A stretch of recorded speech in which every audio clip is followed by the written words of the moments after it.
So if you measure the distances to cities on what first? On Google Earth?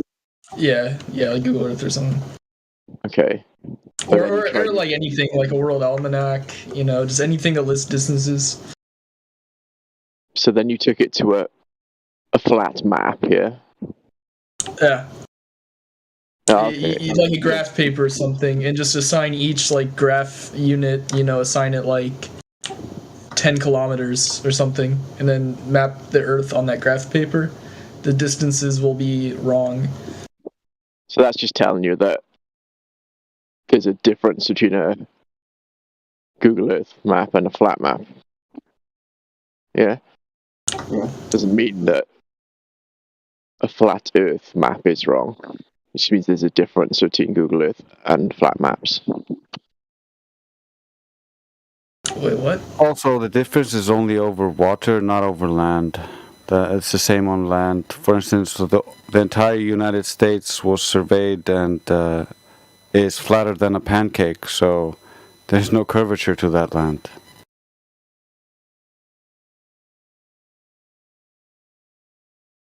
Okay.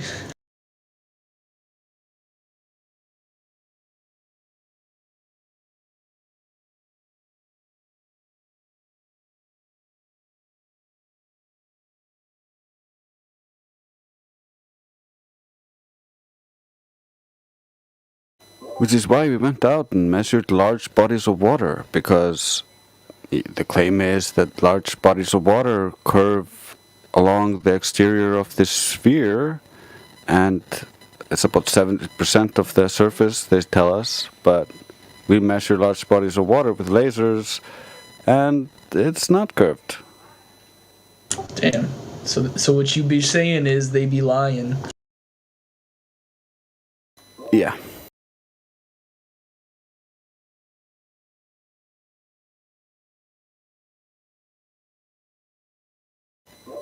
It's.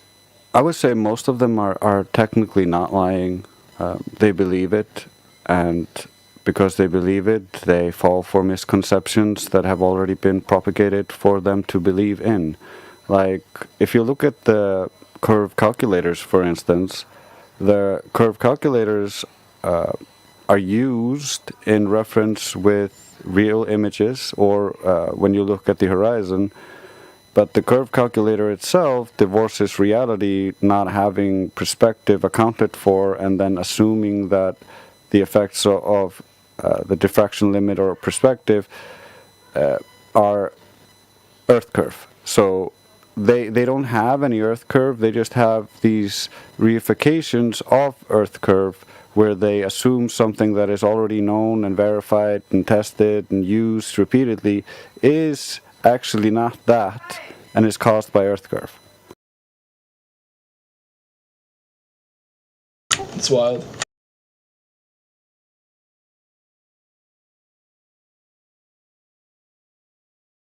It's understandable. They got taught this stuff as children, and with confirmation bias, when you have a belief, you want to find something that seems to confirm it, and it's easier to just jump on something that seems to confirm it rather than account for everything. How confident are you that the Earth is flat? About 99%. I always leave 1% up for chance, but that would be, I don't know like how the Earth is beyond what we can measure and what we know for sure. We have not gone beyond the known surfaces of the Earth, so we haven't explored the full contents of the world. We've just been allocated to this little space, and we have not left it.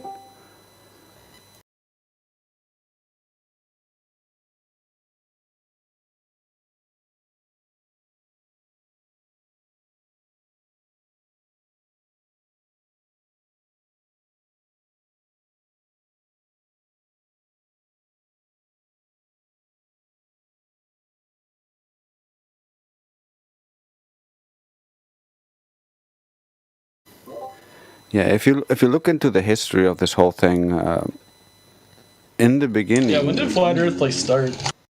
Yeah, well, all the ancient religions are flat Earth based because that's how everybody experiences the world. That, like, you and me both only experience a flat, stationary world with a geocentric sky. That's how everybody experiences the world. That's how everybody saw the world. And that's how all the religions reflect it. But there was this secret society based on how do you Pythagoras. I always butcher the pronunciation because of my Icelandic accent, but he claimed that the gods Oh, were you're from perfect. Iceland? Yeah, Pythagoras, or in the Icelandic butchering, Pythagoras. He claimed that the gods are perfect, and therefore spheres are perfect. Therefore, the Earth must be a sphere created by the gods. That was Pythagoras' logic and reasoning for globe Earth. And he had this little cult of people who believed in him, and this was his secret doctrine. This secret doctrine then propagated throughout the years, and you got the unverified claim of Eratosthenes, where he assumes the sun is really far away, and all the light from the sun is therefore parallel. And if the Earth is a globe, then we can imagine that the shadows would show difference because shadows reflect the surface they hit. So if they hit a spherical surface, they would look different than if they were on a flat surface, depending on how the light rays are working. So if the sun is close and local, then it works on a flat Earth. The results or the conclusions from his sticks and shadows. If the sun is really far away and really, really big, then the light will all be parallel, and it could be a curved surface. But he fails to account for refraction and other things within that assumption. But regardless, that's the second proof for the Greeks. Although it's not references in any of the old Greek material, it's just claimed to be from there. Because we don't have any of the source material. Oh, so it didn't really happen for sure. Well, we don't have the source material or the references citing that he actually existed and did this at the time. This could have been added later as an ad hoc explanation, so it's unknown and unverified. But regardless, it works either way, depending on how the sun is, and since we don't know how the sun is, it's mute. Pizza's getting cold. Oh, I'm sorry. I have to go. Pizza is getting cold. But your gross Icelandic pizza.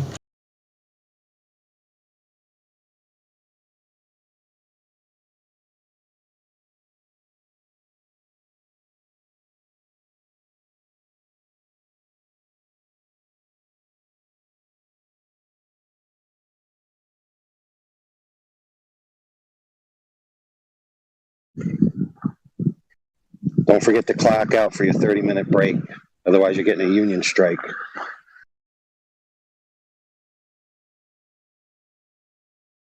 Damn, dude, you sound just like my manager. What the fuck?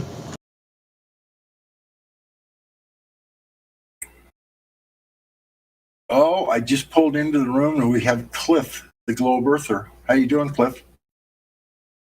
Hi, Cliff. Huh? What's up, Anthony Bourdain? No, you're talking to God Rockin'. How are you doing? I just introducing myself, seeing how you doing. I don't know if I've ever talked to you. You know how it is, man. Just saying hi, that's all, bro. How's your day going? Doing all right? I'm feeling pretty globular at the moment. Oh, shit. Yeah, man, it's one of those days. You know how it is.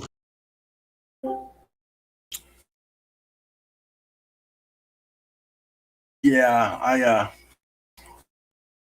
I caught the you want to call that the hint of globular. Yes, I know you're a globe earther, which is all fine. I mean, all globe earthers are all welcome here.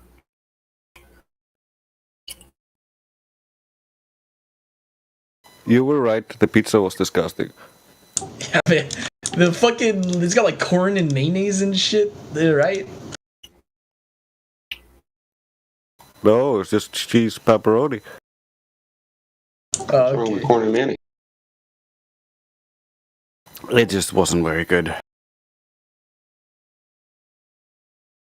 So the funny thing is, they keep telling us, we've known it was a globe since ancient Greece, but back in ancient Greece, there wasn't a consensus on it being a globe. There were highly specific ideas about it, and some of them believed it was a globe, others believed it was a triangle or a square. They had all sorts of beliefs. There were even one, Aristarchus, who imagined the heliocentric model, and everybody had a good laugh because it was so retarded. Yeah.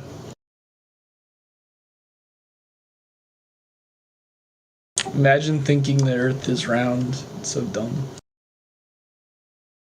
I can understand thinking the Earth is round, especially because back in the day the Greeks believed in the emission theory of light, or that you didn't see by light propagating to your eyes, but rather from invisible light coming from your eyes. They thought they saw via invisible laser beams. So, yeah. But that's why they got to this conclusion that the Earth was a globe, because they looked at the horizon and saw, oh, it must be a globe, because that's the leading edge of a sphere. Because they thought their eyes were lasers. Because they thought they had laser beam eyes.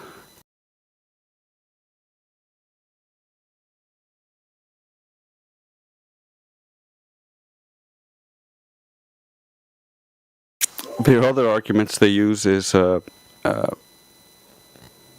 look at the shadow on the moon. It must be Earth's shadow. And that doesn't work, especially if they knew about the Eratosthenes, which apparently they didn't if they made that argument, because that argument assumes that you don't understand the fact that shadows conform to the shape that they hit. So if you cast a straight shadow on a stairway, that straight shadow is going to get bent accordingly with the stairs. Or if you cast a circular shadow onto a sphere, it will deform along with the sphere. So it'll sometimes look like almost a sine wave. We don't see that on the moon. So that can't possibly be a projection of a shadow from the Earth on a rock floating around it.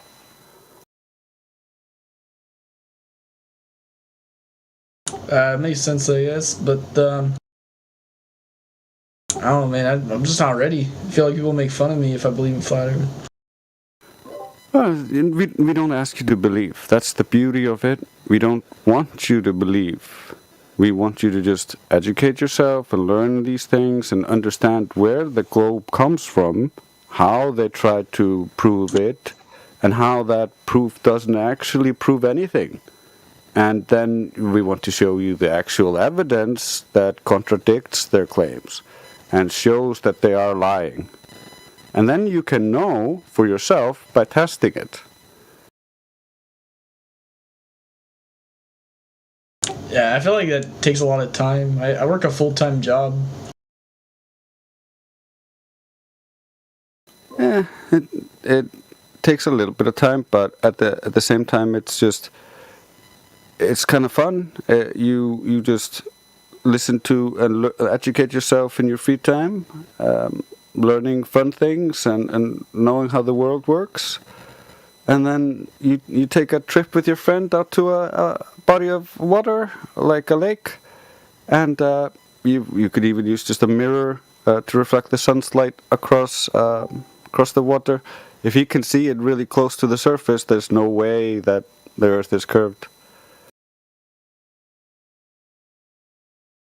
What if I did that and like the measuring, it all said like, oh, the Earth's fucking round? Would you guys believe it? No, we don't ask you to believe us. We're not gonna just believe random claims with no evidence. We would need to repeat your thing, and then we would see if your claim holds any water. Yeah, that makes sense.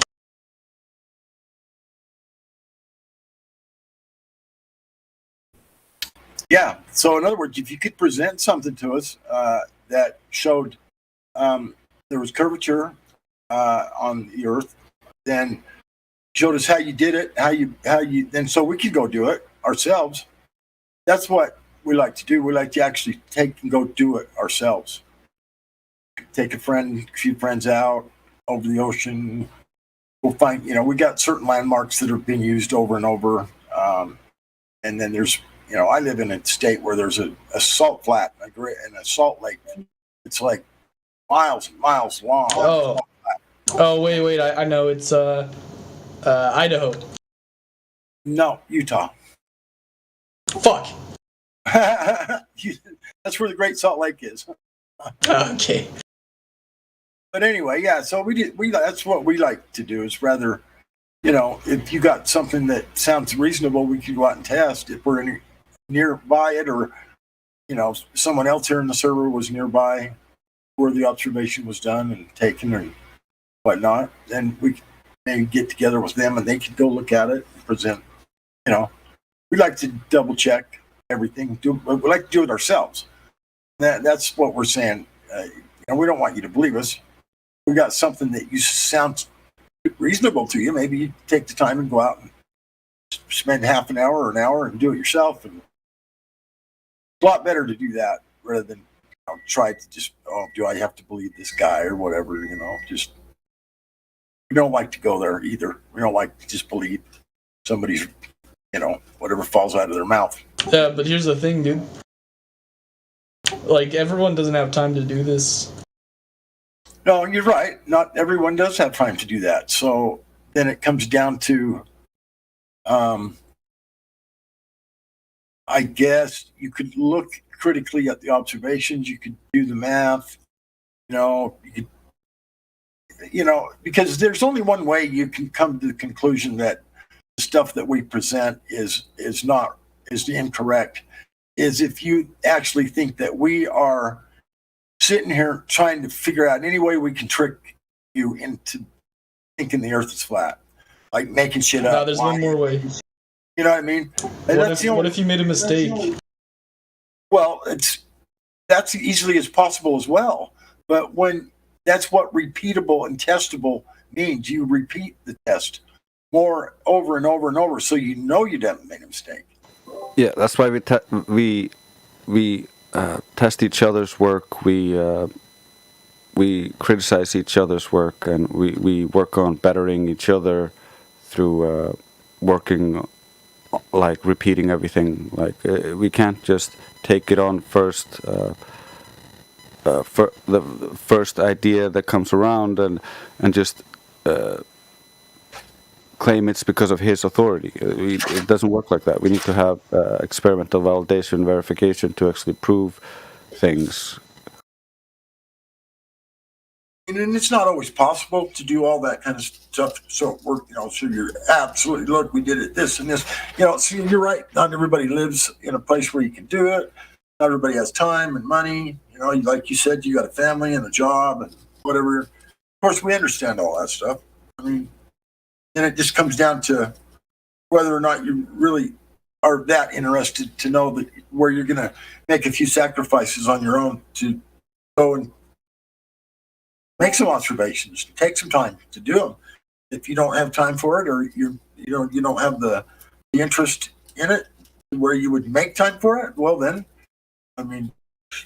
I guess that it is what it is. No one's going to criticize you for that. It's, you don't have time to go, and you don't really want to make time to go, and you got a family to feed. And, yeah, it's all good, bro. I just wish we could have a dedicated team of experts that can do the measurements, and then we trust them.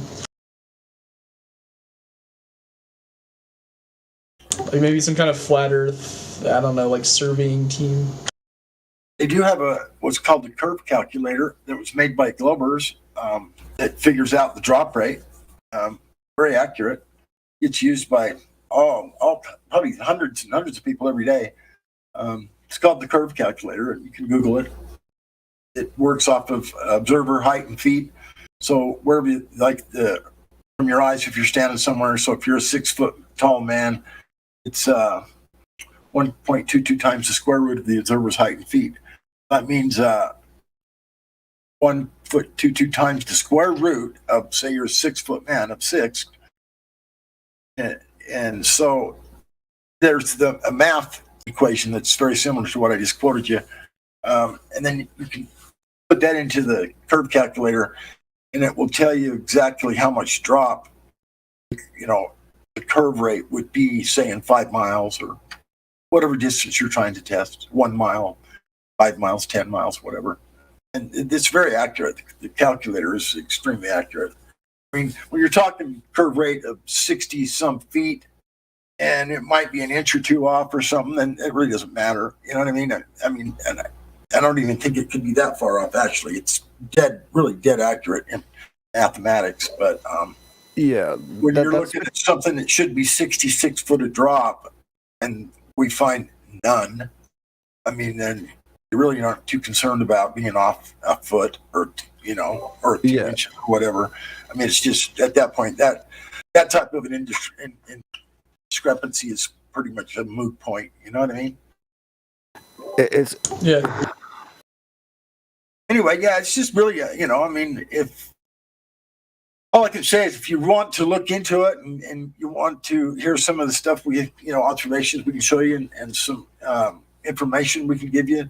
It's not like arguments. It's like more like information that we went out, measured the Earth, tested the Earth, used citations from colleges, professors, in colleges citing citations about the second law of thermodynamics and the scientific method, how the scientific method is used properly.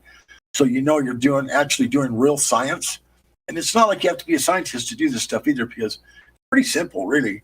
If you're going to do a test and you're going to use the scientific method to test something, it's usually a cause and effect relationship. So you observe a natural phenomenon, and then you want to figure out what's causing that. So it's a cause and effect relationship.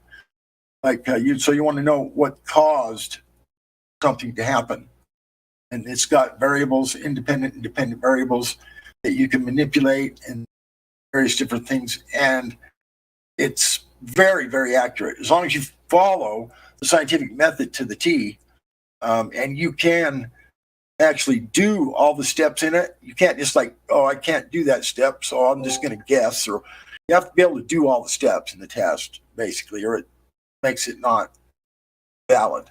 You can understand that, right? Yeah, that makes sense. Anyway, just stuff like that. We can show you various different things about the scientific method, how it's used, why it's used that way. I also wanted to clarify the reason why the curve calculators are actually correct when you're looking with your eyes is because they were back engineered from the diffraction limit of the eyes. And same as the radius value of the Earth was derived from looking at the horizon with the eyes. So that's why, and that's why we easily break the horizon and the curve calculator using bigger apertures of P900s and zooming far beyond what we should be, and seeing beyond what we should be able to see if the Earth was a curved surface.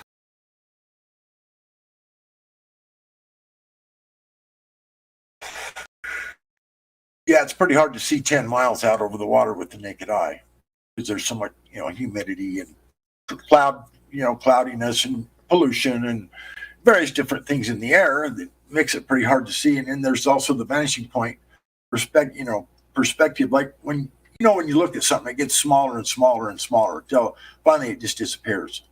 You can watch a car drive down the road. It just gets smaller and smaller and smaller. And then pretty soon, if it's a big, long, flat road, and down through the valley or something. It's like 10 miles through the valley. It's not very long. It's just a few miles, and the car's gotten so small you can't see it. And that's what he was just talking about. And then we get out the P900 camera and zoom it right back in.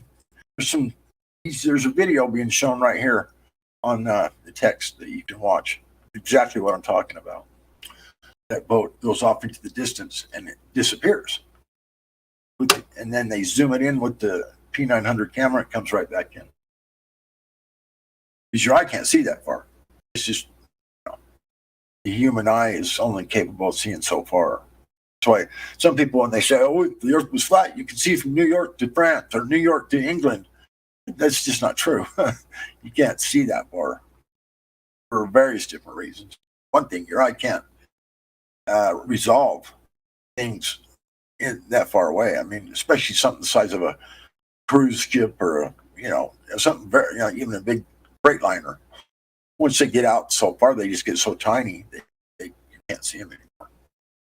So you can't see England from New York. It's too far for the eye to see. Even for a telescope, you can't see that.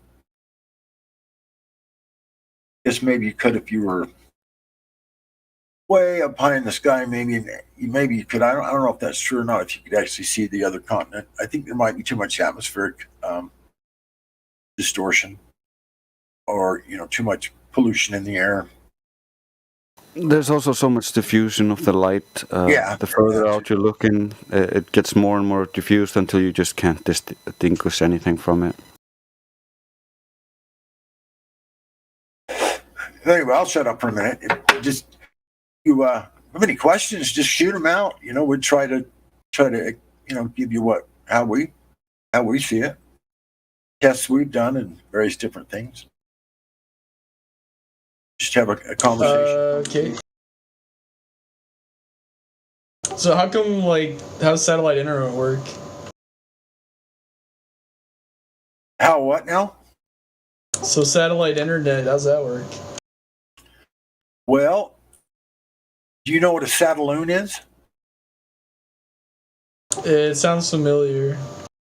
It's a satellite on a balloon. They get found all the time in people's backyards and various different things, various different places. There's been many found crashed onto the ground, satellites attached to a balloon. So that would be my explanation of how that's working. Satellite internet comes from satellites, but they're not orbiting the Earth. They're on a balloon. And you can actually find government paperwork about sataloons and how many there are. There's literally hundreds of them up there, and they got names like Hubble, and believe it or not, they name these sataloons the same as a satellite that's supposedly orbiting the Earth, but there it's named as the exact same thing. Connected to the balloon. Yeah, I saw back in 2015 on the European Space Agency's own website, they would list all of their helium balloon launches and the names of the devices they're putting on the balloons. Those names coincided with all known supposed satellites that are supposed to be in outer space. So there were also documentaries from the 1990s where they showed how they recover the balloons generally in air and then replace them from others they launched from Antarctica.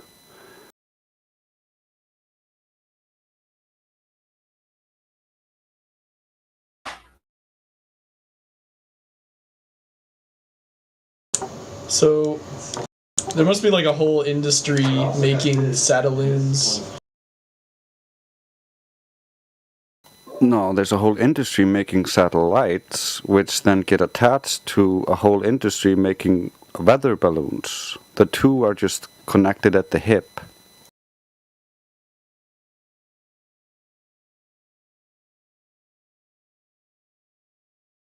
Taking the information down below, we've even got quite a few images of sataloons being launched. And it appears to be Antarctica or some icy region. where they show satellites hooked to balloons and then they let go of them. They kind of hang sort of low to the ground for a minute until they finally start heading up into the sky. But yeah, I know there's people on here that can find many images of satellites being launched into the sky with balloons. There's also if they have these satellites in space, then why would they have to put them on balloons? Any of them, and why would they name them the same names? And it's just kind of, I don't know, kind of fishy. Not only that, NASA is, you can look this up too, is the number one user of helium in the world. They use more helium than anyone in the entire world. So what's that all about? Why would NASA be using so much helium?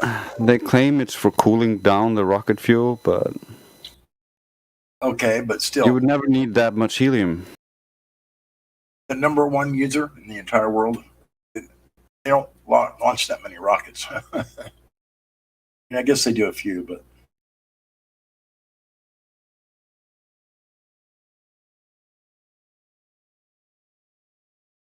anyway, so that's how I would say satellite internet works, is off of satellites that are on balloons. Yeah, most of it is just working on systems that are just here down on the ground. Yeah, most of it's just like ground based. Yeah. just like GPS. It's 99% towers. There's occasionally, very rarely, used anything other than that. Balloon, and in those cases, it's balloons or military aircraft of some sorts. Yeah, and this is information you can actually look up. So what do you mean GPS is ground based? Because I thought they used satellites. Yeah, that's what you think, but if you look into LORAN, the precursor to GPS, it was all tower-based, and they don't need any satellites for it.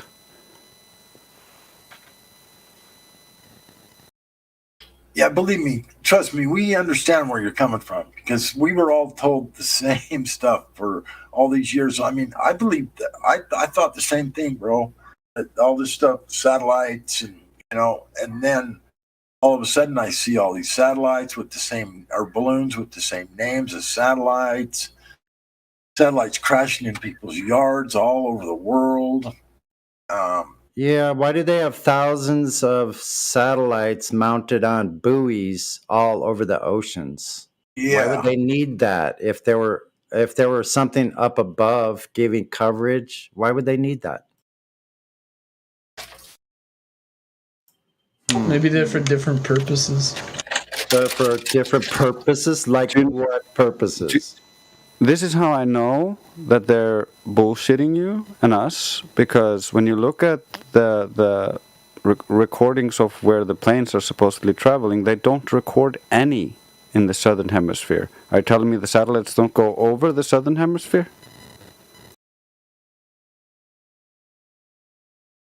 No. Yeah, they don't record them over the water there. Only over the land where the towers are. Where they actually record them over the water in the northern hemisphere, we have buoys that record and track the information. So we don't have any in the south because the south is way off because it's not a globe.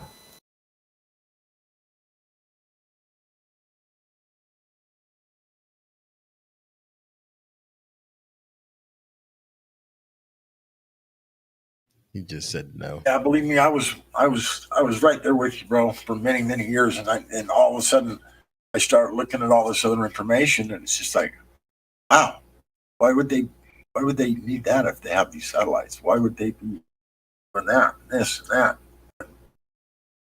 They say they have satellites, yet now they have all these satelloons and all this ground-based GPS off the towers. pretty. I mean, gotta at least raise your eyebrows a little about that kind of stuff, because just to totally hand wave dismiss it. I mean, and the only evidence for satellites that you have is just that that's what you're being told. It's where it comes from. And it is coming from a satellite in some cases, but it's not orbiting in space. It's just on a balloon.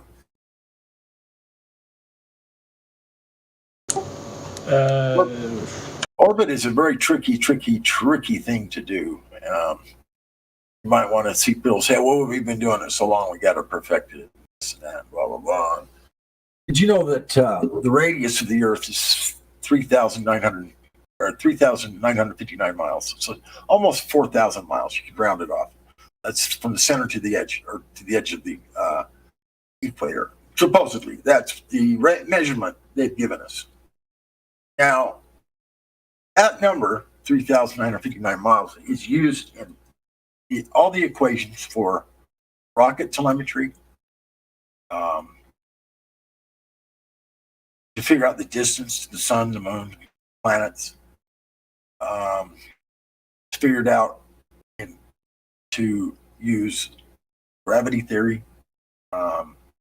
It's used in all these things. And we went out and tested the radius, and we measured physically, literally physically measured the distance of the long distance observations that show we can see something in the distance over water over 10 miles.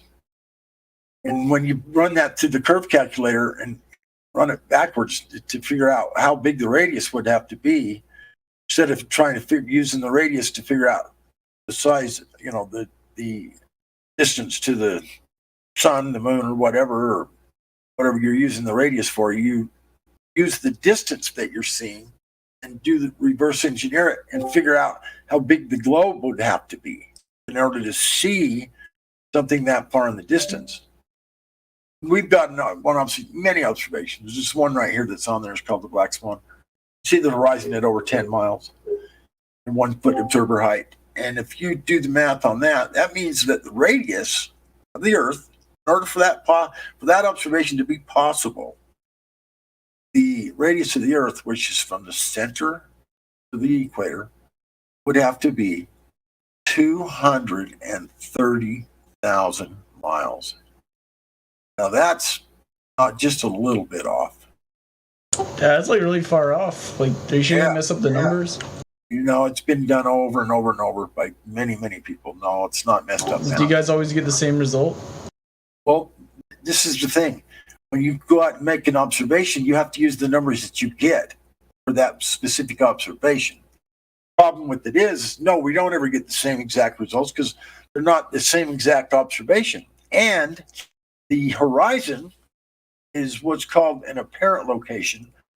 Because of atmospheric conditions, it moves around.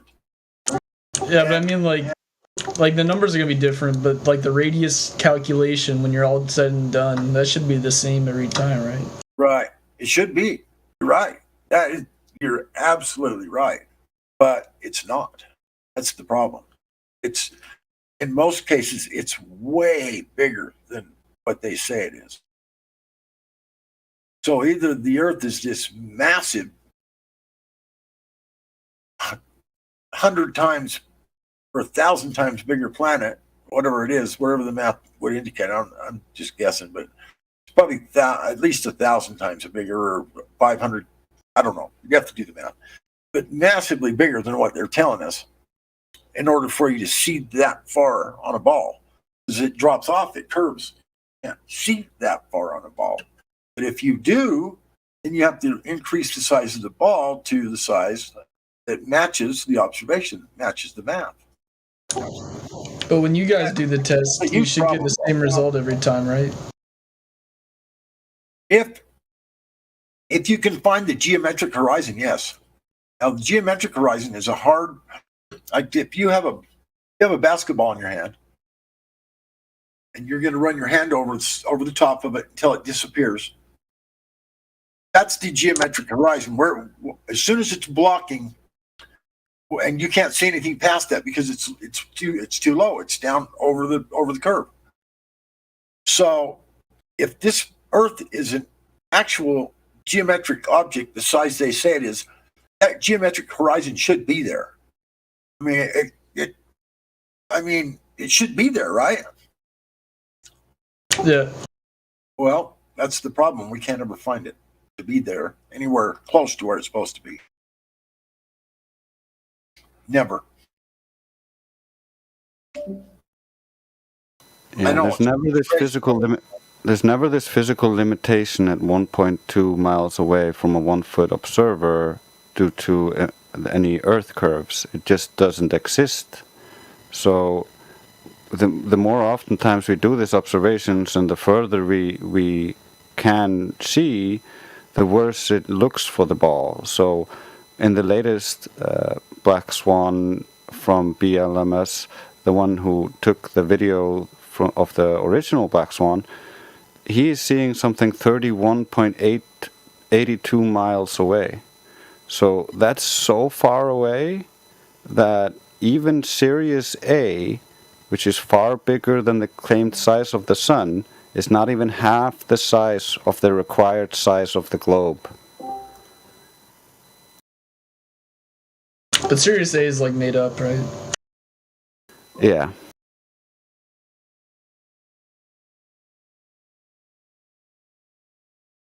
Yeah, but you are right. You are definitely right.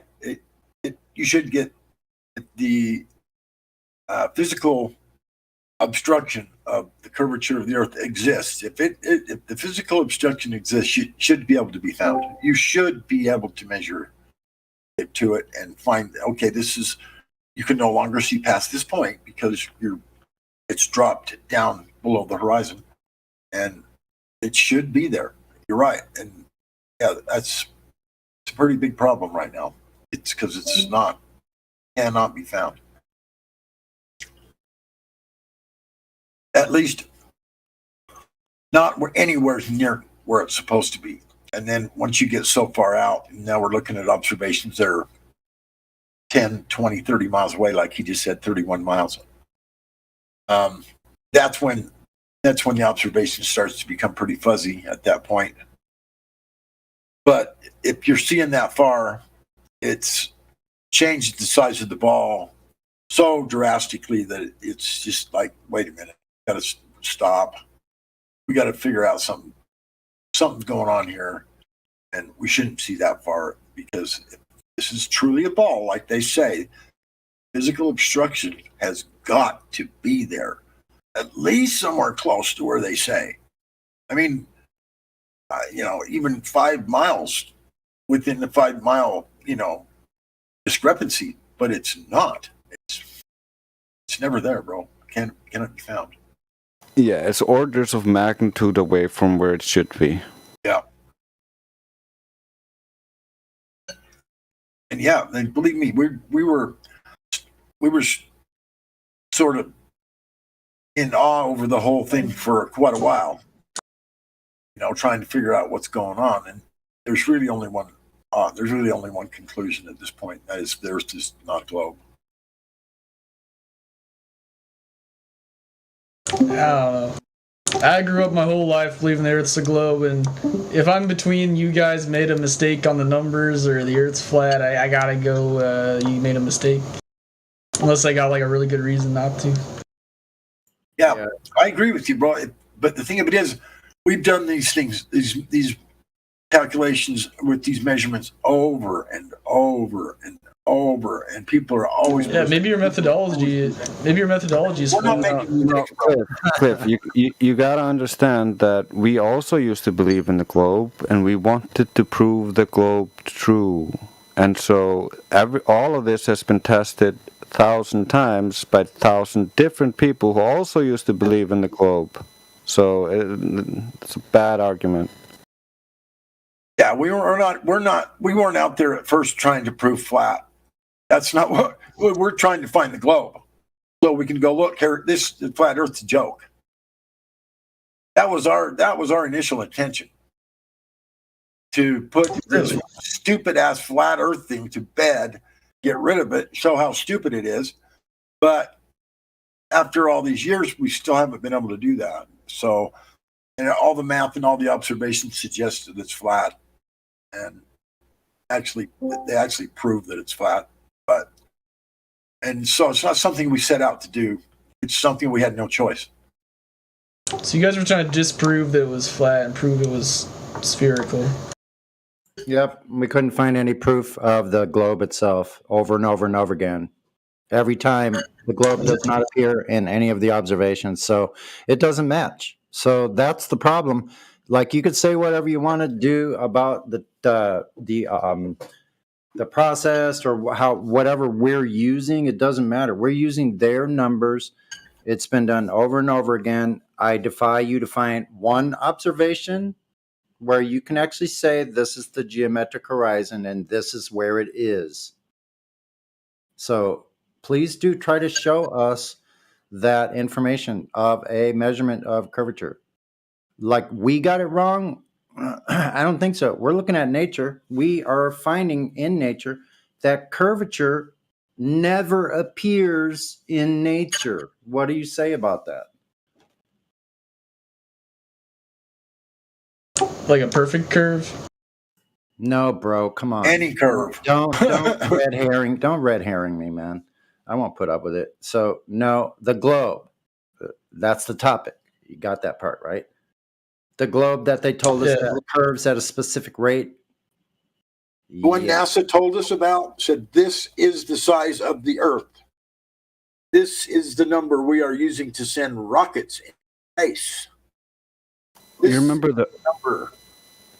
the oblate spheroid that they showed you pictures of that looked like a perfect sphere that was created by Robert Simon in Photoshop? Because it has to be. I didn't know that.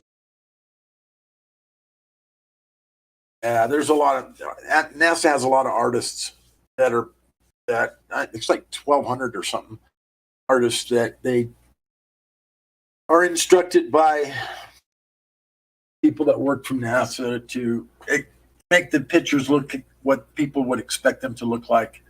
There's some videos we could show you. These artists that are working for NASA are sitting there working on a planet or something in the sky, and they're telling us, well, I've been working on this one for 6 months, and the scientists keep coming back, giving us ideas on how to make it look exactly like what the people expect it to look like. So they're not real pictures. Have you heard this before from Robert Simmons, Cliff?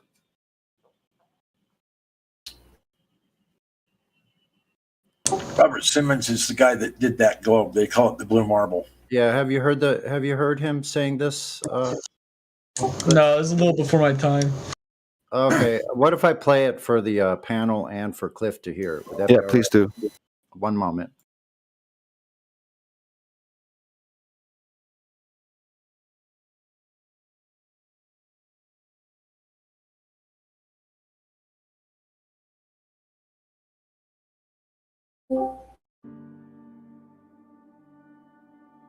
By the way, Cliff, thanks for being respectful, because a lot of the welders come in here or not, they just want to call us names and shit. No, I don't want to. Thanks for being respectful. I don't want. God bless. Last month, for the first time since 1972, NASA released a blue marble, a single snapshot of the Earth taken from outer space. And so much has changed in the decades between that first picture and the second. Borders have shifted, generations have come and gone. Our global population has nearly doubled. But one thing hasn't changed. Our planet is as beautiful as ever. It still looks blue.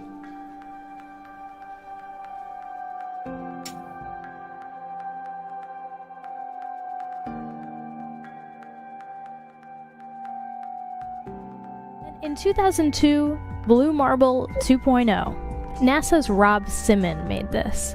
And it had wide appeal too. For example, it ended up as the default background on the iPhone. I didn't even know until I bought an iPhone and turned it on and kind of did a little happy dance. Simmons' job is... It's primarily taking data and making pictures out of it. That's what this is, a composite of data sets from several different instruments translated into a picture. To us, the really cool thing was the data set. Up until that point, there was no realistic color map of the globe anywhere. So the land layer here comes from the Moderate Resolution Imaging Spectroradiometer aboard Terra. And the tricky part here was the weather. So we actually had to take clouds out. They stashed the clouds for later, went onto the ocean. That came from an instrument that measures phytoplankton in the sea. Where it was low, I colored it dark blue because they're low mostly in mid-oceans. And then where it's a little bit higher, it was like a little bit brighter green. Then add the clouds back in. There's a small problem with it because there's a very slight gap in between each orbit. So some of those are painted on. It is photoshopped, but it's has to be.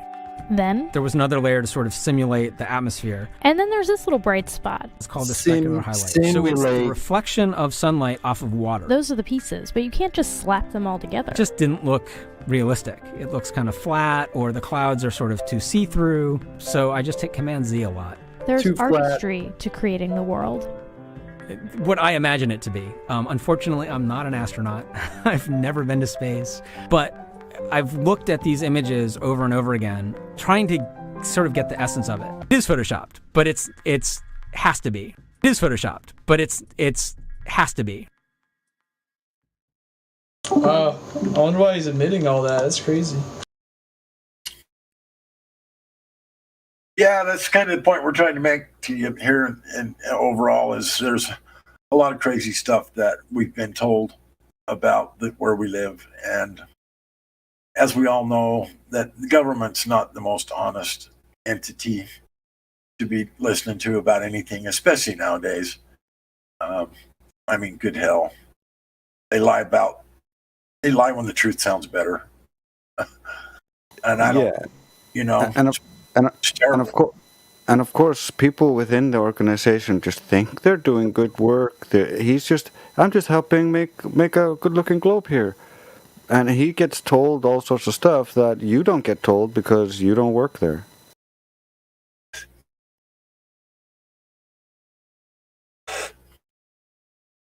Yeah, like people for government, like all the employees for government agencies post everything they're working on, like online publicly. No, that's what it seems like.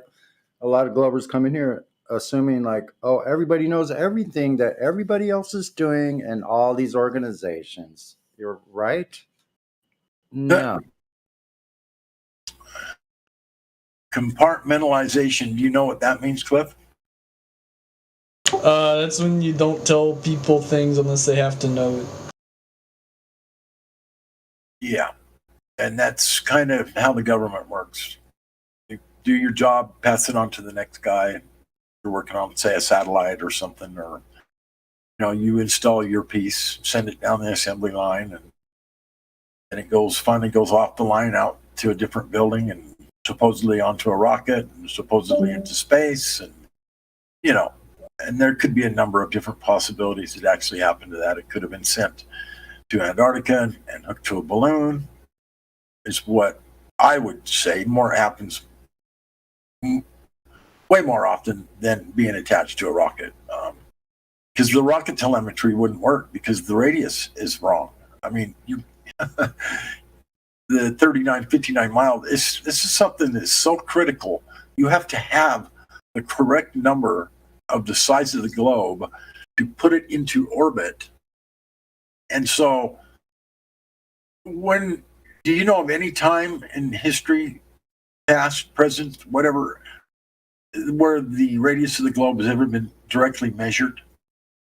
I mean, actually measured so they know what it is. You have any inkling of an idea when that may have happened and who did it and what process they used? You have any idea of any of that stuff? Because we sure don't. We would love it. Didn't the ancient Greeks measure it with shadows? Yeah, but that's not the direct measurement of the globe. That's just looking at shadows. And why would they rely on something that's 2,000 years old when we have all this technology and 2,000? You know what I mean? What? They're going to go to sticks and shadows of a man that existed 2,000 years ago that suggested that we live on Allegedly a globe. existed. Yeah, it's allegedly existed. And then here's another kicker to that whole observation is that you have to assume that the light source is infinitely far away in order for that result to be a globe. And if you make the light source close and local, like we believe it is, we don't believe the sun is 93 million miles away. We don't know exactly how far it is, but we think it's just right up there, not that far. And if you do the math and you do that exact same observation with a close, local, much smaller light source, it suggests that we live on a globe. No, it suggests that the Earth is flat. Flat. Excuse me. I just showed you. I'm sorry. I just posted a few images here. One is of a curved surface with sticks out of it, and another is of a flat surface with sticks out of it. The only difference between the two pictures is how far away the light is. Right. So, if we take Aristophanes' assumptions at face value and we look at a table, we can assume that the table is spherical.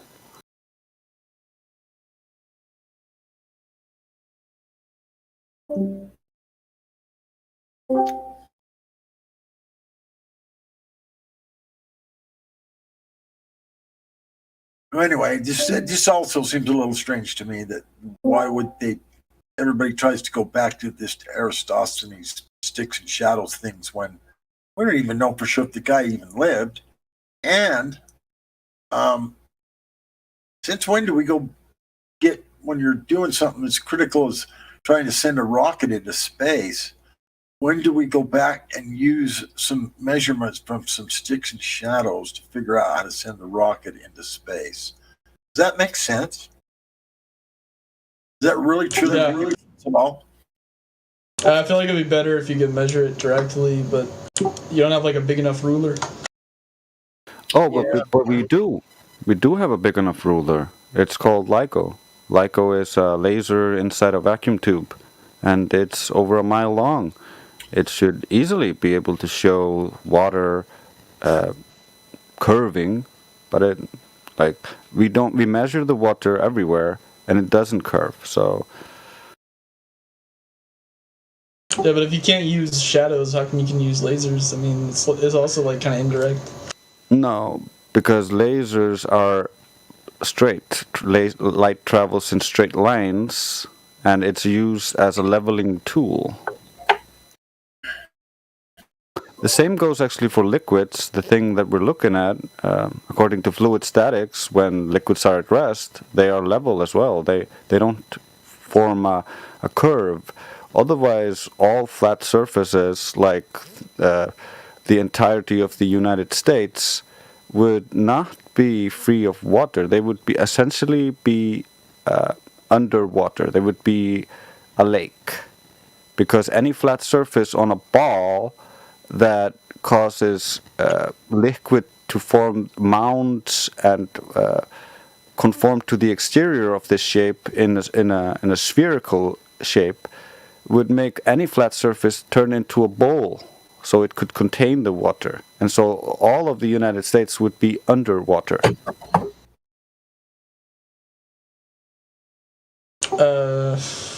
What if there were like some higher points in it, like mountains? That's fine. They already took a survey of the entire United States. They started with Kansas and found out that Kansas was flatter than a pancake. And so they extrapolated that to the rest of the United States through all the geological surveys that have been done, and found out that they would need a mountain that is taller than the tallest mountain in the world, centered within America, to make America not flatter than a pancake by a tiny bit.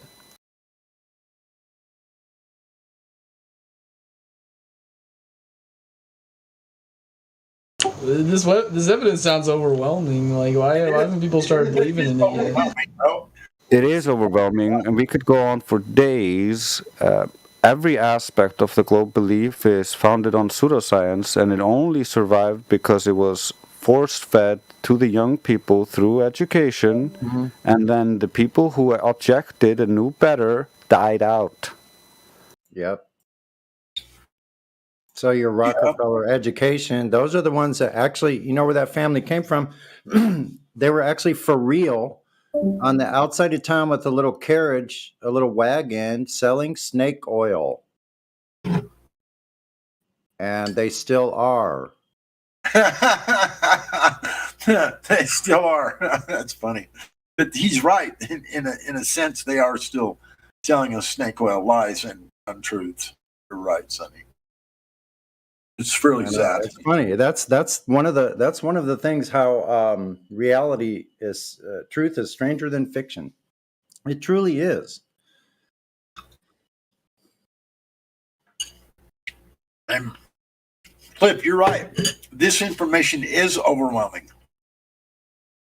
So why don't people believe in it then?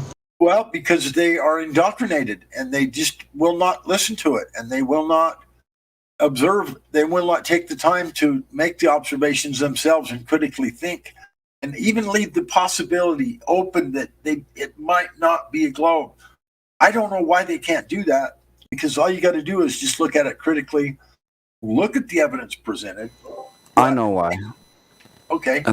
They got conditioned since they were children to believe this through all of media and education. So it becomes a very strong belief. They're borderline hypnotized to believe this, as evidenced by people who think they can see Earth curve at sea level. Yeah. That is a literal hallucination proving wishful thinking.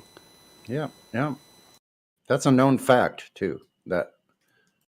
Yeah, I knew that before I said, yeah, please tell me. But the thing that I still don't get is, why do so many people they refuse? I mean, I know they're indoctrinated and have been brainwashed since they were, before they could walk, literally. I mean, you know, first thing you see when you walk into a classroom in kindergarten is a globe, and the first thing they tell you is, you live here. And I remember when they showed me that, I'm like, wouldn't I just fall off? And it's like, I had questions way back then, but oh no, you're held on because of gravity. Something that's never been proven, something that, you know, you can ask any scientist in the world, what is gravity? And they'll say the same thing Neil deGrasse Tyson is. I don't know. Next question. He said something like that when he was doing an interview. It's like, okay. Yeah, I understand. Yeah, it's an indoctrination since the day we were born, basically. And still, I mean, I personally thought, well, wait a minute, I'm going to look at this.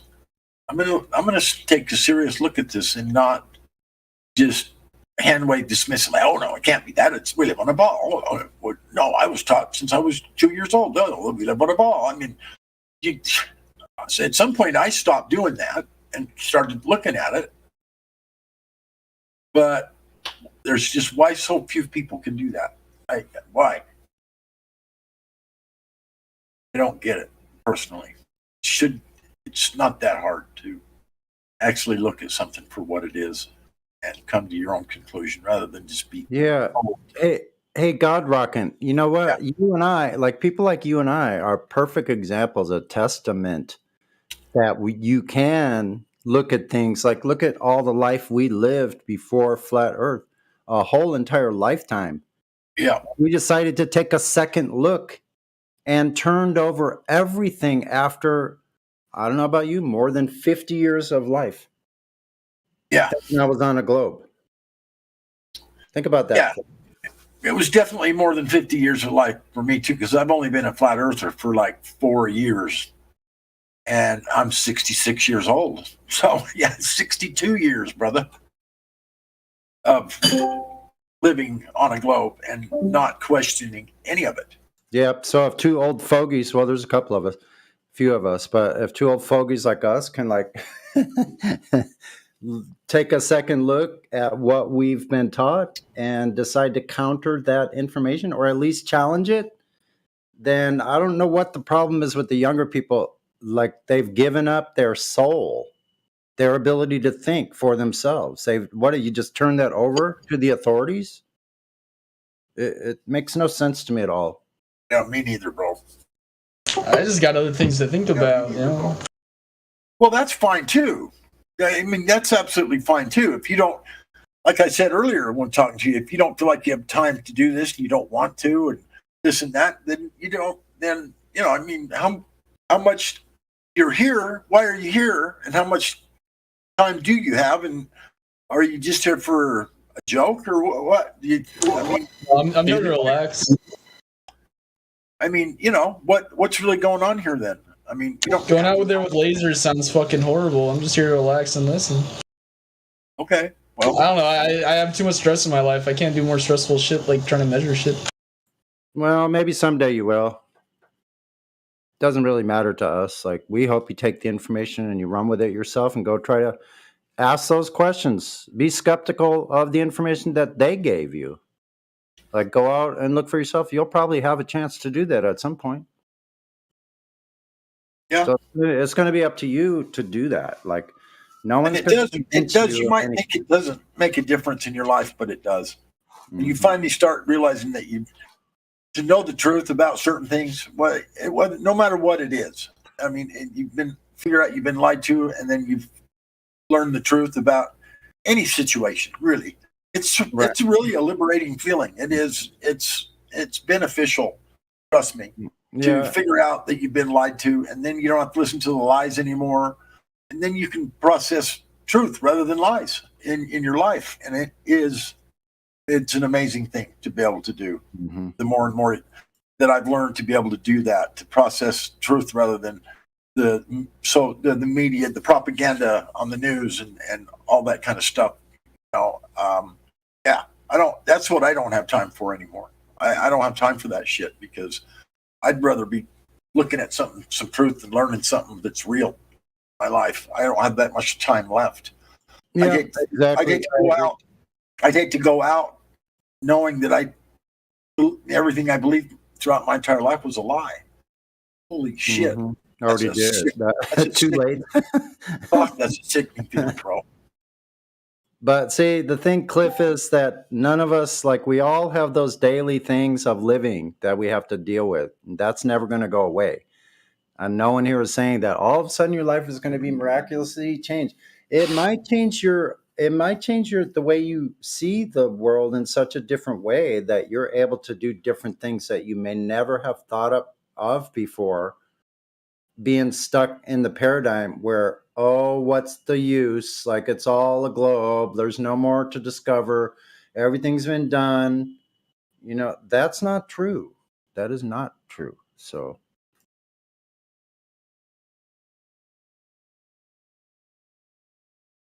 that's what you have to gain, is more insight of where you actually live, and you're going to learn more about who you are in that process than you ever did before.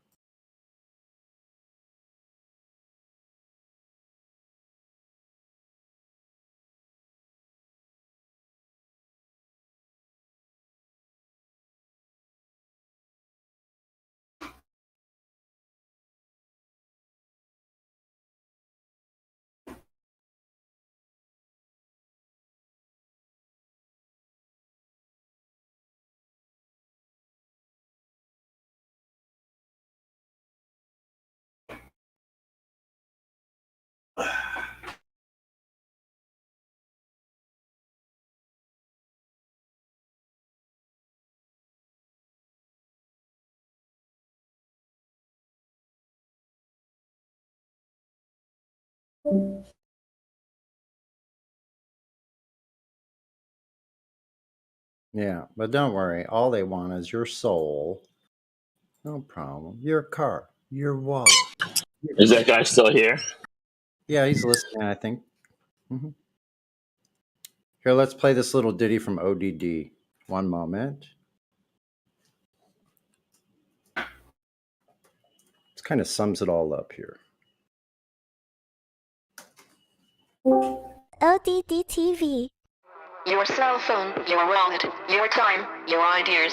No barcode, no party, no ID, no beers. Your bank card, your license, your thoughts, your fears. No SIM card, no disco, no photo, not here. Your blood, your sweat, your passions, your regrets, your profits, your time off, your fashions, your sex, your pills, your dress, your tits, your ass, your laughs, your balls.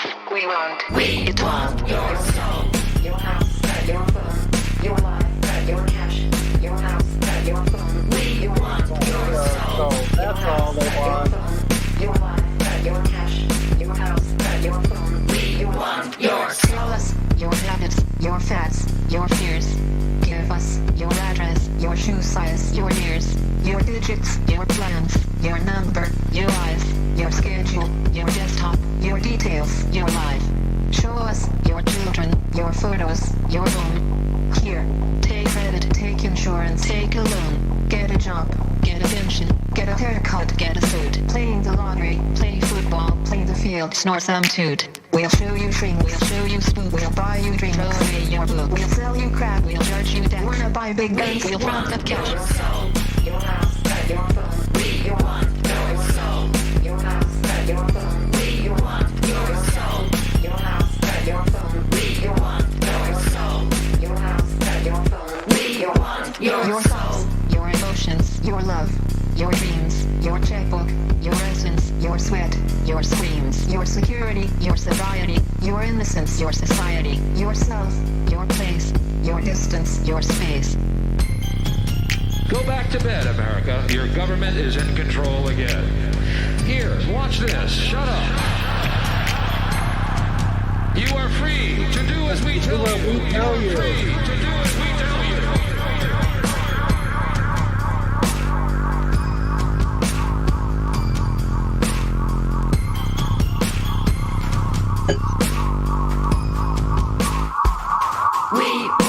Here's boy bands, here's Mackers, here's Britney, here's cola, here's pizza, here's TV, here's some rock, and some roller. Watch commercials, more commercials, watch Jerry, not Oprah. Buy a better life from the comfort of your sofa. Here's popcorn, here's magazines, here's milkshake, here's blue jeans, here's padded bars, here's armpit wax, here's football shirt, here's baseball cap, here's live talk shows, here's video game, here's cola light, here's thin morning, here's filter tips, here's collagen lips, here's all night malls, here's plastic hips. Your house, your phone. We want your soul. Your house, your phone. We want your soul. Your house, your phone. We want your soul. Your house, your phone. We want your soul. Your soul. Your soul. Your soul. Your soul. Go back to bed, America. Your government is in control again. Here's American Gladiators. Watch this. Shut up. Go back to bed, America. Here is American Gladiators. Here is 56 channels of it. Watch these pituitary retards bang their fucking skulls together and congratulate you on living in the land of freedom. Here you go, America. You are free to do as we tell you. You are free to do as we tell you.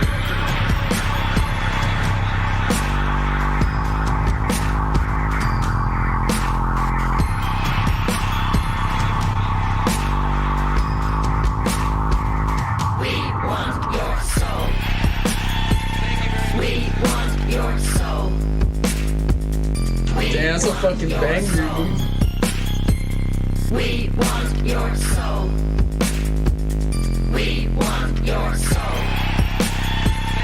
We want your soul. We want your soul.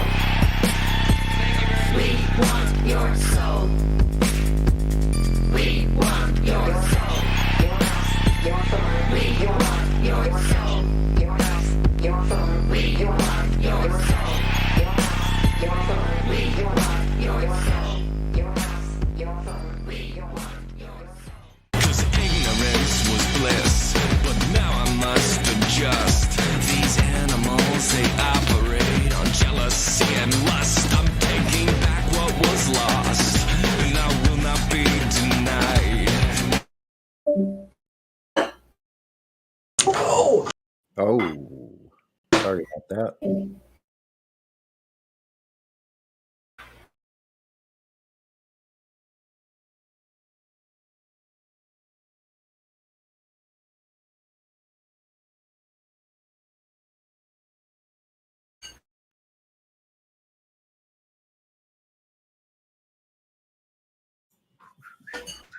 That's a great song. Was that ODD?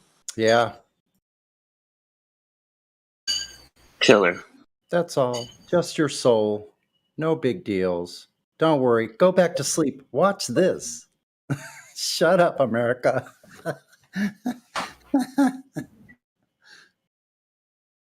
Certified hood classic. Shut up and go back to sleep, America. I love that.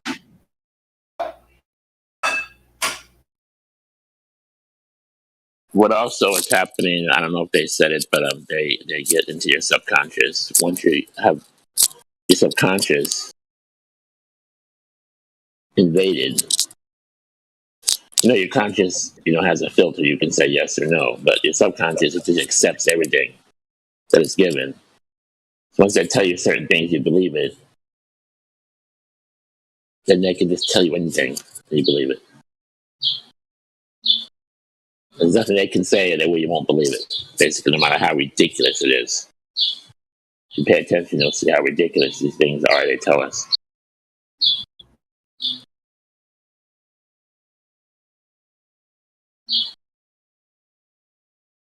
Like to say in the first grade, the teacher told me, they showed me a globe and they spun the globe. They told me you live on this thing, but with no proof. I believed it. Then in the second grade, they told me, kids, thank God for gravity. If it wasn't for gravity, we just float off into space. I believe, thank God for gravity, but you've never seen something float up into space. So they can't prove what they're saying is not happening by saying it. You have to take away gravity and then see if you float up into space. Otherwise, it's just a story. Zero proof.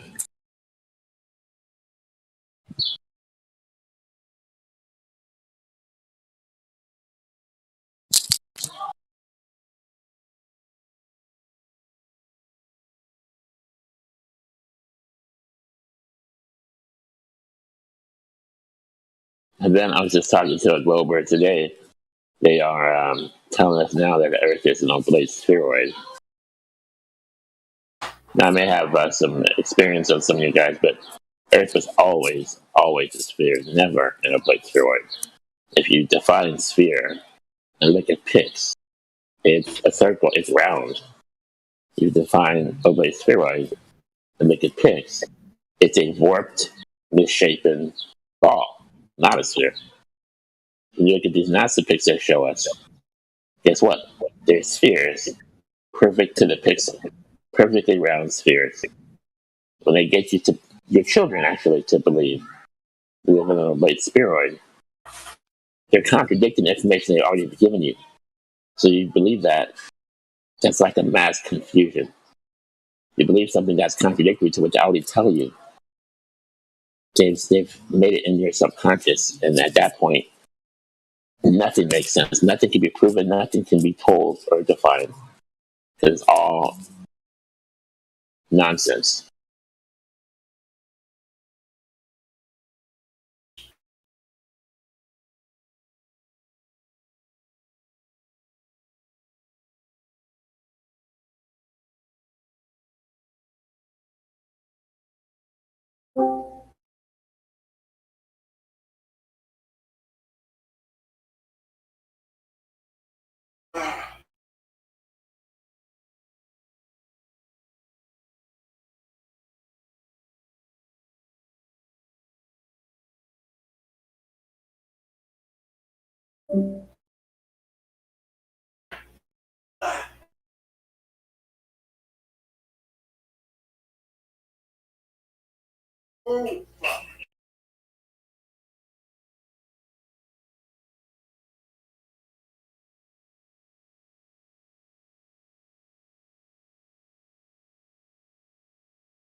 Can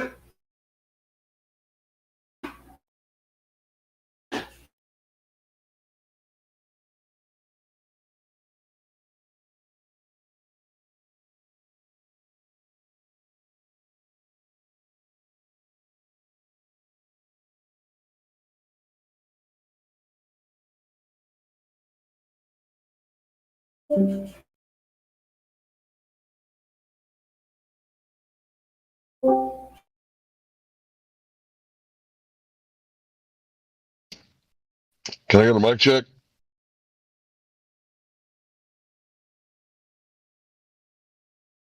One, two.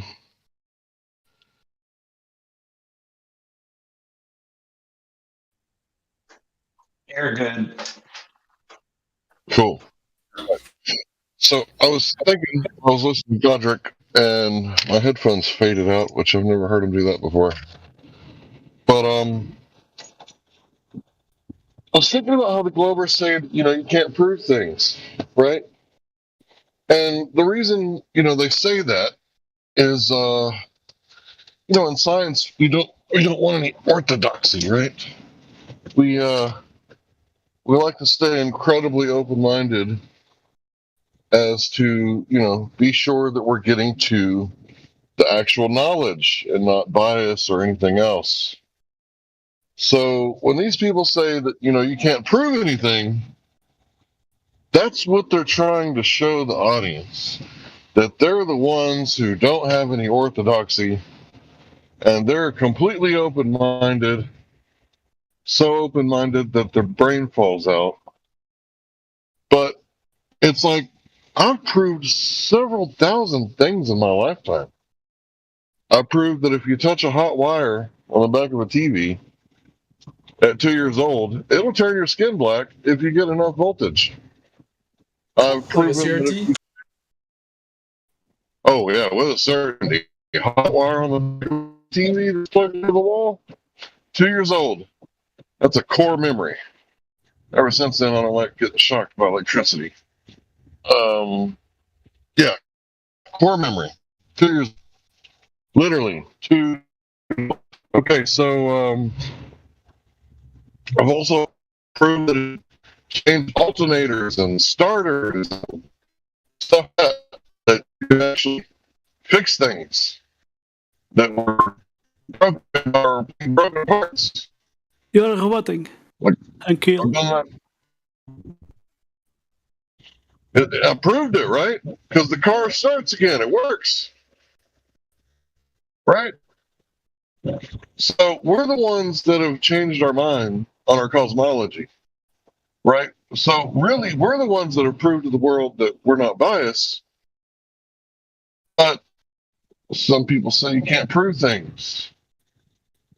So it's really weird, but our actions show that we're not the biased ones. But their words show that they're not the biased ones. Because they can't prove anything.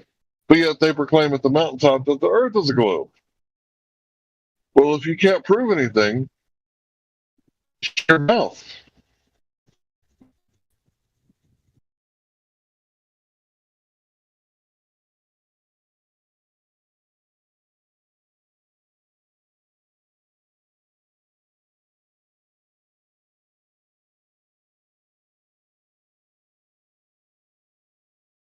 Hell yeah, brother.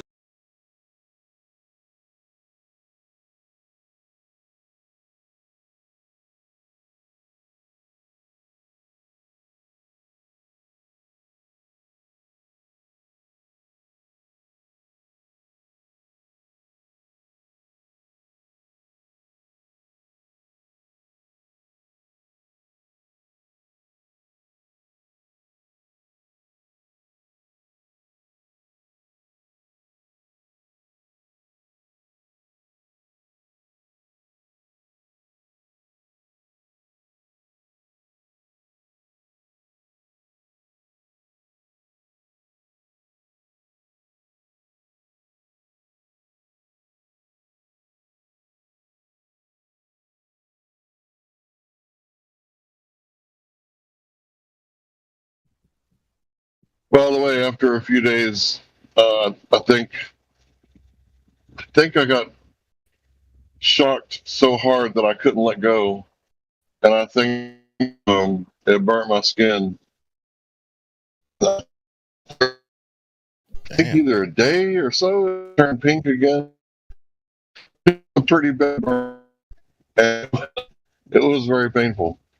But yeah, core memory. What my parents would think, but baby proofs the house.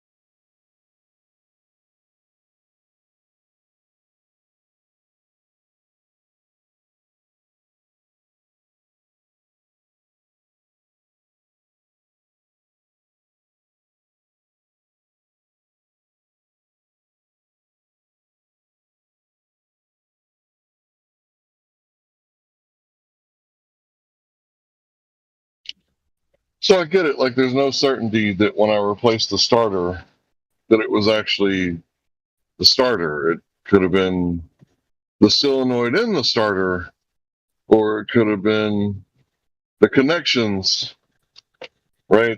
Or something like that. Like, I get, it's not 100% proof. Like, I get it. But if you were to ask the customer, you know, or whoever's car that I fixed, or the wife, you know, did Larry fix the car? Yeah. Can you prove it? Well, yeah. Well, he went out there and he did something, and now it works again. So it's fixed.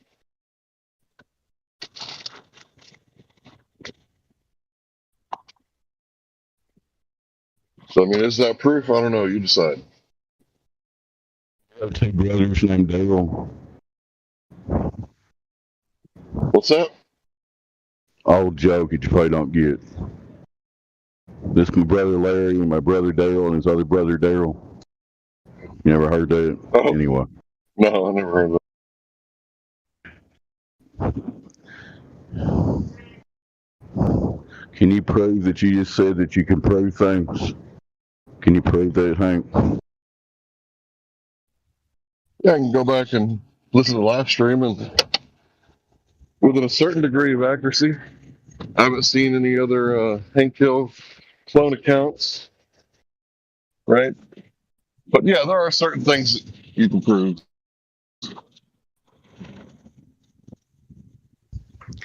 Yes, I agree with you. I agree with those guys that come in here. Oh, you can't prove things. They're like the ultimate, like, why are we even talking to you? You know, kind of thing.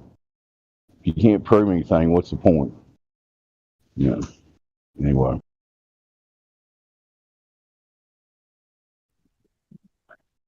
I mean, I get it from like the scientific point of view. Like, if you got a theory, it's not really proven. It's just, you know, a scientific theory if it's been validated. Like, you can boil water with enough heat. Yeah, that's like something you can prove, right? Because you can demonstrate it. So what is science? Like, science is knowledge. And what is knowledge? Like, knowledge is like truth, right? Something that's true. So if you can like demonstrate it to be true, then it's knowledge, but not proof.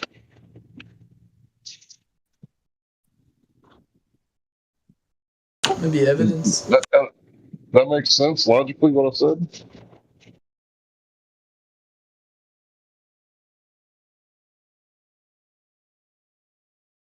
No.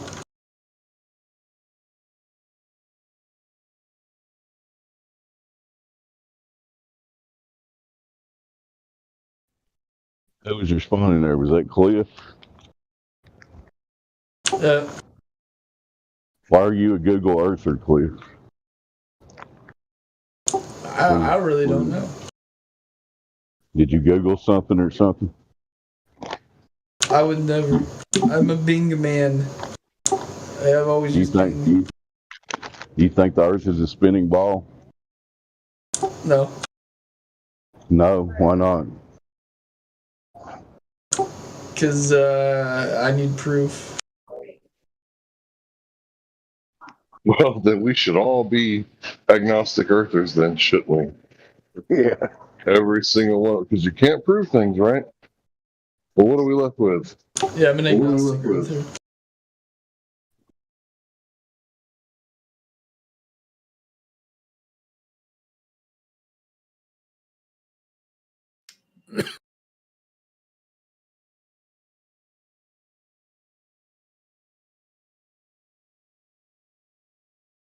There's no one Two is kind of Go ahead, sorry. Sorry, Dave. Go ahead, man. I was just going to ask Cliff, he's got two contradictory tags, Google Earther and Original Thinker. Those two don't go together. I was just going to say, no one is ever going to know what Earth is until they can go to and find the entirety of it. I don't believe that's possible for humankind. So that's a fair statement. Some things we may never know. All right, I've accepted that. But I don't know why the Globers don't use their own people. Like, why don't they use Project Dominic to say, yeah, they mapped something. Like, why don't they get some information from their own experts? I don't get why they don't do that. How come it's we're the only ones using their experts here? What the heck? That's a good point. We quote the Globe experts a lot more than the Globe defenders do. You know? Yeah, why don't they piece it together from what, like Antarctic Treaty, the NASA, the timeline? Why don't they use that stuff? Like, Project Dominic, that they should be able to show where they proved the globe. If they were shooting stuff up there, they were probably mapping the waves coming back down, right? Possibly, just a suggestion. Or were they just doing that for fun? Shooting hundreds and hundreds of nukes directly up into the sky, right in the middle of the Cold War. Oh, they happened to release the test ban, the treaty on. Yeah, but if we leave any frozen poop, we might damage the ecosystem, but they can, nuke the fuck out of Antarctica, right? Is that like a double standard? Like, I could nuke Antarctica, but if you leave your poop behind, you're going to be arrested for breaking international law. Yeah, what a double standard. Wow. Yeah, they turned it all around, upside down. So the corporatocracy are the ones that are polluting the entire earth, not us. Who made all the garbage to sell back to us? Was that us doing that? No. Why are there mounds and mounds and miles high of freaking trash dumps that they did, landfills? Because they had it going so well. My God.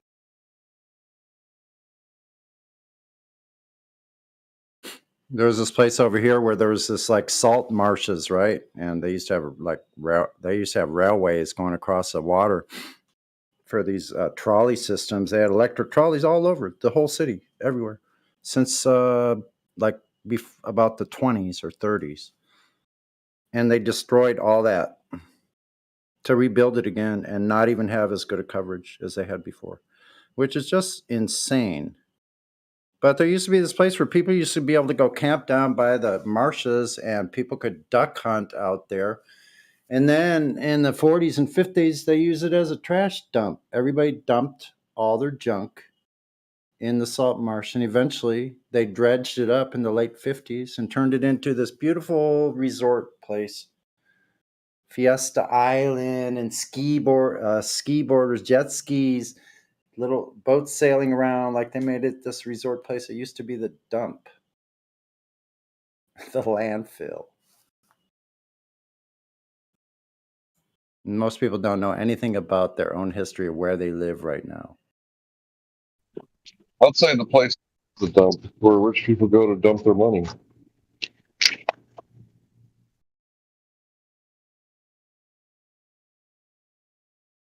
Is it Boca Raton?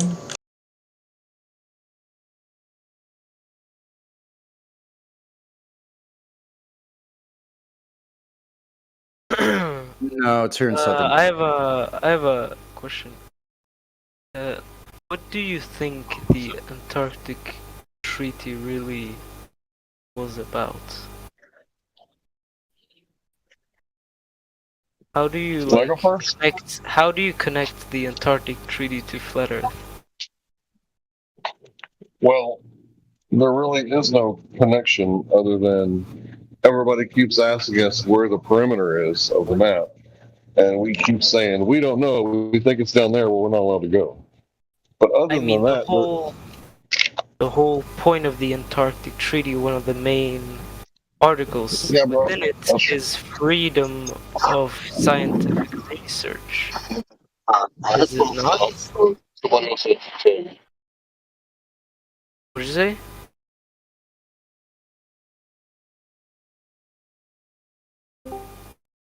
I mean, I just read all the main points of the Antarctic Treaty, and it is mostly about how countries are not allowed to use military force there, how it's supposed to keep everything to scientific research and such.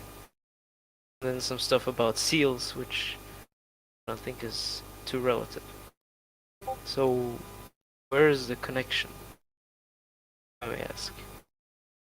Did you read the part about how you're not allowed to take fuel down there, and that you have to clean up after yourself? So because you can't take fuel, the Earth is flat? Did I say that? Oh, did you read that part? You just said fuel. I want to hear, Well, that's just one of the parts of that there's a lot of restrictions on, even if you're able to get down there, the restrictions on what your abilities would be as far as to explore. Yeah. And that's just... No internal combustion motors, no gas, fuel of any kind, including to heat your food. Good luck with that. How about no dogs would be cool, right? They'd surely make you pick up the dog poop, but guess what? No dogs allowed either. So you're going to be hiking there in minus 50 Fahrenheit. Have fun carrying everything you have with you with no assistance. And they claim the average temperature there is like negative 50 or something like that. I could be wrong, but it's pretty cold. So, can you see the live stream?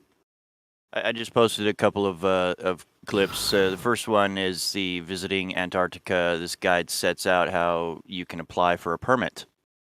That's from government.uk. The next one is Admiral Richard E. Byrd, who did a navigation on Antarctica and came out with a whole bunch of interesting things about Antarctica and some lands that we have not even managed to navigate to. And he was talking about navigating to them when he got shut down. The next one is where it goes into Jeranism and talking about the 24-hour sun. There is no 24-hour sun there. The sun actually is kind of manipulated out there when you watch videos. So manipulated. Okay. The sun is manipulated out there by man with video. Yes, it is. Okay. It's got to be manipulated. How do they manipulate it, though? So a man is manipulating the sun. The video that you watch of the sun going around 24 hours a day is manipulated. It's not the sun going around 24 hours a day. The video is manipulated. So that entails the sun has been manipulated. Calm down, boy. Calm down. Don't have to get. I just hate speaking to stupid people that want to calm go out into magical lands. You are going into a magical land that you don't know anything about. We keep You haven't it done simple. one research on it. I just proved to you that you have not. Calm down. No, I don't have to calm down because you're an idiot. Yes, because we have to keep it civil. It's a civil No, discussion. I don't have to keep anything civil here when you're just talking over us. What's Not happened even to looking the, at anything in the chat at all. What's happened to the oil rigs in that Black Swan picture? They've disappeared. Yeah, you get muted for talking over us. That's what you are doing. It's amazing that you don't want to listen to anything that we have to say. No, you weren't having a sizzle discussion at all. You were just telling us what you thought. And that's it. What you believe. And that's it. But guess what? I just showed you that what you thought and believe, bullshit. What was Paz's question there, Justin? Well, he can say that you can go and navigate whenever you want and do whatever you want out there. No, I mean Paz just said something about the oil rigs or something about the Black Swan. Can you repeat that, Paz? Yeah, in that last picture posted of the Black Swan, the oil rigs have disappeared. What's that all about? Yeah. So this is so that you don't need the oil rigs at all. You just look at the boat. They just widened them out. Is the boat refracting? Because the fucking oil rigs are not. Hey, don't use the R word around me. Hold on, Cliff. The oil rigs are not even part of the fucking discussion at all. That's why It's I took about them out. It's about the gosh darn horizon itself. They're only place markers. You people are ridiculous talking about bendy fucking cranes. We're not talking about what's above or below. We're talking about the horizon. I get it. Yeah, I see. okay, good, Paz. I'm glad you're starting to get it. The bendy cranes, yeah, I get it. They always say that. They always. Well, what about the cranes? They're Yeah. just bending. Like, bendy crane's a crock of shit for your side. It's a. No, I get it. I get it. You don't. You don't want the people distracting the conversation with the oil Don't rigs. embarrass yourself. Yeah. I'm not embarrassed myself. I'm asking why you've removed them. Pause up. Where is the mountain behind the towers? Can you see it? That guy is standing at 6 feet. He's not higher than 6 feet, dude. No, he's at 1 foot. No. This right here, this shot is when he's putting it down to the ground. Right here, this shot that I have, the very last one that I put, that's when he putting it down to the ground. He's at 6 foot right there. Justin, I just asked why you taking the oil. Calm down. You cut down on the food additives. Yeah, I just asked you one simple question. I just want to know why they disappear. And I understand that people keep distracting the conversation with the oil rigs. This is what I'm trying. Okay, fine. Sorry, I still don't think you get it. But anyway. Well, I do get it. I do get people keep distracting the conversation about the horizon by talking about the rigs in the picture. I can see it, what you're saying now. Okay. Cool. Thank you, Pazza. Thank you for that. Thank you for clarifying that. Question, that was all. Yeah, so Pazza, if you go to the original video for the Black Swan and go to 2 minutes and 20 seconds, right about there, you'll see him set up and just move the camera up to the horizon, and you can see the islands that are 29 miles minimum from the observer at 1 foot height. Now, did you see that part? I'm gonna have a look. I just posted them right now, so you can see them.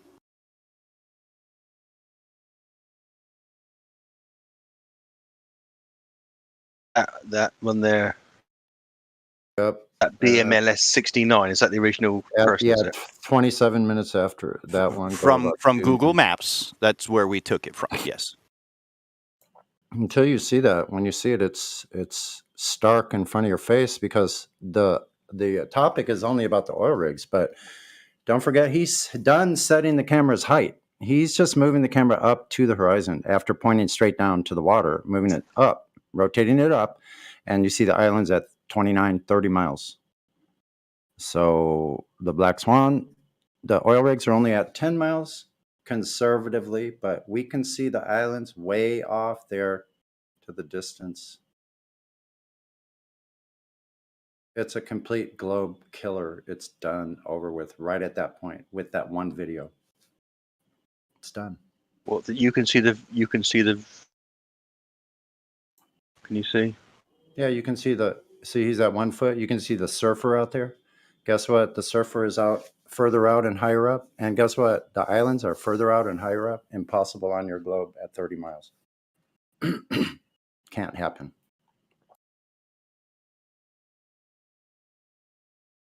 When he goes first, when he first goes down on the water's edge, he looks out across. You can see 1, 2, 3, 4, 5, 6, 7 rigs, can't you? And you can see the mountains, you say, in the island behind. Those are islands. The mountain is the actual islands. Those are the Channel Islands off of Santa Barbara. He's looking across the Santa Barbara Channel.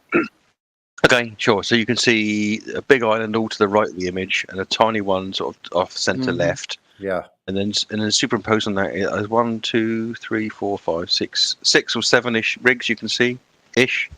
Right. So when he goes and zooms into those other ones, like that's the Grace rig shots that he's done. He's gone to those other ones, but the one at Anacapa, I believe it's from the same beach, is 31.82 miles at 1.5 foot above the water's edge.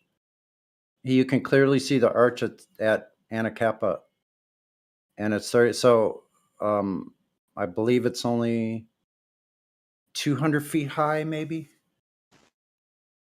It should be under 613 feet of earth bulge. Now you got to ask the question: where is the horizon supposed to be on the globe Earth model at that height?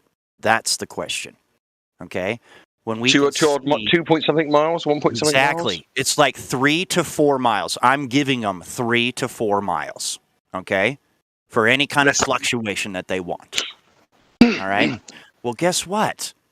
I'm seeing the boat at around 7 to 8 miles in that picture. You get what I'm saying? So if I can see the boat, the horizon, it doesn't matter anymore.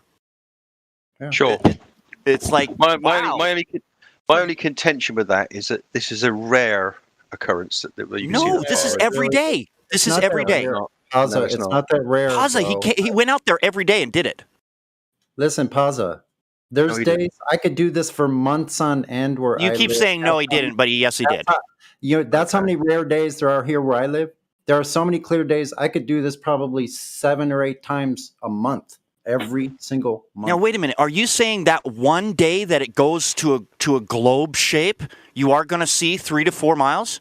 No, you never see the horizon at 3 to 4 miles, ever. Please show me that picture. Please show me that picture, because it's never been shown. Well, in his original video, he says... That's not the original video. The original video hosted, he says... Can you check out this one right here? Look at this one.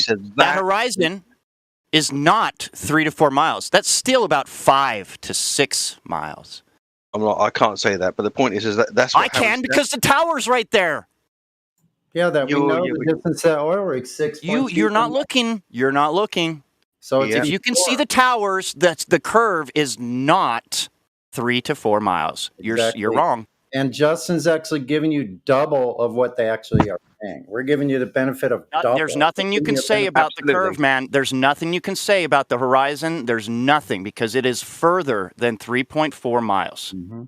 He says the point is he doesn't. You don't make the black swan observation every day. He starts by saying that. It is. It's right there. And he shows. This was the second picture. That's a second day. That's a second day. It's not 3.4 miles. That's the highest that the water has ever gotten right there is in that second picture I just posted. That's the highest. It never gets higher than that. He asserts that on most days it's like that. That's what he asserts. No. Okay, so you go do it, Paza. Why are you doing this to us? Go do it. No, Paza. Paza, come on. Yeah, it is pretty lame, dude. You got to do the thing before you defend the thing. Does that make sense? Hold on, Paza. So Paza, what are you saying is happening to your geometric horizon if you're telling us that it doesn't happen on every day that you can see to oil rigs habitat? So what are you saying is happening to your horizon? Either the Earth is changing shape or something else is taking place. Oh, so what are you going to go with? So it's not a globe then, right? End of story. Thank you. No, I didn't say that. Okay. It's not a globe at 39.59. End of story. Thank you. Okay. All right. End of story. Welcome to Flat Earth. Yes, and you have conceded, Paza, because that is the truth. So go ahead and say, I agree. No, I am not agreeing. No, you're going to do it. You're going to go ahead and say, I agree for the first time ever in your life. How's that sound? No. It's okay. You can agree with the truth. That's what we're telling you. No. A bit passive aggressive. I can be skeptical my whole life. No, that light isn't red or green. It's yellow all the time. Exactly. My friend, I feel like turns yellow. It never turns yellow. It's not me determining one of two colors. Let's not be childish. It's about the same thing. No, it is really. You are the one being it's childish kindergarten logic here. You are the one being childish here. 3 to 4 miles. 3 to 4 miles. You cannot see the horizon at 3 to 4 miles ever. No, but you started a minute ago by saying that what you show in your black swan photo is seen every day. That's simply not true. Well, I didn't say that, so can you find curvature, please? It is simply always true because you can always see the oil rigs from the fucking ocean seashore. Thank you. Oh, Oh, Yo, that's spot on, dude. I thought it was him for a second. You must be Oh, okay. Tomorrow. Paul, you know what you should see every day is your geometric horizon where it's supposed to be. We should see that every day if we're on a globe. Eye level. Yes. So something is changing from day to day, isn't it? Not changing. You just think it is. Are the oil rig distances changing, Paza, or is your relevance in the world seeming to change day by The day? position of the oil rigs never changed from day to day. The position of those oil rigs never fucking changed, not one iota, every single day. So I didn't say that, did I? Your Earth Did I is state the breathing. Earth? Your Earth is breathing, or Earth is exactly as we see it is. Every time we look, it's flat and stationary. That's what's happening here. Yeah, there's no globe. That's the whole deal. It's not a globe. It never was. It never measured. Nobody ever uses it as a globe. And furthermore, no technology, civil engineering, railroad surveyors or canal builders, sailors on the ocean. No one uses anything to do with your fucking fairy tale globe. It's a schoolboy's charm. And we keep looking, dude, and we can't find it. Where is the curve, dude? Where's it at? Show me the fucking curve right now. It's over there. Mm-hmm. I demand the curve now. I'm sure you do. I demand curve. Every time we look for a curve, we get flat. What does that tell you, Paza? It's difficult to determine the curve, or near impossible, looking across the horizon. So they could have never proved it. Ta-da! Welcome to Flat Earth. For real. Hey, can I be heard? Can I get a word in? Get him. No. Thank you. Hey, Paza, you guys, the ballers have been telling us for like 500 years at least, we can prove the Earth is a sphere because boats go over the horizon. Is that right? But they say that's a naturally observed phenomenon which indicates it might be true. No. They say you can prove the Earth is a sphere because you can watch boats go over the horizon. Is that true? Yes or no? Some people do. Okay, some people do. Maybe not you. Maybe not anybody since the Black Swan came out. But that's what they told. I've seen Electra say that. Hold on. It's not. It's not conclusive in itself. Oh, okay. So maybe you got some honest people out there. I'll tip my hat to that. Honesty is a good thing. But if the horizon is all over the place, is this a reliable proof of any kind? No, not at all. Not at all. And would you say it's even evidence? Because if you can see the boat, well, the boat's times, that's not really evidence of anything if it only happens sometimes. Right? No, absolutely. It demonstrates that looking to the horizon to ascertain what the shape of the Earth is an inconclusive and unreliable means of determining things. Right. So if that's true, then the only thing that you guys have left is if you go to space, that's when the Earth looks like a ball. But none of you guys are ever going to space, so none of you guys have any evidence whatsoever that the Earth is a ball other than pendulums that hypnotize people and computers and TV.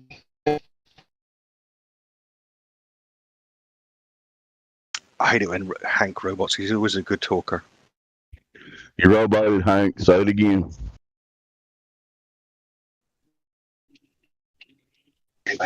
So if it's not reliable because the boats don't always go over the horizon. Oh man, it's really frustrating. I think you're in a better area, dude.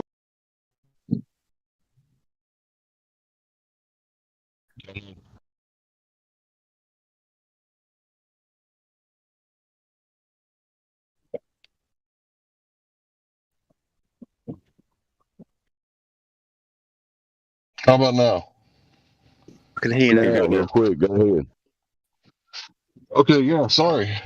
So if the boats go over the horizon sometimes, and this isn't really proof of anything, and you said that it can't really be measured, right, or figured out, then the only evidence that you guys have is cartoons on TV and magazines. And, if you could go to space, then you could see the Earth as a globe. So you guys don't really have any proof whatsoever for the globe after we debunked the whole radius and boats going over the horizon thing. You guys don't have anything to speak of, do you? I have to, if to agree with you, I'd have to completely dismiss all of astronomy. Completely agree with you. To have to agree with you, I'd have to completely dismiss all of space exploration as a massive hoax. And to completely agree with you, I'd have to.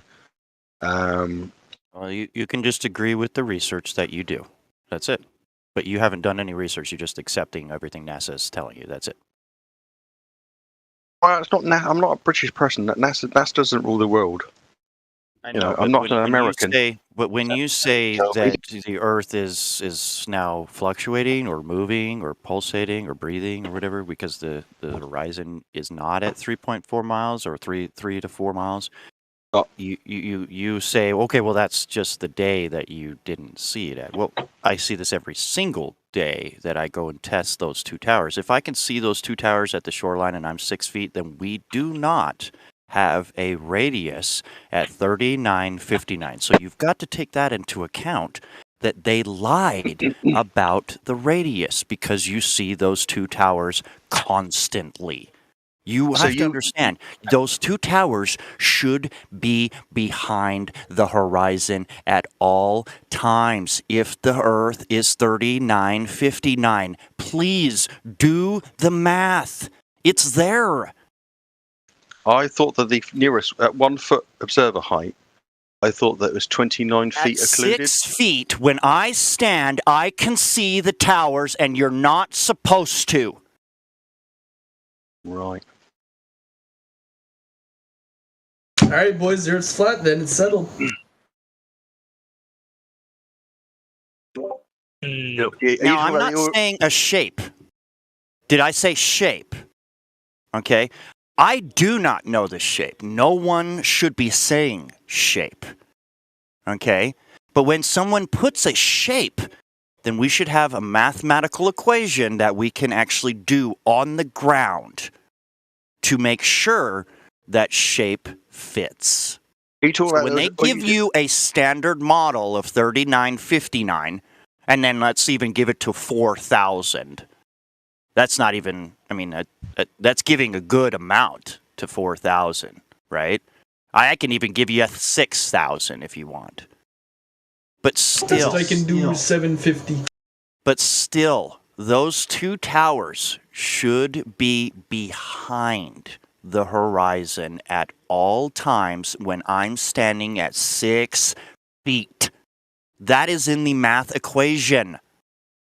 So you're talking about those two oil rigs, are you? Effectively, you say two towers. I just want to be clear. You're not talking about another picture. You're talking about the two oil rigs. The horizon is always past the two oil rigs. Yes. Now, you have weather conditions with water being swelled and water having massive waves that at 10 miles away, those waves can look very high. So his original video where he asserts that in most days... All I'm saying is the towers are not moving. What's moving is the water. Okay? But the water always finds its level. And guess what the level is? Earth! Okay. If you go down there every day and you measure it, why are you using just here's this little snippet from some guy who actually at the beginning says that on most days the oil rigs appear behind the horizon? I'm using the globe. I'm using the globe. I post it every time. I use the globe as the math equation. That's what we are given as the math equation. I'm being a robot because you are a nuthead. I'm a robot now because I am speaking like this and I cannot speak any way else because a robot speaks globe.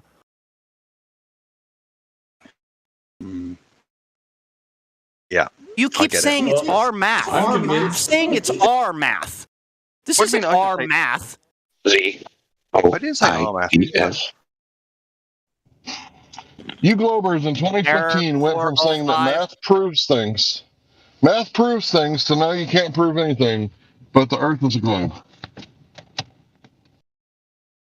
Yeah, good luck with that. I don't know why you use so many logical fallacies. You realize you're doing that, Pausa? For one, you're saying this logical fallacy over and over again is that because something wasn't done on every day, like that's ridiculous. It's illogical. If it happens at all, your globe is done with. It shouldn't happen not one time. But yet it happens over and over again. So I don't know what you're talking about. I could do this almost every single day where I live. Fine. What I'm saying is that no one has demonstrated to me that that picture of the black swan is a common occurrence. Even the bloke who did the original video, it's demonstrated there, 100%. You're doing it again. Why are you doing that? Because if you make an observation 50 times and it appears one way, and then on one occasion it appears another way, you don't jump to the conclusion. But dude, it's appearing this way every day. No, it's not. The horizon is not where it's supposed to be every day. He clearly states in his original video that the oil rigs appear behind the horizon. No. You're wrong. You are so wrong. Yeah, you want Pausa wants to ignore all the other information, like on the videos that BMLSB. Every day they're visible, dude. Every day they're visible. Every day. The actual data of how high the waves are that day, and he's at this height. You're ignoring all of that, Pausa. Pausa, why do you want to believe we're wrong? Why are you trying to make it so that we're wrong? No, I can't believe you hang everything on that Black Swan video. It's so unreliable. I don't. I sure don't. They're just using it. They are using it as one piece of evidence. I can pull out a few more. Another fallacy, Pausa. We have hundreds of black swans. That's just one we show every now and then. I'm just saying, dude. See, I posted the current Guinness Book of World Records longest line of sight photo, and it's 443 kilometers. So what are we doing about? Why are we splitting hairs about 10 miles, dude? Pausa. It's flat. What's wrong with you, bro? I'm serious. And I'm in school for psychology, so if you need someone to talk to, I have no idea what's going on in your head right now. It's flat. That's not a question. I'm as crazy as every other globe earther. That's true. I'm just saying, why can't you agree with reality? I'm not asking you questions. These guys aren't asking you any questions, guy. We're telling you how the world is. Mm-hmm.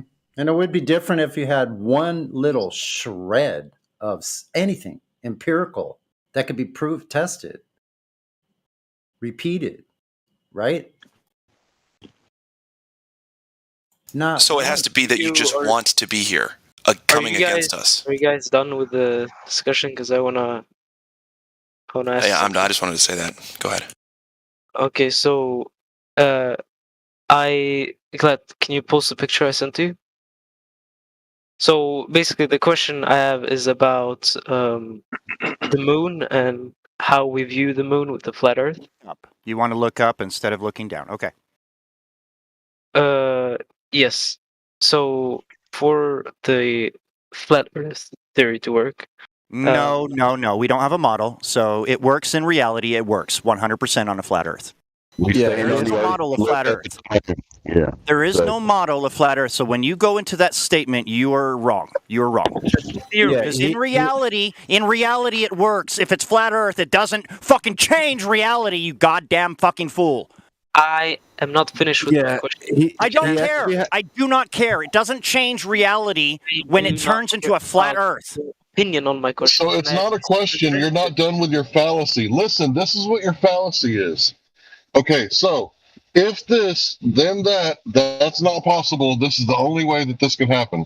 So this is the formological affirming the consequent fallacy, right? If the lamp is out, well, it must be the bulb, right? It couldn't be the wire, right? Cut in half. It couldn't be the electricity's out on the whole block.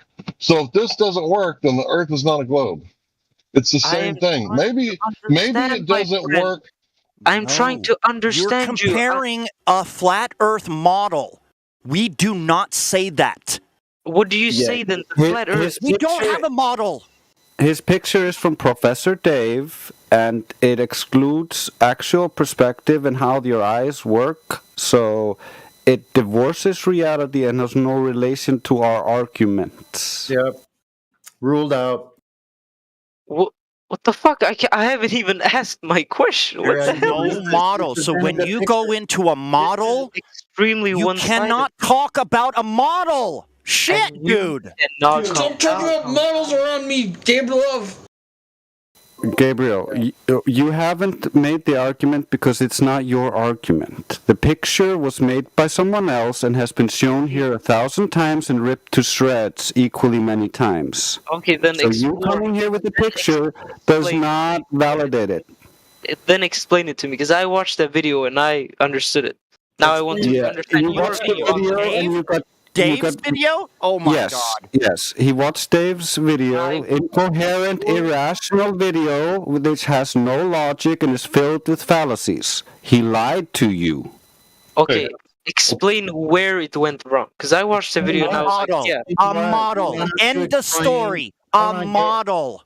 If he starts talking about a model, I know it's wrong. No, Justin. Hold on. Gabriel Love. You want us to explain your model to us? That's what you're here to do. Why don't you explain I'm it? here to ask. I'm here to ask about the video I watched. I want to hear your. Trying to ask? What are you trying to ask about it? So basically, I saw the video.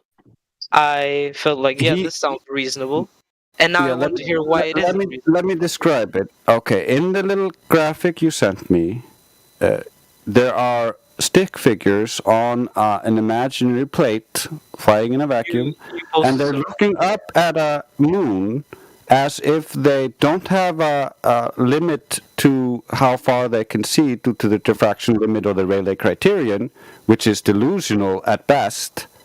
But then from that delusion, you assume that we accept that delusion, which you apparently do, and then you try to assume from that because you cannot see the moon from everywhere, it must be a globe and cannot be flat. That is patently absurd because we have eyes and that's how we see. We do not see by your imagination and retardism.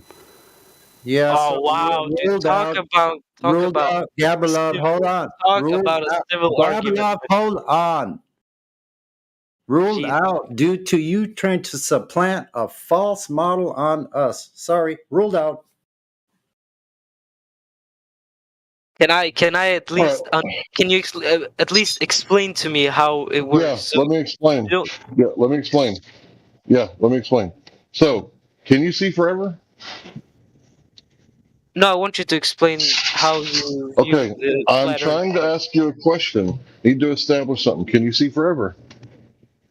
What do you mean by that? Your eyes have limits. Okay, so how big is the moon? Currently, I don't know. You want the mass of it, or what do you? 1/4 the size of the Earth, right? How come you can only see the shadow on the Earth is only 100 miles in diameter? What would you say? I couldn't hear your question. Hank? Hello?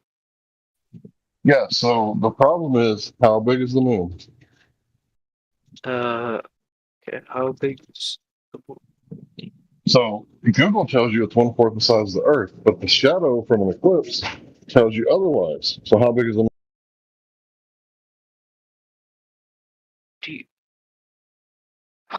He cut his mic just a little too soon. How big is the moon? Yeah. How did I think? Are you getting to? How did they measure the? I don't know. What do you want me to tell you? The radius? Well, what exactly do you want me to tell you? Listen to what I'm telling you. You're asking Google how big is the moon, and they're going to say 1/4 the size of the Earth, right? But during a solar eclipse, the shadow from the actual moon itself is less than 100 miles across. How much is 100 miles in kilometers? So, how much is 100 miles in kilometers? I don't know. 160 kilometers. Okay. Okay, so less than 160 kilometers in diameter, means across. So if the shadow of the moon is very small, right, and the moon is going tens of thousands of miles away, can you see it forever if it is small and close? Can you see a drone forever when it's small and close? But then the drone starts to fly away into the horizon, just like an airplane or a helicopter. You can't see forever. So what does this have to do with the shape of the Earth? This is only about the eyes. Okay. It has nothing to do with the shape of the Earth. And that's the thing about you ballers. We're talking about go out and measure the Earth yourself. Don't trust us. Go ask the Earth itself what its measurements are. And you guys come in here with, look at the moon, look at the stars, look at the sun, look at the eclipses. It's relevant. But when I say, Everything yeah, has it is more relevant. but Earth. It is. Look at the eclipse. The totality diameter is only 100 miles across. That means if you're not within that 100-mile range, you're going to see the sun poking out from the side of the moon that's supposed to be 1/4 the size of the Earth. If it's 1/4 the size of the Earth, the eclipse should cover the whole North American continent. You should be able to see it from Texas all the way up to Chicago. Yep. And an object cannot make a shadow smaller than itself. That's the limit. No matter how close you can put it all the way up to the surface, it's not going to make it any. It's always going to get larger as it gets higher and higher up. So it can never be small. No, that's not true. Object. Cannot be. Because light bends around objects. If you put like a pen, you can make a really small shadow with it. Why are you coming in with the pseudoscience again, bro? Let him talk, man. No, let him talk. You guys just cut everything down, please. Yeah, I'm not like making some shit up. Like you get a pen, right? You can angle the light so that it makes no shadow at all, and then you can pull it like a little farther away and make a little shadow. What is the name of the person who measured the radius? It's good we're not talking about shadows then. You said that an object cannot make a shadow smaller than itself. Cliff, what is the name of the person who measured? We're not talking about shadows like you're saying. Cliff, who is the person who measured the radius? Because he must be very, very famous. I need to know who it is. Why would he be famous? Fuck? No, seriously. Well, what are these kinds of questions? If someone measured the radius, don't you think they get a Nobel Prize? Who discovered penicillin? Wouldn't they get a Nobel Prize? Penicillin? What is penicillin? Wow. Wow. What is Wasn't it a scientist? penicillin? Holy crap. Wasn't it a scientist? We are in deep trouble here, folks. We got He was trouble in a at River deep City. trance. Trouble with a capital T and River City with a capital R. In essence, the YouTuber Professor Dave is not a professor, and he doesn't know what he's talking about. He doesn't understand how the eyes work or how perspective work. If you look down a hallway that's really long, or like a really long tunnel, you cannot see the end of that tunnel. So there's no possible way that you will be able to see China. I never asked about China, my friend. Let's ask Professor No, Dave. but the same applies for anything in the sky. Everything Have you I see implied converges. you see Everything China? you see converges upon the vanishing point. When the vanishing point is stretched into a horizon, that limits how far you can see. So Dave's imaginations about how the world would work in his straw man imaginations have no relation to how the world actually works. So it doesn't debunk anything, it just shows how stupid Dave is.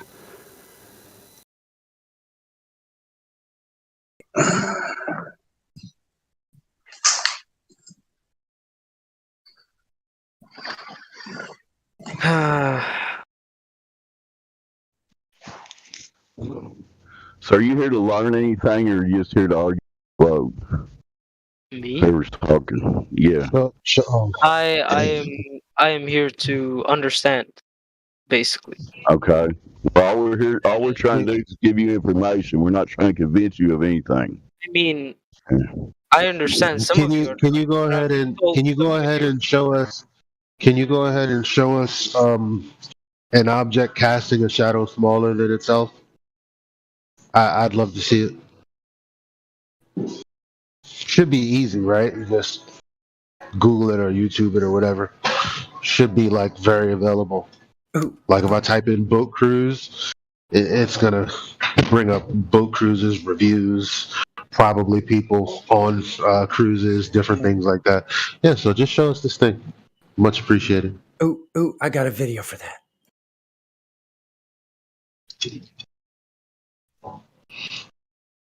I mean, people are reactionary. You guys just, say things to say things. Okay, Most of the Elijah, time. Elijah, let me send you a picture. I have a picture for you. How about you just give me a video? I can't send. A picture will be enough. No, it won't. Send me a video. I'll see your picture and raise you a video. Elijah, in the live voice chat. Just send me a video, bro. Should be able to find it very easily. I have a picture for you, and it will be. I want a video. I don't know if I'm speaking Spanish. I want a video. Send your picture to somebody It does else. not matter to me if you want a video. I have proof through a. Well, then why would you send me something that I didn't ask for? Send it. Just send it.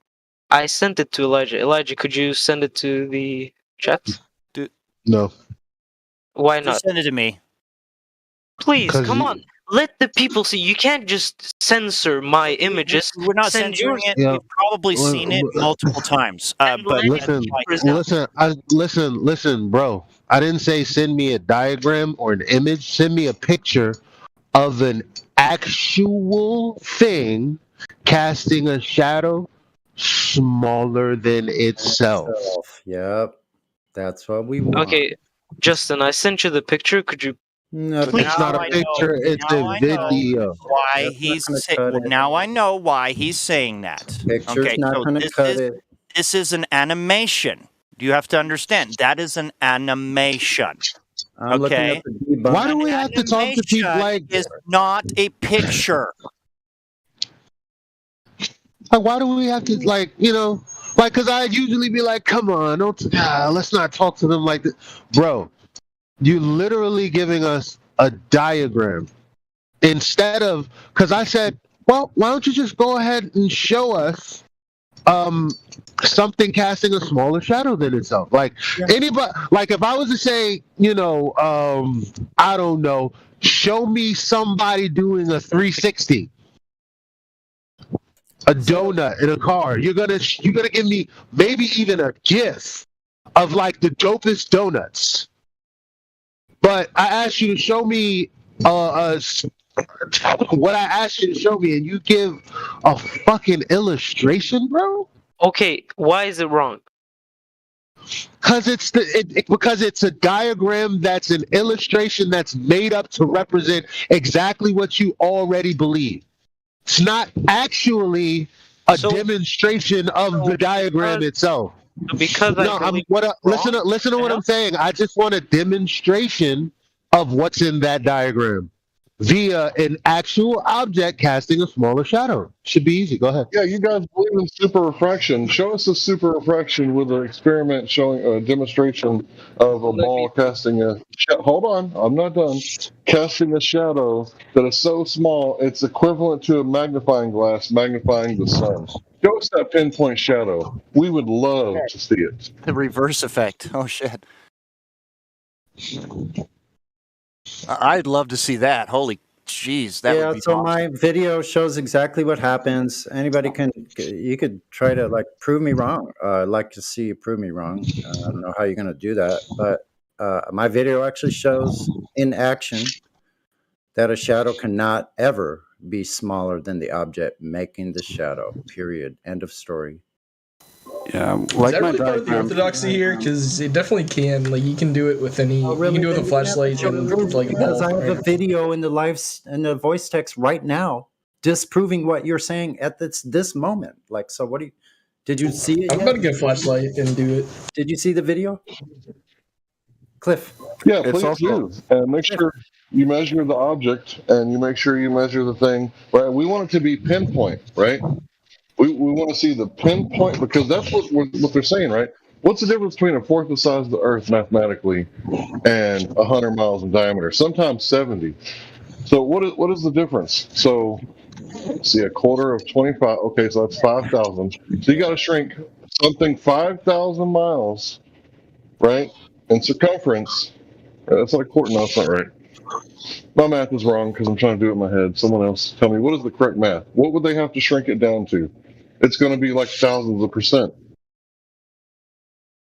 the issue here is the light source needs to be bigger, apparently bigger than the object from the position. So the sun would have to be from the face of the moon or the backside would have to be so large in the sky as to eclipse the entire sky.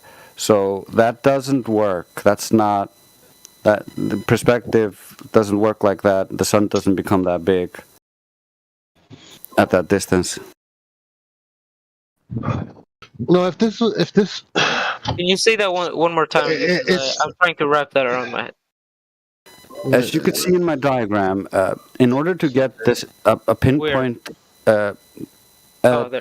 3 minutes after the hour, when you're playing with light, in order to get any kind of definition and make the darker shadow small, you need a big light, bigger than the object that's casting the shadow, and it needs to be so.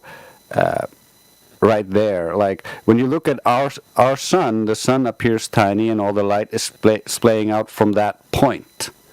It's not coming from all over the sky straight down. There's not a giant sun filling our entire sky.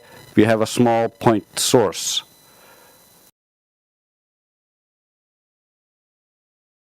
Okay. So you people asked for an example of an object casting a What do you mean by you people? shadow flat earthers. So No, we are not speaking about shadows in any case, but an example we don't believe in of an shadows. object casting Listen, a Gabriel. shadow. What do you mean you don't believe in shadows? What are you talking about, my friend? Come on.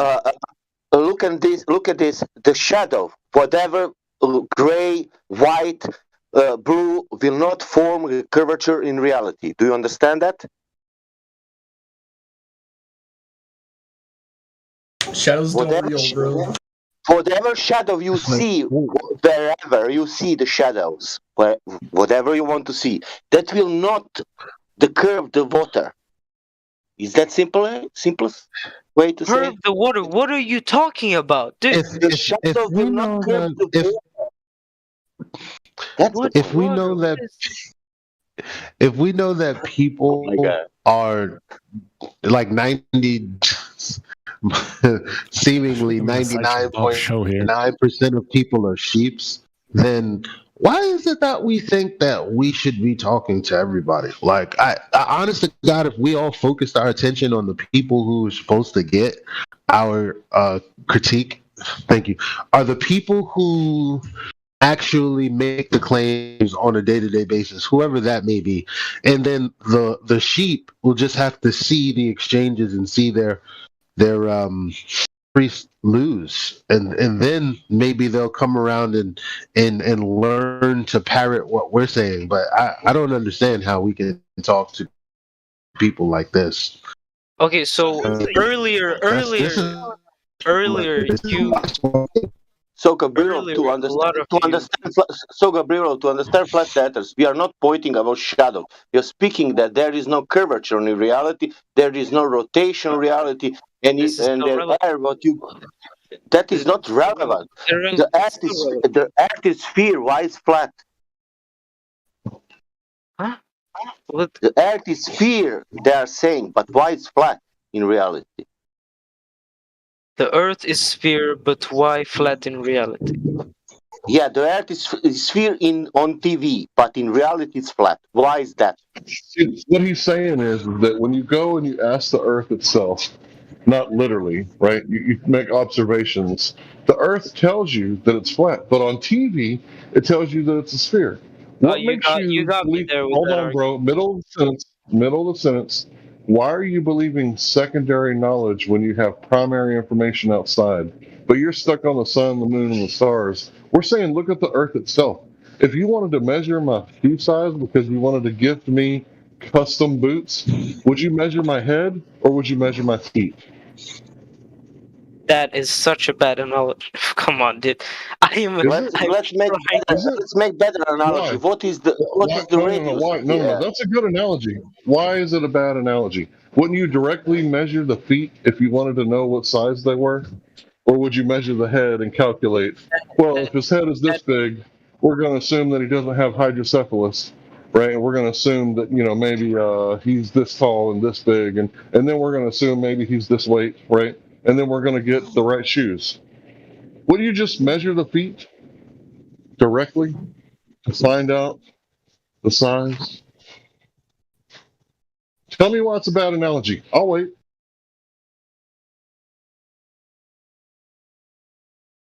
Because the moon, the shadow, is still relevant. Listen. Again, you're going to shadow and the moon. My friend, he asked me a question. Shut the fuck up, man. I'm trying to answer the question. You idiot, man. Come on, man. Come on. I'm getting interrupted all the time. Please. Ask your question about not about. I hear no answers. I hear no answers. Oh, thank you. Whoever did that, I was just gonna mute him to see if there was anyone else that we could talk to. Shouldn't let people waste that much time unless there's literally nothing else to do. I was trying to figure out who's the you people anyway.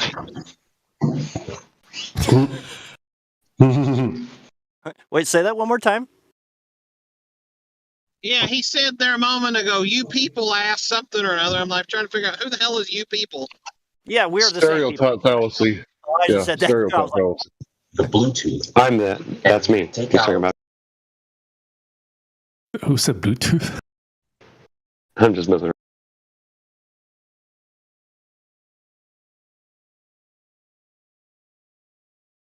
I just gotta say that is a good clip to take out and put in the numpties because that was great. Yeah, why would you measure your feet if you're going to get new shoes? That's bad. That someone Everybody knows. that someone has to pause and not even understand the correlation between that analogy. That's what I'm saying. Yeah, that's what I'm saying. I agree, Elijah. I'm with you, man. Like, really, like, what? I don't understand what the purpose is because you give them an analogy of you give them some other example that's exactly analogous to what they're proposing, and they're like, but that doesn't make any sense. What I'm saying is, it's like, no, dumbass. Like, what I did was characterize your argument in a nutshell, and you're telling me it doesn't make sense. Right.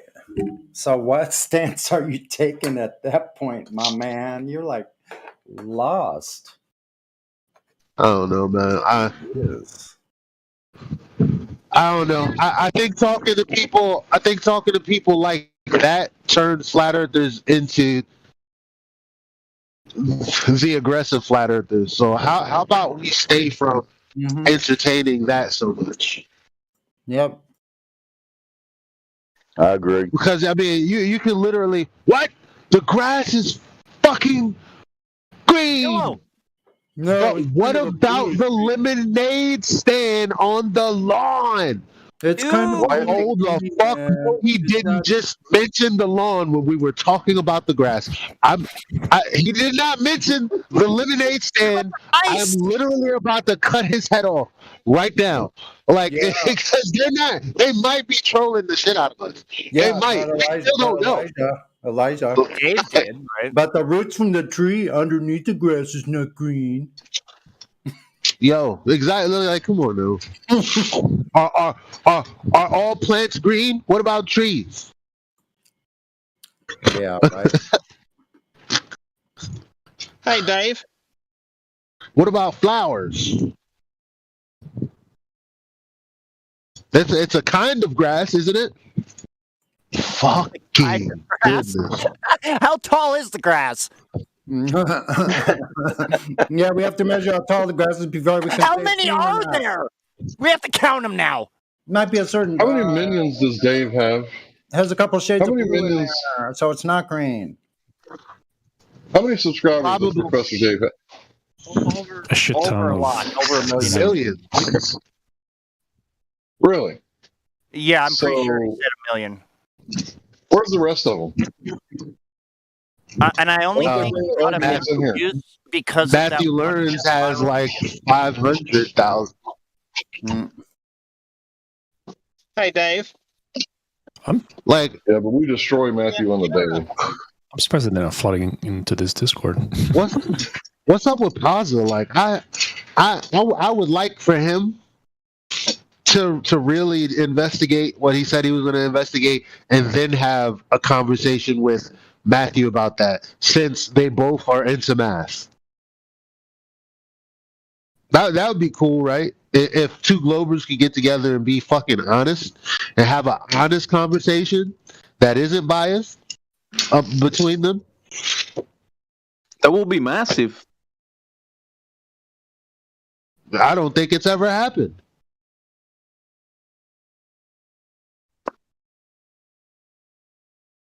Look at his. Nah, it's happened. Look at his comment, It's happened. guys. Yeah, they don't even talk with each other. They just know how to parrot the same information. They don't never heard of each other. Remember what I was saying earlier about understanding? I'm dead serious. I don't know if my spirit is from the same well that their spirit is from. They could literally be Satan's children for all I know. I don't know. I don't know. That's how they act. Like they're fucking born of something else, like born of another mind. Yeah, like empty vessels. Hey, brother Elijah, go read the verse that talks about the reprobate mind. If they choose to live in the sin, God will turn them over. What's crazy is I got a call Gregory today. He would have said the exact same thing, because I always complain to him about psychology of people, and that's exactly what he would have said. So let me explain how it works. So if they just completely continue to choose in a sin, God loves you so much, right? He wants you to be happy, and he respects your free will.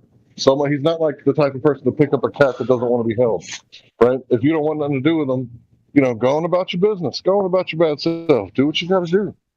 He loves you so much, he wants you to be happy in your sin, if that's what you want.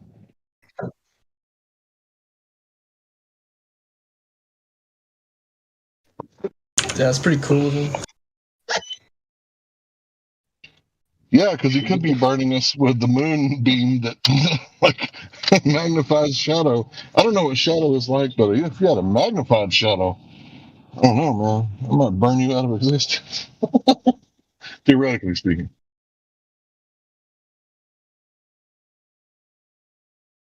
Hank, was that you or Dave talking about getting your head measured? Well, that was me. Oh, so I thought of a little better one for you. Why would you measure somebody's foot when they're trying to get custom made boots? Why wouldn't you measure the light bulbs in their ceiling? To see the color of his toenails. I mean, by measuring the light bulb in your ceiling, we'll know how big your feet are. We'll know that they're round, just like the light bulbs. Yeah, it's analogous. Absolutely.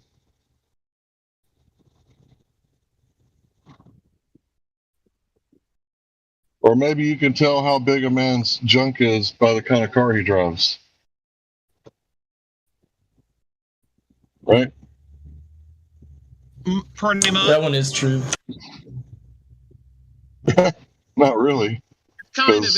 I think it's kind of inverse. I think the bigger the car, the smaller. There you go. So the one with those big, huge, giant trucks. Smallest. Well, I drive a 3-cylinder Mitsubishi Mirage sometimes, but I'm not really. Well, never mind. Stops just in time. Cliff, can I ask you a question? Well, you call that junk science if you wanted to do experiments with that? No, I'm good. We'll leave that up to ladies' night. That'd be called the science of the wang. Wang Junk science. Science of the wang. Cliff, can I ask a question? What do you think? Why I'm thinking? What do you think? Why I'm thinking that Earth is flat? I don't know. You're contrarian. No. What do you think? How I came out that Earth is flat? That I'm thinking that Earth is flat. He's saying he said that you disagree. Hold on, bro. He's saying that you like to disagree just on the very basis of disagreeing with someone. You like to disagree. That's why you think that Earth is flat. That's what he said. You are suproton. No, I want to know. Do you know the reasons why I know that Earth is flat? No, I don't know. Well, how do you want to know? Yes. Do you know the radius of the Earth? The radios? Yeah. Yeah. And how much it is? How much is the radio? Radius. Oh, I don't know. You don't know.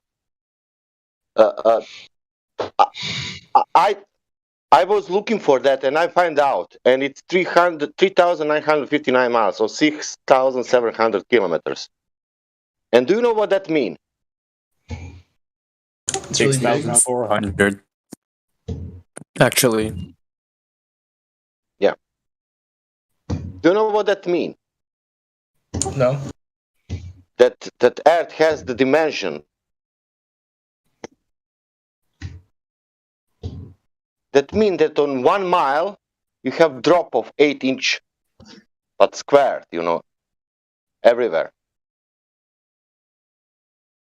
And with distance, that drop is growing. Do you know that? I did not. That is sphere. That is simple geometry. And now, question is this. Okay, that's the sphere. That's this radius. Good. There is a drop. Every observation showing there is no any drop.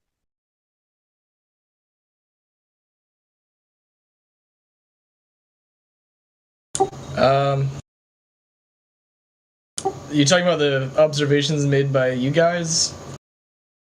I'm talking about every observation. I can show you one observation of the guy who is testing the zoom Nikon camera. He's not flat earth, and he's showing 57 miles of distance without any drop. What about the Guinness Book of World Records for the longest photography? He's not a flat earther, but yet he proved, right? When you do the math, he proved that you shouldn't be able to see that mountain because it should be hidden by a mile, not the bottom of the mountain. The top of the mountain should be hidden by a mile of curvature. So is he a flat earther? No.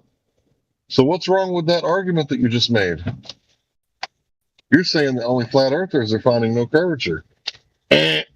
No, I said. Look at these this. observations made by flat earthers, or no? This is even better. for example, you are not flat earther, but you can do it the same observation, and look at what you will not find that drop anywhere.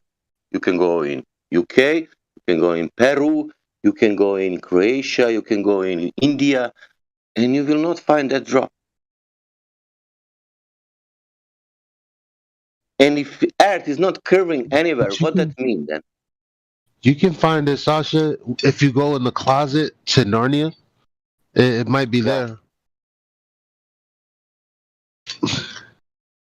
But that means you can do it, you are not flat earther, but you can try and see, okay, now I will find it, because these flat earthers, they are faking. I'm not smart enough.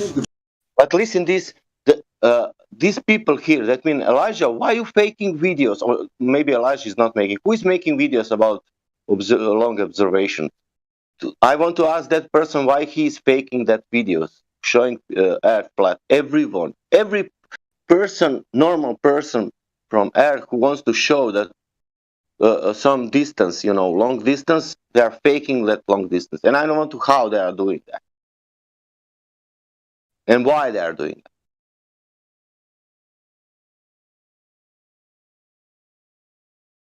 that. And I don't have another video where it's showing the drop, the real one, the Glober is making. Look, there is the 10 miles distance. Okay, great. There is 66-foot drop there, but not only there, everywhere. That means India, China, in UK, everywhere where is the sea, there is a drop. After 10 miles, 66. And you can say, okay, if it's 60 or 55, more or less because of refraction, but there is that drop every time. Why we don't have that every time? Yeah, of course.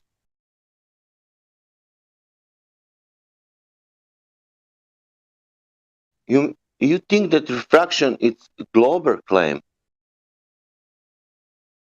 Do you know when you invoke refraction, you said bye-bye globe immediately? I didn't know that. Good. Because your geometrical horizon is gone. If the horizon is constantly moving around. So the only way you can see it is if you go to Narnia, space. That's the only way you can see it. Everything else is cartoons. So what has convinced you that your secondary knowledge, right, that you got second-handed, is better than your primary knowledge, which if you go outside and observe the Earth yourself, the Earth will tell you that it's a level surface that you're measuring over. My secondary knowledge has been reliable for a lot of things in life. Really? But look at this. You will Does the appeal. Federal Reserve have any gold reserve in Fort Knox? Listen, this you will appeal to authority because they are saying that water is curving. Of course, okay, great, because authority realized, scientists that water is curving. But water itself, like water, water will never curve, and it will never, ever, ever curve. But it will still flat and level, in nature.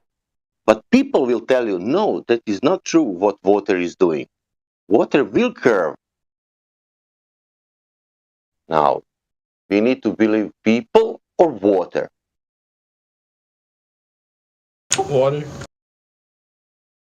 Thank you.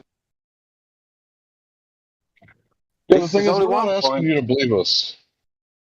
Sorry, Sasha. Sorry, Hank. No, you're good, bro. We're not asking you to believe us. We're asking you to go look for yourself. And that's the thing about Professor Dave that's so dishonest. He's telling people to look at the moon, look at the sun, look at the stars, right? Why wouldn't you tell them, if you're so confident in 2022 that NASA's been to space, and Elon Musk and all these other people, I'm sorry, I don't mean to say Elon Musk, Richard Branson and all these people have been to space, the guy with the lazy eye that owns Amazon, all these people have been to space. Why wouldn't this professor tell you the best way to find out what the geometry of Earth is to directly measure the Earth? Why wouldn't he tell you that? Don't you think that would be like first things first? Measure the surface, measure it over a large body of water. That way the layman can do it. That way it eliminates a lot of factors and variables. So anybody with a good pair of eyes can measure it for themselves and know that every horizon distant measurement is 1.225 times the square root of the observer's height in feet. Wouldn't that be knowable? Wouldn't that be testable, repeatable, falsifiable?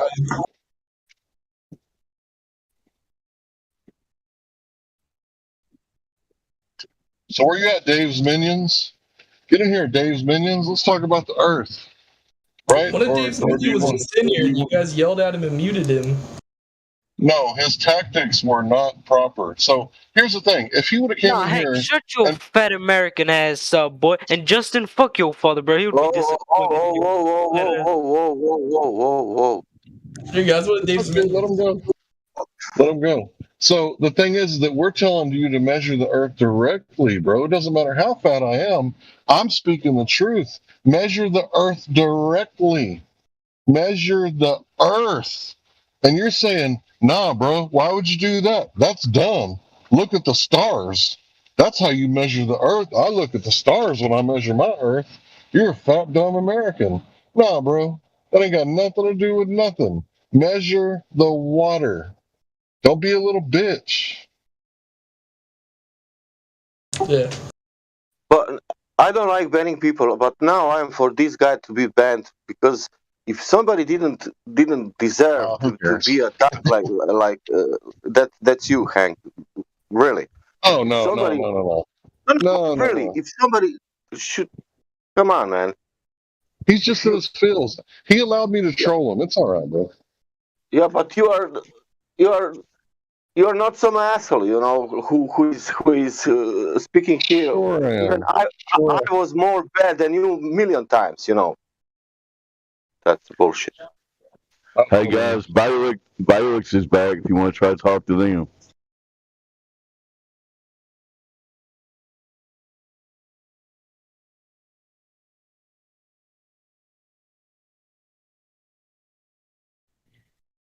Barracks, did you say?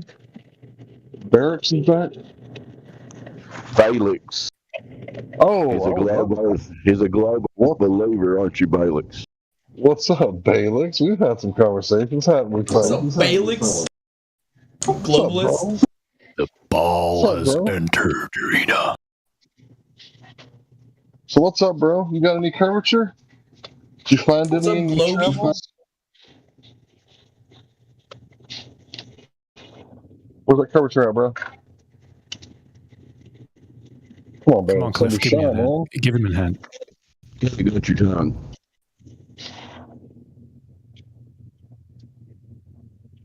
Why you need curvature? He's Come on, Cliff, VC you give him a verified. little hanging.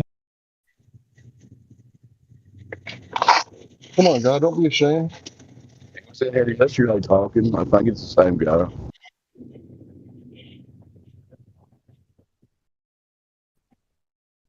Ball Leaks is his name, but he doesn't have any balls to speak.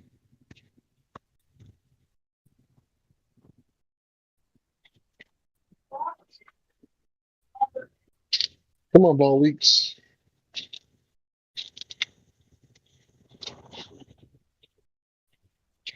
You can do it, bro. Muster up the courage. Face your fears. He has the right to remain silent and the ability, apparently. Something's going on. Wait, he says he can't prove it, so put me on fence. That's not how his attitude was the other night. He must have learned something.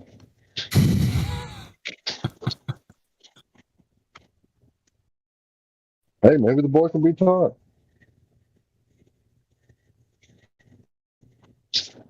Yeah, if you give me the opportunity to debate some dude named Baal, I would love to destroy that dude. Do it for free.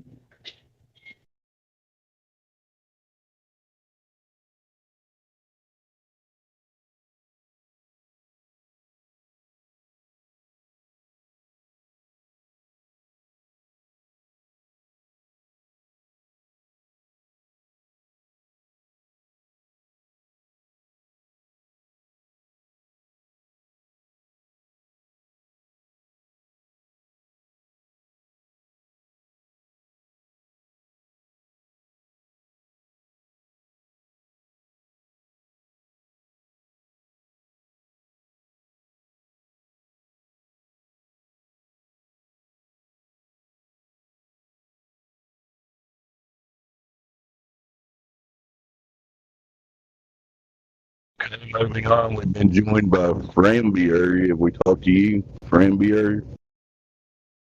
Hello. What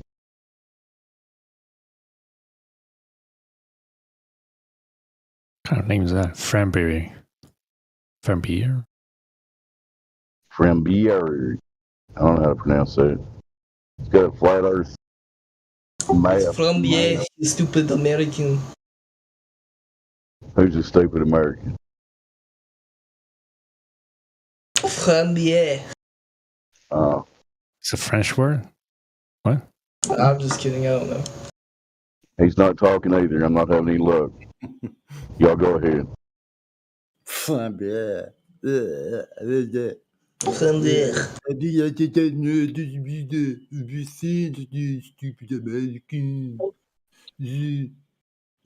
guys. Here's the thing. I've had so many rotten tomatoes in my face that, at this point, it doesn't even affect me at all. What does piss me off is blatant stupidity. I have trouble with that. So, these people are just, it's like they're brainwashed. Every single one of them, they're under a spell, right?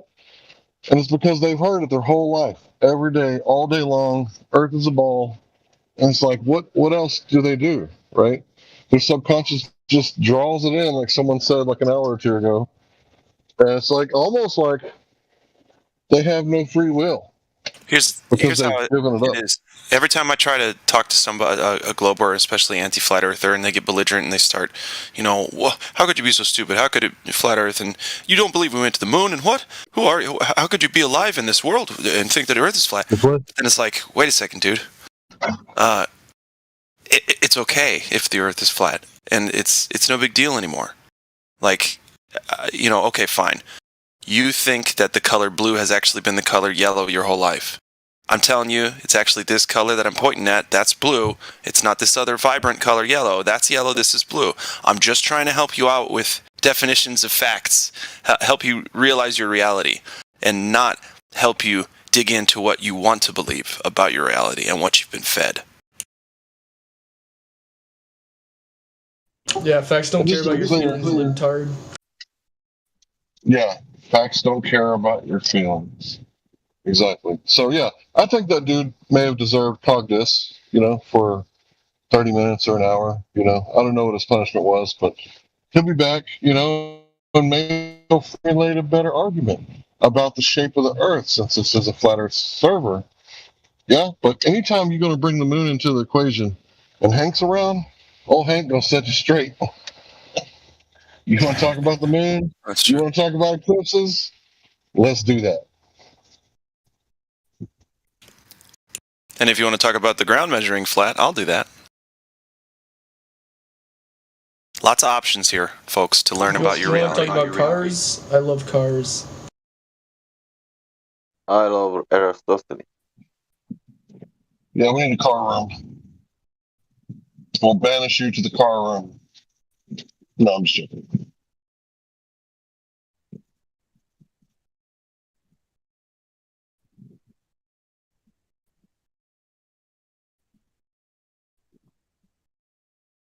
So if the moon is an Earth's atmosphere, and it's the least amount of atmosphere possible,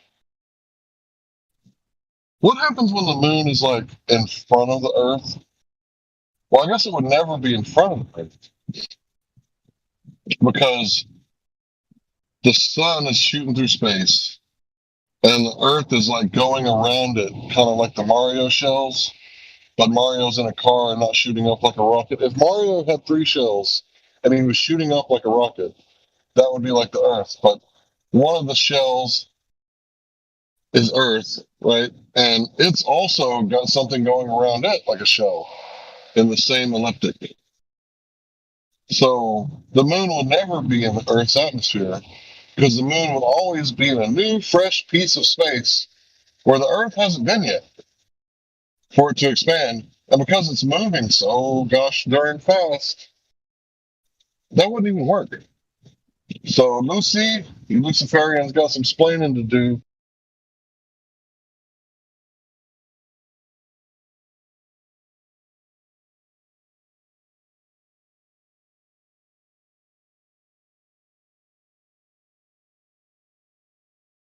You actually almost touched upon something that I find really interesting and should be a big problem in the globe model. If the globe was orbiting, there would be pressure differentials based on the orbit.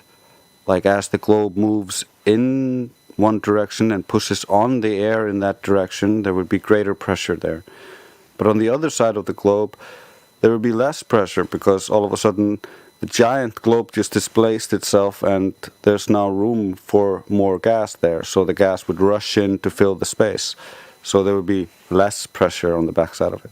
We don't see any of this. We don't see any effects of motion, curvature, or the vacuum. Or a tether. Because have you guys ever tried to play tetherball without a tether? Man, it's really difficult, you know? Without that tether, yeah, I just call it the wall. Tetherball.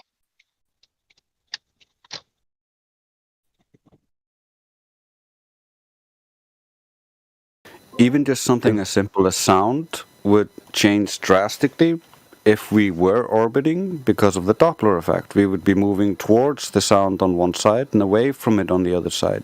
Everything would be different on a globe. Reality is not a globe. Yeah.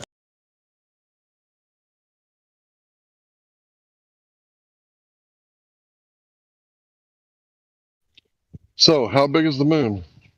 Okay, well, we can't measure the moon because we're down here. What would be the next best thing to do if you wanted to know how big the moon was? Well, its shadow is down here. So if we were to measure the moon's shadow, oh, that's crazy, that's stupid, you're a dumbass. Really? Is that true?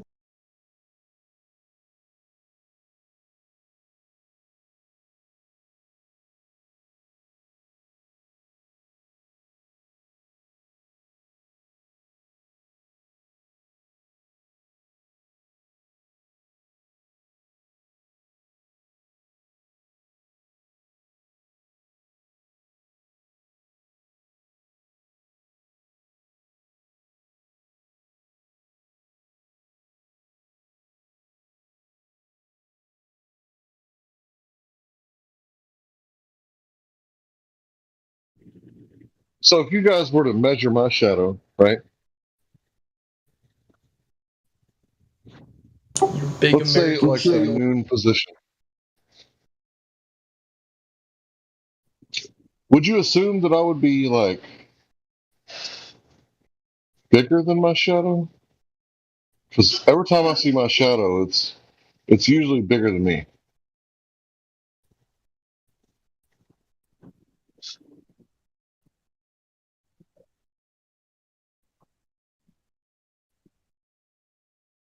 And you know, if there's an umbra and penumbra because the sun's so gosh darn big, where's my umbra and penumbra? I want my own umbra and penumbra in my shadow. Where's my super tiny shadow? Oh, I'm not the moon. I can't magnify shadow. Sorry, I forgot about that.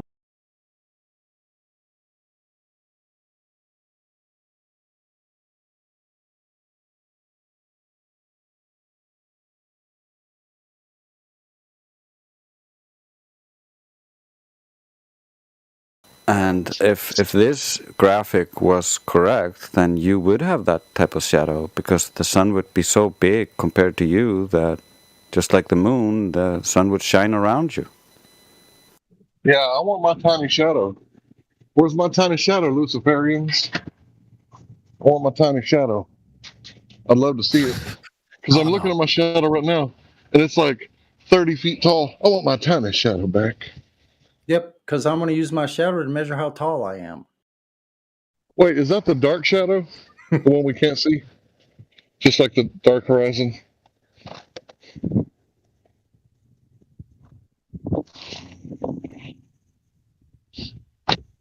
You know, if I wasn't such a religitard, globe zealot, I would say that, we all have psychosis because there's all these dark things that we can't see, but they have to be there. It has to be. Always had a model of water tank, that stuff is always there. Don't you understand? You're just a silly flat earther, aren't you? Dave, is the dark shadow with you now? Your tiny dark shadow? Yeah, it's always there. You just gotta believe. You gotta believe, man. Come on, man. If you believe in magic.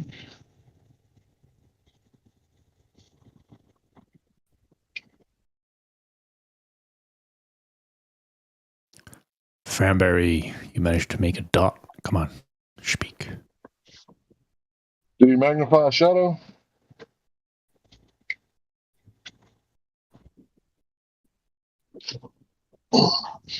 Y'all just scared Franberry away. Good job.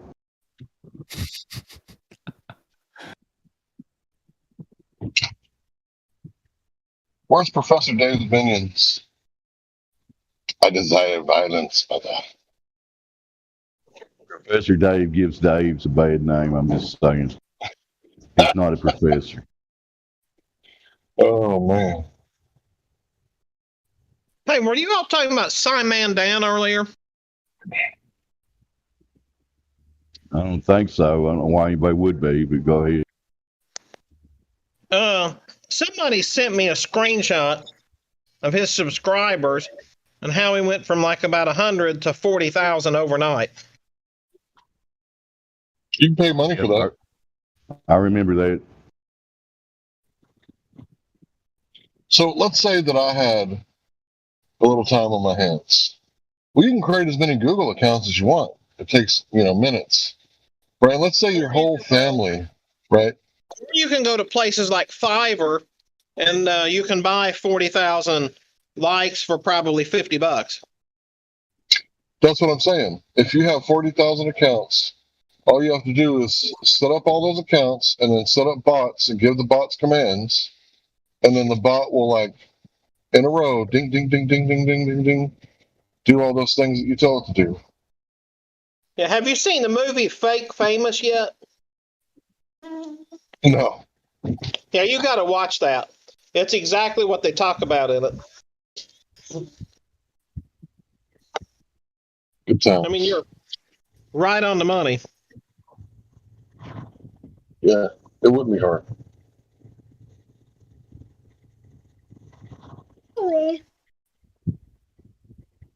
And typically, when you start a Facebook page for a company, to get all the controls, you need 100 likes to get all the controls for the page. They unlock everything for you at 100.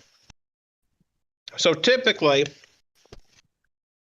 when I'm setting up, I just buy those 100 likes. I never buy any more. I just buy to get that functionality. And then that's that. And then I let the page grow organically. But yeah, it's there's a very robust market for even like accounts that are breached, where there's people still using them. You can get people that don't know that they're liking your stuff to like your stuff. It's really weird. Well,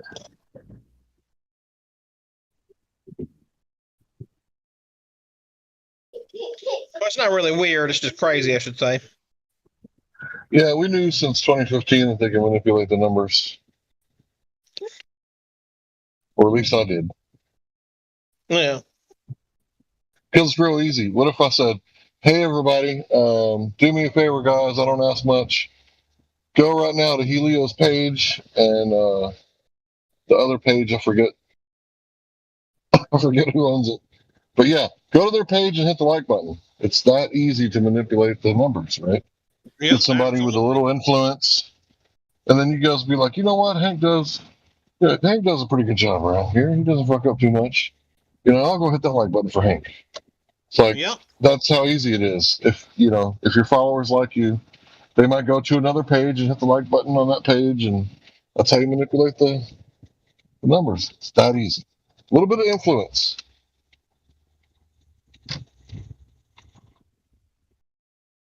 I was looking at a video from McToons that I'm convinced that all of the all of the comments on the video were purchased comments. Yeah, I would rather scoop up my eyes than watch more Mactoon. Yeah, I didn't actually watch the video. You said but you can figure out a lot from these people by reading the content, reading the comments. You mean by bots? Yeah, because you can see how creative somebody like him is. And can you see his analytics? Like, can you see on that particular video that you're talking about, the average watch time? Because it'd be hilarious if the average watch time of most Glover's videos is like fucking 2 minutes. Because we're the only ones actually watching to and turning that shit off.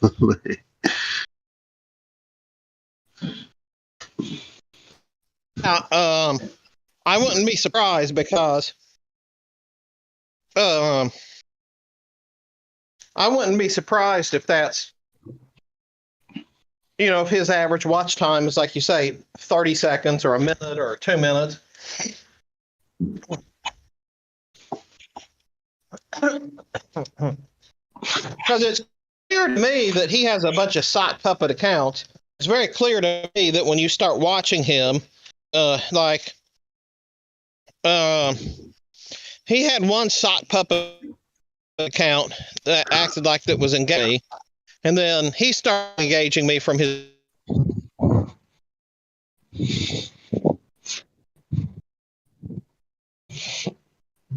long errors. Everything was all exactly the same as far as like it was like I was talking to the exact same person.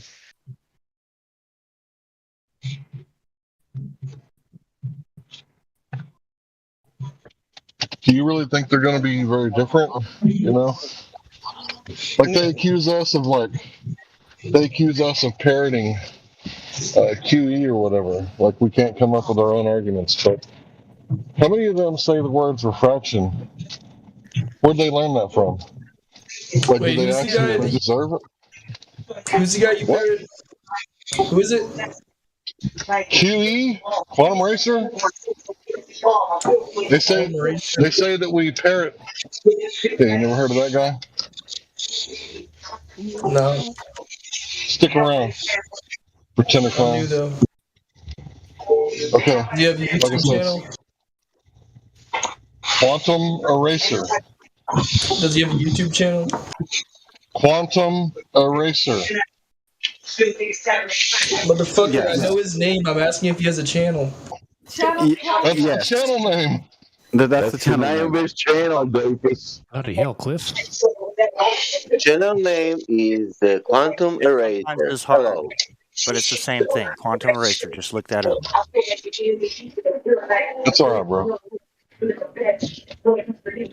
So anyway, yeah, they accuse us of parroting Quantum Eraser, right? But I was making that argument about the size of the moon and the shadow before I even met John Huey.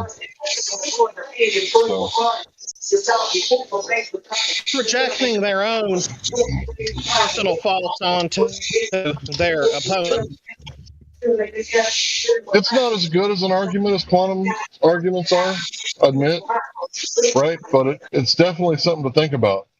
How does the moon magnify its own shadow? Or under what mechanism does the moon and the sun magnify the shadow? They say umbra and penumbra, but that's not what it looks like to me. It doesn't look like an umbra and penumbra. It looks like a magnified shadow. Let me go ahead and post what I'm talking about so you guys can see it. Because it looks weird as hell.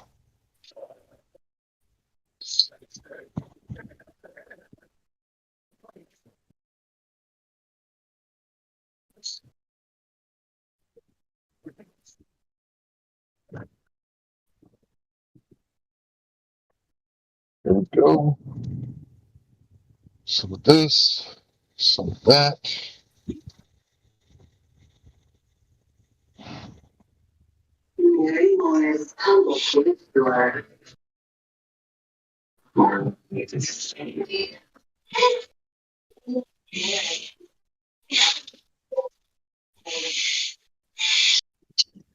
Now remember, the moon is supposed to be 1/4 the size of the Earth. Oh, hi, Bubba. Hey, you cute stuff. How's it going, folks? A voice from Hank. Not bad. Passing a couple servers. How y'all doing? What's up? Who is this? This is Dryer. Yeah, what's up? Dryer. What's up, bro? I guess it would depend on what parameters you use, what geometrical model you use to describe the terra firma we walk upon. Stuff would be very different depending on what model you use. Why you need a model? Paul Leaks, why don't you get on the voice chat, bro? Why are you being a chat skank? But it doesn't matter. We got someone else in here. Did you say something about a flat Earth model? We asked what's up, and I use that as a segue to say it would be different depending on what model you use, whether globe model, Dyson model, flat model. Be different in each model. You use different parameters.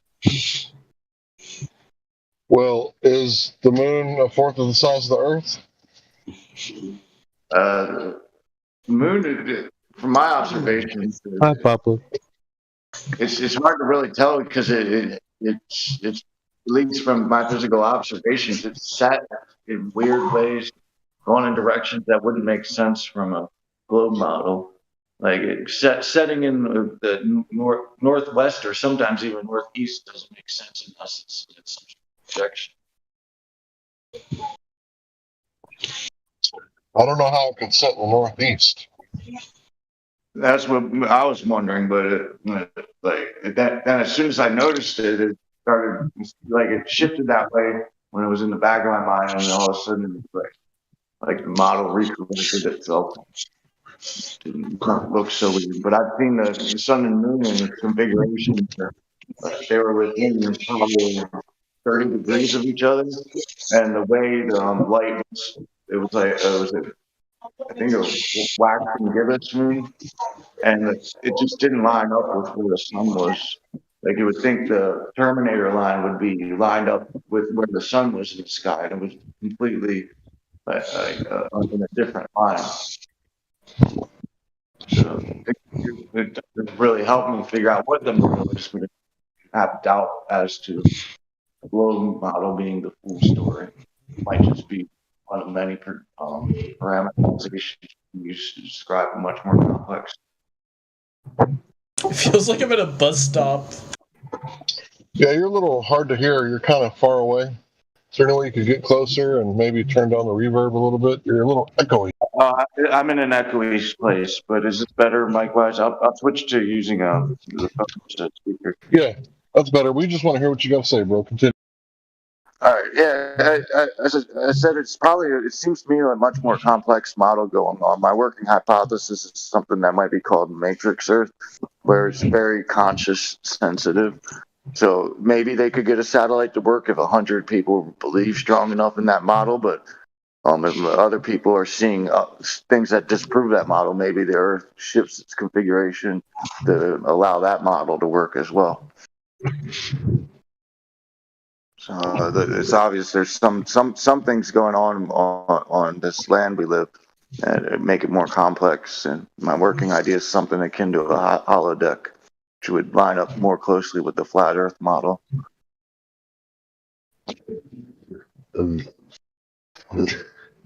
What flat Earth model? That is a cope if I've ever heard one. In the sense that, like, instead of saying, oh my God, it's not a globe, how could I have missed it? Perhaps it was a globe, but then it changed when the rhetoric changed. Yeah, people didn't believe hard enough. No, it actually is just based on my But I observation. feel you, brother.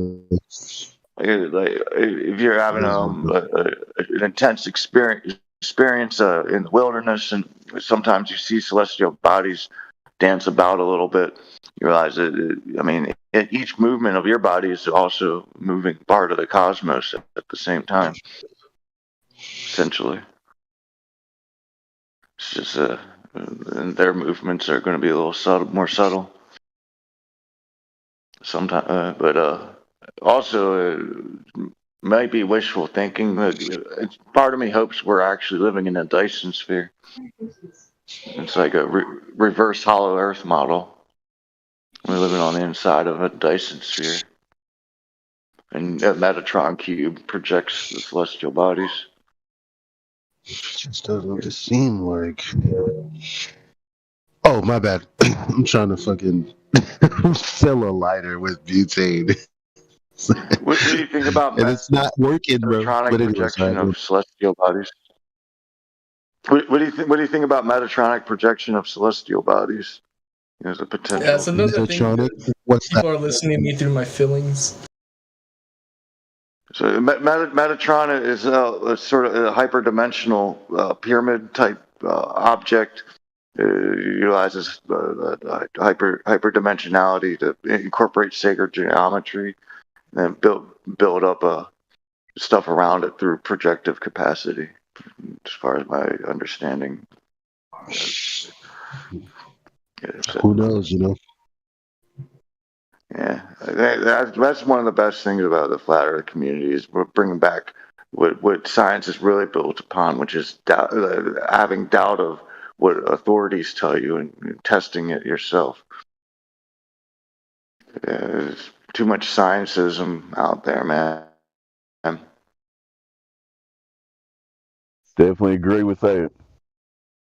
But a lot of the flat earthers I talk to are better at doing science than some of the people who claim to be scientists are just regurgitating stuff they read from a textbook.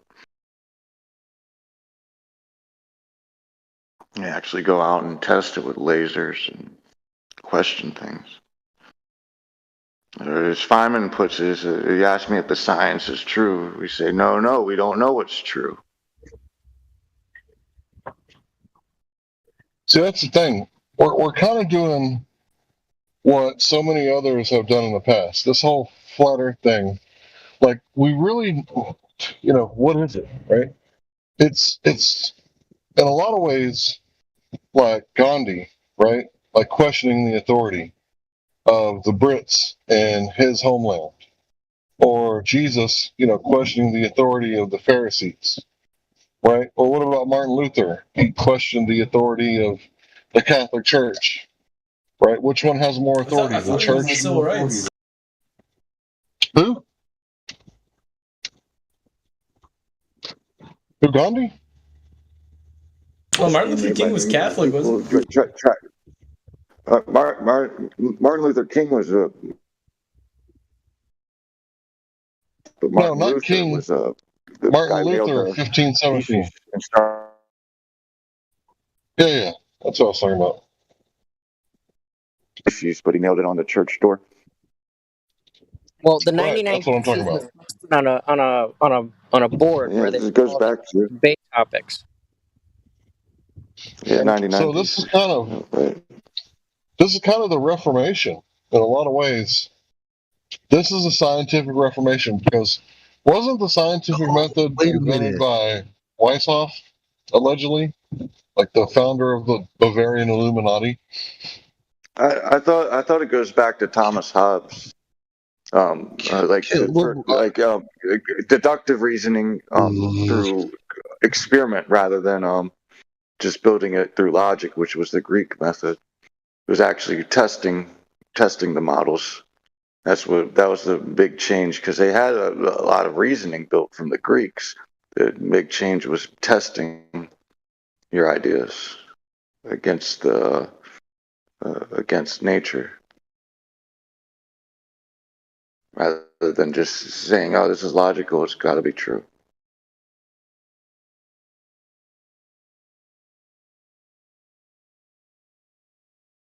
Well, I may be wrong. I heard that somewhere. But yeah, I kind of think we're in the middle of a reformation because on one hand, you have one group, the anti-flat earthers. They talk about you don't need to manipulate variables. We have observational science. It's like, okay, but at the same time, you can't trust your eyes and you can't know anything. Well, a lot of fun you guys are, right? You don't know anything, but you're the loudest group on the internet.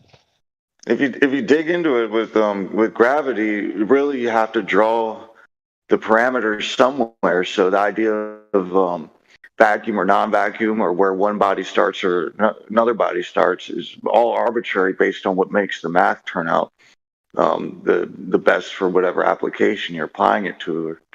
If you're applying it towards ballistics, you just use the model that makes the bombs land most accurately.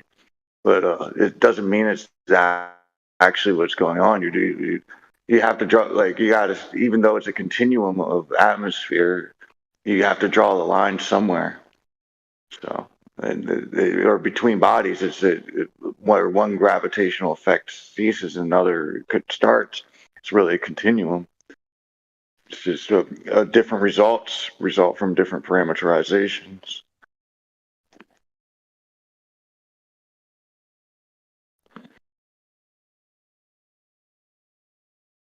So the thing about models is, I guess they could be useful, right?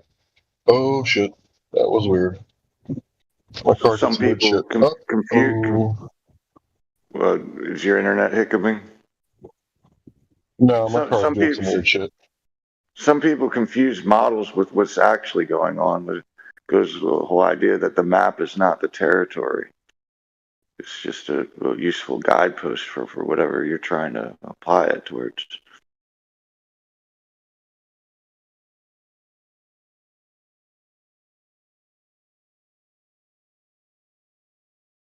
Yeah, I see some of the most dogmatic religious outlooks actually come from people who claim to have a scientific outlook. They'll just accept what authorities say, which is not science, and claim to be spouting science.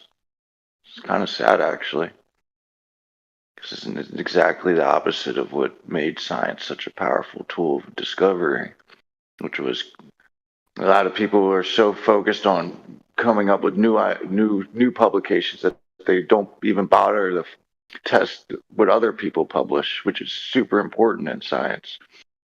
So, like a lot of the stuff in biology, they're finding, like with the cancer studies, that half of it has to be thrown out because HeLa cells, the first immortal human lines they use for cancer studies, can take over labs to the point where they think they're testing a new liver cancer drug, and they've actually found another cervical cancer drug because that's what HeLa was derived from, because it took over the lines. So something like half of like cancer research has to, if not be thrown out, at least have an asterisk thrown next to it, because a lot of these lines were taken over unknowingly by HeLa cells.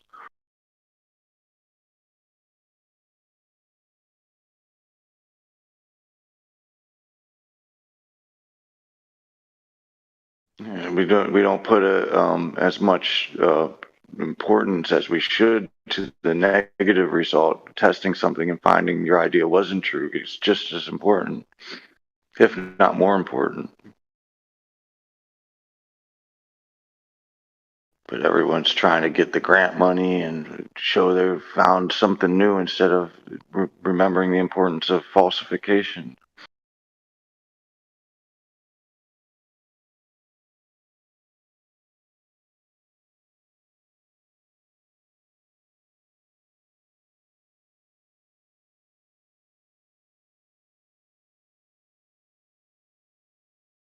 I can try and look up that study that showed HeLa cells taking over cancer research lines if anyone's interested. Yeah. Hey, who's Captain Dan? He looks like a really funny dude.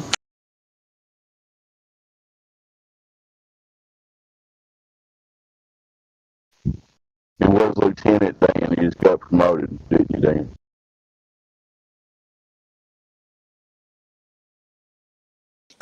Thank you for unmuting me.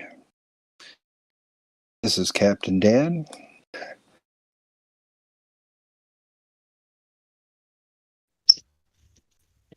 Are you Dan the science man? That's your leg. I'm an associate of Bill Nye, the science guy. Do you have a degree? The Earth is a closed system. Nobody's coming in or out. You need to understand. I'm quoting Bill Nye. We cannot leave the Earth. That's what he said. Yeah. One time that guy told the truth. Someday your children will be digging the trash piles for metals that are precious. He told the truth, and then he had to pay recompense for it, and that's when he did that really weird dance video. No, I don't know. I don't know the sequence of that, but man, my car's doing some weird shit. It's like idling low and then high and then low and then high. Maybe it's the air conditioner. EGR valve. Hey, I know what I should do. Maybe I should just observe it, right? Instead of manipulating possible causes of my car. Just look around. That's all. Maybe I should just look around. at it. You'll find it. Just look. Just turn the radio up and ignore it. Yeah. Make sure you have the radio up while you're looking. Yeah, I'll have some gas in Look up at the sky, Hank, and just believe that your car is fine. You'll be all right. Ask everyone around to look for you over top of you, like in the back, so they can see when to observe you doing your observation. Yeah. Was that you, Cliff, who was interested in a source related to the Gila taking over other cell lines? I'll send it to you. Yeah, I wanted to hear about that. Tahilo? Maybe it's a fuel pump issue. Because if I let it sit for a second, it starts. It's saying up to a third of cell lines are misidentified. And that bad. I thought it was only like 10 or 20%. Jeez Louise. Well, I apologize for the background. Anyone else interested in that bio research saying how some of our cancer research might not be what we think it is? I can DM you at the secondary source. But it just shows how just relying on experts is a perfect case example that they're so focused on publishing new shit that they don't even check their own results, making sure they're using the right cell line. Hard to keep up with all the lies. Sorry. What was it? I said it's hard to keep up with all the lies, but I interrupted. Go ahead, in the dryer. I was good. Did you want me to send you that secondary source about Gila? I can DM you it. It's worth just having in your bookmarks to point out. You talking to me or Hank? You were talking. What was it? Oh, it was Captain Dan. I thought it was Globe Flat. Oh, okay. Every time I try to post a GIF in here, it just has a link instead of. Yeah, you got to get image and link permissions. Somebody might give it to you here in a few minutes. You seem pretty nice. Definitely don't seem like the kind of guy who's going to post anything that we don't like. No, you'll like it all. You'll love it. The experts, so-called. The reason I came on was actually just to remind everybody to tell everybody in your lives that you love. Tell them that you love them. Call your mom, call your dad, call your kids, whatever. What if I don't love them? Just tell people that you love them today. And even if you have to lie. That's awesome, man. It's good message. Thanks. People just don't hear it enough. After they're dead, then, oh boy, everybody loves them. But while they're alive, I love you all. That's right. Love you too, brother. You all too.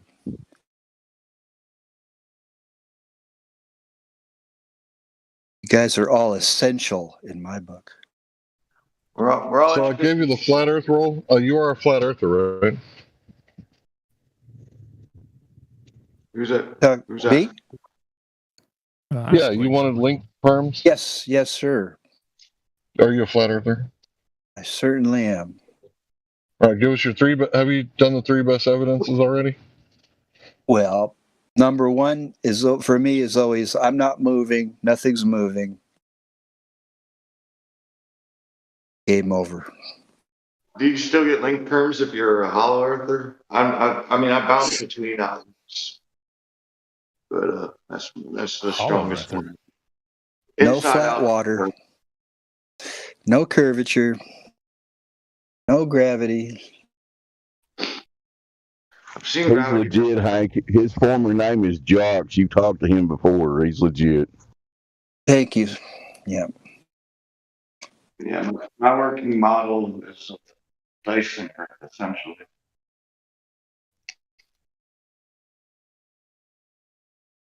Which would in smaller scales parameterize out to, especially if it was the size of a Dyson sphere and you had bendable scaling. So I've seen instances where I thought like I walked 3 miles and only traveled a couple hundred feet. Other times where I bounced a couple hundred feet and feel like I only walked a little bit and traveled miles. So I think scales bend just based on my personal experience. So there's a bit of subjectivity thrown in there, but it just seemed too strong of a scale bending effect to be simply subjective. Any of you guys know Jordan Maxwell? Anybody? I've heard of him, yeah. Reptilians guy, right? Well, he teaches about ancient religions and where everything came from and secret societies and occult knowledge he's gained for over 50 years. He passed away a couple days ago. 82 years old. He had a good run. Darn, I didn't know that.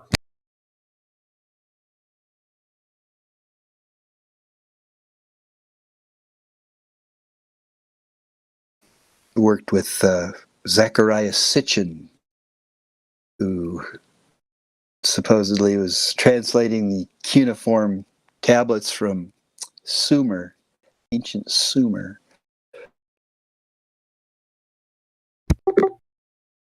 And the result he got is that ancient astronauts basically seeded man on the Earth. Yes, ancient astronauts.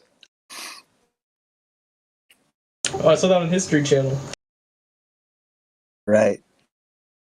That guy with that funny hair sticking up. So as those said beings are concerned, would you lean to consider what we call aliens more likely to be evolutionary descendant time travelers, or perhaps actual other celestial beings? I guess it depends on how central you Yeah, since I stopped believing in outer space, that kind of eliminated space aliens. So more likely time travelers, if at all. I don't know. I mean, kind of doubt it, but who knows? I haven't looked into it really.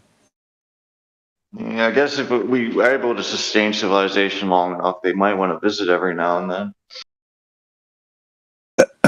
Well, now that I know that outer space is a thermodynamics violation, I'm pretty sus of Sitchin. I mean, that's a better explanation than saying life came from a Big Bang. You still need the Big Bang in order to have space or something like it, right? Cool thing about thermodynamic violations of that sort is that it could explain how we can push towards extropy. And so in the face of things tending towards disorder, we can still create greater order. Yeah. So might not be a flaw, might be actually the solution to how things work.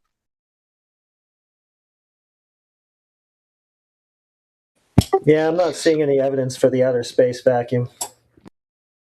One of the Just speculations and postulations that defy the fundamental laws of physics.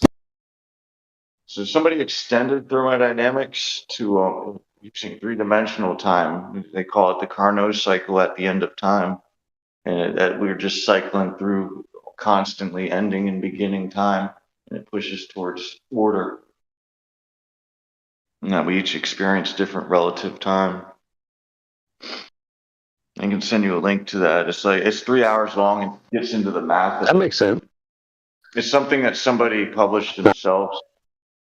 He considered it too important to go through the normal hoops of publication.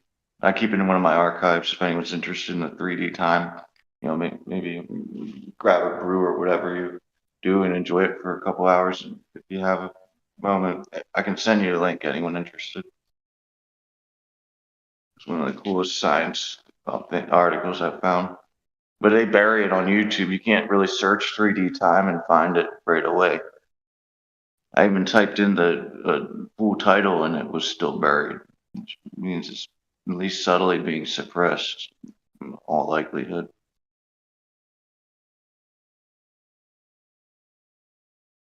Yeah, it's called Evolution of Time. Anyone interested? I'll DM you it. Bueller. I think Euler was an alien, most likely. And if anyone from the 17th century could get on the internet, he could. Or 18th century, sorry. 1700s and 18th century. What to say? But yeah, there was a guy named Euler on one of the servers I was on. I sometimes think he is the real Euler. But yeah, Captain Dan, I sent you the video. Just maybe grab a few brews or whatever else you do. Watch it one day. It is 3 hours though, so 3 hours. What about what will I be learning about? Three-dimensional time. So how time moves sideways. Sideways time. Yeah. And it talks about how the missing bits of thermodynamics can be solved by reparameterizing quantum physics. Wow, that sounds pretty mind-blowing. Yeah, I still don't fully understand it, but basically there's parts of like the way they parameterize quantum physics. Like if they'll use the imaginary plane standard formulation, they'll throw out like the upper left and bottom left quadrant, and this will use it just to describe it subtly. So he's using stuff they arbitrarily throw out to extend how we understand. Yeah, I probably don't know enough scientism to understand it all. It's just, if you know algebra, you'll be able to follow it. Oh, algebra. Oh, yes. Go back to 9th grade. And you don't have to know the calculus parts of things, but I knew when I was taking that class, I've said, I am never going to use this in my whole life. And I haven't. No. Not even to disprove the globe? Algebra? Nah, not too much. No. Yeah, I guess not. Now, the other side, they love log equations. They fill up the whole chalkboard with crazy equations and say, that's proof. And you go, you're the expert.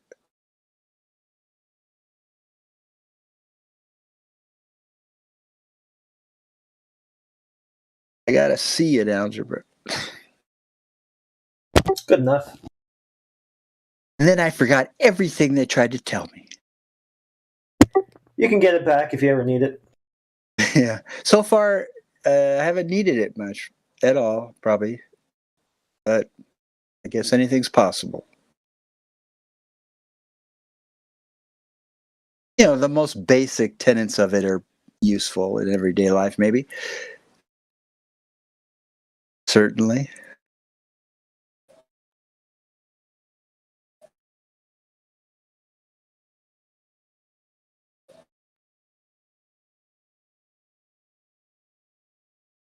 There's Bill Nye saying Earth is a closed system. Why did he say that?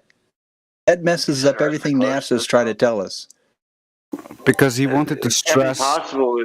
I mean, apparently Voyager went past the heliopause, so through our own efforts, it's not closed anymore. If it was, based on their own models. Well, I mean, he's out there to show for the scientism. So why is he getting all serious and you know how it is with liars? They can't keep their story straight. It's like every once in a while, even a broken clock is correct, right? He's speaking about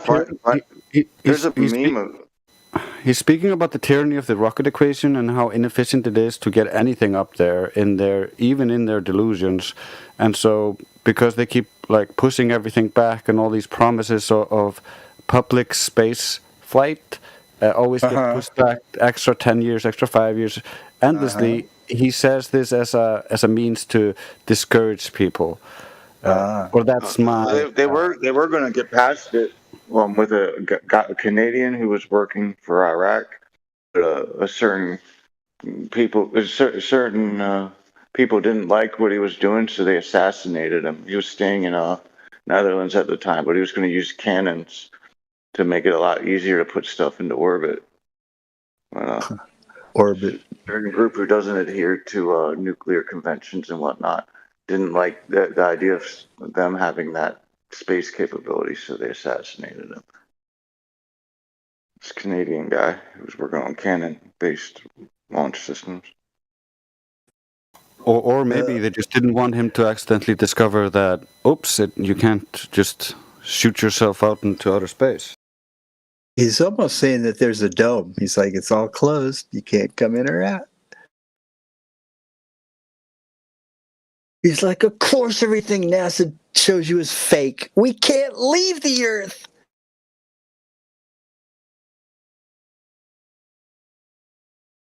It's Photoshop, but it has to be.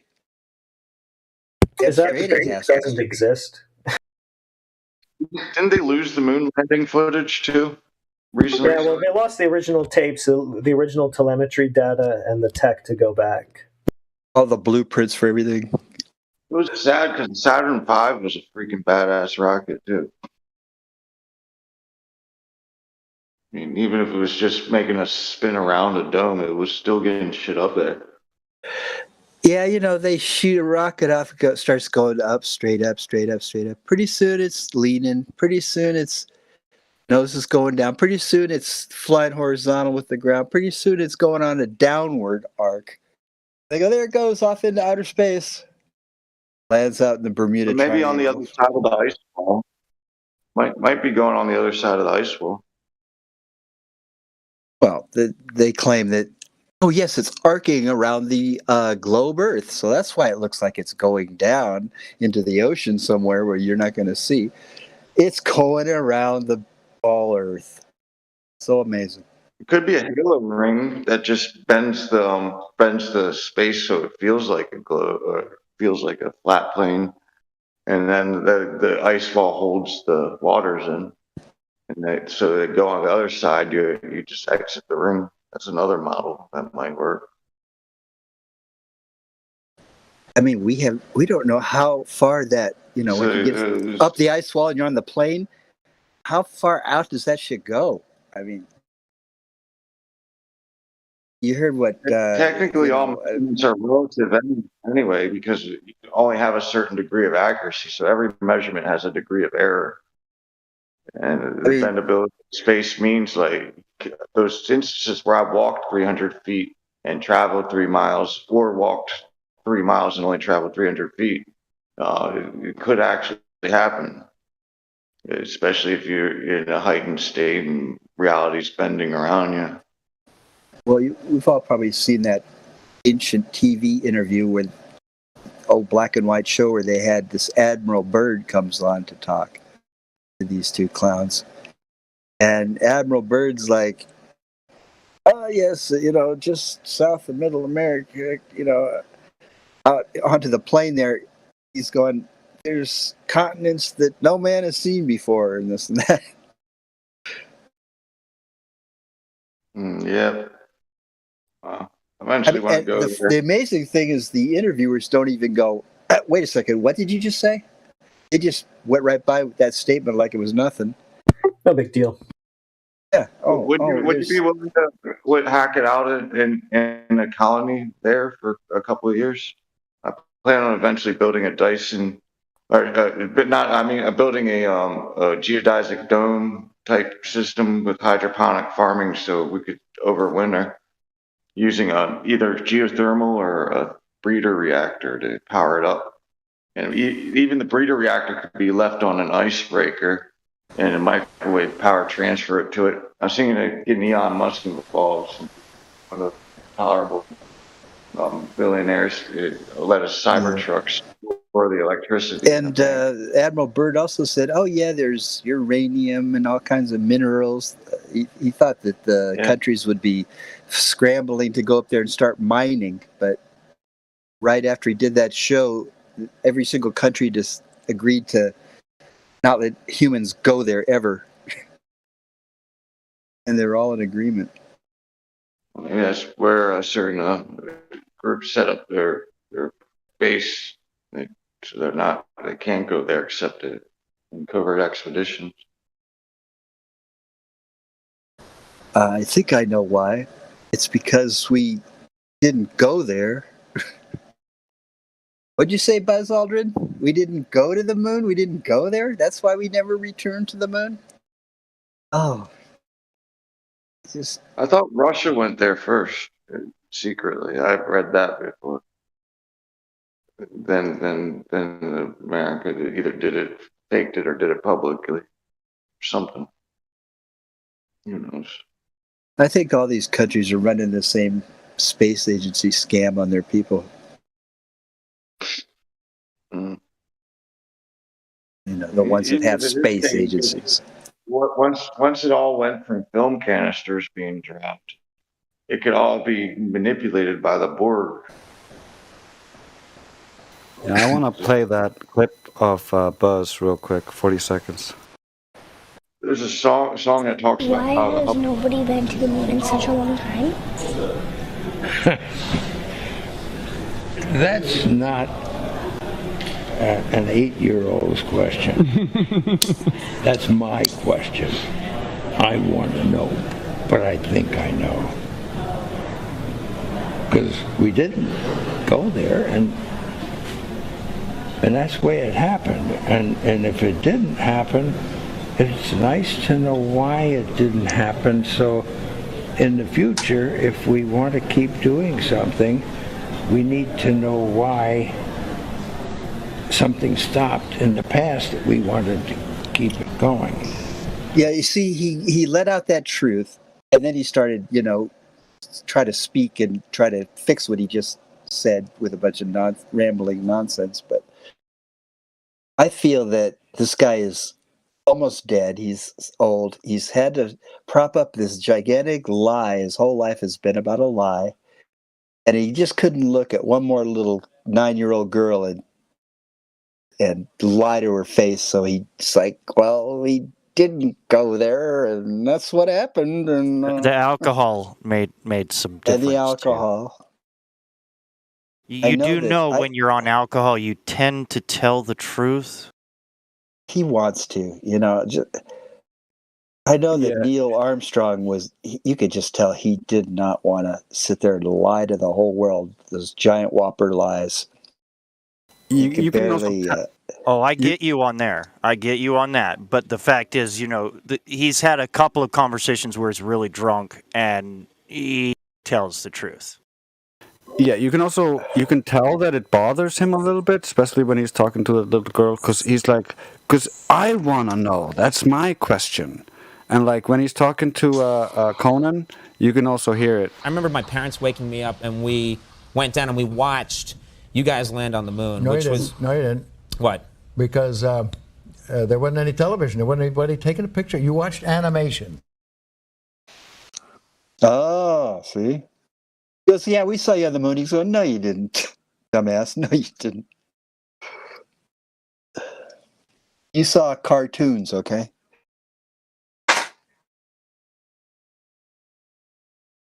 Yeah, courtesy of Walt Disney. Yeah, Walt Disney. I was thinking about that. How I think the whole one of the deal best with like ones is when he didn't say one word. It was when Donald Trump was saying the words, and his like reactions making back faces. of his face is just so priceless. I know he's just going, what? He's like, yeah. Like Donald Trump's going, I don't know. We couldn't do anything without outer space. And he's like, dumbass. You'd think Donald Trump at least would be smart enough to know NASA's fake. The fuck? So is Neil Armstrong a flat earther? Hey, can I send you a Flat Earth song? For y'all to play? A song related to Flat Earth? I want to see what y'all make of it. Huh? Yes. I'm pretty sure that Warner von Braun understood that there was a dome and no one's going anywhere. All right, I'm sending it to you, Cliff. It's a song called Indigo Breeze. Other songs from the Matrix Theory EPs have been suppressed. This one's slightly less suppressed, but yeah, it's a song about the flat Earth. It's laying out how it's scientific fact that the Earth is flat. It goes into Yeah, let's hear it. All right. What they did was they inverted the old system of control for the secret societies. Their secret doctrine was given to the public, and the truth was made the secret doctrine of the secret societies. So at the end of some of the secret societies, you do get this truth. And kind of like the Freemasons, for instance, their cosmology is flat Earth based, but low-ranking Freemasons are not going to know that. That's right. All right, Captain, I sent it to you. The song is called Indigo Breeze. Is it cringe? No, it's not cringe. It's like Is it cringe? Indigo breeze on the flat Earth. It's indigo. It's like an R&B hip hop-ish. A little bit of metal thrown in. I don't see it. Where'd you post it? Well, I sent it to Cliff. I'll send it to you, Captain. Now. Oh. Why don't you put it on the? I don't have the permit yet. I don't think I do. I just. Plus Ask him. The guy just gave me one. All right. Can I get a streaming terms? I won't play anything. You have to call him Daddy. If you call him Daddy, you'll do it. Say please, Daddy. I might call you. I say Father. I probably won't go with Daddy though. Father. Call no man Father. Thou shalt call no man Father, except for the great your God. Yeah. The Catholics go, you know what? We're going to call our priest Father. What do you think of that, God? That's a little. Yeah, what's up with that, actually? God says, worship me on the Sabbath, Saturday. And the Catholic Church goes, you know what? We're just go ahead and change that to Sunday because we're sun worshipers and that's how we roll. No, it's because the Jews were keeping the Sabbath and they wanted to get the Gentiles more involved. Yes. Huh. What? That has nothing to do with it at all. You're both wrong. That's when the early church met. It happened hundreds of years before the Catholic Church arrived. They were all Jews. Yeah. Who made a big deal about the Sabbath all the time. That's exactly what I said. It's because the Jewish Christians. The early Christians that were Jews also worshipped on Sunday. That's when they met. They called it the Lord's Day because that was the day they assumed he arose from the dead. Well, what about the Sabbath, like God said to do? What about it? The Sunday worship didn't supplant it. Oh, they're mutually exclusive. Okay. Some of them did, sure. All right. It has nothing to do with the Catholic Church. It is because they officially just changed it. No, I mean, it's right there in the old Ten Commandments. They didn't change anything. The Ten Commandments. They say God Dan, wrote it with his. Dan, do you have a girl? Do you have a woman in your life? No. Or a car, or anything of value? Hey, women are property. Let's just assume you have a car. Okay, I'm going to write on a document. Your car is mine now. Does that mean anything? since you have a piece of paper, I have to give you my car. Must be true, right? Oh, hold on a second. I forgot to say I'm a divine authority and I wrote it on a paper. Therefore, your car is mine now. Catholics just said, we're the divine authority, and we say so, and that's the end of it. You don't like it, we'll chop your friggin' head off and burn you at the stake. How do you like that? Oh, jeez. Anyway, the point is the practice of Sunday worship was already well established before the Catholic Church came along and made everyone think that it was their idea. I have to research that because I've never heard such a thing. Take Sunday out. The Catholic Church is as old as the church. Focus on the divine. Although one should spend every day, at least spending some time communicating with. Like the, God gave Adam and Eve one divine. stinking rule to follow. What do they do? The exact thing he told them not to do. Based. I think God sort of got the divine perfection is his allowance for imperfection. Thought of that because he didn't want it just robots. He wanted people that down there to found mess their with own their path. mind. Really say? Yeah, Cliff and Dan, I sent y'all the Indigo Breeze song. So okay, God bless. It's nothing. Like it's all the lyrics are clean, so it's something you can throw on. And it's related to our topic. It's not a pornographic Flat Earth song? No, I haven't found one of those yet.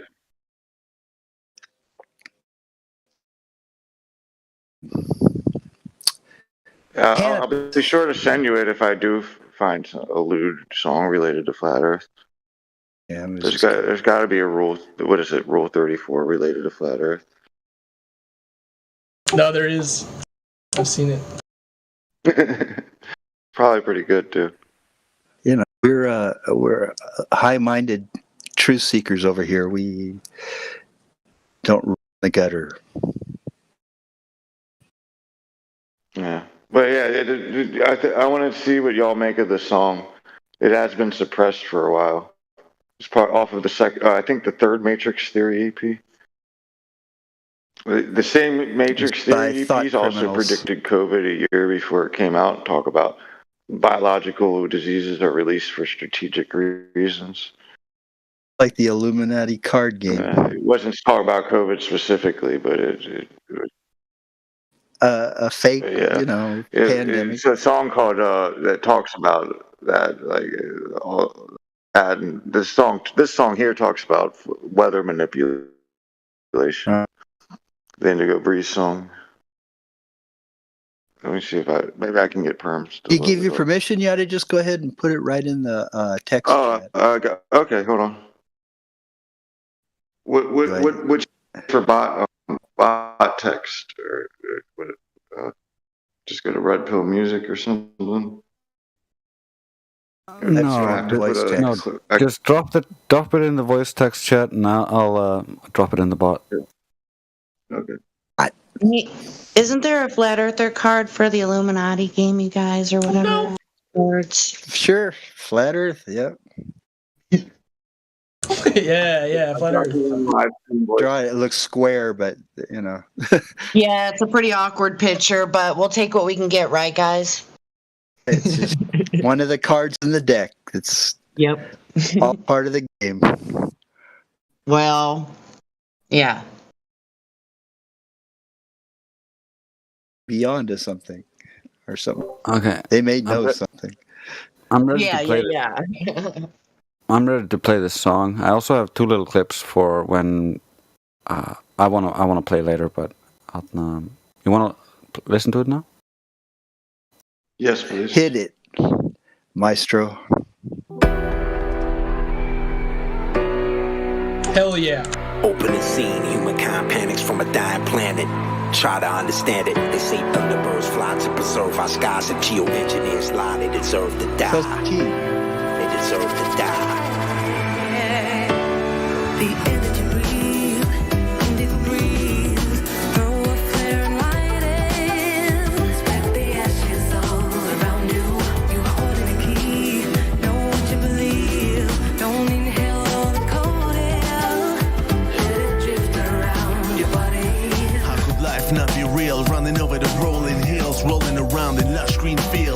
It's just a reminder that every day the sun rises, and every new mama Kaba look into her blue iris. There she is, Delilah, seductive yet so silent, with whispers of inspiration from the valley of the faceless. A gift for all human races, surface to air, air to ground, across firmament, wherever my love is allowed. Stand up to command, hate to stand down. Not much left in the sandblast now. I'm just a man, learning not to trust the lies that I'm just beginning to understand. I feel betrayed and I don't know what to say. It all changed when the sky turned gray.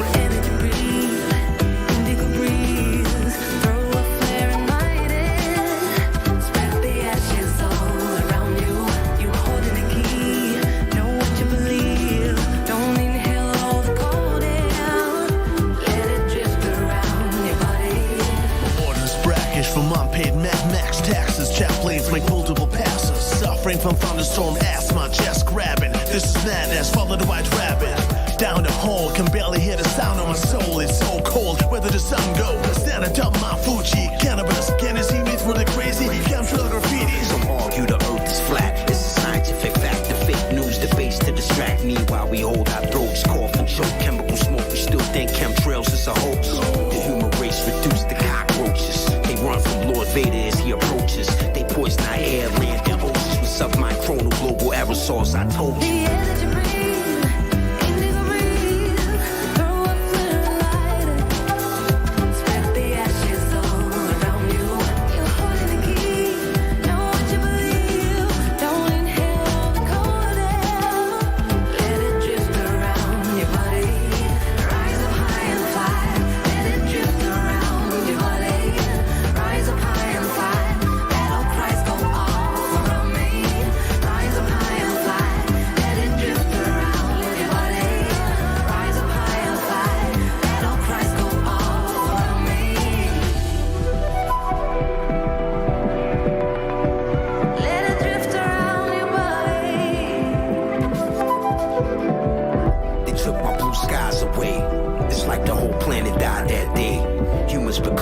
Semiconductors, weapons of mass respiratory destruction. Sky captain snuffing out the masses through stereolithographics. The atmospheric enabler, biometric vapors cut through your lung tissue like razors. Sharp lightsabers cut through wafers of a deeply satanic nature. It's the will of Lord Vader. Deactivated T-cell receptors, deprivation of clean oxygen is a weapon question. How can you live if you can't breathe? And where will you go if they ever succeed? Technology nano, crops can't grow from extreme drought to sandstorms and bad snow. Surface acoustic spray, chemical aggregate saturates every God-given breath we take. I didn't before, but now I can see the evil they put in the air we breathe.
Heavy stuff there. A lot of information packed in that song.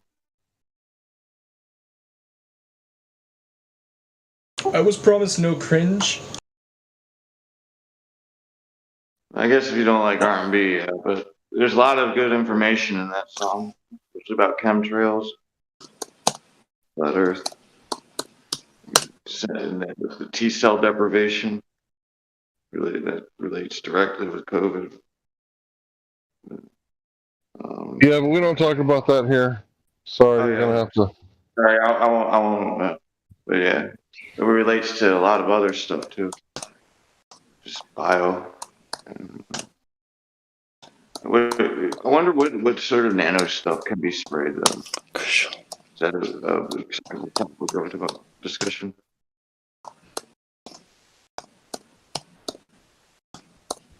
I mean, trees themselves act as cloud seeders. Like a big enough forest will put terpenes into the sky. That's natural cloud seeding. And actually healthy. Yeah, I have a quick clip here that I want to play, and it kind of speaks for itself because we have to deal with this a lot.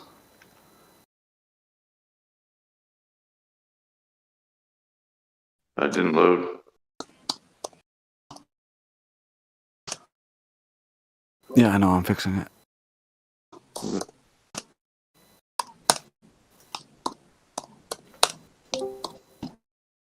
Ah, damn it.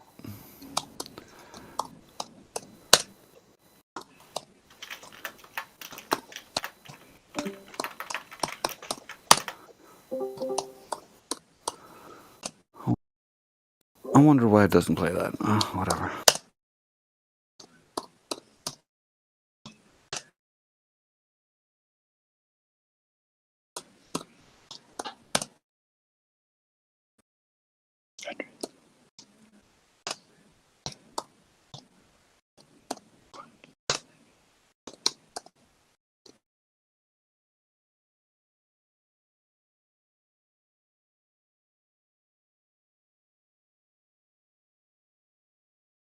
I have a different one, which is essentially a response to Why Would They Lie. I wonder if this one plays.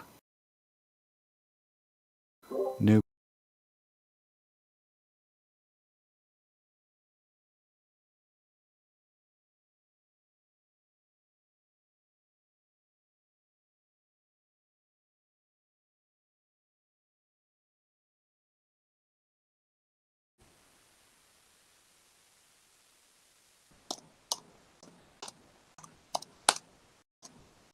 It's like some files work, but some don't.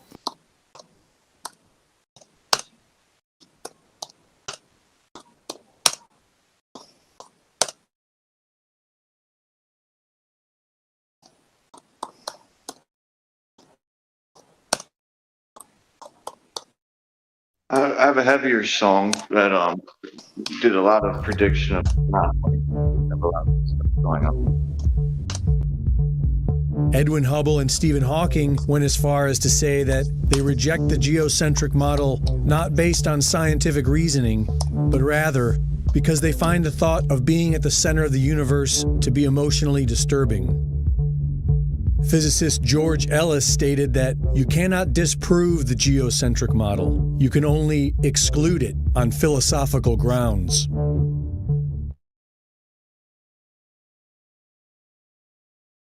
Why did it drop? That was the end of that little clip. It's just, I don't know why, but some of it seems to work, but other things don't play on the bot. Geocentrism, like I bounce. I sometimes wonder, like the way we, after a certain level of technology, could blow up the whole planet. We started fighting our wars through proxy. Like the Earth is center in that way for larger scales by serving as a proxy and as a whole. And that would sort of explain why it sort of seems to be somewhat centered.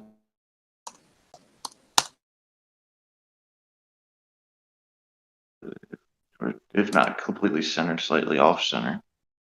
But I have another song. The only prediction is they got the name of the Democratic candidate in the prediction off, or maybe he's hinting at the person actually controlling strings from the background. But I'll send you another song to put on it. It's off of the Fiat Accompli album, which is a huge concept hip hop album about the New World Order and Illuminati type stuff.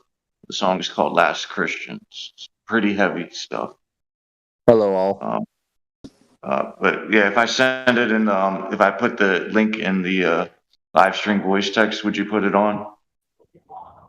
So, yeah, maybe. Who said hello? That was me. Would you put this next song on if I put the link in here? It's a little long. Just put the link in there, and people can listen to it on their own. I think Hank wants to talk to the new person. Yeah, who came in? Say your name. I'm not new, but Slug. I'm kind of new. Slug? I guess like a month. Okay. Yeah. Okay, cool. So, your previous conversations, you want to catch me up on? Have you went over the 3 points? No, I've heard about that though. I've been actually tuning into a lot of conversations. But so you listen more than you talk, right? You've been listening for a while. Correct. All right. So what is your? Yeah, I've been if you could listening. I've talked before. Okay, cool. But if you could sum up what you've kind of heard and learned here so far, what interests you, what's the things that you want to hear more about? I just like everything about the compartmentalization of information and how easy it is to pull off. You're a little laggy on your internet there. Yeah, you're robotic a little bit. So it's like, is that it's better? Things compartmentalized. Slug. There's a level manager. Hello. Slug, did you step in some salt, bro? You might want to mute yourself. Yeah. Try to work on that connection and come back. We'd love to hear what you got to say. Oh, can you hear me now, Slug? You're roboting a little bit. Hello? Hello? Yeah, you sound good now, but you were roboting there. Do I sound like a robot? Not anymore. Would you like to start over? Yeah, that sounds good now. All right. So I was talking about, I think his name was B. Carl. I don't know if you know B. Carl. Yeah, really smart dude. He doesn't talk much, but when he does, everybody should listen. Yeah, so I happened to catch him one night, and I really liked the conversation he was having about compartmentalization and how easy it is to pull off. Mm-hmm. It made a lot of sense. So. Yeah, it's a very important key element to pulling off these frauds. So the people that work for NASA don't even realize that anything's not real. Right. Because they just work on their little section of the project. Yeah, and then they communicate to the next level person, Yeah, like those guys you see in the command central sitting in front of computer screens, with the white shirts and the Buddy Holly glasses and stuff. I mean, they're just seeing some data on a screen. It doesn't need to relate to reality. Right. Yeah, I found that it made a lot of sense. Because people say, "Oh, how could they ever keep a secret with you when you have 100,000 employees?" Well, that's how it's called compartmentalization. Right. And it does. It makes a lot of sense. But yeah, I do a lot more listening. I've been here for like a month. Yeah. All right. I've been here for like a month and a half maybe. And I've just really enjoyed, I don't know. I just really enjoyed the conversations. Hold on 1 second.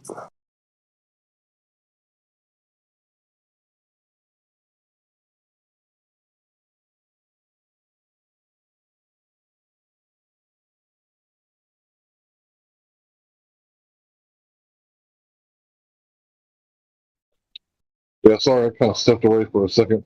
So, yeah, you were talking about B. Carl's. Smart dude, definitely worth listening to. And, a lot of people say that, I'm really good at, staying chill and calm, but B. Carl's is like on another level with his Zen, from my experience. Yeah, so shout out to B. Carl's. For real, wherever he's at.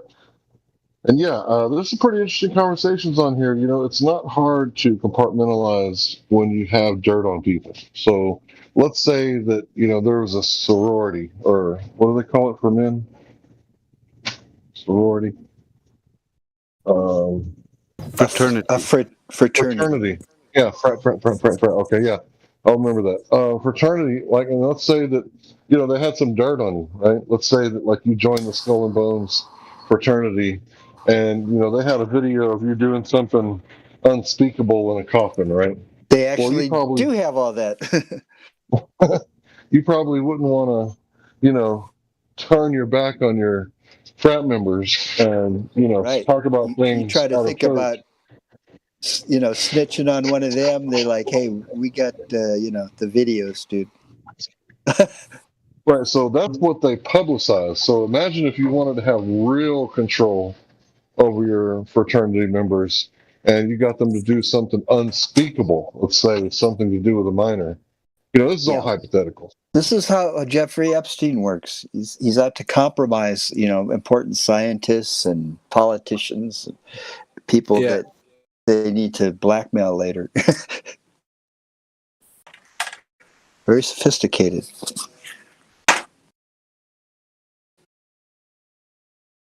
Yeah, they tried to recruit my father and tried to use that kind of stuff, tried to get him to do that kind of stuff.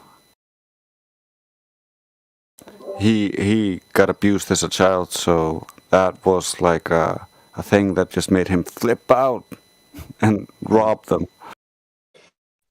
Yeah, they probably start out like, "Hey, you want to bang a hot Dallas Cowboys cheerleader? You know, cheat on your wife." They got hookers and sex parties, and it sounds good in the beginning, but then they're like, "We have all this dirt on you. You do this thing with us, or we know you're not one of us." Yeah, you start out with the hooker, and then it's like, okay, you want to do a 14-year-old, and you know, and then it's a 9-year-old, and then it's a goat, and then et cetera, et cetera. So you're fully compromised. Yeah, but you guys get my point, right? They get dirt on you, right? Then they have ultimate control on you, because if they were going to release the dirt to the public might say, you know what, fuck the laws. I saw that video. Well, you can't fake that kind of stuff, right? And then, you know, look what happened to R. Kelly, right? Was he, you know, one of their, you know, not Illuminati, but one of their assets, you know, something that they controlled and owned? And then it actually sounds like they had that dirt on him, but they wanted more, and he didn't comply with what they wanted, because that's what they did to my dad. They tried to butcher him in the news.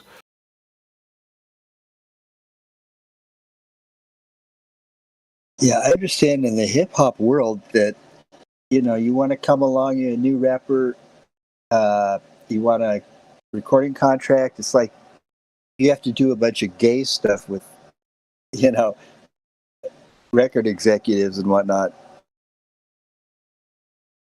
Yes. The casting couch. Anyway, so you guys get the point. So, you know, it's not very hard to control people. You find out what they want, and, you know, most people like sex. So a honey trap was old when Babylon was young, right? It's the oldest trick in the book, right? The honey trap. I mean, the good old honey trap works every time. Yeah.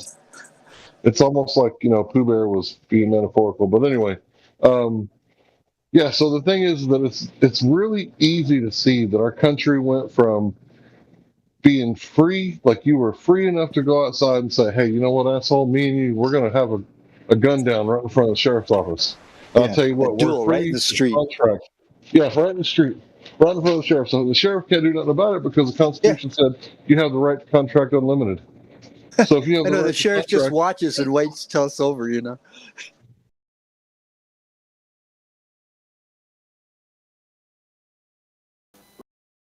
The sheriff watches and tells people to clear the street so that people don't get accidentally shot. He tells them to like stand so you're not aiming at the buildings. People makes were it a more lot more safe. polite back in those days. Yeah, they were. You don't just call somebody a liar at a card game. He'd be like, "You called me a liar," pull out his gun. That's it right now, you and me in the street. Yeah, reputation mattered more. Yeah. Now they think You got they can. known as a liar around town. No one would work with you. It could really hurt you. Yeah, now they think they can just gaslight and lie their way out of everything. Yeah.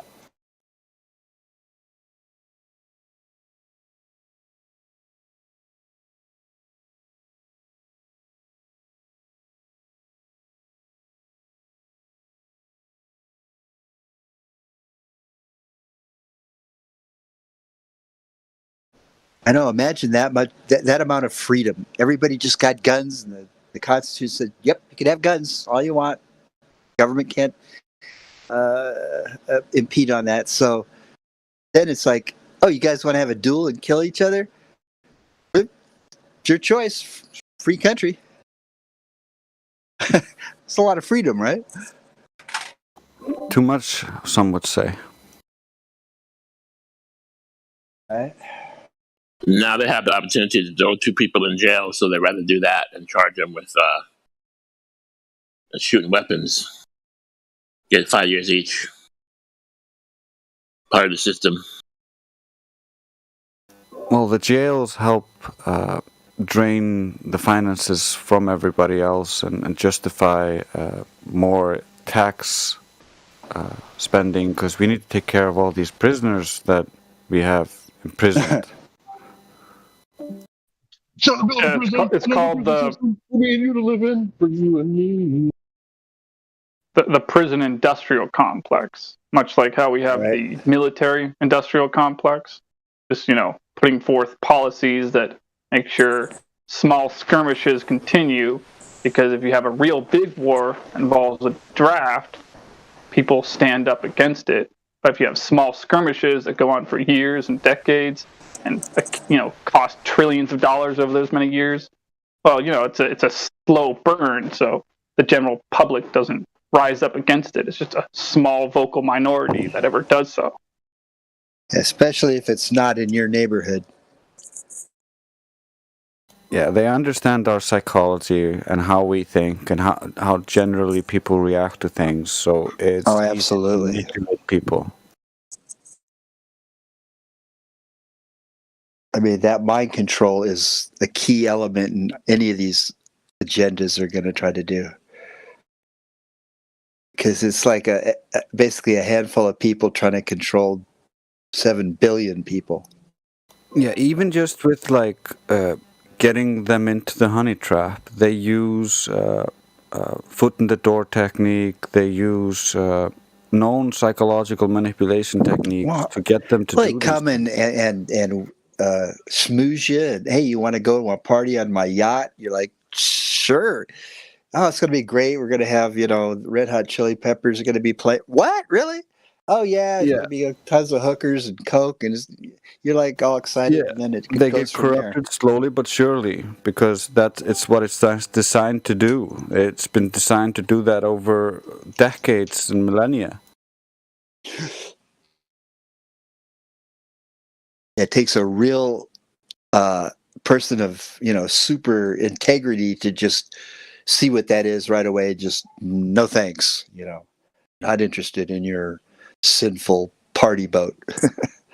Yeah, but even if you do that, they will work together against you. This is known within, for instance, like the Freemasons. They help each other get ahead, and if there's a non-Freemasonic company, they will work together against it. So raising their prices and stuff like that to put them out of business. They're scared of people who they can't buy.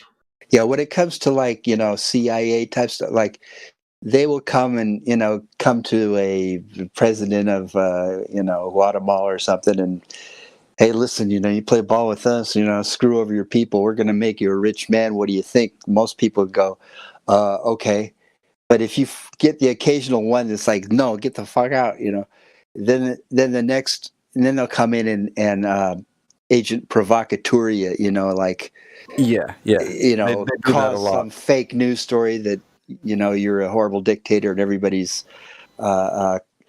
rioting against you. They'll just hire some people to make a fake riot or something and put it in the news, and they'll chip away at you that way. And then the final, thing is just have you whacked and replaced. Yeah, economic hitmen, they use them a lot. Right. What we need actually is total transparency. We need actual people within these positions recording these fuckers and saying, okay, I haven't had enough. We need to have, like, all of these interactions need to be recorded and they can just get fucked. Yeah, well, when somebody comes to your office with briefcases of $100 bills and is just, telling you, hey, it's going to be good for your people, or whatever, and it's pretty hard to say no. Because, if you tell them no, now not only aren't you going to get any money, they're going to, start messing with you. Yeah, it's true. Most people would fall for that, but what we need is yeah, they also threaten their families, like Karma is telling me, but they threaten them also through more subtle means, like influencing their businesses and like offering them successes. And it's all through small baby steps. They hoodwink them into it. Yeah. Is Karma gonna bless us with her presence? If not, shut up, Karma.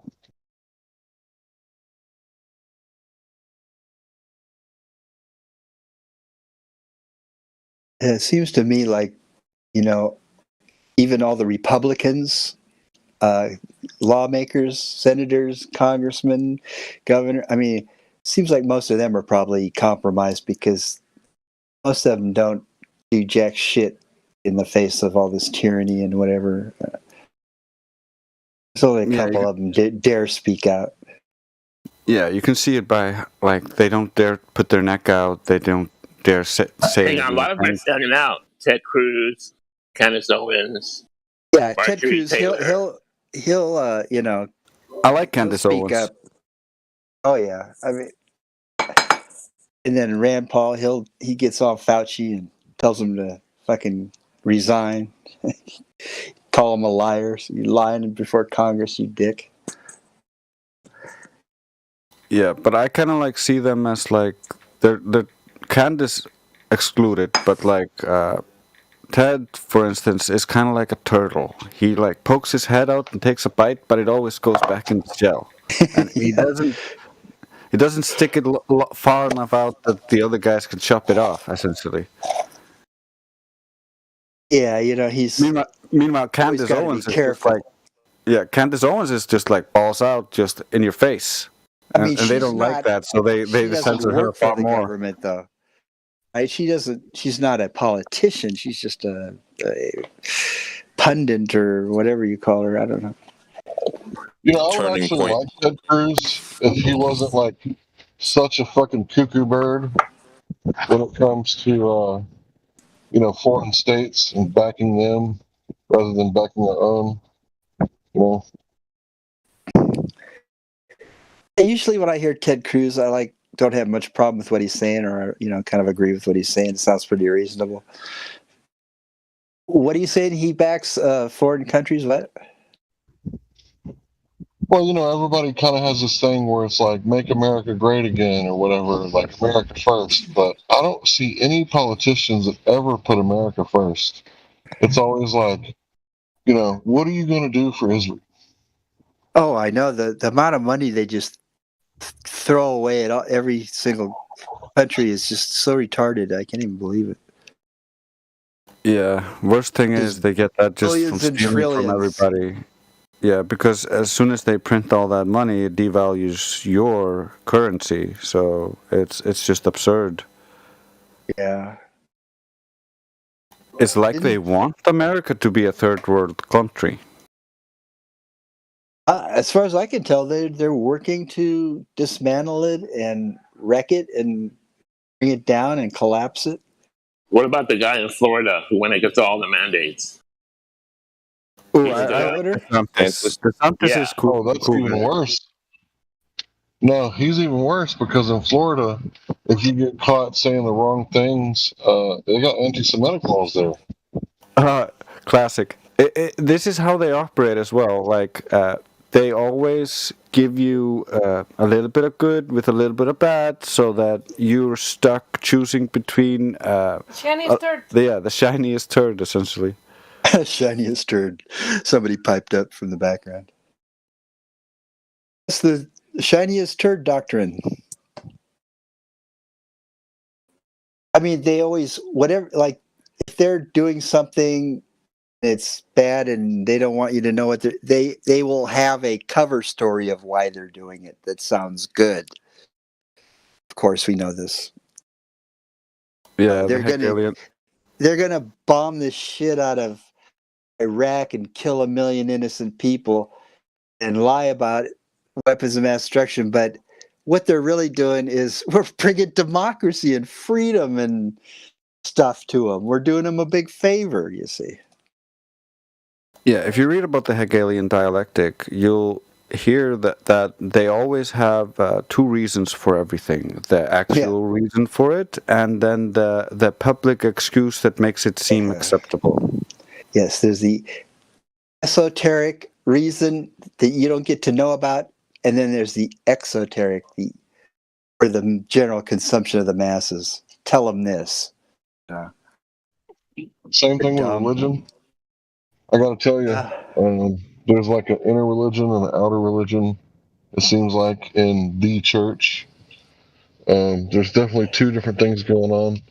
It's kind of like Freemasonry, like in a Mormon church, for example. The new initiates and the very low level, they don't know all the weird stuff and the doctrines and all the crazy stuff that the upper guys know, but they're kind of hiding it from the people. They don't want that shit out. But you know what I mean? It's same with Freemasonry. The farther up you go, they'll start revealing their secrets, you know. Freemasonry is huge into binaries. Binaries. What is that? Now, you were talking about like two reasons for the same thing. Yes. They love that. Yeah, like when you have to believe in God to join the Freemasons. So you think, oh, this must be a godly organization.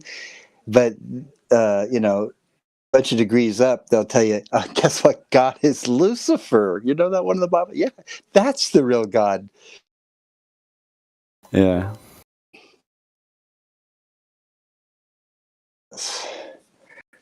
It's a way to target people who actually have faith and money, and try in an attempt to convert them to Luciferianism.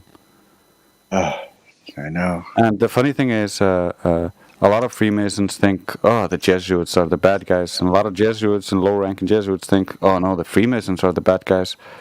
But the Freemasons and Jesuits in the higher degrees actually work together and share the same secret societies. So. It's just a joke. Yeah, it seems like they'd be connected. Jesuits, yeah, they just been ever since like 14 something. These people have just been screwing the world over. They infiltrate. They just see a institution and they'll just infiltrate it in order to screw it up later or whatever they want. You know what I mean? Like. Yeah, if you read the writings of Ignatius Loyola, the founder of the Jesuits, he basically tells them, do not write anything down of your true intentions. Write everything down as if you're speaking about God and make it sound extra flowery. Do not write down any of the information. It must be transmitted vocally in person. One versus one, and then he instructs them to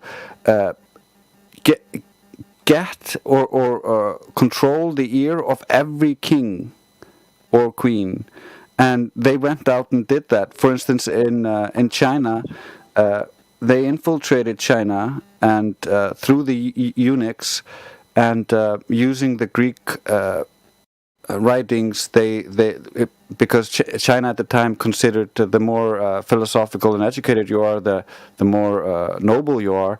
So they got the eunuchs to allow them to teach the heirs of the emperor, and then they caused a civil war. Incited a rebellion within the country. This was when China was still a flat earther country, and then they tried to assassinated the emperor, or the emperor was assassinated, and all of the princes and the princesses were pulled in different directions, and it just so happened that a foreign country also invaded at the same time. By the way, there were also Jesuits with that foreign invasion, and then yeah, they'll be on both sides. Yeah, and then all by miraculous coincidence, it just so happened to have a devastating earthquake that devastated the food supply. So coincidence. The Jesuit churches that the emperor had built all over China had the Jesuits preaching to the public that the God was angry with the emperor. He had no favor of the gods. So the public rose up in rebellion as well, all at the same time. And that's how China became global and started believing that they live on a globe. Oh, you're saying they're flat Earth up until when? Until the Jesuits came in and destroyed it. It's if I remember correctly, it's the fall of the Ming Empire. How do you make a culture old as China give up their cosmology? No, we're on a ball. They'd be going on a ball. Get out of here. By taking it over. But first, you raise the children incorrectly because you were given the children by the eunuchs. Yes. Courts. And then what they did, they destroyed the current control system, alienated all the brothers and the sisters so that they would not unify together. Yeah, and broke China up. And then they continued to indoctrinate their different disciples until they had one they thought they could completely control, implement him into power, and now you have a state under your control. Yeah, that's the other thing they do. They're in the organization. They're looking for new, fresh blood that they can, create some new agent of deception. Bring the new one into the fold to be their golden boy to, push some evil agenda. Yes. Yeah, that's also part of due to their occult leanings, because they love having other people do their dirty work so that the impact of what they perceive as karma is not going to come as much to them. It's going to come more to the other guy who misunderstood their doublespeak. So they can claim that in their hearts they were actually good. The other guy just misunderstood because of all the nefarious inclinations that he had been showing him before. Yeah, it is all that kind of subtle psychology. So they have to live with themselves because they're supposed to be priests of the Lord Jesus doing good, but of course they're the opposite. And they have to not feel bad about themselves. It's for the greater good, you see. So the Pope, rules the whole world. That's a good thing. So if they have to kill a few people, take over some shit in the process, hey, God will forgive me. All I have to do is go to confession and tell some other Jesuit the stuff I did, and he'll say 5 Hail Marys and a couple Our Fathers, and then I'm white as snow again. Hell yeah. Fuck Papists. Now that's a religion. You see, God is cut out of that loop. You go out, you do some sins, you start feeling like you built up a bunch of sins, you feel kind of dirty. Hey, what you do is you come on in here. When the church is closed, we'll be in here like a Saturday night. You come in a little closet, you say, hey, listen, it's been 3 months since I last confession. Okay, I did this, that, this, and that. And you go, Really? How many times? You know, and then he goes, okay, well, go ahead and say, 5 Hail Marys and 10 Our Fathers, and God bless you. Now, he does that and walks out thinking he's precious snow. Think about it. God was never even included in this operation. Exactly. Think about it. That's the old type of Epstein. That's how they used to control them. Here's a man of moral integrity, the priest, who has always played that role. And oh no, he's breaking his vows and telling us how awful this man is because he feels he has to.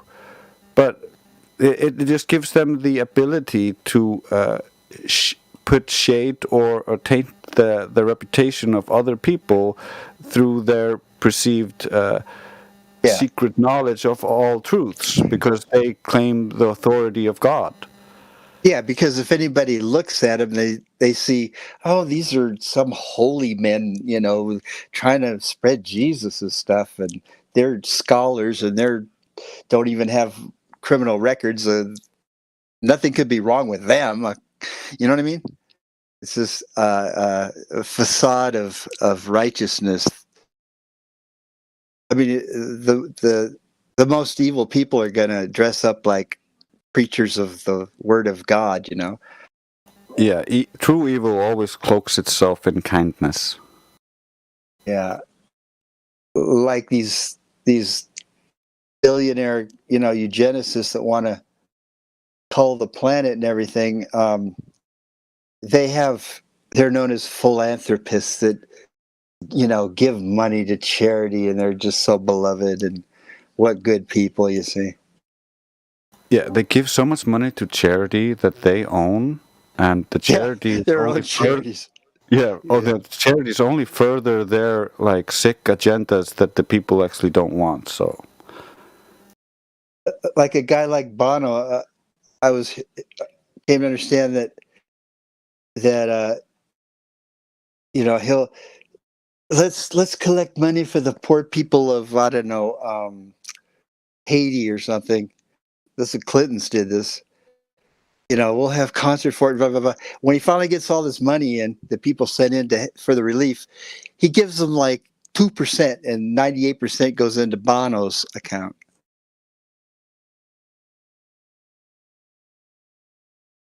Didn't Jesus say, repent of your sins? Pretty much.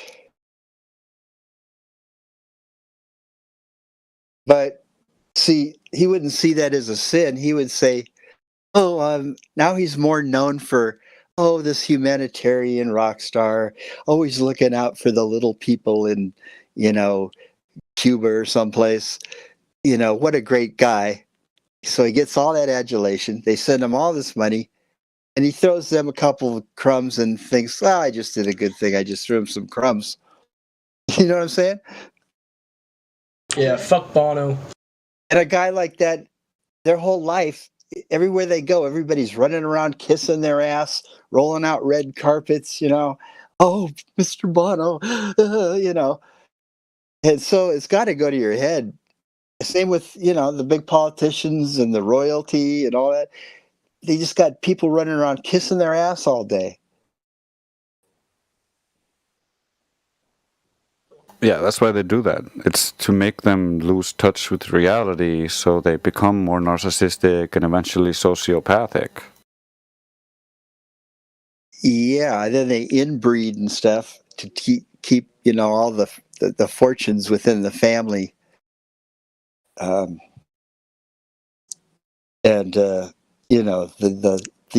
evil old grandfather, is maybe the originator of some plot to destroy the country, but the plan's going to go on so long, he's going to be dead before the plan ever gets fulfilled, but they'll just bring in their son and he's going to carry on his dad's evil shit, because they make 50-year plans, 75-year plans.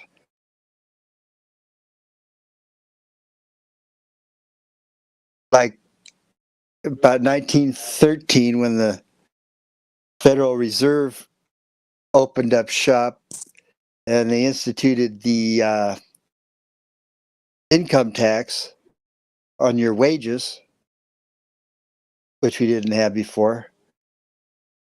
And then they looked around and decided to have a depression. You know, they have the levers of the currency and all that, and they can cause a depression. And then they run around buying everything for pennies on the dollar. And when the depression's over, they own everything. This is how the Rothschilds sort of took over the world in their day. And that's how they roll. They like war. That's one of the biggest money makers for them. They'll foment if they see some kind of a problem between, you know, this country and that, they will go to each side and, you know, try to sell them arms and get them all in debt. Of course, it's two birds with one stone. You're lowering population, which is their biggest threat, and you're selling all this military weaponry that helps advance your protection, which is the military weaponry. That's why they're focused so much on the military advancements, because to them that's what protects them. It's the military and the police.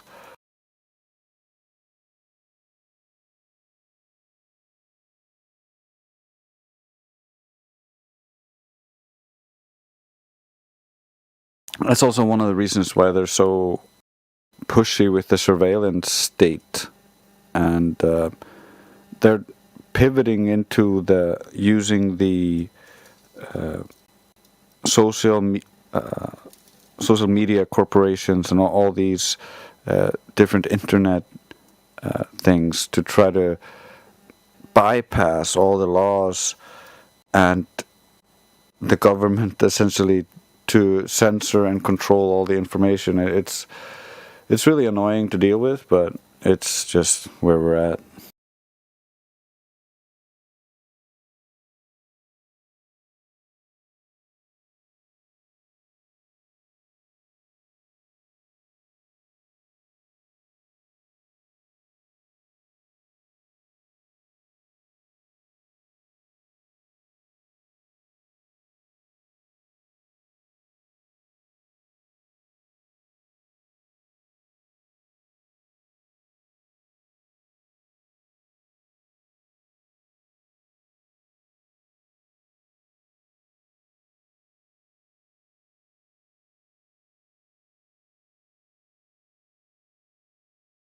But yes, the system is all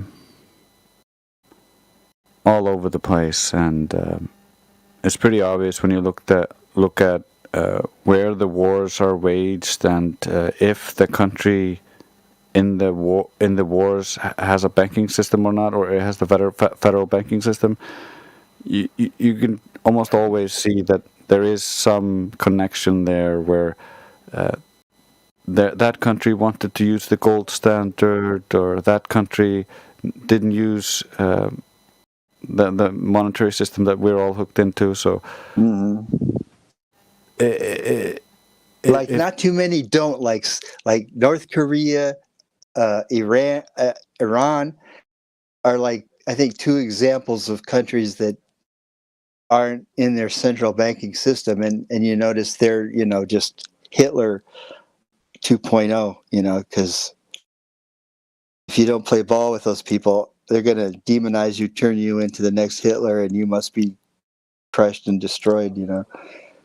I'm surprised they haven't invaded and bombed Iran, because they really wanted to, and back with Bush and Cheney,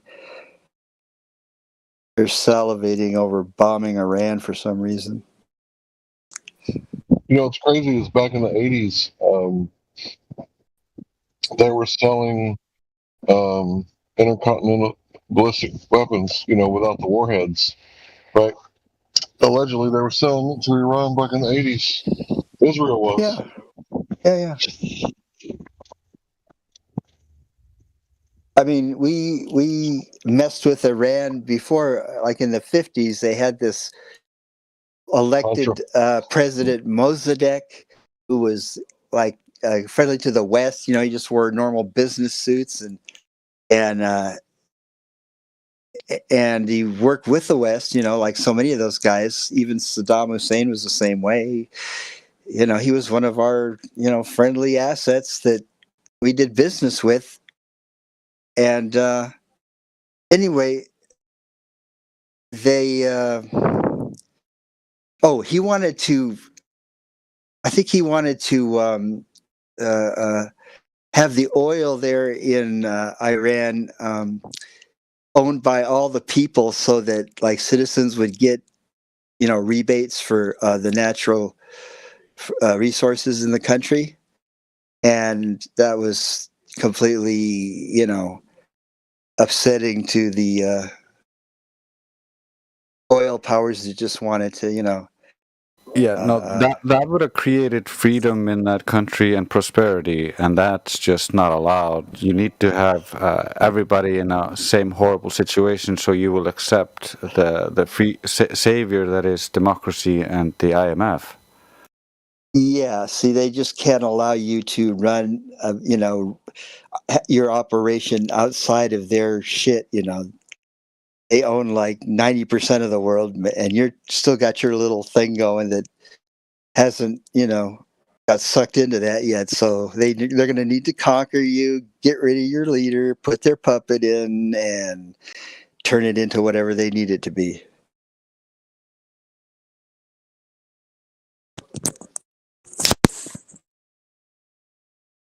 Yeah, they really like that they removed all the logic from education, so that this appeal to consensus has effect, because it's a very, very popular argument for them and to use, so that people actually do the stupid things because they think it's logical. Everybody thinks this, so it must be true.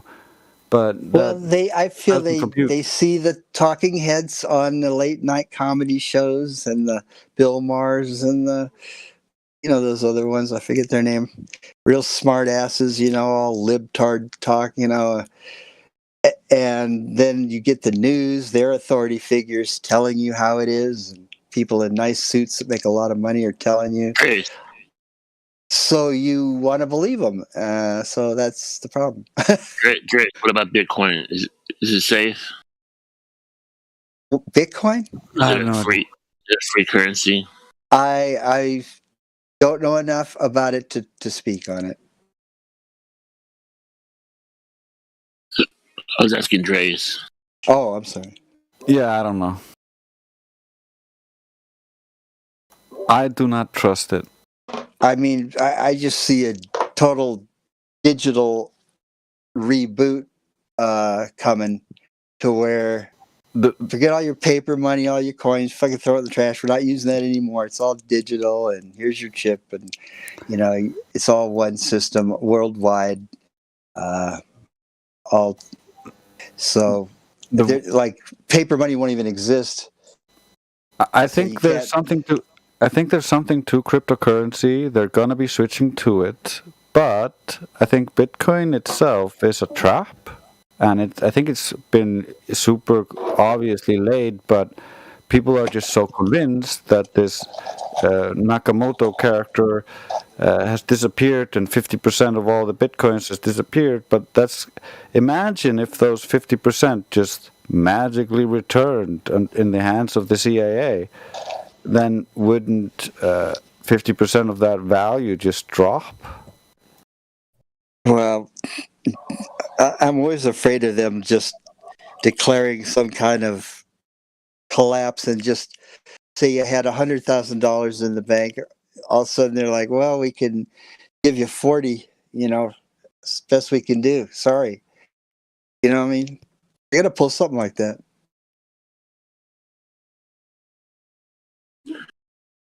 No, Dre's, because if it goes down, there'll be buyers. So they'll buy it back up.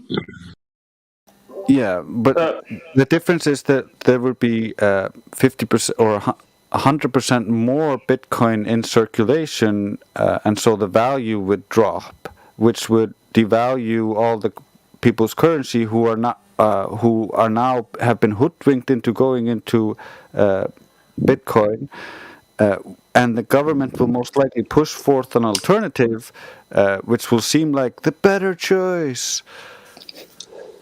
They always do that. Are you But sure you it's don't know if 50%? they Wait, don't know are if you they have sure it's a lot of 50% Bitcoin. that was owned by the guy who created the algorithm? Because I'm at least, I mean, I'm not an expert on these things, but I'm pretty sure that the way it went was 22 million Bitcoin total were created. You can't create any more.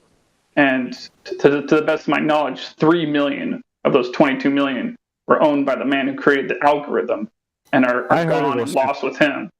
Yeah, I heard it was 50% of the total value, but I don't know. I'm not. Like I said in the beginning, I'm not an expert on this. It feels kind of trappy, like they're gonna get people to come sit on the rug, and then they're gonna pull the rug and be like, "Look, you fell in a hole. Here's a better option." They always do that. 3 million divided by 22 million is 13.6%. Yeah, I So just heard not 50%. 50, half of 25. The funny thing is even if this is all true, it's still potentially a better investment idea than leaving your money in dollar form in the bank. Because, once that plummets. I agree. Like I said, I think there's something to cryptocurrency. I just think Bitcoin itself and other specific coins are designed to be traps. So for when they do the switch, a lot of people will lose money, which will help finance their switch. But Grace, you don't know if they You know how they have the FDIC insurance, right? They say, yeah, you could put your money in our bank. We're FDI. What is the letters? FDI insured. In other words, the government stands behind us. You can't lose your money in a bank run or a depression or whatever. Up to 225,000. FDIC. I mean, up to how much? 225,000. Yeah. Okay. Yeah, but that number is, how much they'll cover a year? 225,000. There's another number where it's like the full amount, and there's not enough money in that total amount to cover everybody's money in the bank. So if there's a if bank everybody run, needs it at once, they're going to just say, we don't have the money. They operate yeah, off that's when the insurance company goes under. It's a bubble. It's already happened before in the 20s. It's called a bank run, and everybody runs to the bank at once and demands their money, and pretty soon they're like, we don't have your money. Last time it was artificial. When the Great Depression I know you started, gave us cash, and we told you we put it in a safe, but we don't have your fucking money, okay? We spent it, all right? And what percentage of money of American dollars is actually in paper form? I'm pretty sure it's less than 10%. More like Really? 4, 5, or 2. I think it might be closer to 1%, at least to the best of my knowledge. No way. Yeah, it's very low. Yeah. Most money is already literally made up. It's just numbers on a computer screen. Yeah. That's crazy. Yeah, that's one of the reasons why they do want to go to the switch. Keep in mind well, maybe not the only way, but at least off the top of my mind, the only way I can think of possession of physical gold and silver or other precious metals going wrong. That's what I've always liked. As if the possession of it is prohibited in the future. It has in certain places, even in the United States, for a period of time. So, I like gold and silver, but if there's crazy, stupid people around you that are willing to go along with laws making possession of such things illegal, then it could be a hazard to invest your money into it. But other than that, it's probably more of a safe thing than cryptocurrency or cash dollars. If you have the space, you could always go copper. High-grade copper, that is always going to be valuable in a technological world. Yeah. Physical things Gold always kicks beat ass. non-physical things.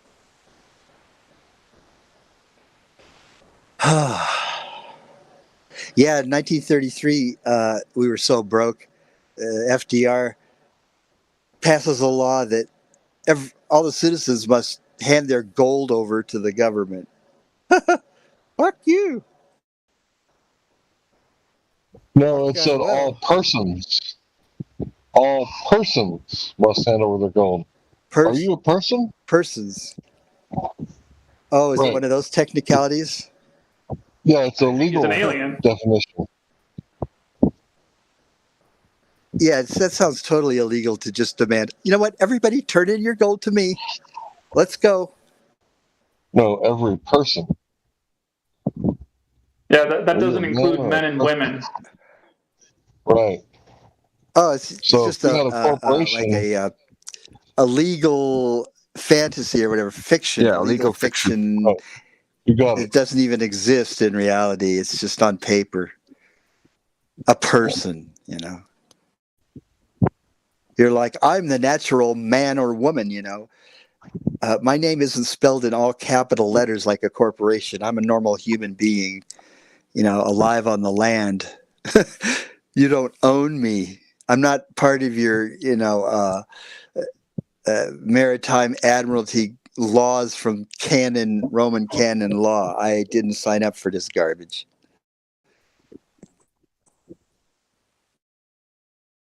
Most people never ever realize that any of that exists. That's the beauty part. You know too much. You're ungovernable. That's an incredible story. I mean, the mother delivers this baby. You're a product. They consider you a part of commerce. She's like the ship. She's giving birth. You know, you come down her water breaks, and you go down the birth canal, and then you manifest like a load off a ship that just pulled into harbor. Now it's there with all the goods, and now they create a document. You're docked. You come out of the waters and are received by the doctor at the dock. Yes, the dock. And yeah, it's all this weird word magic, you know, because they want to put you under maritime admiralty law of the seas. So they got to like, okay, you came out of some water, so you are part of that shipping sea law. Yeah, so ridiculous. And they create a your mother. It says informant where she signs. It doesn't say mother. It says informant, and you're informing the government.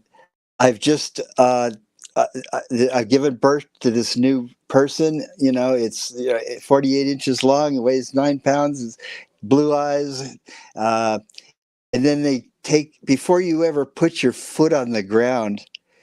They take a print of your soul before that foot has ever even touched this earth. You know what I mean? The soul. It's almost like they got your soul right there. See, you don't consent to any of this stuff. And then they send that document to the Department of Commerce, where they create this document called a birth certificate, and that is the original document that's going to, you know, generate all future documents on you. You are assigned a number, and you are a stock on the New York Stock Exchange. Yeah, you're bought and traded. You're given like a estimated worth of so many $1 million. Like that's how much they figure this guy working all his life. How much is he going to be able to earn in his life? You know, and because you're going to be their tax slave, and you're out there working in the world, and they're going to be taking their cut, and so you're a cattle on a cattle farm. They're going to milk you once in a while on a regular basis, and that's how that works. They call you chattel, which sounds a lot like cattle. You know, it just occurred to me one advantage in a world where, you know, a warfare is being waged against freedom of economics. So if we lived in a world where possession of gold and silver is illegal, there are certain contraptions that, you know, government agencies or militaries can use to actually look through the walls of your homes to see if you have gold and silver in there, so they can go in and confiscate it. Now, this would be a downside. This would be a scenario where it'd be a downside to have gold and silver. But the upside of Bitcoin, in this sense, or whatever, is you could have it in cold storage somewhere else or on a flash drive. The point is, it won't show up on their sensors if it's on a flash drive or in cold storage. But I'm not saying, you know, they have advantages and disadvantages to both, but I'm just pointing that out. I mean, I'm going to ask a dumb question. You say on a disk drive. I was thinking Bitcoins were actual like coins. No. Yeah, I just wanted to add real quick. Even gold, the Vatican and royalty owns a lot of gold that is not accounted for in the total value of gold because it's ornamental, and the Jesuits teach them to hide their wealth within ornaments. Mm-hmm. Oh, I mean, hey, Captain Dan, I just wanted to quickly tell you: try not to hot mic so much and try not to interrupt people. You know, careful. Okay. Sorry. Oh, Vatican's they got so much gold, art treasures. I mean, it's just 2,000 years of theft. You know, I mean. So another thing they can see with the X-ray machines when they look into your house, they can see if you got guns and ammo. I guess so, man.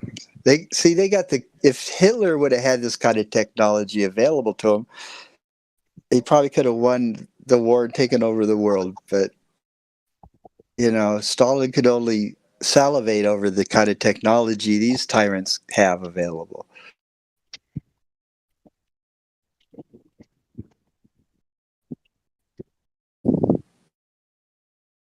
I mean, they have plans for you. You're going to be living in a little tiny box in a mega city eating insects. And if they let you live in their new world order, you're going to be given an allegiance to Satan, and maybe they'll let you in.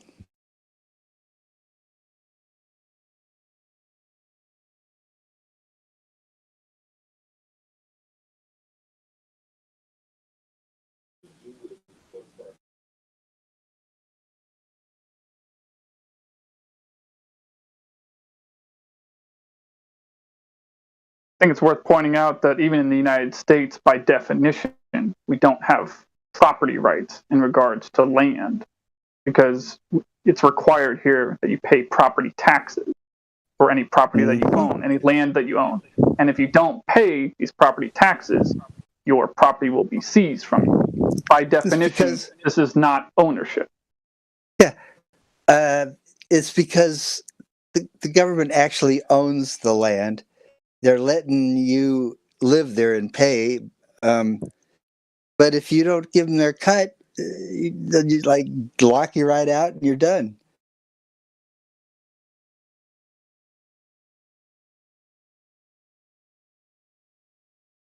If they don't do taxes, then how can they run government, bud? Well, probably the way they did for how many years? Well, hold on, buddy. Hold on. I'm not. I hope I didn't say anything that gave you the impression that I'm against taxes altogether. I'm just specifically talking about property taxes. I am absolutely 100% against property taxes, not all taxes. And by the way, just so you know, for 4 years back in the 19th century, for just 4 years, but nonetheless 4 long years, the entire United States federal government collected $0 and 0 cents in federal taxes, and it was still fully functional and operational. Where they found the funds to keep running was through tariffs on imports from foreign countries. So just keep in mind, a lot of it has to do with efficiency. If the government's efficient enough, you don't have to pay very many taxes to keep it running.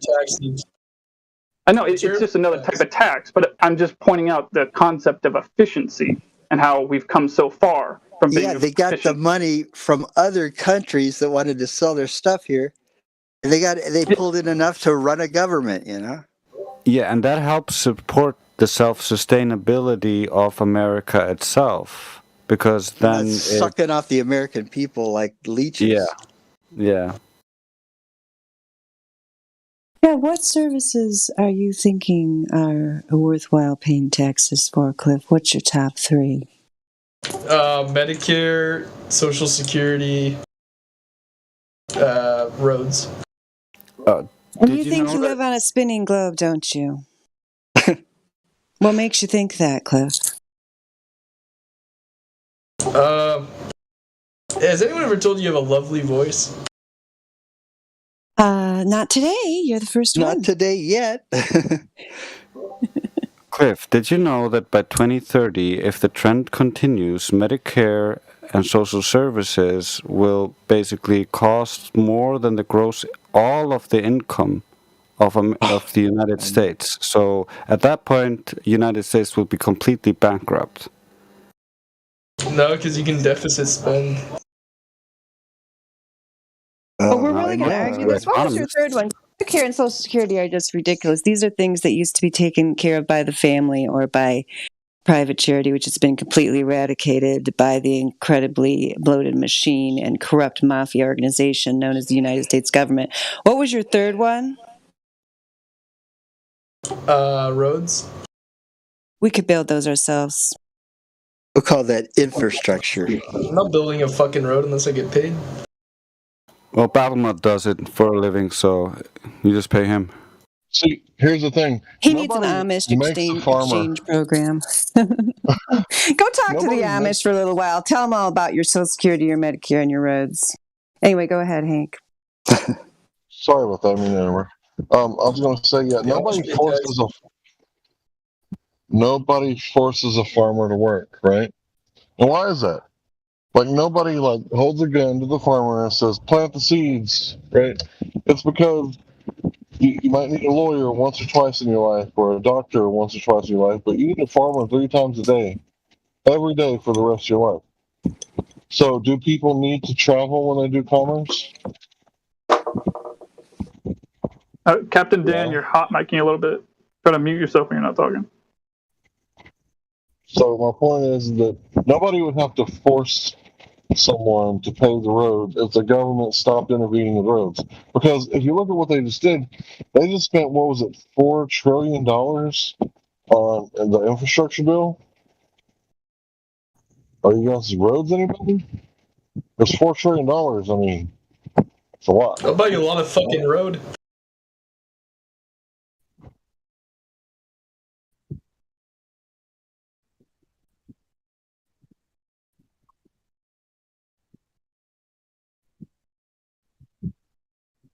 Plus, I'm pretty sure that our tax dollars, they don't actually go to the roads.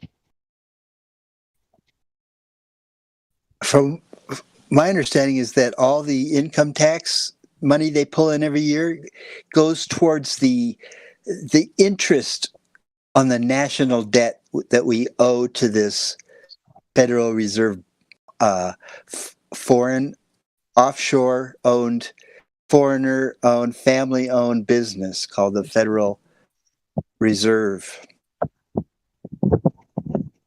We owe them trillions. I think the biggest portion of our spending is Medicare and Social Security, but interest on debt is also up there. I mean, we owe so much that we could never pay it back in I don't know how many generations. Just Yeah, if it's you a think you're ridiculous gonna be number. paid your Social Security, you're just young and naive. Let me tell you, they're going to add up everything they say that you owe them, and they're going to collect it out of your Social Security that you thought was protected. Sorry, not true. No, I know. Social Security is a scam.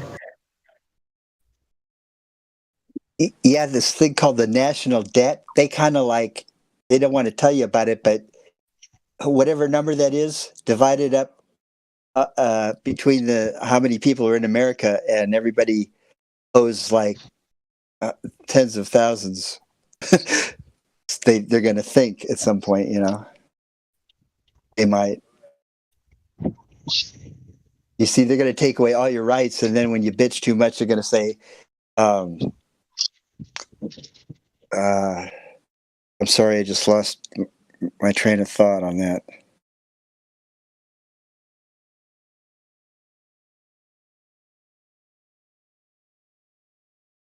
What makes you think you live on a spinning globe, Cliff?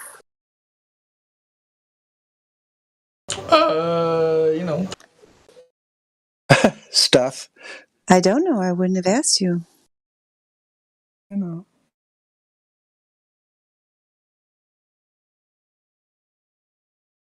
I'm just kind of mostly here to listen. I'm doing homework right now. Oh, come on. Come on. You can't come up with just one reason. What's your big best proof? I got 2 classes that are doing 2 hours. All right, give the guy a break. So you can tell me that that my children are supposed to be slaves forever for your little spending programs there. They're entirely unnecessary. That only exist to give an excuse for slush funds, government waste, and their general mafia criminal program, and also to try to tell me that I have to send my sons to their military to defend their little budgets and weapons contracts, and yet you can't give me one reason why you live on a spinning globe. Why should I pay my taxes for your education then? I pay for my own education. You're telling me you go to an entirely private school that does not accept government grants, so you go to either Hillsdale College, which is in Hillsdale, Michigan, or there's one other college that does not accept any federal funding. Otherwise, your college is most definitely subsidized by the U.S. government. Yes, right. I also pay a lot of money. Are you really trying to guilt me for going to a public school? Like, are you never going to send your kids to public school? I'm trying to get you to answer my question of why you think you live on a spinning globe, which you refuse to answer. That's why I have to harass you. He doesn't want to say. I'm doing homework, and now you're like attacking me. Just let me do It'd homework. be very easy for you. Isn't that settled science? You can't even come up with one reason? Not even one, Cliff. Sad. Just Tell throw your one out teacher real that. quick. Boom. Just throw it out.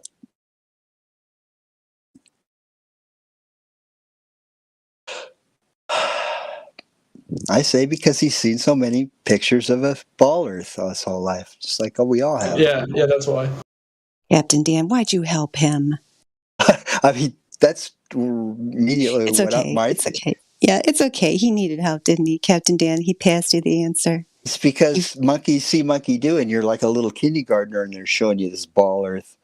And you're just like, ooh. Captain Dan, I think it's worth pointing out that your avatar picture is why so many grown adults believe in aliens.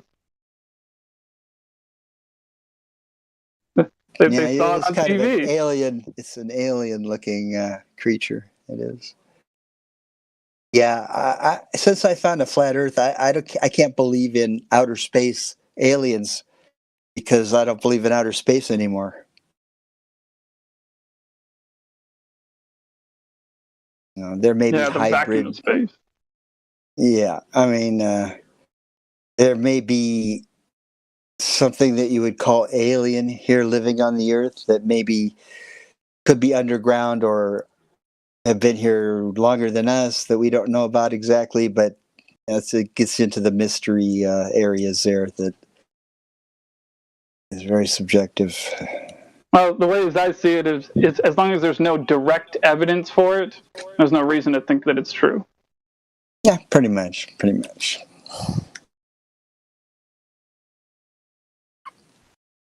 Let me ask you this. Have you ever seen those videos of like they call it shape-shifting? Usually it's people talking on TV and they start, just their face starts morphing out. And you know what I'm talking about? Yeah, I've seen those. I don't know what to make of them, though. Yeah. I mean, and then you probably see the ones with just people's with their eyes doing all that weird shit. Like they'll close their eyes and then another set of eyes will appear on the lids and be like they're looking at you with these blue eyes now. And then they open their regular eyes. You know what I'm talking about? Yeah, I know what you're talking about, but I mean, like, it's so weird. Huh? What does it prove? Is the camera faulty? You know, like you'd have to, get one of these individuals into maybe the a courtroom or a room next to a courtroom with a doctor and do a physical on them. You know, Yeah, are you going to do that? Is anybody going to do that? I mean, I think there's something for science to go look into. Try to figure that shit out. I mean, if there's even anything to find, I mean, it could just be the camera fucking up. well, I've seen a lot of them over the years, and is that the morphing and stuff only happens on the people's face, and their clothes are perfect, the set is perfect, picture behind them is perfect. That's because Remember, interpolation it's not affects about- moving objects. It's not about what you know; it's about what you can prove in a court of law. I just find it fascinating. I could never really figure out. They talk about holographic failure, like they're saying people, I don't know, have some kind of graphic outer image so they look human, but if it fails, then you see what they really look like. I'm not sure what's going on. As a scientist, get some of those dudes to come down and do a study.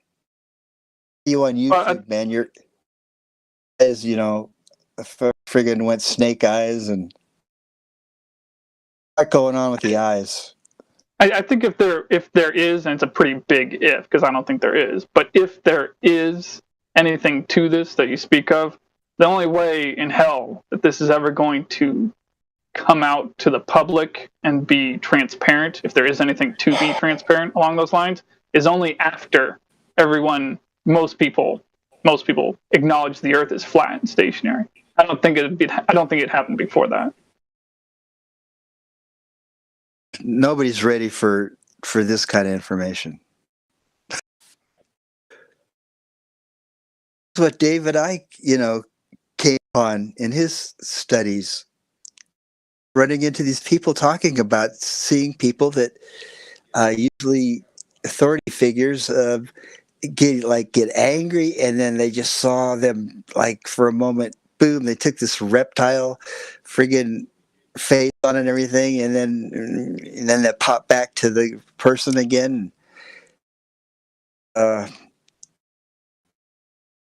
Stories are from all over the world. Wasn't Jesus of Nazareth the shapeshifter? Wasn't he walking with them for a while, and they didn't recognize him? And then finally he gave himself away with his speech, and then they finally recognized him. Wouldn't that mean I he know looked not differently? of what you speak. I have not heard. Go read it again. It says that after the crucifixion, he was walking with them, and he was talking with them, and they did not recognize him as the Messiah. Okay, yes, I know that part. On the road to Emmaus. And then with his speech, he revealed himself as the Messiah. Right. But they were walking with him and talking with him. Now, how do you walk with somebody and talk with them that you've been talking with them for years with the ministry and not recognize them? So Yeah, that's a good question. I mean, right at the, Mary saw this. She thought it was the gardener, right? She's like, "Where have you taken his body?" And he's like, "Maybe he resurrected from the dead," And then she's like, "Lord, why is he looking so different that people can't even recognize him? They just seen him a couple days ago." It's a good question. Well, it's kind of one of those things like, did the angels bring him a new avatar, right? Or was he a zombie? So he was either a zombie, a shapeshifter, or an avatar. And I'm not trying to poke fun. Please forgive me. I don't have better words to describe. So if anybody's offended, How about it wasn't my he was intention. a human being that got miraculously raised from the dead? Yeah, there was a miracle,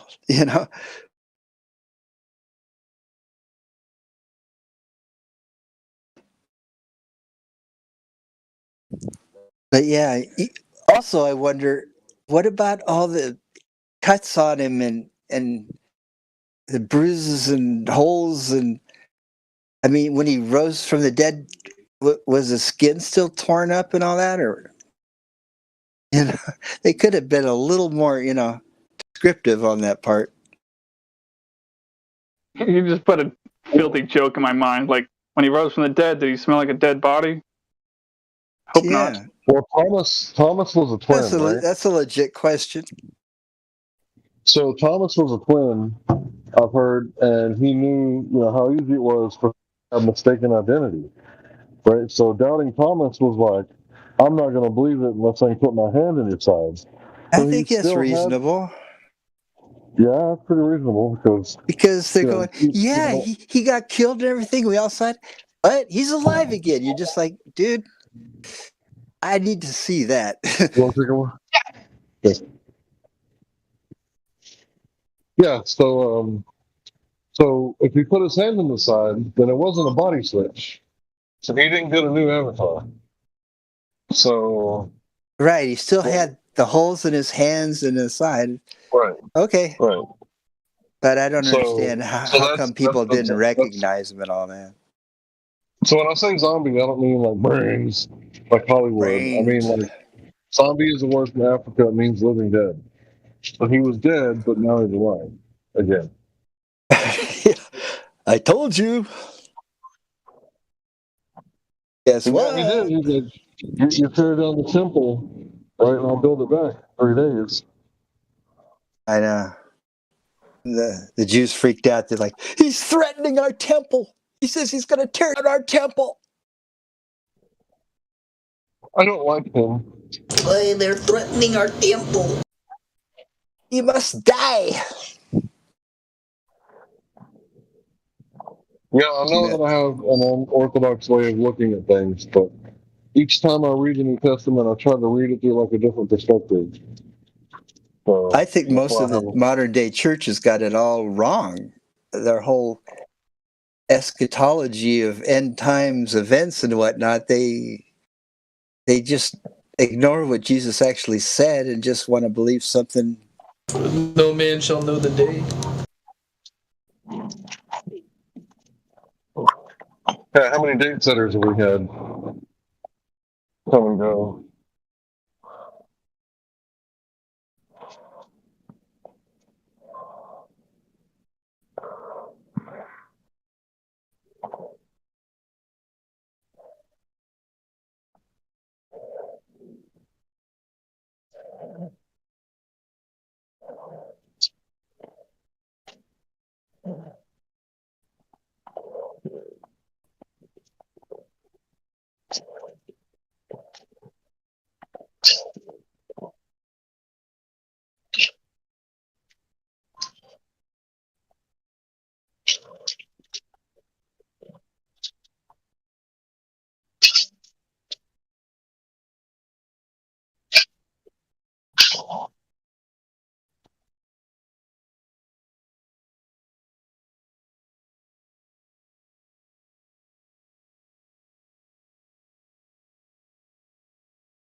Are there like Muslim flat earthers too?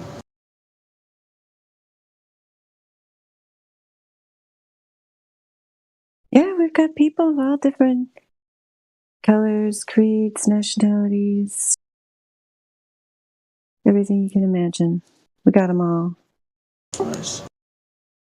Waiting to be raptured. It might be funny to say this, but going by my experience handing out these cards that link people to the Discord server, I think there might actually be more Muslim flat earthers than there are Christian flat earthers. But that's just a guess. There is, because Muslims are more loyal to their religion than Christians. Christians are very lukewarm, most of them. And most Christians embrace evolution and science. Yeah. I've seen some pastors give sermons against the flat earth and just calling it a satanic lie and don't be deceived, and just they're just so upside down on the issue. The Bible just has tons of verses that say it's motionless and the sun moves. There's a dome. They don't give a crap what's in the Bible. Obviously.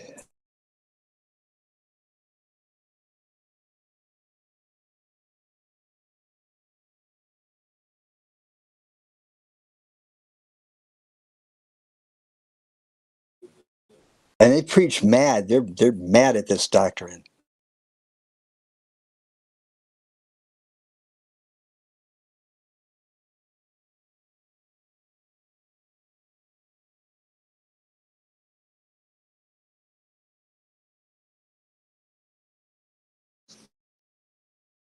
I should get a sample video for you here.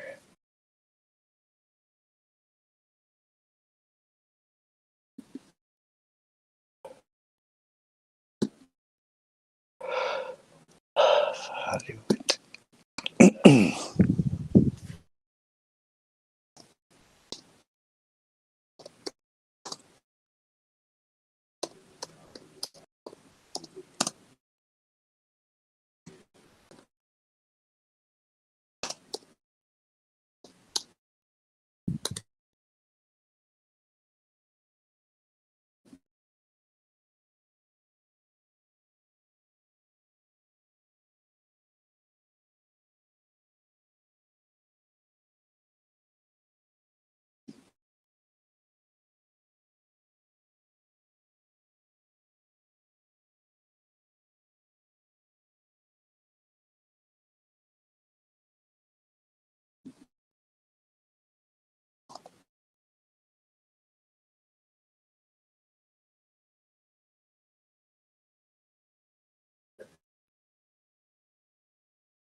Oops, I just posted the wrong thing.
Yeah, it's really a crime when they've got all these churches running around trying to make these people think they have to be conformists to the government agenda. I mean, that's definitely just kind of goes to show that they're kind of a joke. I mean,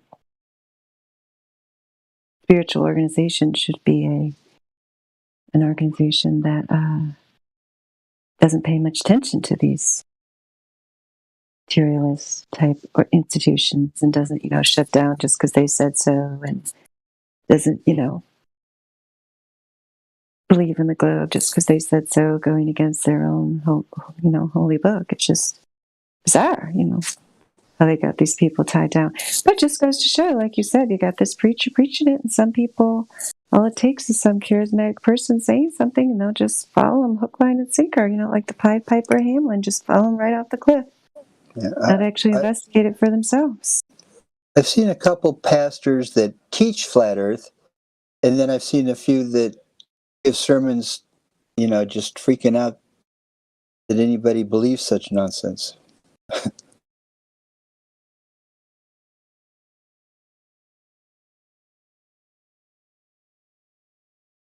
I think people better draw sides on this thing and better study up before you start yelling at people how stupid we are. I just heard the Amish teach flat Earth. Has anybody else heard that? Amish. Well, That let me makes call my sense Amish because they friends. read the Bible so much.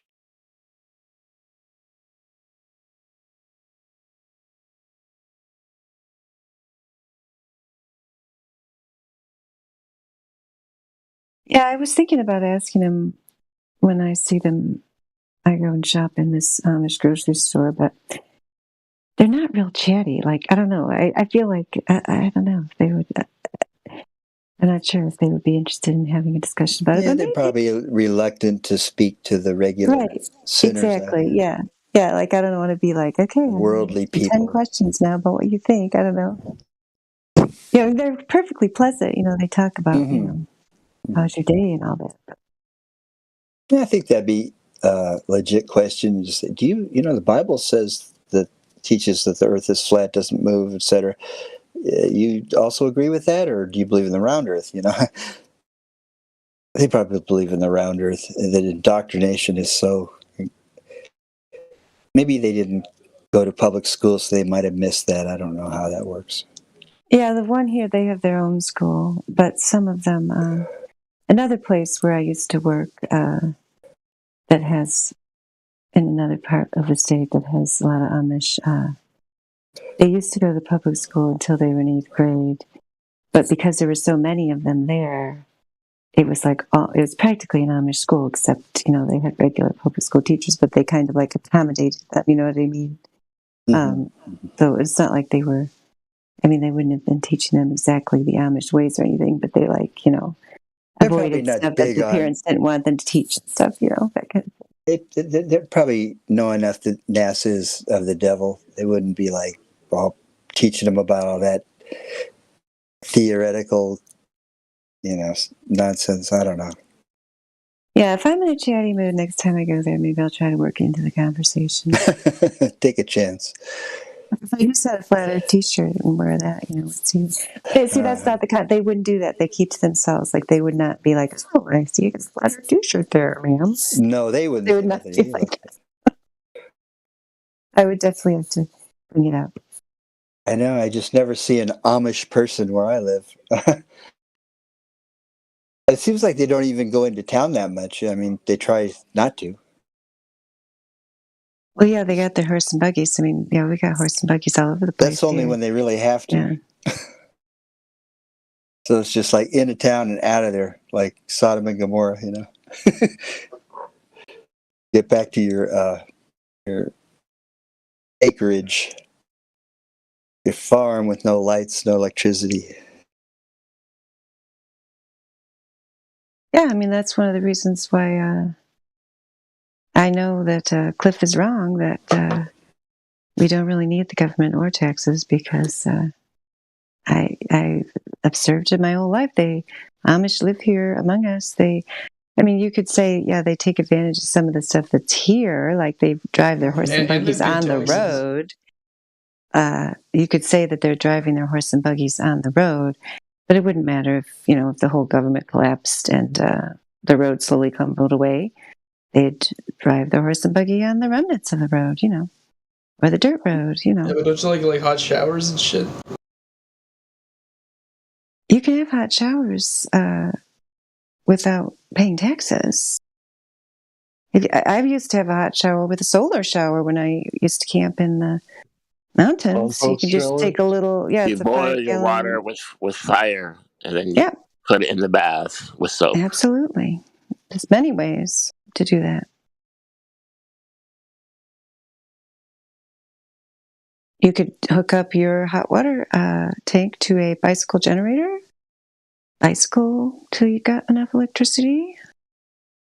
I mean, come on. Do you want me to keep listing the ways, Cliff?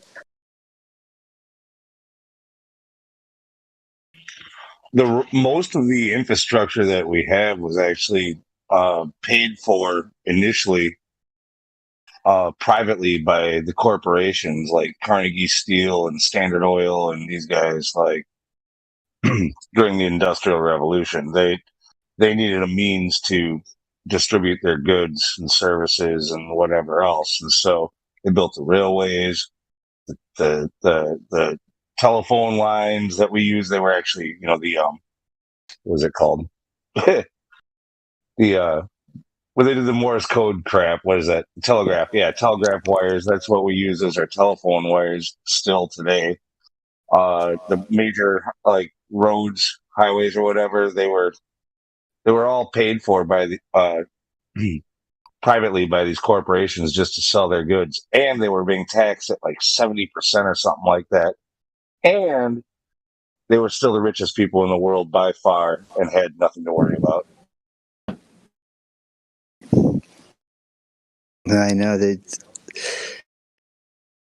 millions and millions of dollars back in 1850 is like billions now.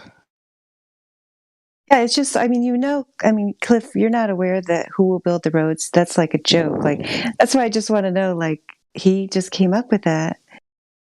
Are they teaching this to you in school? Like, because it's a popular, like, just kind of running libertarian joke that people say, who the roads? As if, like, people were incapable of building roads, before this.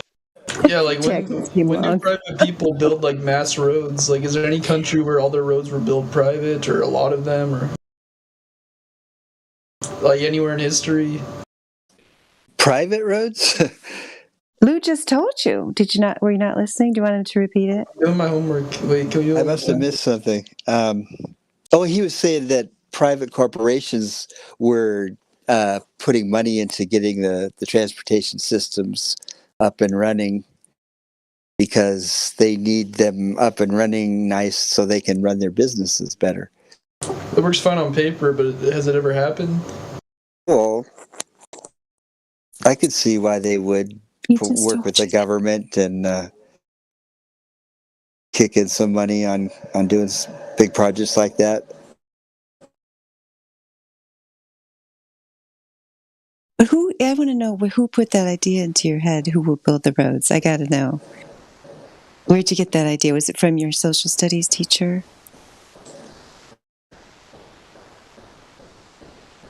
Nancy Pelosi? Who was it? Nancy He doesn't Pelosi. want to tell me. Cliff has a problem with direct questions. Maybe it's my delivery. He thinks you're kind of coming across like aggressive. Am I being aggressive toward Cliff, guys? You're scaring him. Well, here, Cliff, let me answer for you. But baby, you just ain't seen nothing yet. It's something that you heard somewhere. This is like what? This is like on a scale of 1 to 10 on my aggression level. This is like 0.5. I'm sorry, Cliff. We can't handle this. Thank you, Hank. Hank knows. Go ahead. I'm sorry. Cliff, you can just simply say it's something you heard somewhere that tax dollars go building the roads. You never really thought about it very much.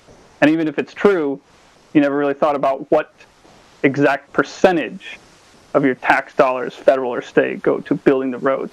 What percentage go to other things? Yeah, I mean, definitely right? very Would that little. be accurate? Yeah, very little goes to roads, but still, it's important. I heard my lottery ticket dollars go to schools. Yeah, but you do at least acknowledge that it's less than 1% total as far as the actual federal budget goes. And let's be honest, there's a lot of roads out there. It seems like that should be a bigger than 1%, not less than 1%. Yeah, but they don't care about us. You get it? So what I'm trying to point out to you is you got to think about all the extra money that's being taxed and spent on stuff that isn't roads and isn't doing anyone any good. Well, most of it goes to like Medicaid and Social Security, which helps people. But does it? I mean, well, we're not. Never mind. Helps we're not allowed to go down that road down here. It's kind of, yeah. But whatever, man. All I can say is just think for yourself and do your own research. All I can say is that, and don't be afraid of freedom. Well, let me try to help this guy out. So you said you're doing homework, right? Yeah. And you probably study for tests from time to time. Yeah. So what if you studied really hard for your test and you aced it? You got like 100, right? But the other guy that didn't study for the test, those kids in the classroom, they got like 50, right? And the teacher said, you know what? We're going to practice communism today. we're going to have equality of outcome rather than equality of opportunity. Because at first, everybody had the opportunity to pass the test. But we're doing communism, so it's equality of outcome. So everybody gets a passing grade, except you studied and they didn't. Are you going to study next time and put in all that effort? Sorry, I've been holding this in for like 20 seconds now, but you are such a boomer, dude. That's not what communism is. Oh, it's not? It's not equality of outcome? No. What is it then? From each according to their ability to each according to their needs. Each according to their needs. So doesn't everybody need the same thing? Can you tell us what Wouldn't that be equality of... Yeah, we All need a right, lot if of everybody shit, though. needs... Hold on, guys. If everybody needs the same thing, wouldn't that be equality of outcome? Not everyone needs the same thing. Really? Tell me who doesn't need shelter, water, and food. Who doesn't? Those are examples of things that everyone needs. Okay, so who needs more than that? If someone does a lot of manual labor, they might need more rations. And beer and porno and let's see. We need a lot of stuff.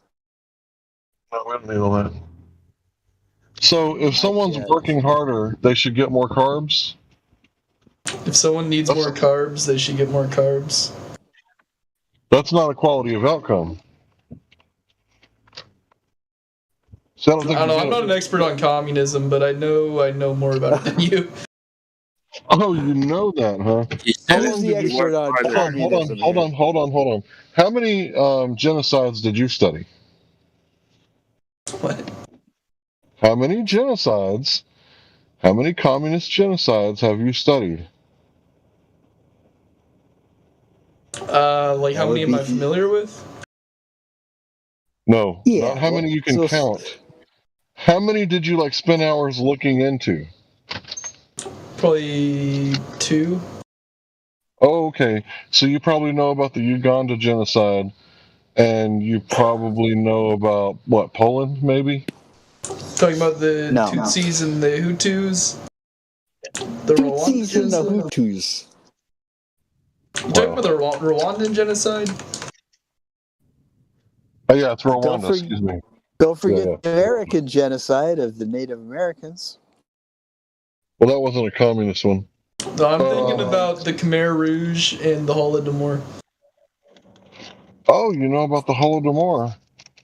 Really? I thought the leftist type would like to ignore that one, like it never happened.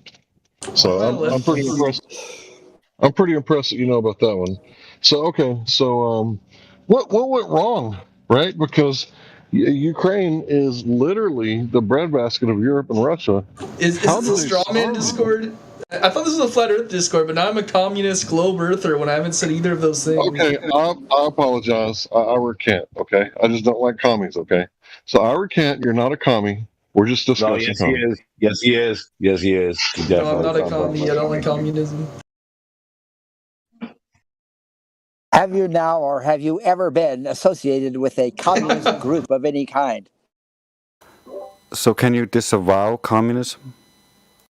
No. It's okay to talk about it, you know. We can have a discussion. Doesn't mean we're communists. Is you or is you ain't a globetrot? We tried to get his globe proof. He hasn't given us any yet. Is you or is you ain't a globetrot? He just told us we accused him of being a glober. So you don't think you live on a globe, Cliff? Is that what you're telling us? I have no strong opinion. No, he does. No. Okay, that's good. Good to hear. I didn't hear what he said. I didn't hear him. He had no opinion either way. What was your answer, Cliff? Do you think you live on a globe? I'd probably lean toward it, but I'm not sure. Fair enough. What makes is you or is you ain't a waffler? He definitely is one of those. That is the straightest answer I've gotten out of him yet tonight, QE. Believe it or not. Starting to get real. keeping it real.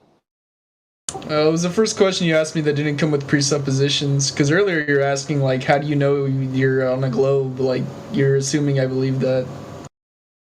You said you right. leaned there, so she was correct. Just assume, since you said, that we can't live without the U.S. government giving us Social Security, Medicare, and roads, that you were a glober. I mean, I don't know. I don't know any flat earther that. Some of us would die, but some of and us would turns live. out I was right.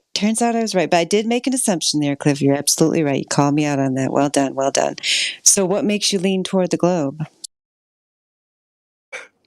Because of all the modern technology people make, they have the globe in mind, and most of it works. So I assume, Most of it. Like works. GPS and stuff like that. Yeah, GPS is a good example. It works.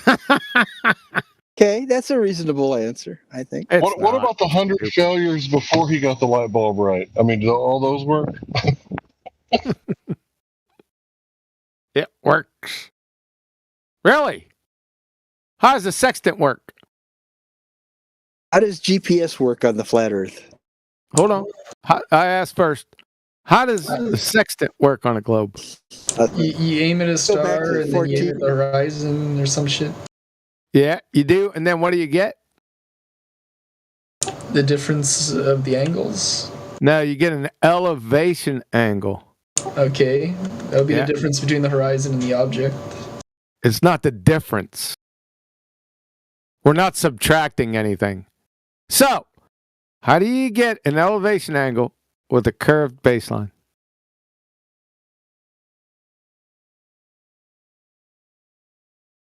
Sorry, what? How do I get an elevation angle with a curved what?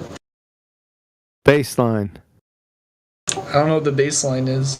Baseline is from you to the horizon, then up to the star. It's a triangle. Wouldn't that be 2 lines from me to the horizon and then up to the star? That's 2 lines. Yeah, there's actually 3 lines. You got the hypotenuse, the opposite, the line coming down from the star to the geographical position, and then one from the horizon. So it's a triangle. 3 lines. I'm not an expert in celestial navigation, I'm going to be honest. You wouldn't have to be. All you have to do is be an expert in a triangle. How do you have a triangle with a curved baseline and that angle between the hypotenuse and the adjacent? A triangle consists of 3 straight lines. Welcome to Flat Earth.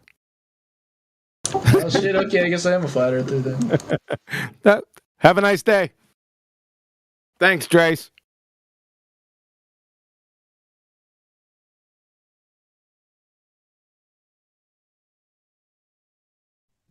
So, since QE's done, back to your communist tendencies. How did they starve to death in the middle of the breadbasket? These Ukrainians. Yeah, I really don't get how they managed to starve them. Wait. I wanted to ask him first, how do you feel now that you're that you know that you're a flat earther? You feel any different? Flatter. Feel like questioning authority? I feel kind of flat.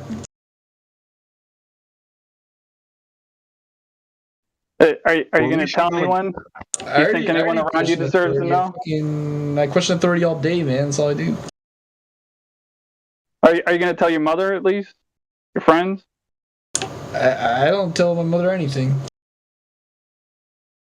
No, you're not going to tell your parents that the Earth is flat? You know that now. You don't tell your mother you love her? Sometimes. Damn commie.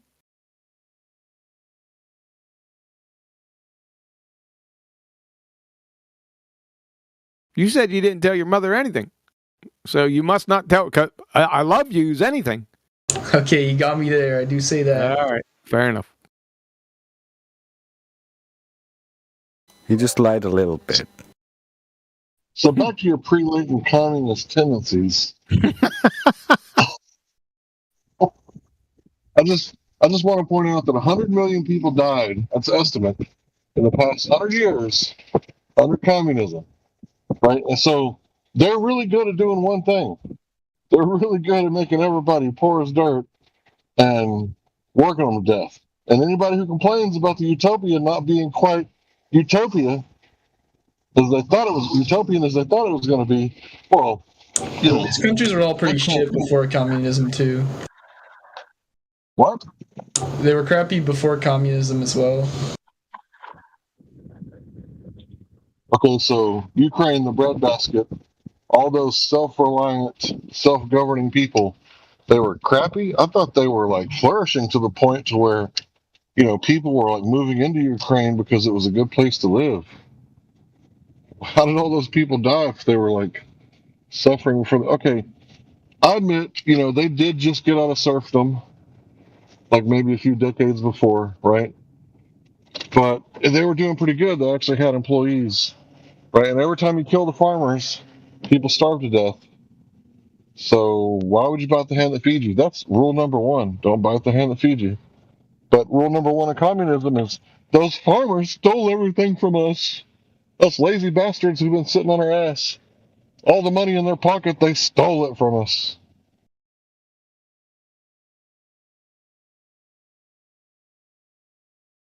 Yeah, honestly, I don't remember what happened with the Holodomor, but I feel like you're mixing up with the kulaks and collectivization. Yeah, I don't like the collectivization. That sucks.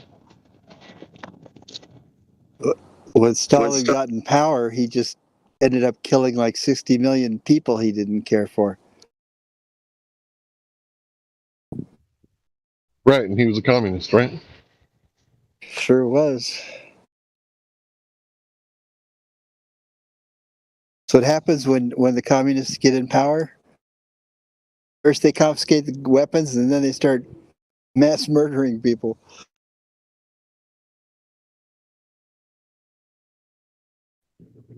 But don't you worry about that, Puddin'. We got to get rid of this whole God-given right idea because it's just so archaic. You know, we've really got to do away with this whole concept of men being free and government can't take away their rights because government didn't give it to them. Right?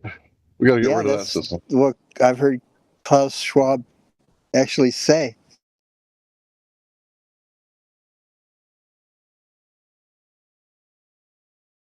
Yeah, because that's just evil to think that people were born with like God-given rights. It's just wrong. Yeah, obviously there is no God, and you know, we're chattel, we're animals, and we will be treated as such in their worldview.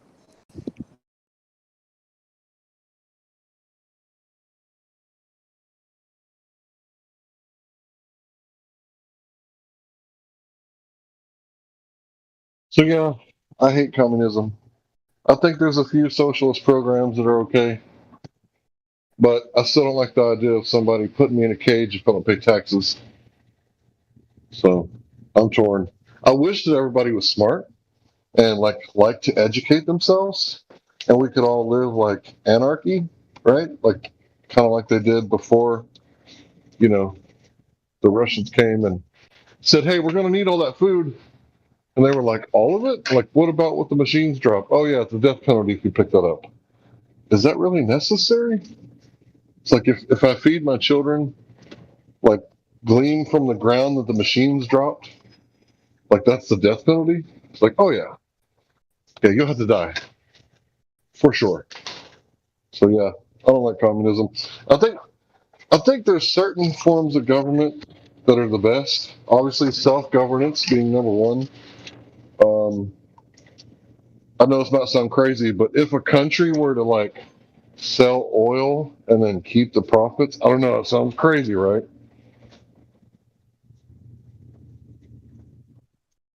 Instead of like selling like assets for paper, you know, maybe get some gold out of the deal.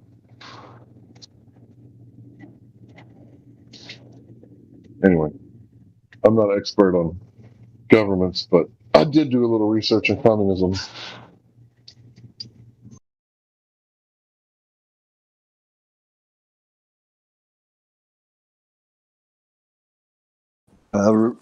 Communist China is the model they like. The New World Order, you know, they like internet censorship and social credit scores and suicide nets, on your factories. And, Yeah. Are they really communists though? I mean, No. it looks like they're doing something weird where it's like they're pretending to be communists, but they're really like capitalists. So communism is a class. Communism is the belief that capitalism will naturally fall to a classless, stateless society after a workers' revolution. The system of government of the USSR was like socialism or state capitalism, maybe. Communist China is definitely not communist. I wonder if they have income tax over there and stuff like that. Social Security.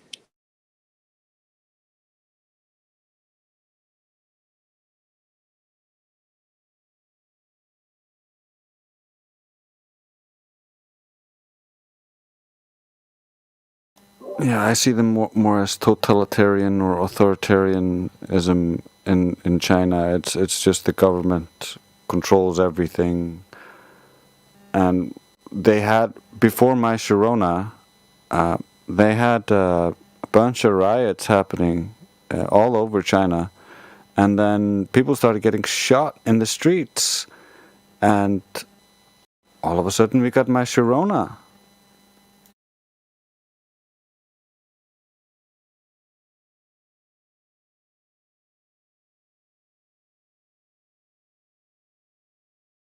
Yeah, there was a lot of videos coming out around that time out of China,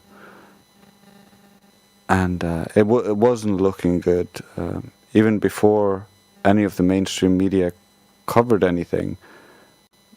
But then nothing matched with what the Chinese government pushed out to its people and what everyone else saw coming out of China. So there was a big discrepancy there.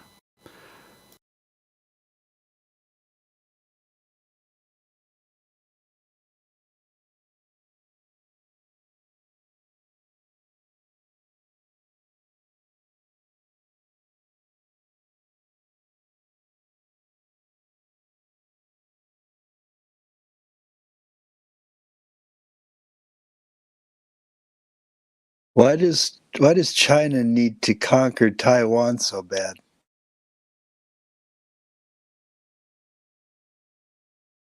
China is hemmed in by American-aligned countries. It's really hard for them to get off their coast.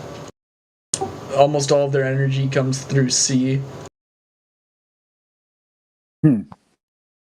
Also, ideologically, Taiwan's a successful capitalist country of Chinese people, and that's bad. Do they see them as competition or something? Yeah. They just say, we got a big enough army, we're just going to come and just take you over. Anybody doesn't like it, we will kill. End of story.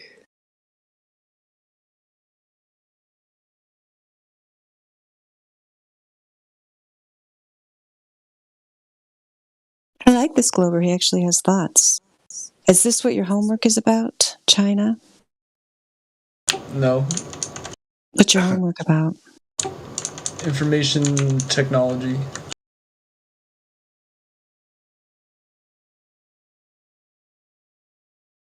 What kind of microphone are you using? Logitech. I'm sorry, what's your name? The lady that was just speaking? Oh, I'm using the iPhone standard. Oh, I mean, white little earphones that came in the case. sounds clear as anything I've ever heard. So crystal clear. Oh, that's good to know. Yes, ma'am. I won't bother getting anything fancy then. I wouldn't change a thing. They're earbuds with Yeah, the that's microphone in the wire. Yes, I mean they have a wire. Yeah, it's plugged in. I don't like the ones that are plugged in. They make me suspicious. You mean with the wire you plug it in the into the phone? Yeah. You don't like those? No, I don't like the ones that don't have the wire. Oh, yeah. My son has those because my daughter gave them to him for Christmas, and I wasn't too happy about it. I thought he would lose them by now, but he still got them. Something he hasn't lost yet. Because I just don't know if it's good for you, you know, because like, I don't know, the wireless thing, like right next to your ear. Oh, nothing's good for you. Yeah. Yeah, everything gives you cancer. Oh, yeah.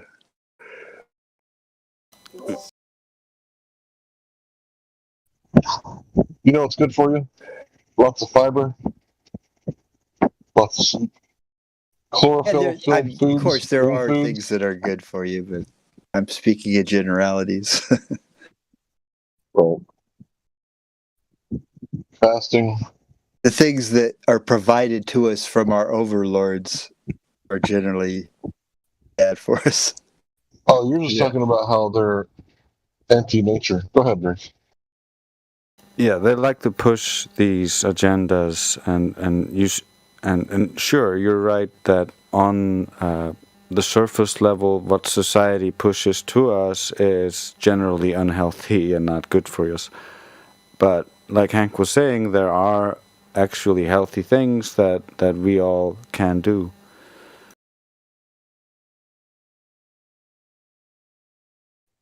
Yeah, absolutely. Celery and broccoli.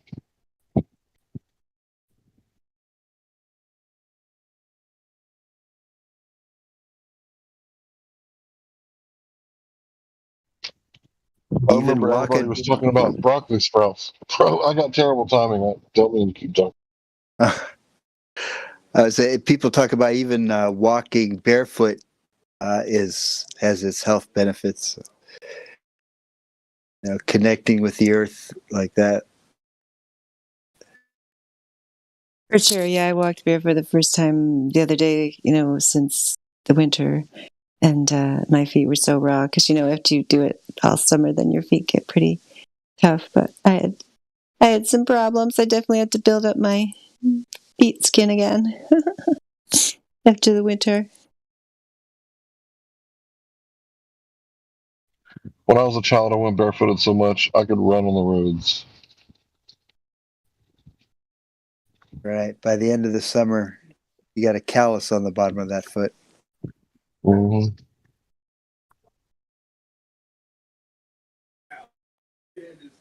I used to have signs in stores when I was a kid: no shirt, no shoes, no service. Still got those. I guess. These rules mean nothing to me. Show me the law.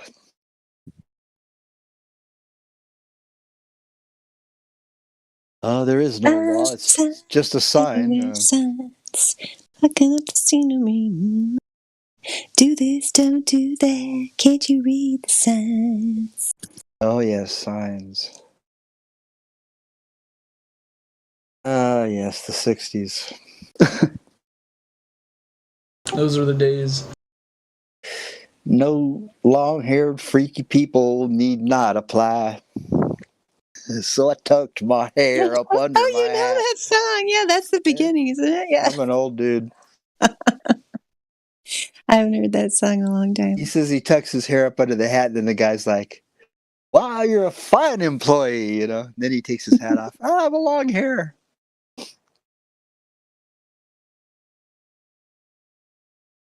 Ah, yes, working for the man.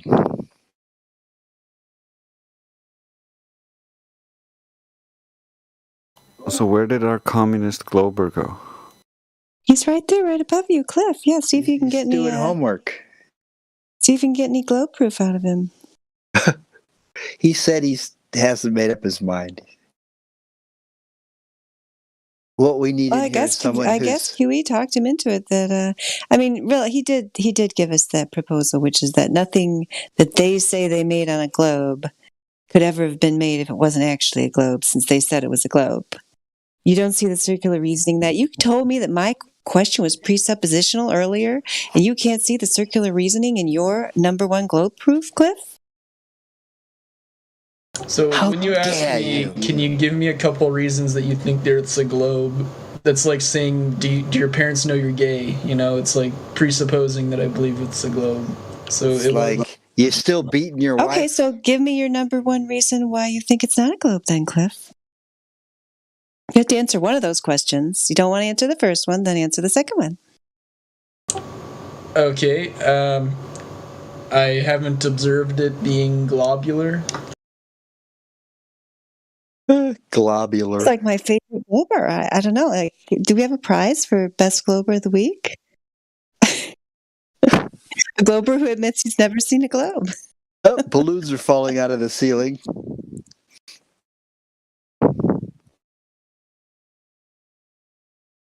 Yeah. That's very good, Cliff. You never have because there is no curvature there. Because if we were on a globe with a radius of 3,959 miles, which is what the mainstream model claimed, then many things would happen, such as objects disappearing from our view at the rate of approximately 8 inches per mile squared as we look off into the distance, and yet we do not see that.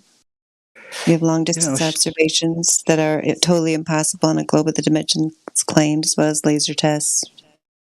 I mean, you have Multiple ships, observations that you are know, impossible. on the side of the ball trying to sail around. I mean, you're on the side of a ball. Okay, Captain Dandelion or Mary Mom is making an argument. Let Cliff respond. Do not interrupt. All right. I get excited. I didn't even know I was supposed to respond to. She just said, like, good job saying that. Yeah, but we don't know where she's going with it. You let her finish her point, so there's actually a conclusion made here, and we're not like just jumping around. I appreciate that, Dre's. Absolutely true. Yes, we were talking about long distance observations and laser tests, and then Captain Dan wants to make a point about the ships. But have you heard about the long distance observations and laser tests that I just mentioned? Yeah, I try watching them, but they're all like hour-long YouTube videos, and I just can't. Okay, well, we can find some for you that are not. You don't need an hour. You know, if you're interested in watching a YouTube video, I can find another one for you. It's not an hour long. The problem is we can just see too far for the model they give us. So, did test after test after test.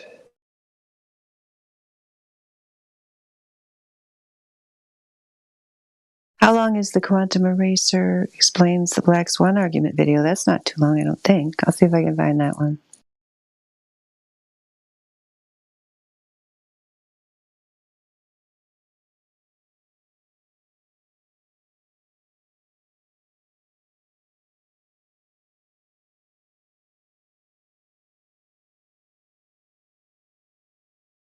Eight inches of curvature per mile squared.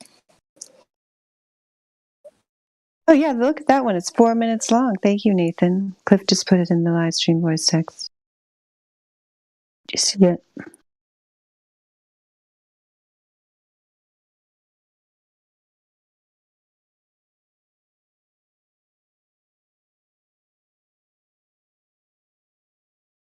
Are you there, Cliff? Yeah, you're putting in the live stream voice chat, right? Yeah.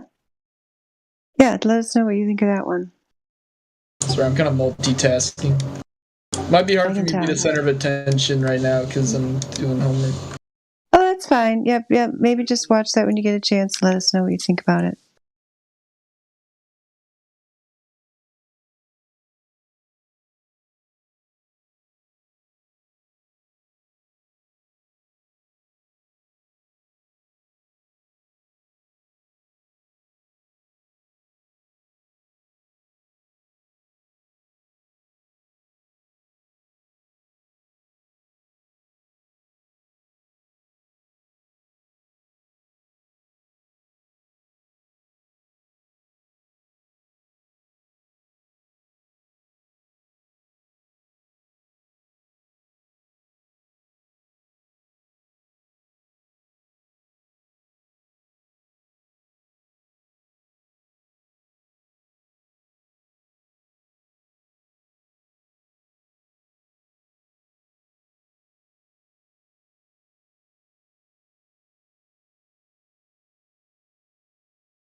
Well, now would be the time to speak.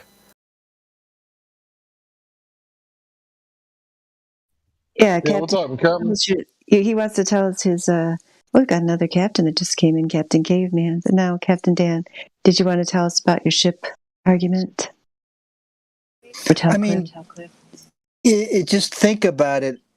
If you got this ball with the water on it, ships, they as they're going away from the North Pole, pretty soon they'd be on the side of a ball, like going straight down and stuff. I mean, it makes no sense.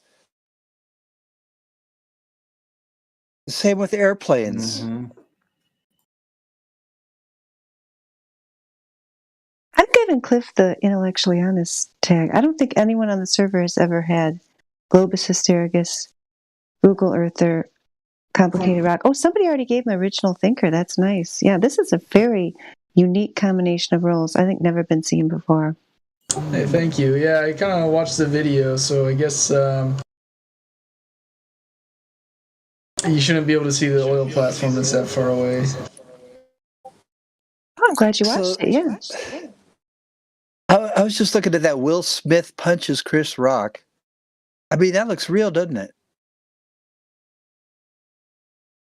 Did Chris Rock? Yeah. So what? So he's responding to that. Cliff has watched the Quantum Eraser explain the Black Swan argument, and Cliff said that. Yeah, you shouldn't be able to see those oil platforms based on the geometry of the Earth and the measurements that we're given, because the horizon is clearly behind them, and yet the horizon should be no more than 1.22 miles away. So it's not even close. It's one of them is 9.41, the other one's 6.21.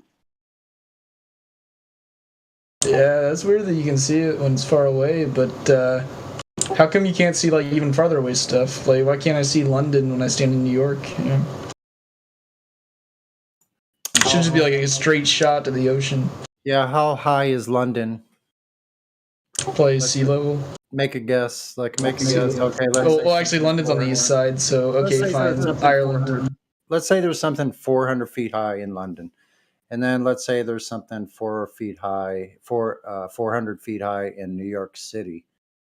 So all you have to do is take the calculations in feet or fractions of a mile for the height, and then do a calculation. And where you're going to end up is with a decimal point numeral, and it's going to have 0.0000000 something, which is going to be magnitudes below the threshold of human sight. So what if I use a telescope? Then it will still reach the threshold of the visual limit of that optical device. There's no way you're going to be able to see beyond that visual range of that optical device. And then you have to throw in, over distance, you have more and more mixtures of gases swirling around, which is going to cause an opaqueness of the atmo.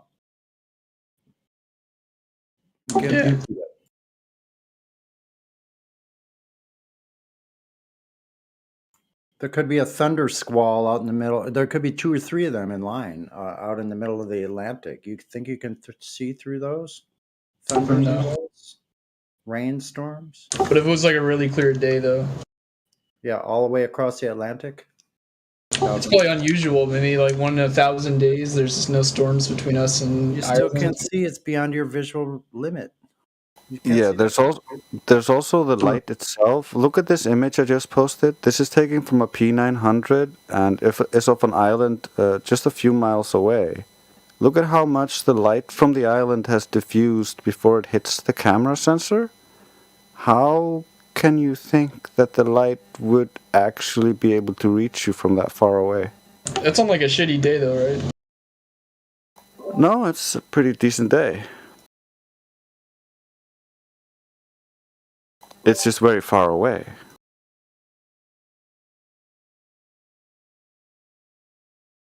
You can see this whenever you're looking really at long distance photography. The further something is, the more diffused it is, and the further you can look, the more it's gonna be diffused. for instance, I watched a cruise ship from the top of a mountain near where I live, and I watched it with my eyes and my the camera on a phone, and then we had a telescope. So on the phone, the cruise ship just appeared to sail into the horizon and disappear, and then but I looked from the phone and I could still barely see the ship there. So it disappeared from the phone before it disappeared from my eye. And then I watched as it disappear again with my eyes. And then I looked into the telescope and I could still see the ship. And then I continued to watch the ship as it faded into the sky. It became like a white silhouette on the sky. Yeah, I mean, I've never watched a ship with a telescope, but that sounds like what I expect to see. The problem is it should be behind Earth curves, not visible.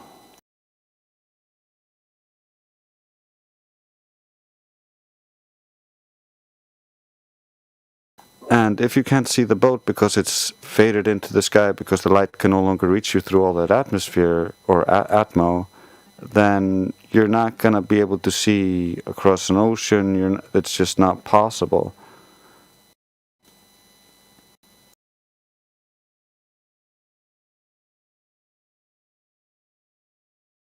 Okay, but I can see like an airplane from really far away. Why can't I see a person from like the same distance? It's too small.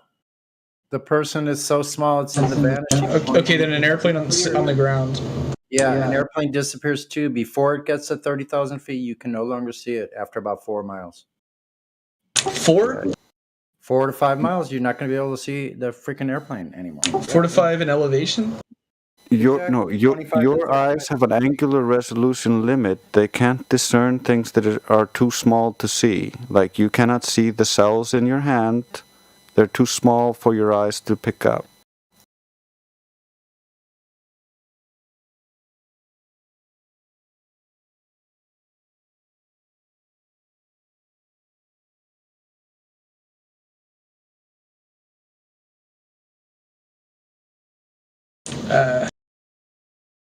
I feel like I can see things farther away when they're in the air, such as airplanes.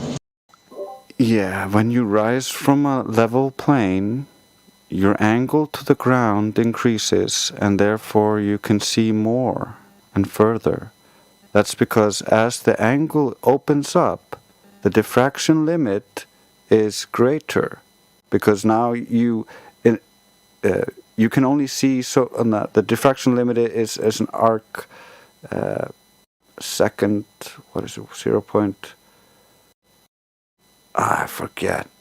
It's been a few years since I had all this memorized. But essentially,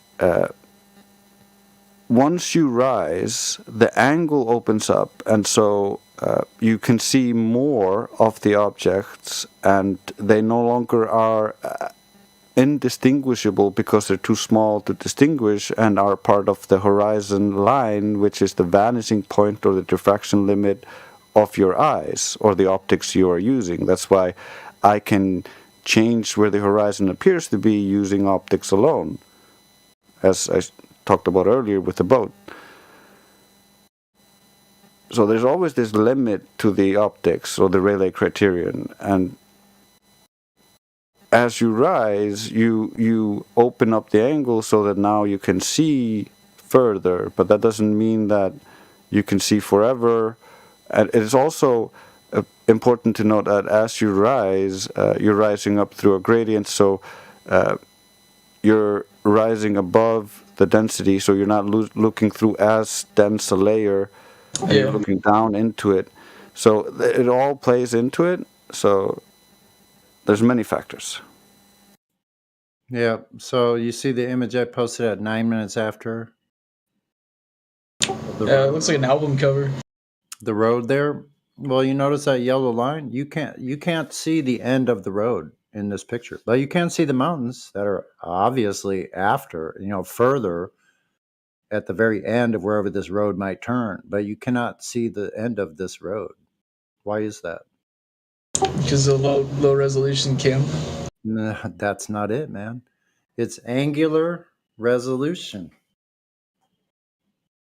How come you? Well, if it's bad if it's a quality of image problem, then why can you still see the mountains and clouds beyond the mountains? Because they're bigger. That falls short. That's don't be ridiculous. No, I'm not being ridiculous. The end of the road is small. It's like fewer arc seconds. The mountains are more. Yeah, that's true. He's correct. Yeah. So the road going off there is disappearing because of the perspective. It's going all rising to a vanishing point there. It's converging in.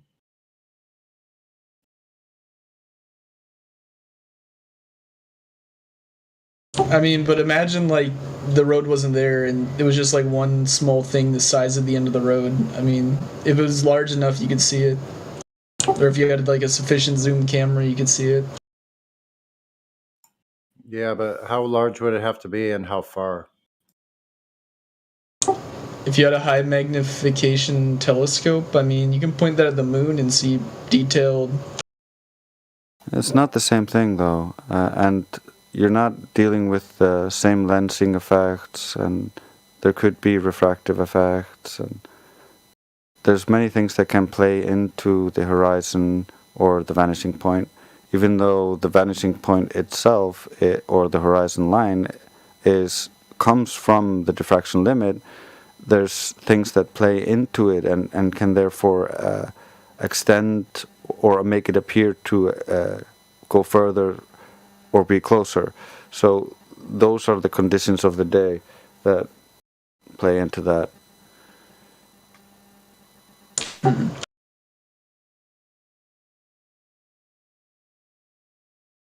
Yeah, I mean that makes sense. Like it's too much diffraction and stuff, but I don't get all the vanishing point shit.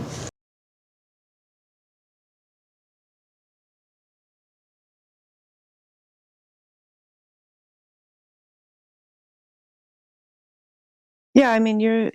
It's a common thing that when people are first introduced to the concept, which you're at least intellectually honest enough to be able to take the concept seriously and hear our arguments, which is great. That puts you intellectually way ahead of a lot of the people that we get into here.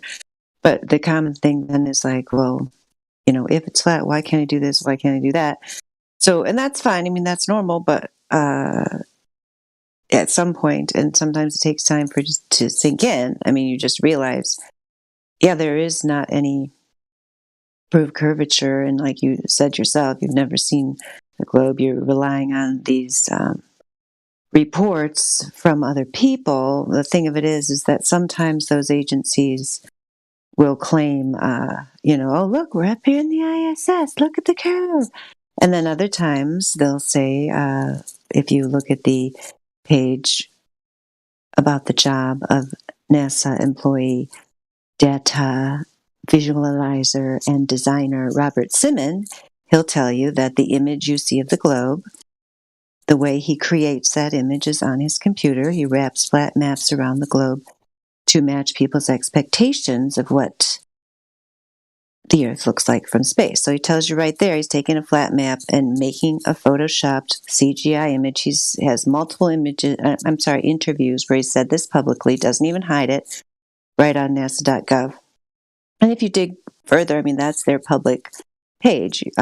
We can also show you many government documents that show. Drace put the quote and the link there for the Robert Simon page if you're interested. But, if you dig deeper than that, there's government documents that show that they treat, the military treats the Earth as flat and stationary in any situation where lives are at stake and when it matters. And as well as the fact, I'll just refer you to, you might not be able to have time to look at it now, but we have a observation page. Each one of these are impossible on a globe of dimensions claimed. I think that also goes into Marconi telegraph transmission, which would be impossible on a globe. I mean, there's just thing after thing after thing after thing. So you just come to realize there isn't any evidence for this globe. It's just, a story they're putting out there. And if you're a person who's willing to follow the evidence where it leads, then and if you're a person who it sounds like you're able to just intellectually analyze situations without having a lot of emotional tie to them, then you're able to see, oh yeah, I guess this is how it is, and look, I encourage you to keep looking into it. Don't, we kind of were joking about turning you into a flat earther, tonight, which may or may not have actually happened, or maybe you've looked into this more in the past than you first indicated, but, there's no rush. You can look into it on your own time. I just would hope that you would keep looking into it and follow the evidence where it leads without getting emotional about it, because a lot of people just seem to literally not be able to handle the truth. But you seem like someone who maybe could. Thanks. Yeah. There's another video if you like that quantum eraser one. This one's only 15 minutes long. Dr. John Dee, PhD, he set out, like most of us did, to disprove flat Earth, to show people how it was silly. He did a bunch of laser tests, and in the laser tests, we're not only measuring the distance and seeing the site. Like, for example, I've seen Chicago across Lake Michigan at a distance of 52 miles, which is an impossibility on the WGS-84 globe model. But in the laser test, they're actually having a laser hit a target at these distances where the target should be obscured. For example, one of them is at 25 miles, where the target should be obscured behind over 300 feet of Earth curvature. But anyway, if you want to watch this one later, it's called Black Swan Rising, and it's similar to the one with the oil rigs. I'm pretty sure this one uses buoys, but it's basically, you just look at it and you decide for yourself. If the buoys at the horizon's behind the buoy, then you don't live on a globe with a radius 3,959 miles. And then you can start to think about, well, where do I live then? Because I definitely don't live on a globe with this set dimensions. And people who are able to look at a mathematical model and say it's failed, so now let's try to figure out where we actually are, that's who we are. You don't have to call yourself a flat earther. You can just be a person who realizes this is a failed model. It's been falsified too many times to count. And so I'm not going to keep clinging to this failed model. Because it's funny, because people laugh at flat earthers, but who's laughing is the people who got all these people thinking that they live on this globe when they know full well they don't, which includes many people in the military. Not everyone who works at NASA necessarily has to be smart enough to even understand that they're being hoodwinked on this thing. A lot of them can just be happy that, oh, you're just doing a training video. That's why we put you in a water tank. Oh, yeah, we have to put you in these harnesses. And, some of the people definitely have to know that it's a big fraud, but not all of them have to know because of compartmentalization and so on. They can have a bunch of useful idiots going around and, they can pat them on their head and say, oh, yes, you're so great. You're so wonderful. You're doing this great thing. And for the world, working on the Space Force. What about the MK Ultra astronaut theory? Like all astronauts are MK Ultra victims? I was just talking about.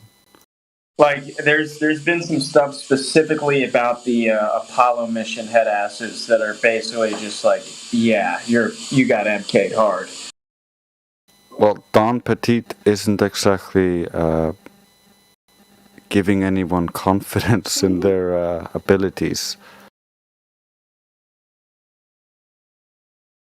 Yeah, I mean, at this point, there's been enough E-class stuff by this government. Not that we can trust anything that they put out from the U.S. at least, but I feel like there's enough out there to be like, all right, they know they had these skills and they had the ability to basically incept people. They can make them think stuff happened to them that didn't actually happen, or that they did things, or whatever. So that's super easy. You can use hypnosis to do that. Very, very easy. It's like entry-level bullshit for these CIA fuckers, so they can... I feel like it's not that big of a stretch at all to suggest that any of the, we'll call them conscientious objectors to whatever, the thing was that they were going to do. I feel like it'd be very, very easy to just ultra those guys into, drinking the tap water and, singing the praise. Yeah, while I agree, it would be easy. We were talking to Cliff, and to continue that conversation, I'm going to preemptively detonate the counter argument that you will most likely hear once you bring this up, that we can see beyond the confines of the geometrical sphere they have given us. So they will, most of them, chant refraction, not understanding how refraction works. So I will give you these 4 images to help you understand. In order to have refraction, you can't. It's not enough just to have 2 different mediums. You need the boundary and you need the angle to the boundary. If you're just at the normal straight 90 degrees angle to the boundary, you're not having refraction. So the second aspect is when light gets refracted, it gets refracted based off the wavelength and the difference in the medium and the angle. So different wavelengths get refracted at a different rate. This would mean that if the Globers claim that all light is constantly getting refracted around the curve to hide any potential to see the curve, then that would be evident. We would see evidence of light being refracted, and lasers of different wavelengths would not hit the same target. Yet we have actually Globers trying and accidentally proving that the Earth is 100% flat, because they shot lasers of different wavelengths and they imagined it was getting refracted around the curve because it hit the targets. But both the lasers hit the targets. So that's not possible if they were constantly getting refracted, because they would deviate. Yeah. Yeah. You familiar with Occam's razor? Yeah, it's pretty much our position. Yep, the Earth is flat and stationary just as it appears. That's the most reasonable position. Let's hear it. Hold on. Let's hear it. What is it? So is it more likely that all of modern science is a lie? Or No, that's not Occam's razor. Okay. So you don't even know what the heck you're talking about, dude. That's not Occam's razor. Go find Occam's razor. I want a citation, and I want it put into so everyone can see it live stream. And what you're talking about, modern science, that's not science. You don't know what science is either. So let's go one at a time. Occam's razor. Citation, please.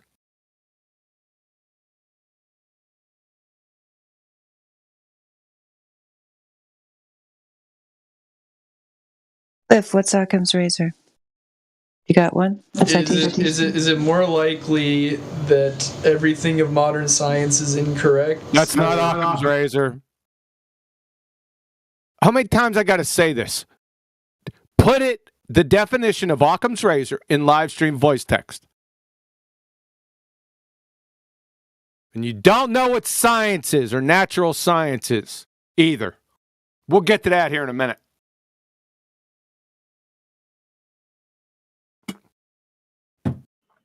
Bueller. Yep. Citation, please. I want to know where it comes from, too. Do you know what a citation is? I doubt it. This is the level that we're dealing with here. You're just we just want parroting like a shit general, you've heard. just a definition. Right? And you're just parroting shit from numpty dipshits. But you think it's right, but it's not. You never checked up on it. You don't know what due diligence is. You don't know what surface level scrutiny is. I could tell just by your voice. I could smell you from 500 miles away. Pretender clown numpty dipshit fraud. And I'm going to prove it right now. Post Occam's razor in there. Yeah. You're going quiet. Bet your ass you have. I would suggest remaining that way until you get some type of clue. Not parroting other numpty dipshits. Yeah? Got me, sunshine. It's going to get worse. If you start pretending to climb more, I'm going to get medieval on your dumb ass. Yeah, and if QE's not here, I'll be here. Take up the slack. Nothing pisses me off more than pretender clowns pretending there's something that they're not. I.e., frauds. You're a fraud. LARPing, stop LARPing. Not fraud. And it's quite embarrassing, isn't it? Maybe you'll learn your lesson and won't do it anymore. Hopefully. Was Fat Carrie LARPing while talking about someone else LARPing? What? No, I was talking shit on that other guy, not at you. Okay, you're facetious. Okay. We're still waiting for Occam's razor, by the way. No one put that in. All right, am I gonna seriously pull? No, nobody put it in there because you claimed it. Come on, God. All right, give me a minute. Jesus Christ. No, this person, Cliff, needs to put it in there. Got it, Cliff? Almost there?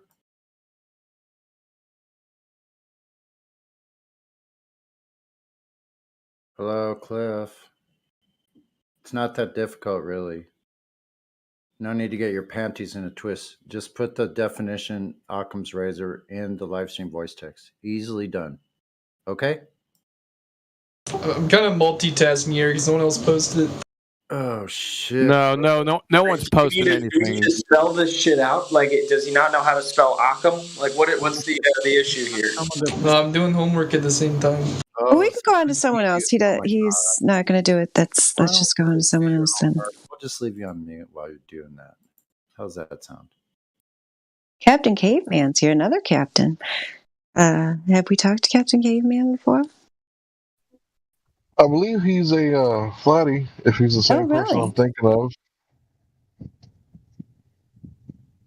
Yeah, he's got an interesting tool there that he put in the live stream voice text. I don't know what that is. Like a multi-tool of some sort. Hey, Captain Caveman, can you hear us?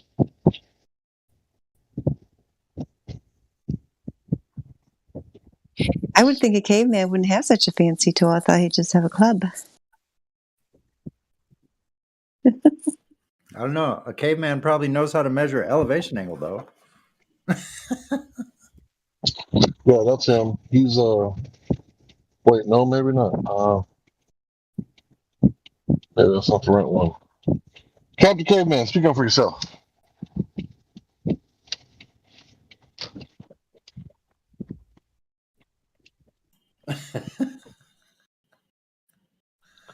So easy, okay. You must be busy. Is that right?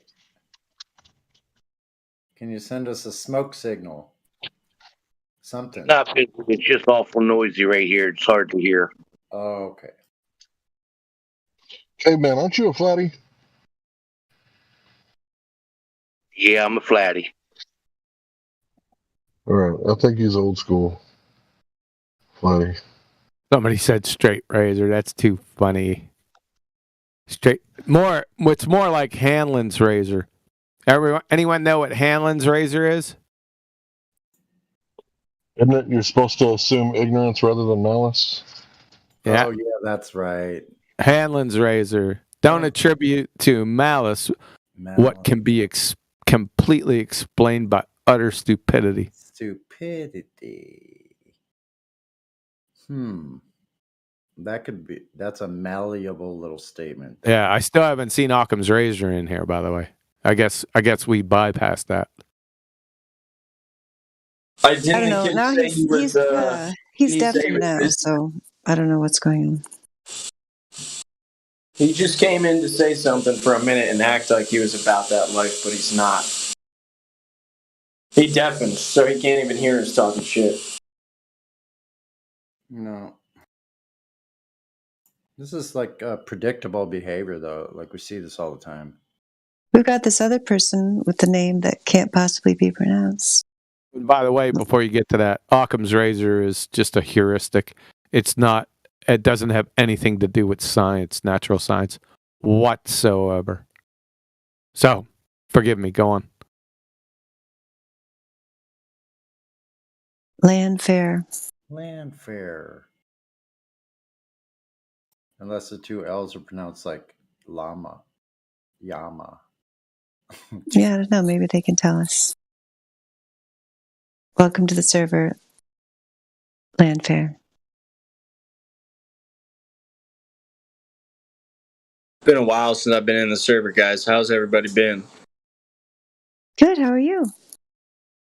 Doing well, actually. Just got off a workout, just ate some dinner.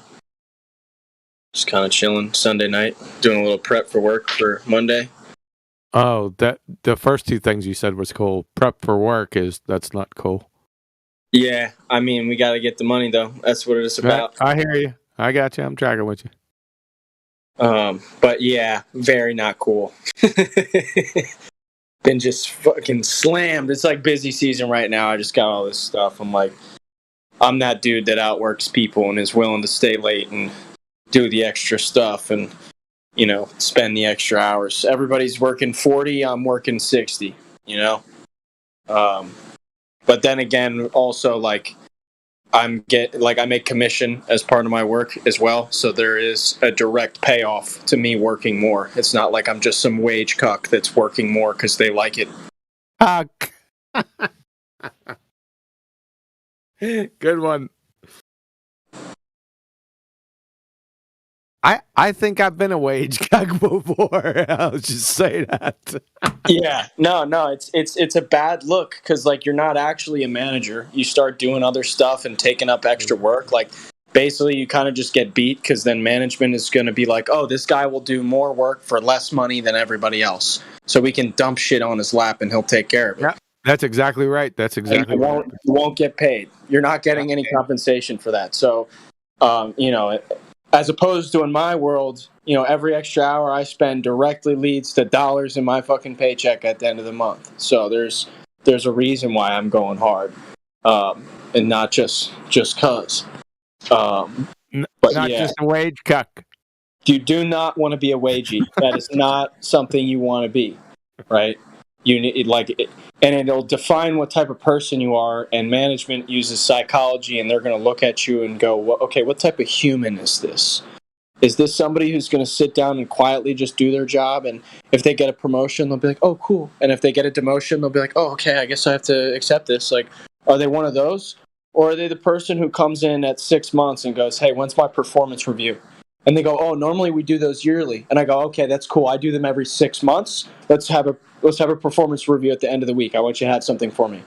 Me giving a direction to management, that's immediately going to be like, all right, this is somebody who wants something out of this and isn't just a regular employee who has a plan and an action plan, goals and shit they're actually working towards, versus somebody who clocks in right when the clock starts and clocks out right when it stops and just works and doesn't, make any waves or do anything. But you don't want to do too much either. You bet your ass you don't want to do too much, because as a manager, I will notice that and I'll give all the work to you. Well, that too. But I mean, I meant more in a sense of making waves. You don't want to that's what Indio does to me. Absolutely. Quantum Eraser. I can relate. Yeah. I got to stop working so hard around here. I go hard. So anytime somebody gives me something extra, I go and crush it. Cause I want the money. And the extra work they're giving me is extra leads for me. I'm in sales, so it'll be extra leads to go hit on, right? Which I'm a lead hoarder. I'm a dragon for fucking leads. I want a vault full of them. So I'll go after all of them all the time and get out to them as fast as humanly possible and do all the crazy shit. And that's a good thing, because then, when everyone's in a bind and busy and stuff's going on and they get a bunch of stuff, they go, oh, I know he'll take care of it. I can give it to him. He'll take care of it. Anytime I give him anything, he'll say, on it right now. Done. Took care of it. You know, I'd love to be that guy in sales because that's just extra money in my blood flow for sure. And you know, I don't know about everybody. We get the picture, man. We got it. Yeah, I don't want to speak for everybody. I'd love to hear some other stuff, but yeah, I mean, if you're a crazy person who lives in the United States and you know is doing that crazy shit, yeah, why else are you here? It's well, about the wage cucks. I mean, you know, you want to be a consumer. You want to be a consumer. You want to be the statistic. Go ahead, have fun doing that. I want to be a producer. I want to be a creator. I want to be somebody that creates. We got it, man. We got it. You need to learn when to stop. The shorter and more concise your point is, the more powerful it is. Yeah, I'm just baked. No. That goddamn cat. No. He's like, shut up. Full disclosure.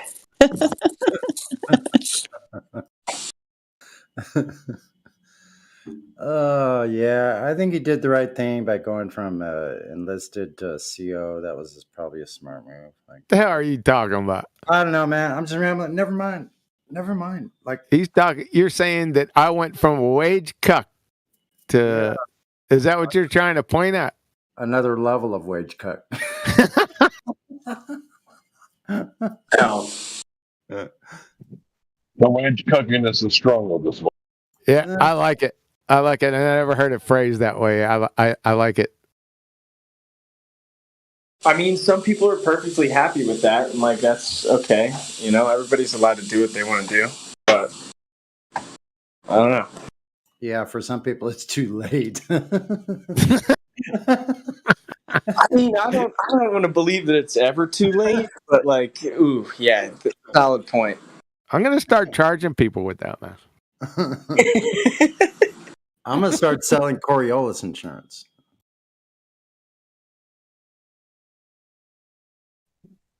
Yeah, for me, I was going to start selling Venetian, Lunar, and Martian real estate all in a bundle. Up, Hank, you wage cuck. See, I already started.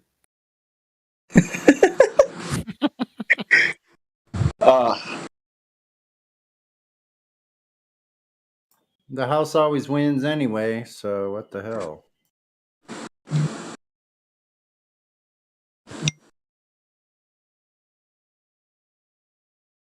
This phone is exploding. Jesus Christ. All right. Oh.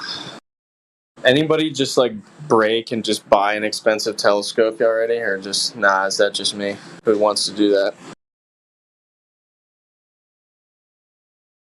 No, I just want a P900 so I can bludgeon Paza on the head with like freaking 5 freaking observations that are like black swans a week. I mean, the classic, the Chad P900 argument. Man, I tell you what, where I live, I can make black swan observations probably in the summer. Holy shit.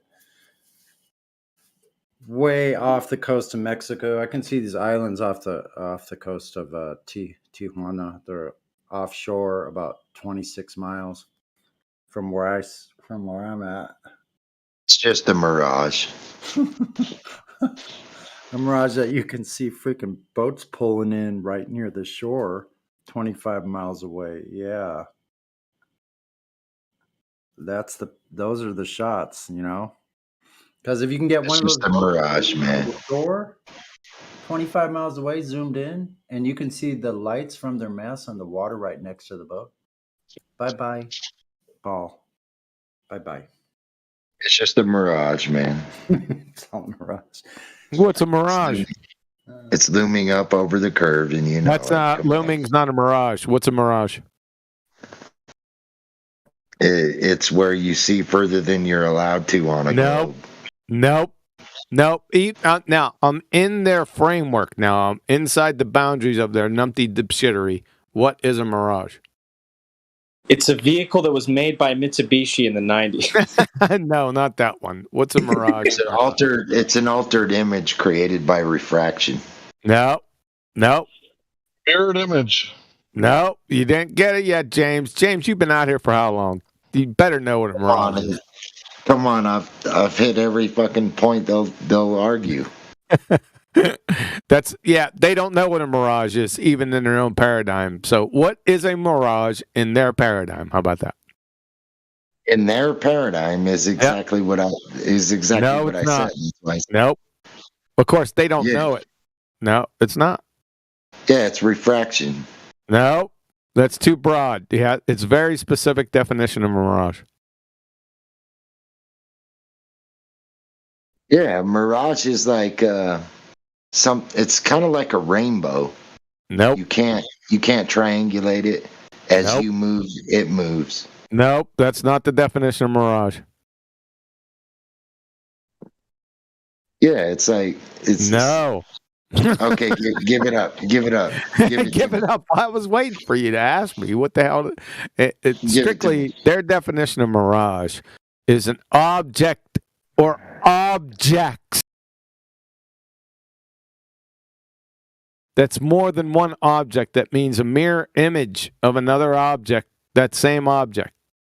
So it's what are you emphasizing here? Help me out. Object? It's that object being mirrored. It's another object being mirrored. Yeah. Let me go get the exact definition of it. So it'll come down to refraction, no matter what, right? Well, it comes down to in their paradigm refraction, but there's many refractive things in their paradigm. So you got mirages, you have sinking, you have looming, you have stretching, you have shortening. So the saying refraction, that's just too general. Yeah, those are all based off of refraction. In their paradigm. In their paradigm, yeah.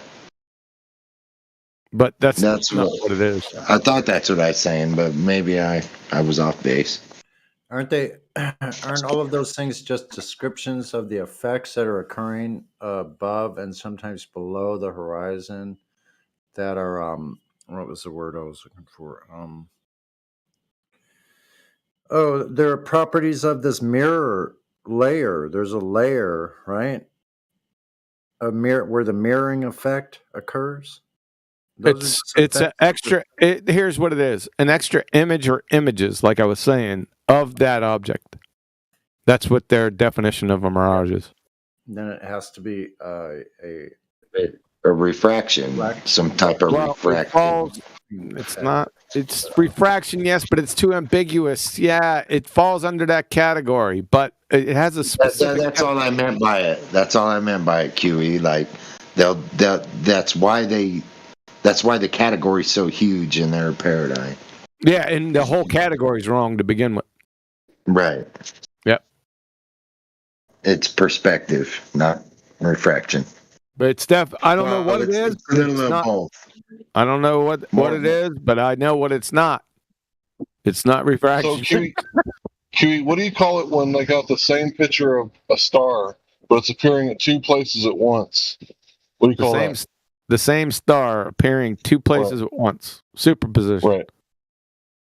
That's what it would be at the quantum level. But they call that. They call it. Let me get it straight. Gravitational lensing. I'd like to see gravitational lensing. Yeah, gravitation. There is no gravitation. That doesn't exist. Yeah, I was just going to tell you, if you type in gravitational lensing, you can see what I'm talking about. But I call it refraction. I wouldn't call. No, it's neither. I don't know what it is, but I know it's not any of those two.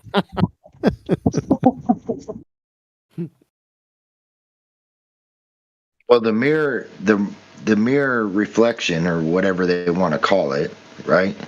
That would be refraction. It's objects. It's extra images of that object.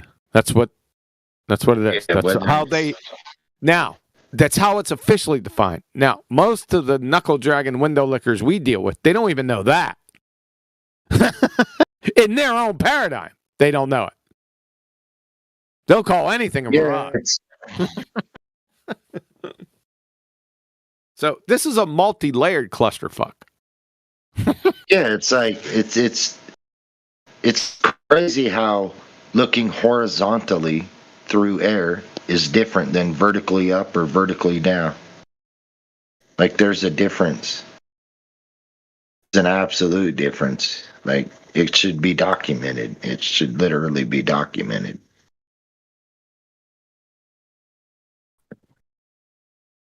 When you get that heat wave above the earth, whether it's over water, pavement, dirt, when you get that heat wave that gives like it Good refracts song. everything. Yeah. It's like Who's saying that?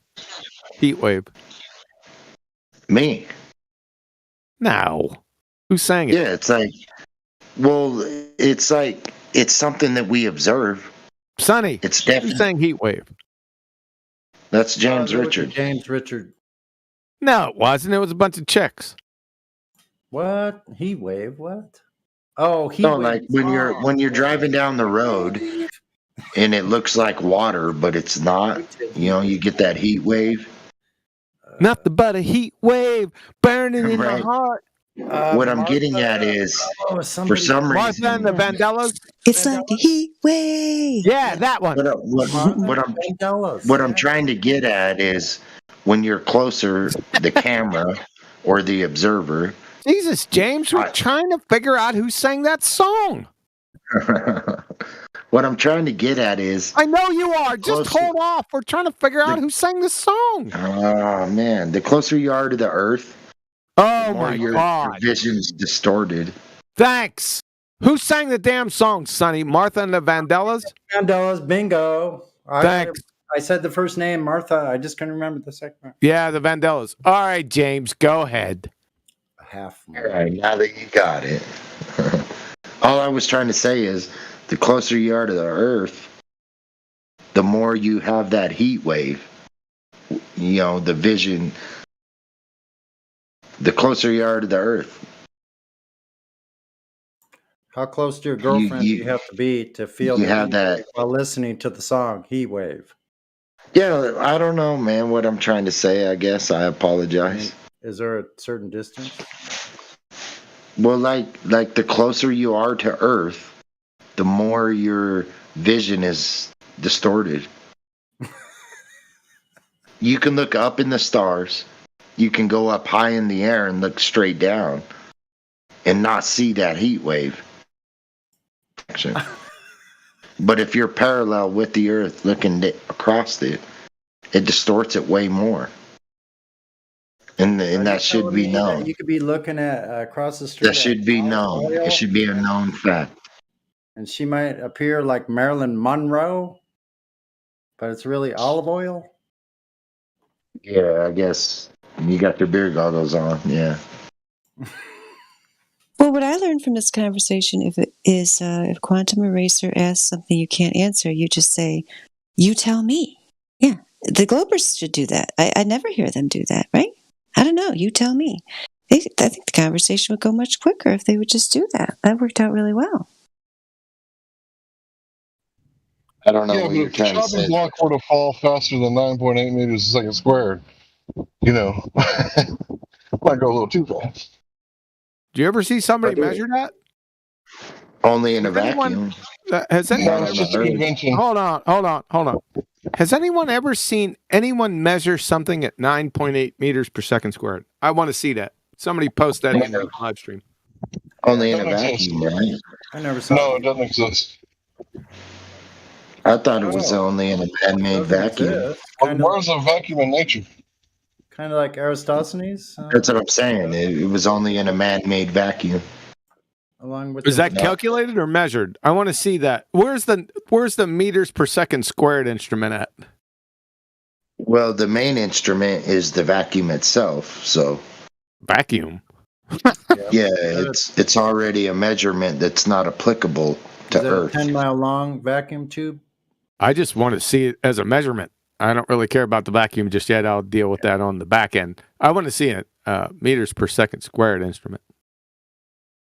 Yeah, somebody show me one. I don't believe there's a specific instrument that refers to actually measuring something in a space for 9.8. That's really just like something you use in math to approximate stuff in physics. So it's calculation. But I mean, like Yeah, it's only in the math. It's non-observable. Accurate. It's still an approximation. It's a really, you would have to get a very precise, one of those fucking computer bullshit things with some software you pay $10,000 a year for. You in the shower, dude? Yeah, I'm doing the dishes right now. Be careful. But they actually got high-speed cameras that'll show a bullet break the sound barrier.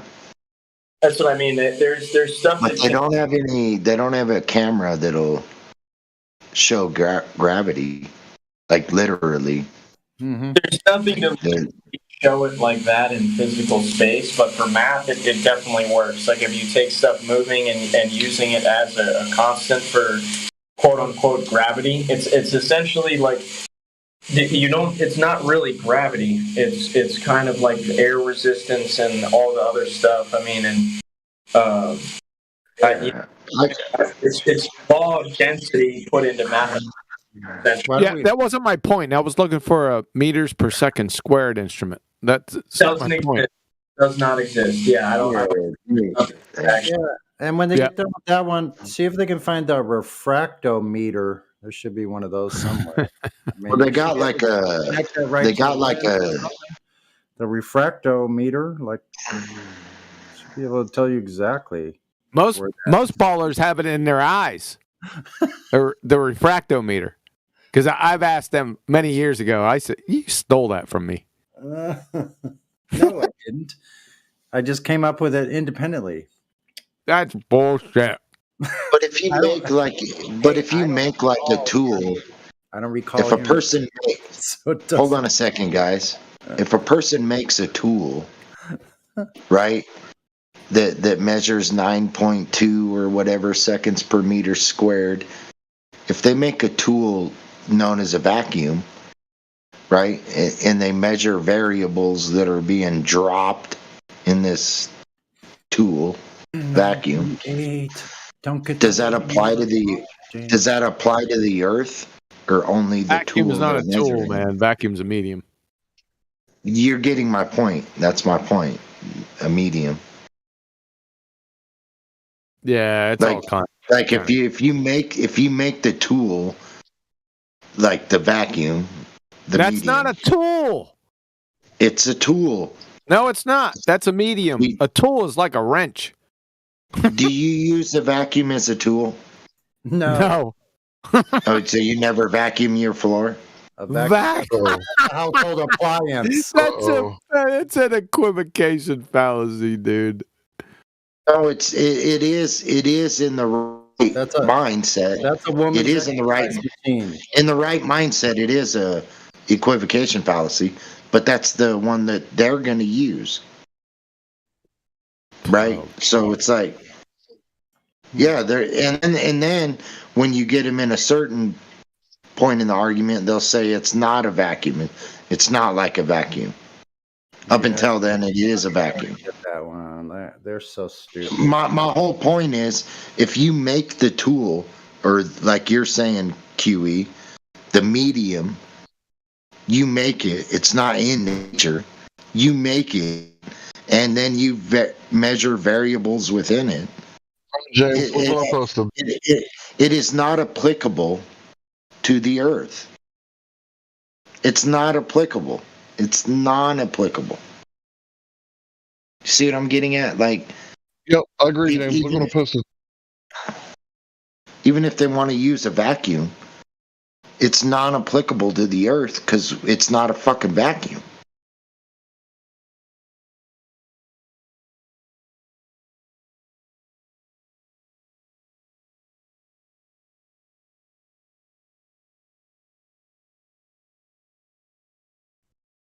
I posted that just for you, James. Oh shit! I better look at it then. What is it? Live stream. Voice text 1. Yep. Oh, voice text 1. Yep. That's the one I'm in. Oh, there it is. I'm satisfied with the the falsified radius, like I don't care about doing the rest of their work for them. That's their job anyway. Let them screw with it. Who cares?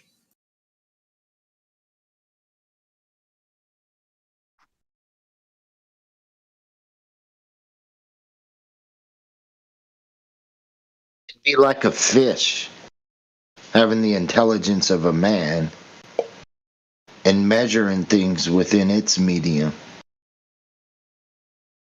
It'd be totally different than man measuring things within its medium.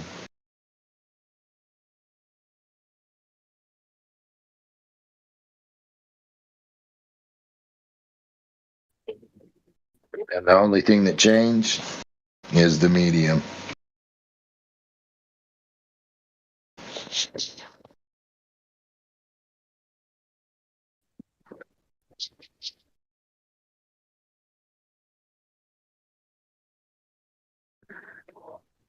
It's like you're creating an aquarium, measuring things that happen in that aquarium, and holding them applicable to the earth. Instead of just doing it in the earth.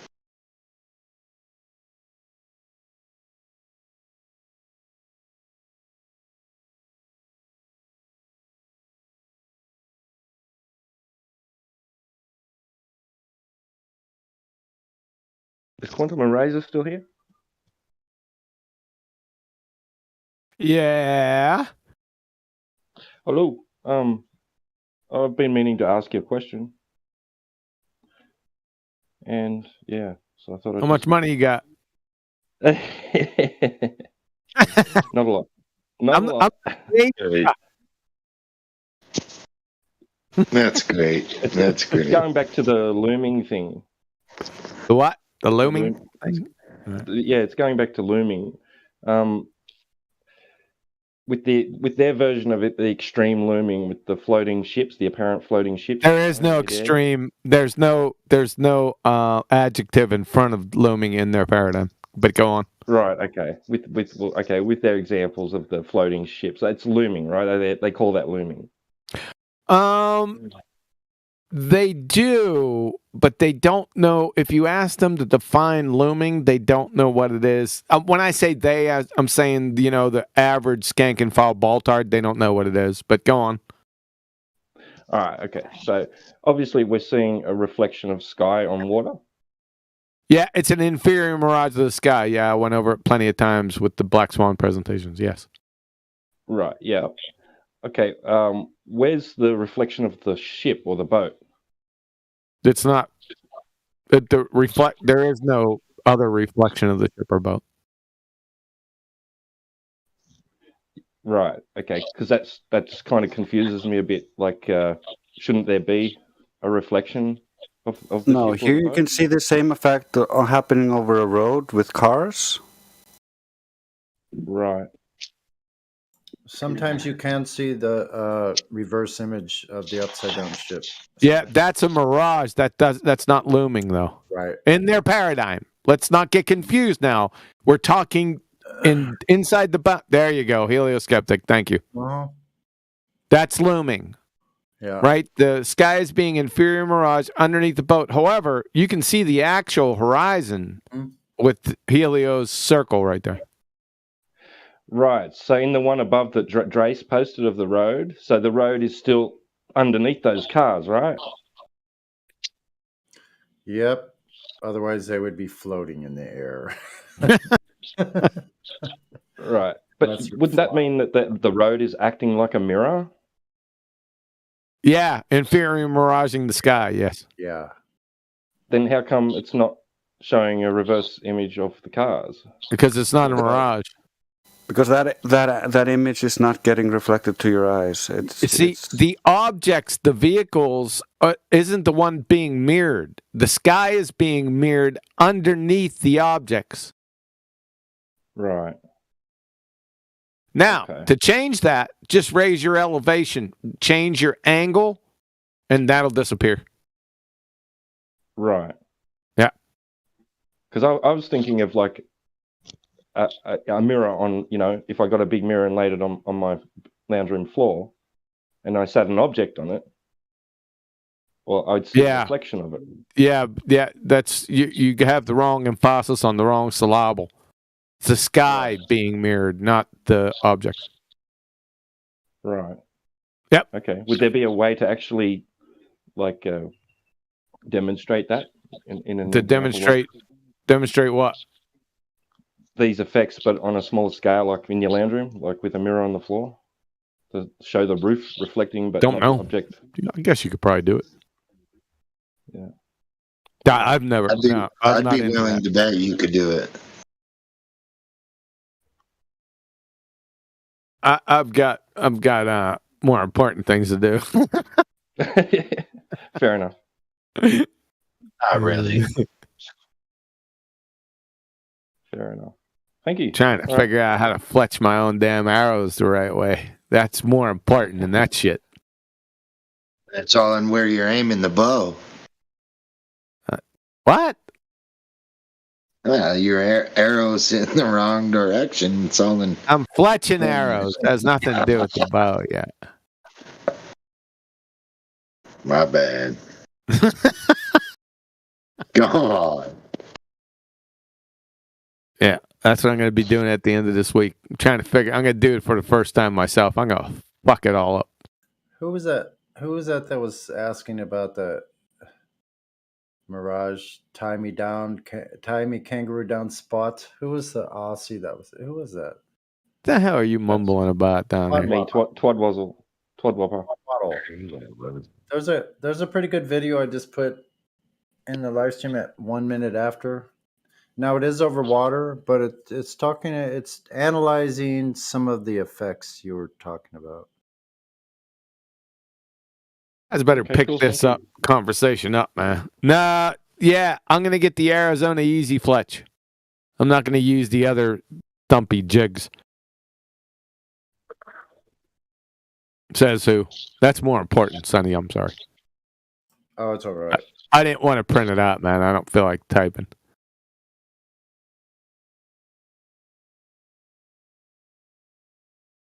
So yes, that is a jig, though. It's called the Arizona Easy Mini Fletch. Yeah. It puts a 5 degree helical on the vanes.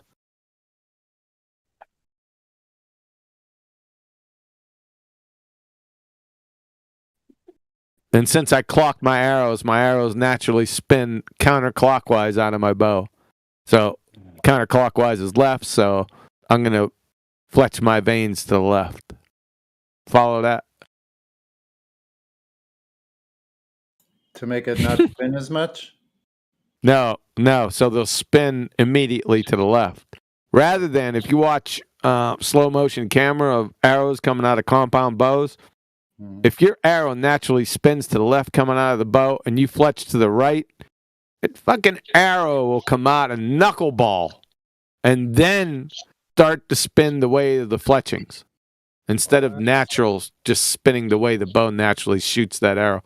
So how you do that is you take all the fletchings off your arrow and you mark the nock. You don't really have to mark the nock. You get about 3 feet away of the target and you shoot it, and then you see which way it's clocking. Follow? Without the feathers. Yes, without any vanes or feathers, yes. Gotcha. So I did all 25 of my arrows. I took all the fletchings off, clocked them all. At about 15, I'm like, I'm a fucking numpty. But I had to awesome, man. Yeah, I have to be thorough, so I did them all. That's fucking awesome, dude. Yeah, you're putting that much fucking time and effort into it. That's great. Yeah, I love it. That's awesome. I'll go get that video, man. You can check it out of the slow motion photography of vanes, the way they spin. It's pretty cool. That's more important than the ball tart, I'll tell you that. Yeah, these 5-year-old arguments are getting boring. Check it out. You mean you don't have to adjust for the Coriolis? No. No, you don't take that into the math? Fuck no. Oh, that's weird. No, it's not. It's reality.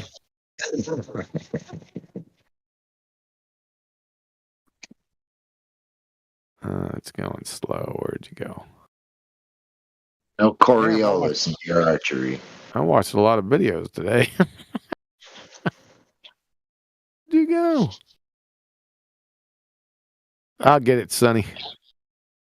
So you what it's like 50 yards. You're like you want to get if you're going elk hunting. I don't kill Bambis. I'm not talking about Bambis. I'm talking about elk. I'm not. It's a metaphor. I don't kill living things except for trans panda rats. Well, I don't care if you do kill living things. It's what you do with them, as long as you salvage everything you can from them. How about barbecues? That's a deeper conversation. That's more philosophical. I don't kill living It things. is philosophical, yeah.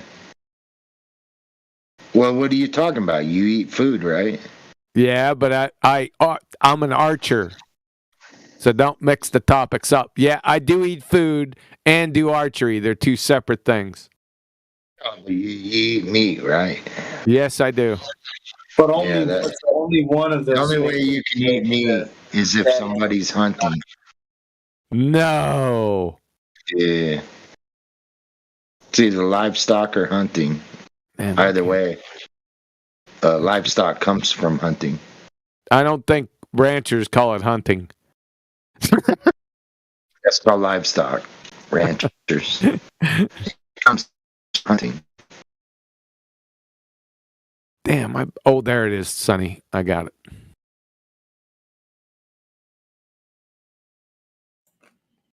Just take your time pulling up YouTube, you fucking piece of shit. You don't pay for tags and go for an elk? Is there something... Did you have a problem understanding what I fucking said? I guess I did. I meant no disrespect from it. But I know that. I know that, but I don't fucking hunt. Right. Well, I will admit this. America's like the only country that goes hunting on a full stomach. Now, I ain't prejudiced against hunters. It's just that I ain't hunting with my bow. Right, because you got to get, like, would you be honest? I'm always honest, for fuck's sake. You'd have to get like 50 yards, right? You'd have to get that close. It doesn't have to be 50 yards. You could kill something at 10 yards. Well, I'm saying at the minimum 50. Hey, Sonny, there it is, man. Before you'd even pull the string. Yeah, I'm looking What's it? Stop trying to ruin my damn clocking stuff with your picture. My bad. I'll be quiet. Not you, Go James. What's it? Posting wedding photos, trying to trump my friggin' clocking of my arrows. Yeah, let him. Oh. So check that slow motion footage out, man. Oh, did somebody get their feelings hurt? Oh, look at that. I was looking at the wedding picture. Oh. Shit, I gotta mute. My bad. I gotta mute. Gee whiz. I can't believe those two met. So, Sonny, don't get distracted for fuck's sake. 7 minutes after the hour. Right offset versus left offset. Go ahead and watch that. Okay. I was looking at the fob. Mm-hmm. They got a nice flat horizon behind them there. I like that.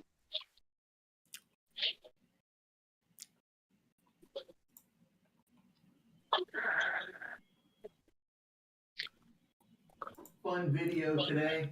A couple weeks ago, we were making a video about determining which. Oh, excuse me.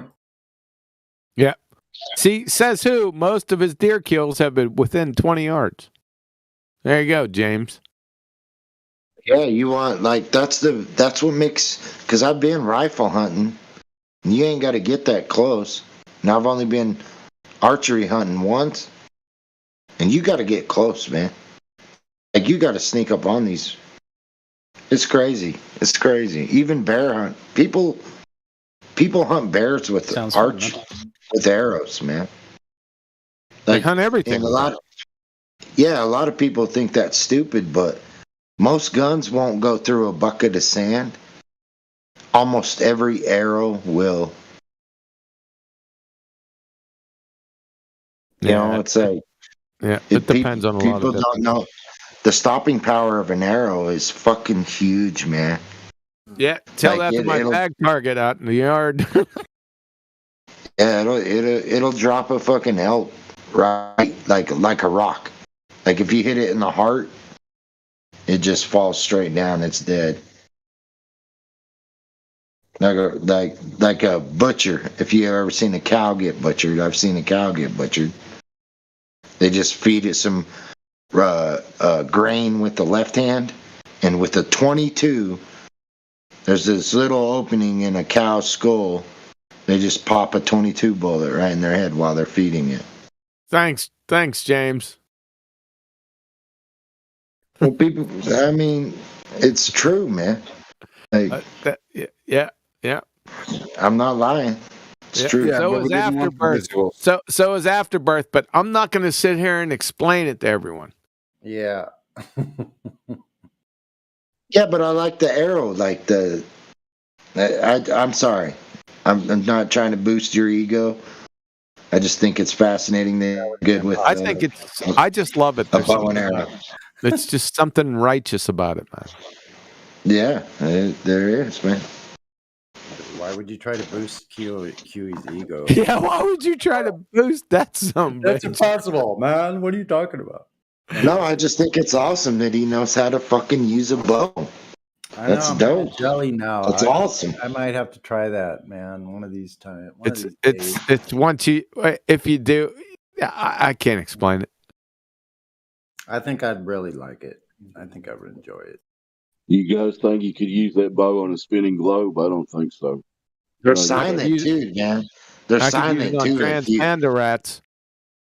If you had to use it on a human, they are silent. Nobody will even know it happened. Yeah, that's not relevant. Karma did practice archery, and I used to have a compound bow when I was younger. Oh, really? Cool.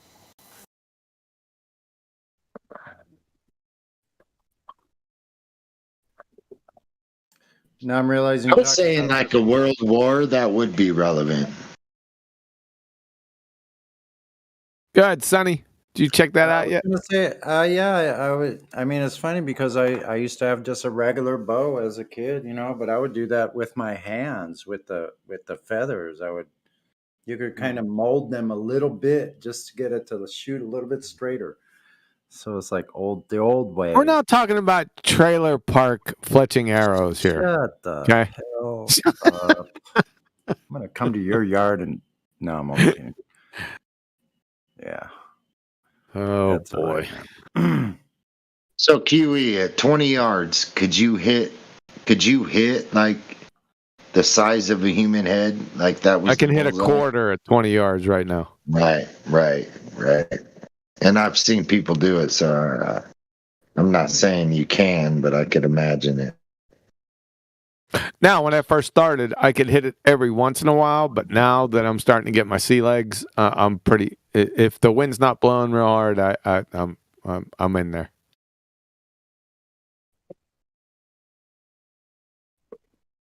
But after you shoot 2,500 arrows, a damn monkey could figure it out.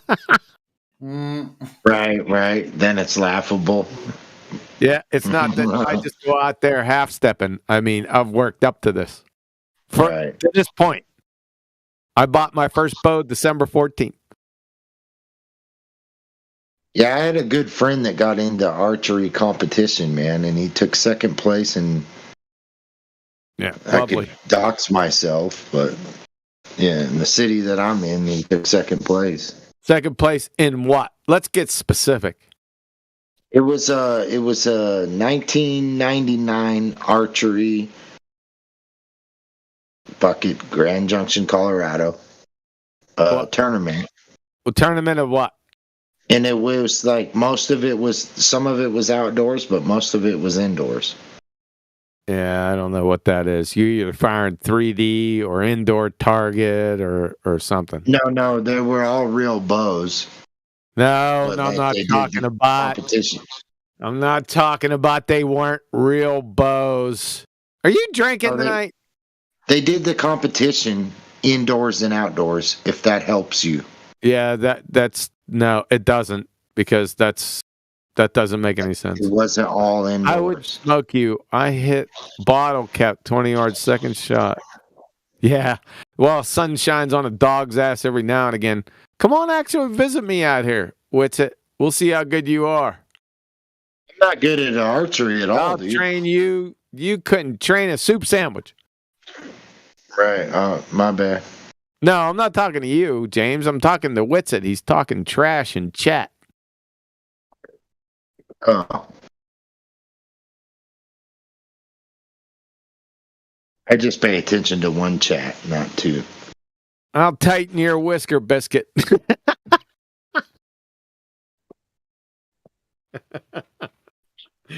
Shit.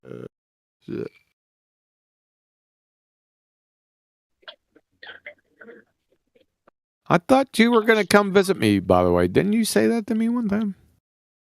I thought you were on like a... thought he was on like a tour or something. Remember you promised me you were going to come see me? I've been waiting.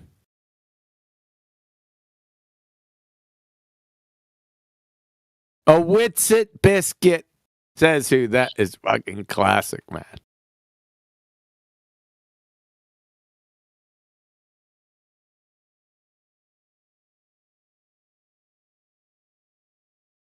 I don't know, man. I've seen one guy stick 3 arrows in the back of each arrow. Fair enough, Witsit. I got you, man.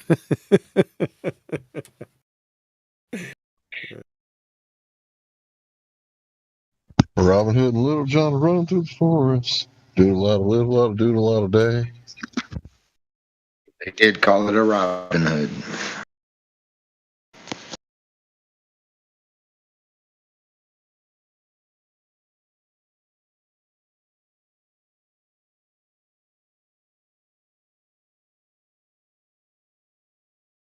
Got a bunch of archers in the house. What? We do. There's a few of them out there, man. It's really cool, man. More power to them. Yep.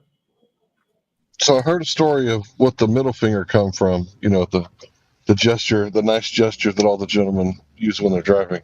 So apparently back in the day, it was illegal if you were Irish to have your middle finger, right? So if an Irishman saw an Englishman, he'd flip him off like, fuck you, I can still shoot an arrow at you. And they would cut off the middle finger. You can't shoot a bow and arrow without your middle finger. That's too funny, man. Well, you could, these days, you could use a trigger release. So The reason I give bow and arrow so much respect is because if it wasn't for Hollywood, people would know that you're not that fucking accurate with a gun. But for some reason, motherfuckers are accurate with bows and arrows. Like some people can ride a horse and fucking hit the target while they're riding a horse. crazy stuff right there, man. Yep, they can. I've seen it. Like if you're somebody That takes breaks a lot of into your training, house. Yeah, if somebody breaks into your house and you know you got the, I'll say, the comfort of a gun, you're still gonna have an adrenaline rush. Your heart's gonna be beating. It's not gonna be like these Hollywood movies. You're gonna fucking fire and probably miss. That's why I appreciate the bow and arrow, even in modern day warfare, especially guerrilla warfare, because it's silent. You could kill somebody and nobody know it. Nobody know it.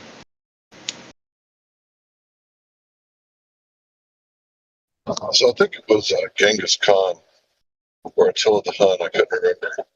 By the time you got that together, Drace, it'll be all over. I'm going to smoke your ass. Yeah, Tartarian times. That's how they rode, like on horseback. Battle Mod doesn't even know what a bow is. Yeah, these motherfuckers are crazy, dude. Can you hear Hank talking? Say again? Are you talking to me? Yeah, can you hear Hank talking? Nope. Mic check, mic check. Yeah, let me pop out. Might have just had his, I don't know. It's a common bug. All right, go ahead. Mic check. Mic check. 1 2 1 2. I got you now, Hank. Thanks.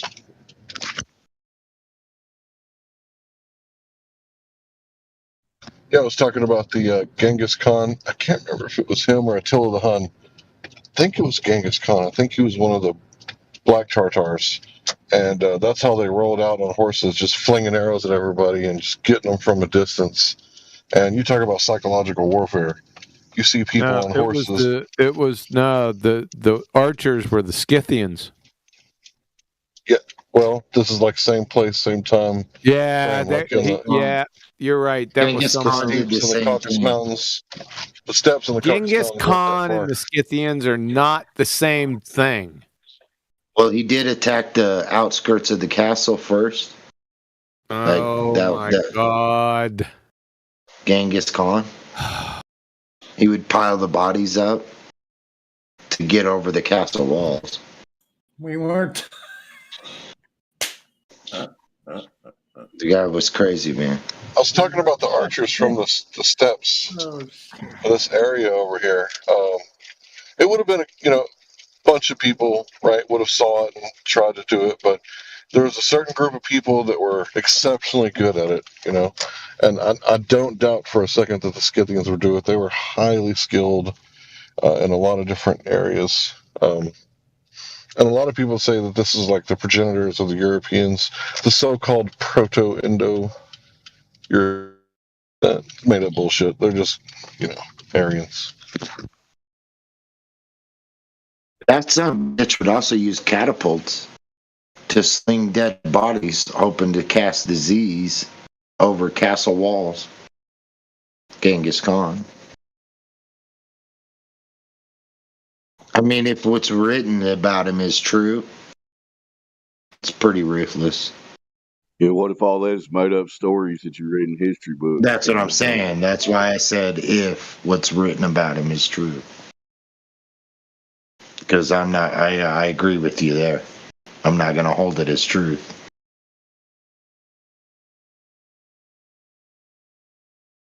It's interesting, but it's hard to trust anything past 50 or 60 years. Man. How do you pile up how do you pile up bodies to get over a castle wall?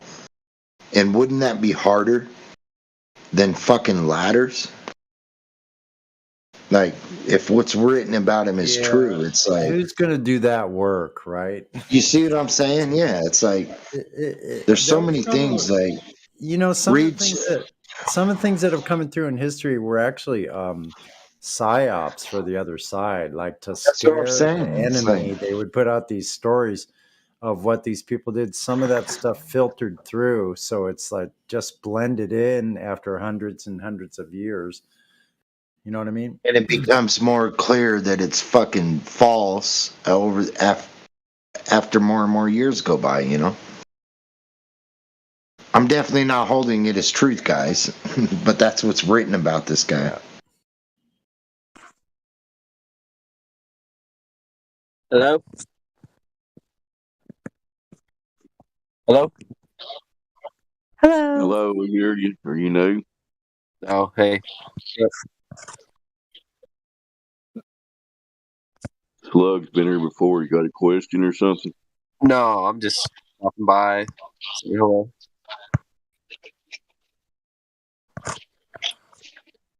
I enjoyed listening to the conversations. All right. If you got anything on your mind, you got questions, just speak up. Oh, I will. All right, so what do you think? Should I go with the Bitzenberger jig or should I go with the Arizona Easy Mini Fudge? Arizona Mini Fudge. Yeah. I say Arizona. I'd go with the Texas Titty Twister. You get a pretty good reaction out of it.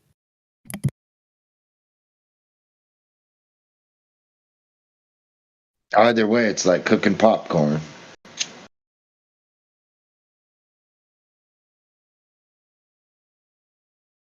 Sonny, did you watch that video? Yeah, I did. Isn't it cool? Did you see the arrow stop in mid-flight and knuckleball? I do. That's a trip, man. So Isn't it a trip? Yeah, I thought you'd like that. Do you make them have that pause, or you want it to fly? You want it to start spinning immediately after leaving, or Yeah. you countering Yeah. some of that? Yeah, I want to spin it immediately the way it wants to go. So mine is going to be like the white Fletch That first that he was one. firing. Yeah, that's pretty cool stuff, man. Not that, see, there's been no testing to say that one is better than the other, but it's just, sort of self-evident. If it's spinning naturally one way, why wouldn't you just go that way? Yeah, like I wonder, probably there's people that have done that where they may have reduced that spin to see how it affects the flight. Not reduced. We're not talking about the speed of spin. We're talking about the direction. Yeah, I know. But you could go the opposite direction. What would that do?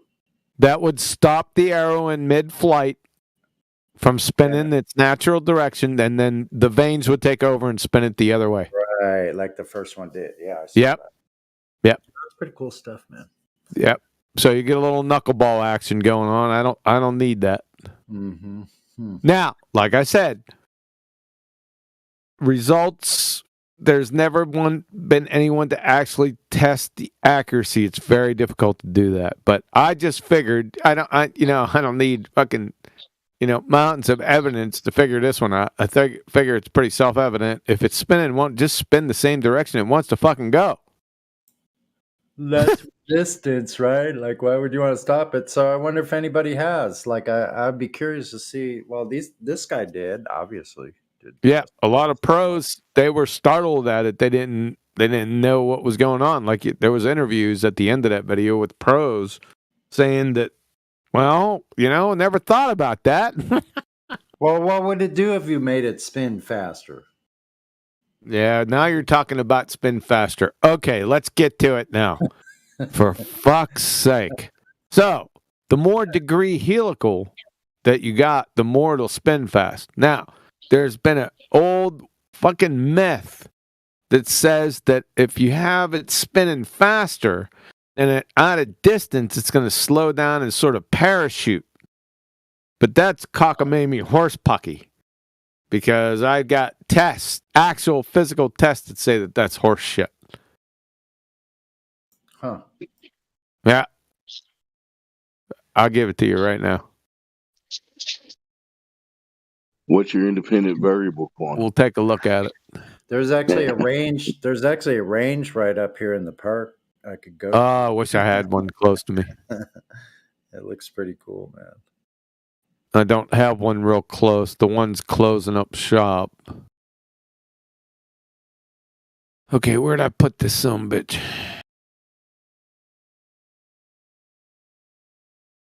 Where'd you... Okay, here we go. There we go. Now let's take a look at this. So on the top of the chart, to the far left-hand side, you got a right heel. These are all helicals. So 1 degree, 3 degree, 5 degree. So it's a lot of helical, the 3 and 5. And you got the left. That's what I'm going to do. Because my bow clock left, or my arrows clock left, I'm going to go with a 5 degree left helical. So let's check this out. So V0 hit with his bow. We're benchmarking his bow. This isn't mine. So you got 286 feet per second. At 10 yards, it's down to 282. That's not much difference. 30 yards, 275. 50 yards, 268. 65 yards, 264. 80 yards, 262. So, look at the 1 degree, the lesser of the helicals. It's 261, so I'm still faster. Follow? Are you done with your presentation? I wanted to post something, but I wanted to wait for you to get done. Fucking crazy, I man. see that. And it also has kinetic energy. Yeah, hold off, Hank. It also has kinetic energy over. It says KE010. It does. I'm not concerned with that. That's kill power, and I don't shoot fucking Bambis. The V65, and that's velocity at 80 yards and 65 and 50. Comparisons between all these different helicals. That's So awesome, it seems like the more or the higher degree helicals, the left or the 3 and 5 degrees, not only maintain their speed, they're faster than the lesser degrees. So that's the moral of the story. Yeah, I should just go up to that range and just talk to some of the guys up there. Yeah, they'll fill you full of horse shit. Go ahead, Hank. Doesn't matter, dude. At least he's giving you fucking data. I don't care. I just want to. They'll probably let me use their bow, or maybe not. People don't let people use. Their bow. You use their bow. That's like it's like somebody touching your woman. That's like me allowing you to use my pool stick, dude. Come on. Yeah. That's just fucking straight up wrong. Or play my guitar. What? Yeah, you can't fucking use that shit. Go ahead, Hank.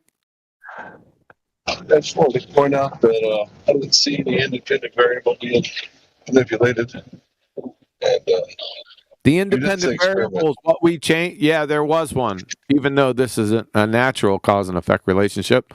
However, if we were to put it in there, yeah, the thing that we changed the cause is the amount of helical. Really? I was trying to give you a hard time like you do everybody else. You wanted to sound like you were fucking on top of this shit, but I got you by the fucking short hairs. As usual. So for it to be a natural phenomenon, would you have to see those little maple things, those little wing things with the seeds that and spin around, and then twist them and see. Now let's see what it does when we twist it more. That's spin faster. Yeah, you got it. Change direction. Yep. Does it parachute? You manipulated the independent variable, correct? Yeah. Go ahead, Hank. Or was that it? That was it. I also wanted to say something else. Earlier, I was having car trouble, and I was saying, well, what do you think, guys? Should I use the baller science? Should I just look at it? Should I start manipulating shit? Figure out what's wrong with my car? Now, just because it's not natural science, it's a cause and effect relationship. You can figure shit out with that, right? Yep, I'm rolling again, making money. Yep, you're following. So it still works. You just can't classify it as natural science, but it still works. It's still the quality at the end is, or the qualitative aspect is still right on. So what was wrong with your car, Hank? I'd rather not say. It didn't have no gas in it. You run out of gas? Seriously? He put diesel in it. No, I'd rather not say. But it was a cheap fix. Well, that's a good thing.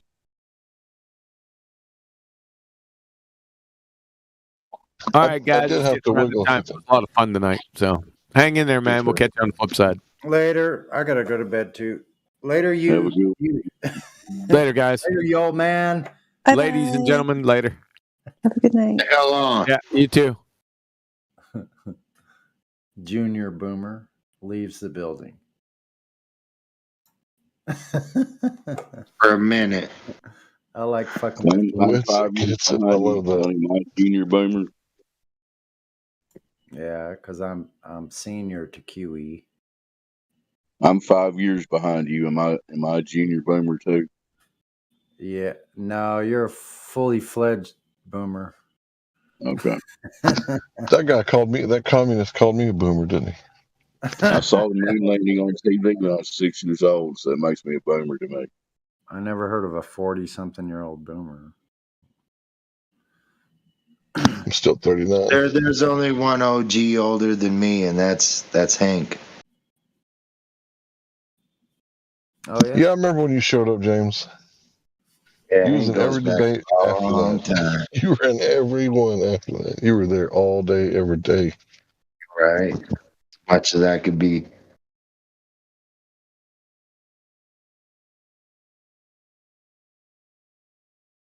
So let's at least try to do a shout out to anybody that's listening if they want to come in here and discuss the shape of the object that they think they live on. We would be glad to entertain you. Go ahead, guys. Hey, Mary Mom, it's good to see you. I don't usually see you here on Sunday night. Do we? Yeah, I haven't been around much lately, except for on Ladies' Night. I listen on YouTube more than I come in here, but just decided to come in and see what was happening. So I'm glad I did. It was a good conversation. That's cool. It's good to hear you. Yeah, because I usually don't hear you on here unless it is Ladies' Night. So it's nice to hear you. That's how it's been lately. I don't know, but yeah, maybe I'll have to change it. I've just been very busy, but it's actually going to get better now. I'll actually have more time because I just got done. My son just got done with driver's ed, so I had to drive him every night for like a month. It was big pain.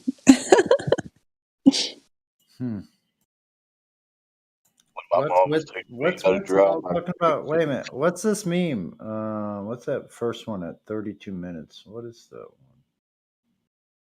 one? What is that? Hold on. What am I? I don't get the fight me part.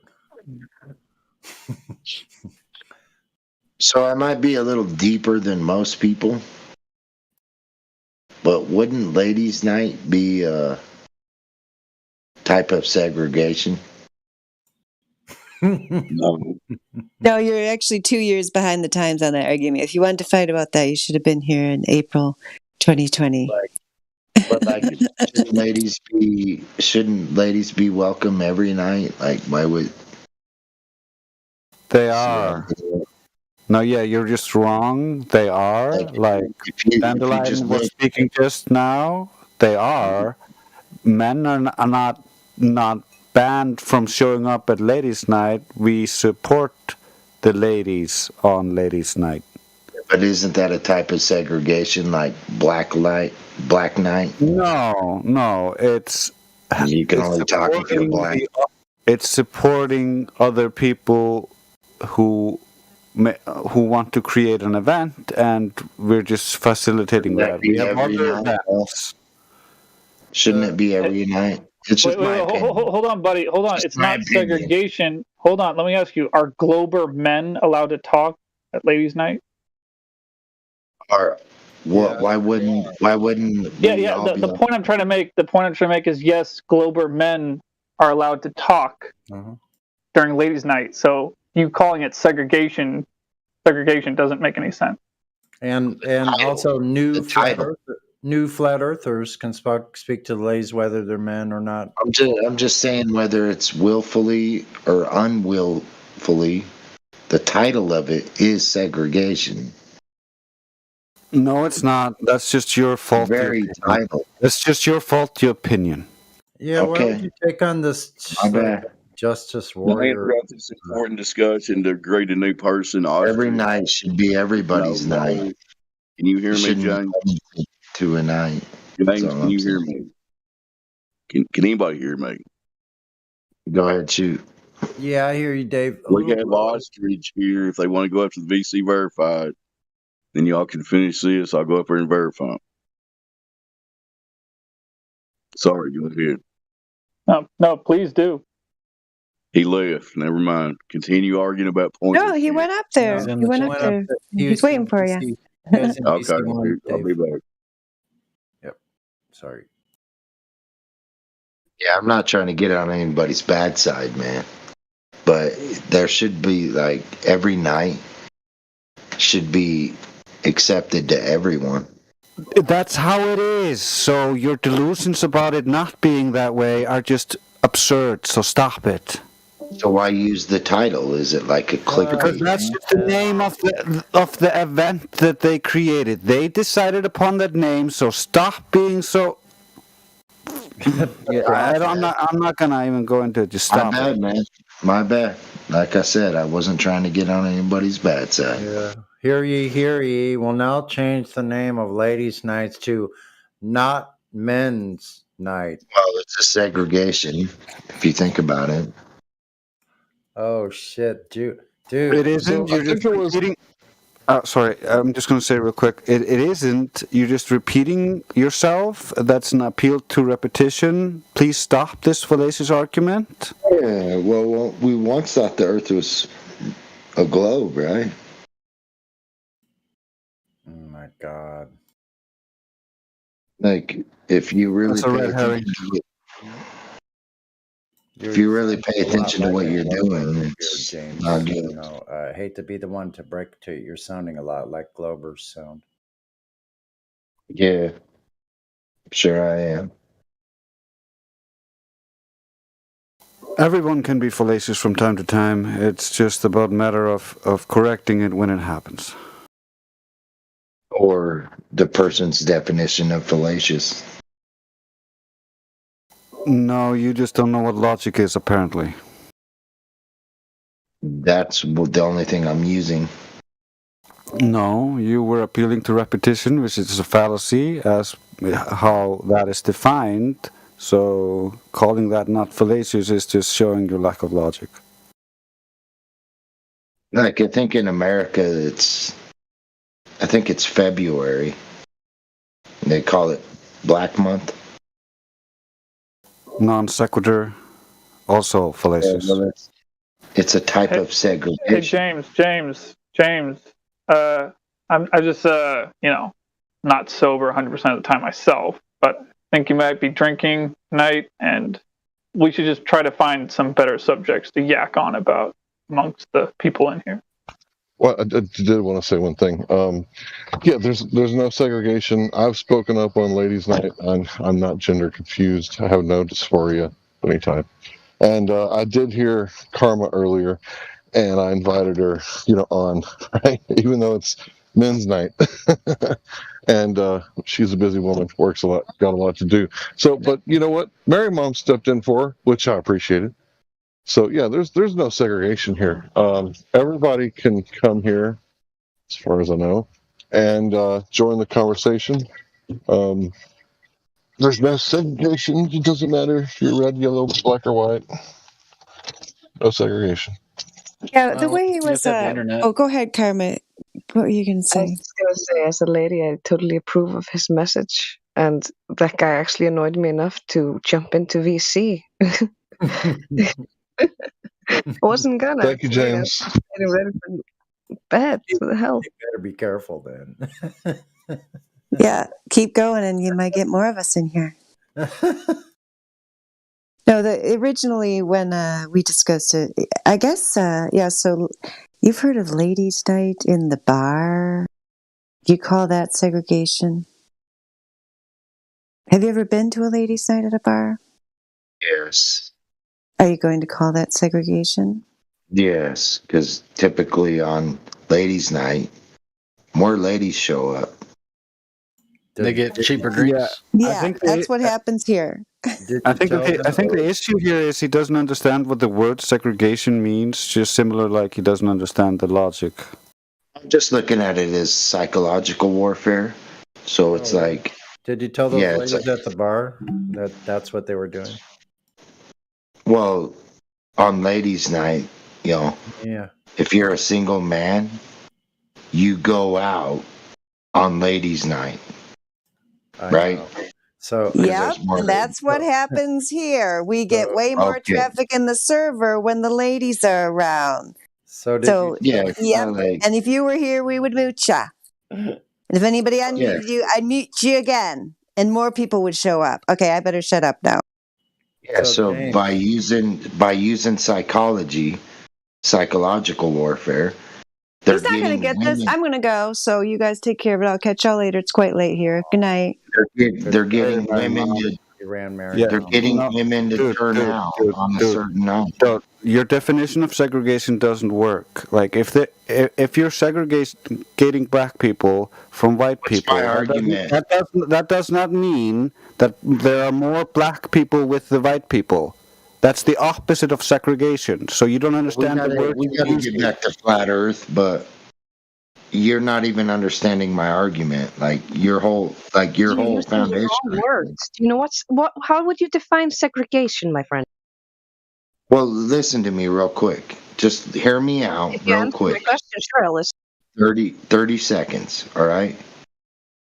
If they call it ladies' night, and most of the time... That's not answering my question. Can you answer my question, or are you just going to waffle in a different direction? I am answering Can you it. answer my question? What is your definition of segregation? Give me 30 seconds.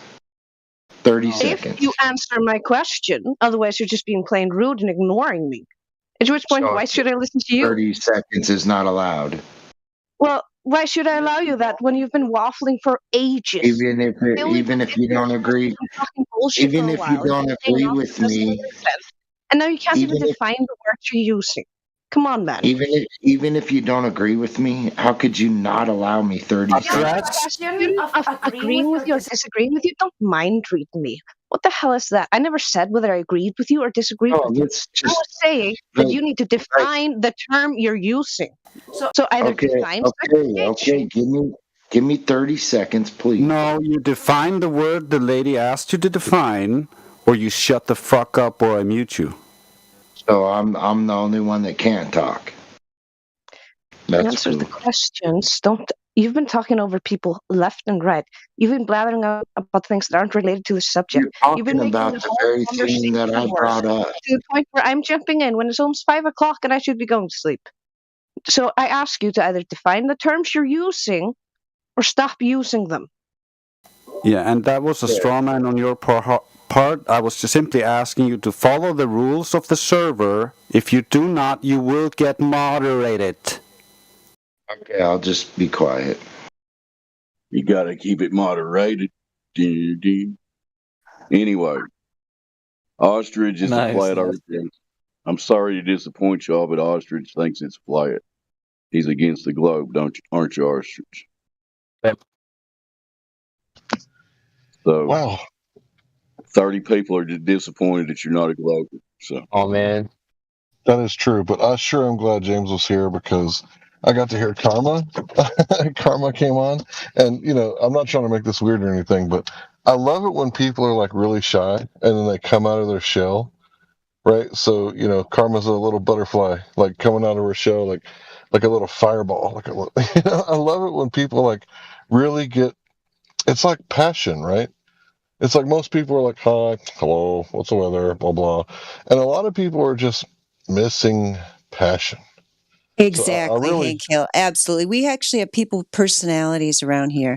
Yeah. And so I actually did come back because I'm not going to be able to sleep because Mr. James Richard agitated me so much. So I'm just going to tell him exactly what I think of him, because the reason we have ladies' night is because of people like you.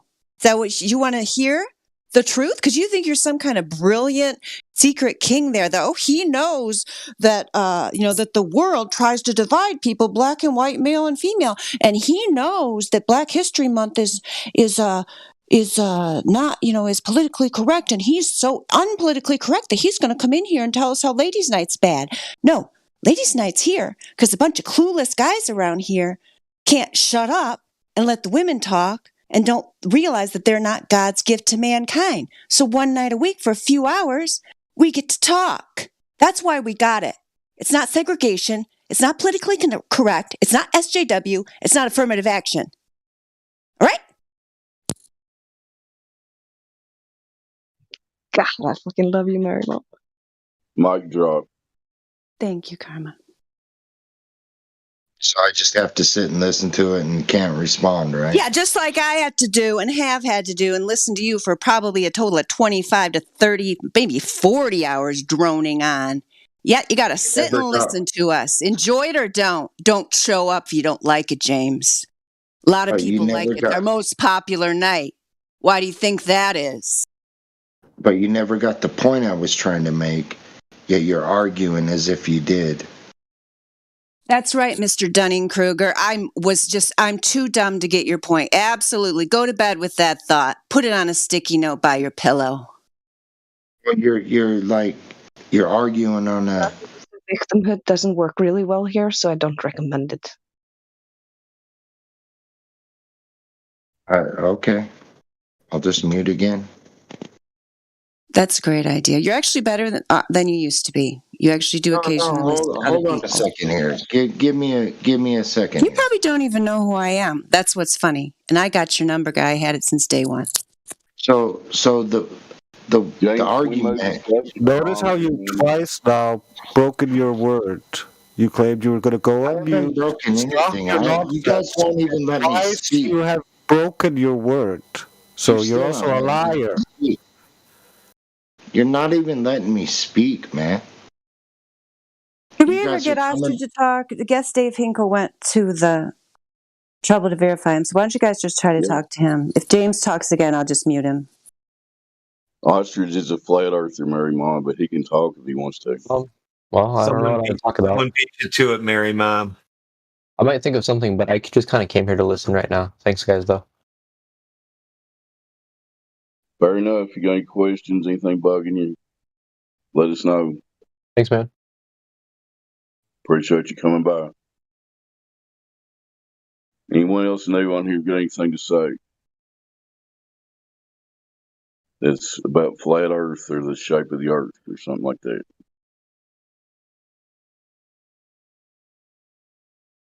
We need one. Yeah, I'm new. Go ahead. So I was, trying not to make it weird, right? And I was talking about passion.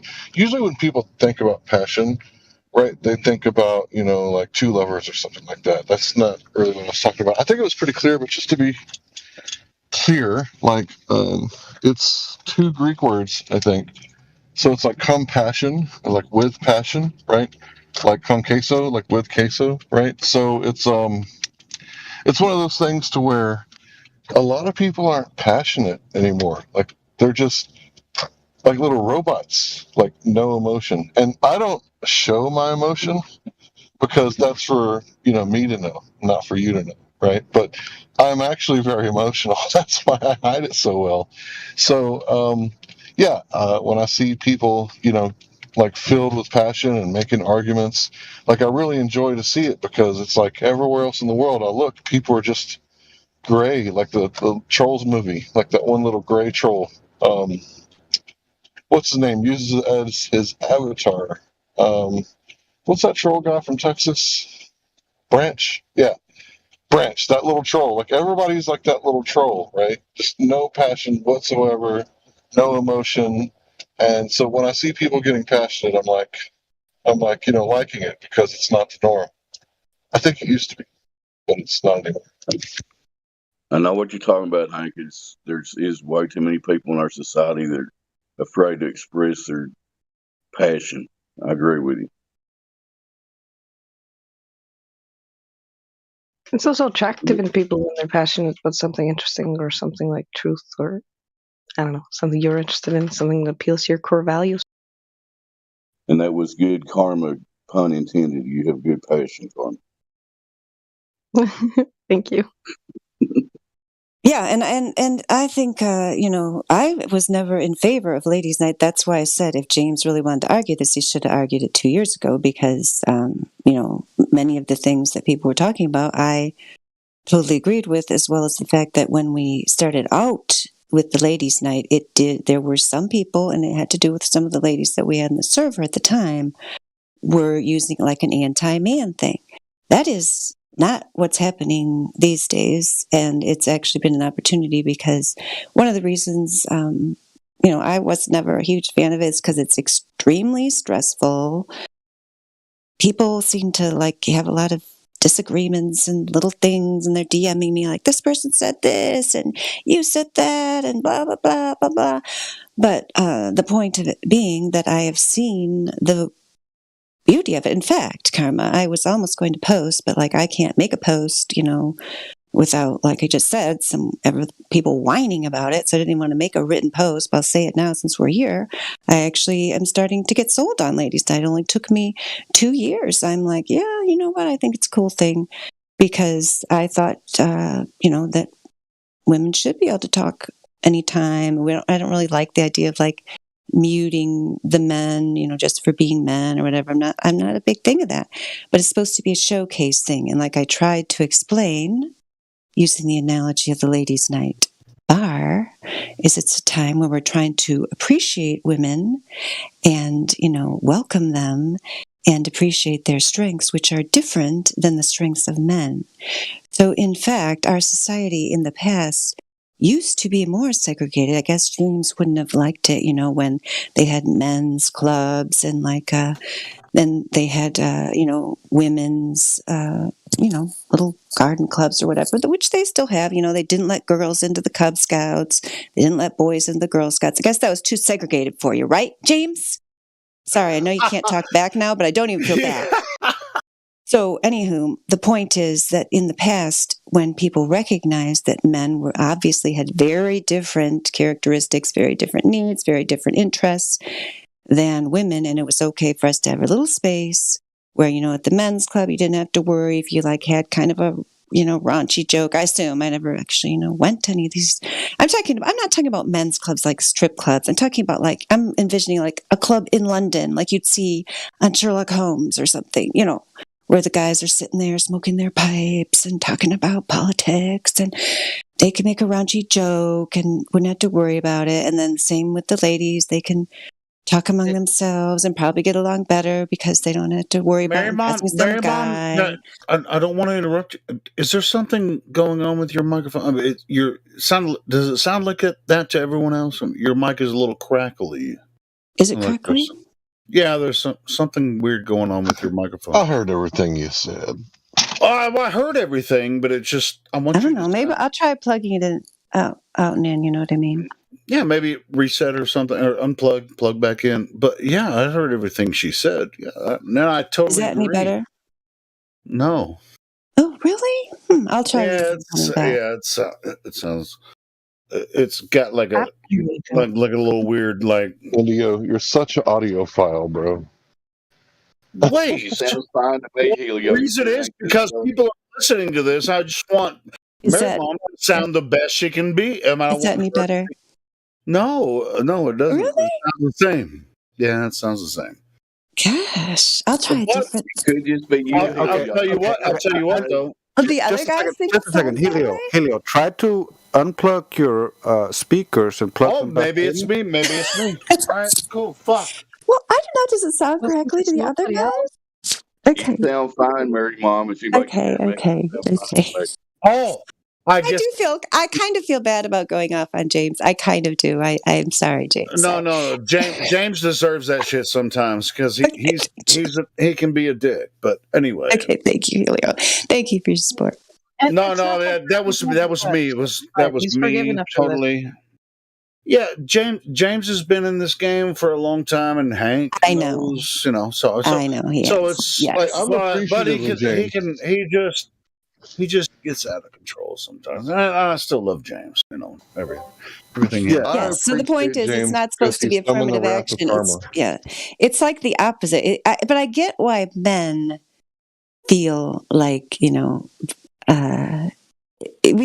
we've gone through this with Ladies' Night where they feel like they're kind of like not appreciated or like, oh, like this is just for ladies and we're left out. But it's just kind of in this server, it's just absurd for anyone to say that when clearly the men dominate like all the time. I mean, everyone knows that in Flat Earth, there's hardly any women. So it's like, oh, we're going to let them talk for 3 hours. What? Men's rights? What's going on here? We're oppressed. And that's never what it was about. It's kind of ridiculous. I mean, there are situations where, I agree that there's, that men are not appreciated in their strengths. And obviously, men do have wonderful strengths. Well, I mean, you see what happens when the men just go, everybody just really turns into freaking psychopaths.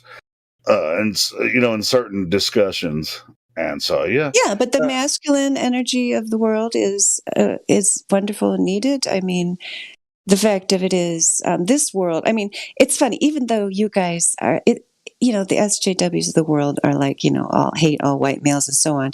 But overall, I mean, the whole control system is a very masculine energy. I mean, the feminine earth energy that kind of goes with the flow and lets things happen and stays in the present moment. That is not appreciated at all. I mean, flat earth. Well, let's pretend we're all let's pretend we're all asexual, and then we won't have a problem anymore.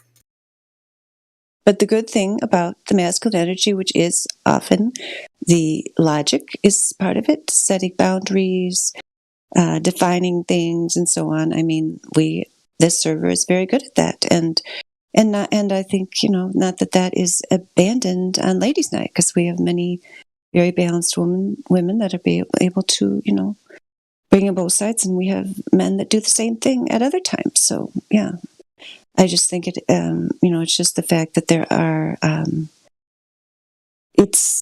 I don't know, you guys aren't women, so you don't understand why it is helpful for ladies to have this evening, because a lot of women don't feel confident coming in here when there's a bunch of guys in here and trying to bust their way in to get a word in.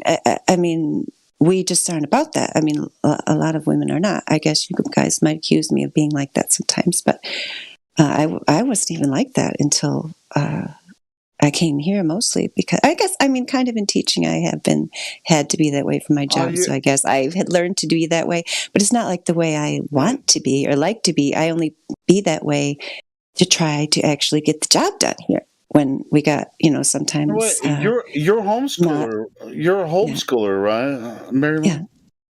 So you are a teacher. You are a teacher of. Oh no, I still teach. I just teach online, so I don't have to be as assertive to people. When I teach online, it's like they're a captive audience. I don't have to. It's not the same as being in the classroom when you had to be very. These days, you have to be almost militaristic to get anything done at all. It shouldn't be that way, but that's the way it is. Yeah, me and Karma can relate to that super hard. I like to be super soft because I was raised in a narcissistic home. So to deal with that, that's just how you break. Either you break and become a narcissist, or you run away, or you become codependent and soft. And so I learned the softness of the feminine through my mom and the interactions of all this stuff. But coming here and having to actually help people see the truth, you have to actually be more specific and address things more completely than normally. You mean more direct? Yeah, that's something I wasn't used to doing. Yeah, some of these deep questions really can, affect your spirituality and your understanding of what you've experienced through life. I mean, this. Yeah, and I guess, I mean, if I have to be like I was thinking about that earlier, because it's like, oh, this person that keeps getting muted for being outrageously drunk and embarrassing themselves on the live stream. And I guess it's like I keep waiting for someone who knows this person better. Is no one going to talk to this person? Even though it's been put in text 100 different places I've seen, are they just pretending not to know? Do I have to come in and be the bad guy and sit here and be like, here's the reason? You're an embarrassing drunk. You're embarrassing yourself and the server. We're trying to have a mission here. Hey, Leo, I'm going to finish my sentence, or I'm going to mute you. I'm not talking about you. I'm talking about someone else. And then it happened that I had to do that with James, who seemed to also be drunk. I mean, it's like, okay, so I have to be. It's fine though. I can be the villain. It's fine, because that is a rule in the world that is apparently I'm the only one willing to do it. I guess I'll just do it and then just keep taking the arrows, because apparently that's what I'm meant to do in this world. I mean, I don't mind. It's not that I mind doing it, as long as you guys are going to back me up when then they all start, freaking out. Well, the only reason I was trying to interrupt, I've known James for a long time. That's the only reason I was step. Yeah, because we have a serious problem, Helio, with alcoholism, and I don't. In my real life, I don't know a lot of alcoholics. Like that's why I don't feel like I'd be the best person to deal with it, because like, should we mute someone because they're embarrassing themselves because they're a sloppy drunk, as well as coming in on ladies' night and wrecking? I mean, I'm just saying something all you hear, have seen and heard and commented on 100 times. It was commented again on a silver meeting. Today we're not supposed to be running this live stream when we're, being in this live stream trying to communicate with people when we're drunk. That's just one of the rules here. So I guess I'll announce it now. It's March 28th. They're supposed to be cracking down on stuff. Like, we got to stop doing that, and we got to stop.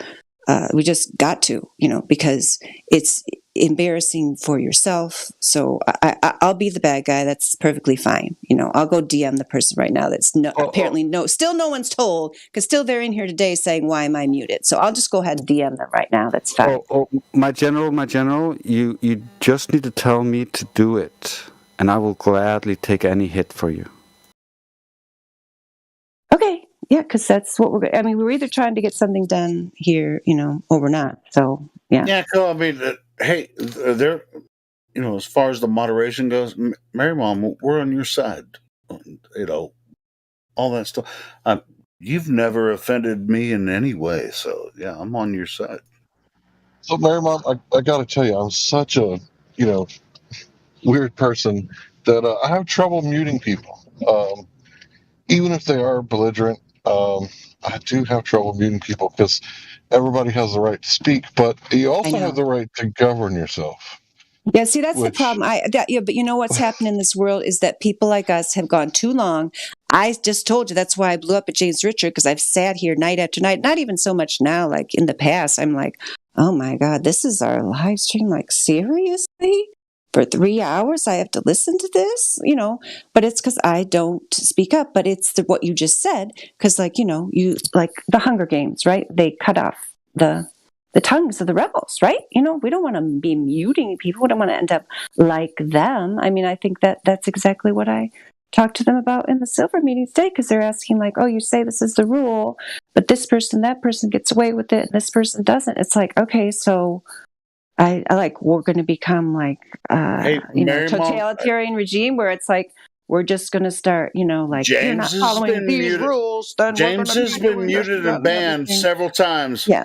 From this server, he's been muted and banned. Okay, so I'm not the only one. I'm not the only one. I guess he has been muted and banned several times. I don't think he needs to be banned. I think he just needs a little time. He just needs. Okay, so I'm just here to make a public service announcement. Make a recording of it if you want.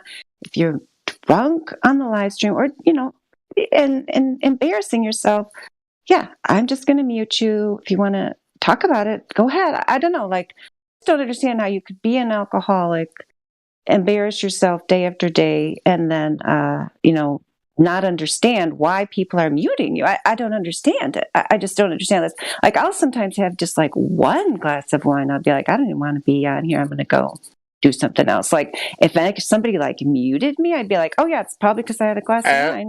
You know what I'm talking about? Like, but then if I do, because I'm a fellow alcoholic. If they muted me, it must be because I just ate a drink a bottle of vodka, even though I've never done that in my entire life. You know what I'm talking about? Like, I don't know what it's like to be an alcoholic, so I don't know. I could run an AA meeting here, and people could tell me. Let's not do that. We could do that in one of the chill chats. Well, if you want to, but if you don't know what it's like to be an alcoholic, you couldn't be a sponsor. Anyway, so that wouldn't be. I know, that's why I'm saying I don't feel like I should be the person to be talking to these people, because I'd just be like, you're making a fool of yourself. I'm going to mute you. I just also want to say. No, sure. I mean, James frustrated when he gets in. Do you hear the lady? Okay, hang on. It's okay. Trace mute him for me. I was just going to say, Mary Mom, for instance, ladies' night especially, because that's usually when I'm on. Especially if someone's being drunk, I'll step up from here on out, and I'll be more vocal about these types of things, because I'm used to dealing with drunks. And we do need to keep the discipline here, just like whether you're running a house or you're running a business, or like my job where you have over 100 kids. You got to keep the discipline Otherwise, everything goes to shit and nobody feels good. You got to keep order and structure. Yes, and then the worst people are dominate, and we had, and that's the thing. This is changing here. I mean, it's obviously changed, over recent times where people are getting demoted and behavior is not being tolerated. So yeah, I mean that's basically was my thoughts today. Like, are we going to run this as a business or not? And then we're going to listen to all these people whining and talking about how they're persecuted, discriminated against, and there's segregation and all this stuff. And then if we have enough of us that understand we're trying to get the mission here of the empirical data about flat Earth, and some of this other nonsense might happen on the side because, like Hank said, we're not going to be just a totalitarian dictatorship, but we are going to just understand that that's what we're doing. People don't like it. They are not forced to participate. No one is forced to participate here. I think I understand. Can I say something really quickly? So, I found this Discord server about a year ago, and back then, I even had maybe one moment at least. I remember that I accidentally spoke on Ladies' Night. I was muted because I forgot the rules. Oh, right, flat earthers, men don't speak on Ladies' Night. And someone explained to me, I think a week or two after that the main reason, at least what they said, that they had Ladies' Night to begin with, is because just simply the average man would speak over more often the average woman on Discord and any kind of debate forum for the most part, or discussion forum. And so basically they had Ladies' Night just so that, at least on that night, any lady that would be spoken over would be by at least another woman. Yeah, we're born assholes, that's why. I mean, it's part of it's the natural thing. Yeah, go ahead, Karma. Oh, I was just going to say, I think it's a matter of assertiveness. And because when it comes to social interactions, women go a lot of social cues that are unspoken. Body language, facial expression, and tonality. And that often also tells you when you're going to talk and when you're going to cut in. And when you don't have that on Discord, for instance, I found it much more difficult to find when I'm going to talk in and often I just lose the chance because the subject has moved on. And since I have the floor, I'm going to use the chance to also mention Mary Mom. I'm thinking I want to host the meetings for Ladies' Night, and I would love if you would join me so we could talk about exactly this, and also the whole there's going to be rules no man hating and all this nonsense and all the things we talked about earlier. Great, sounds good to me. Yeah, let me know. Yeah, I would like to be there. Yeah, I think what Orion said is true, that and I men just have a natural more aggression, obviously, more testosterone, obviously, deeper voice, obviously. It's easier for them to dominate the conversations in this forum, obviously. So yeah, there's a place where women are given a little bit more space to talk. So I think I'm going to try to finish my train of thought because it was something to do with what Orion said. Oh yeah, I know what it is. I know what it was. It's just it's a function thing. So for example, on Precious Metals Takeover, the mods don't talk. I love that. I actually show up more often for that than any other thing because I can sit there for 2 hours, just listen.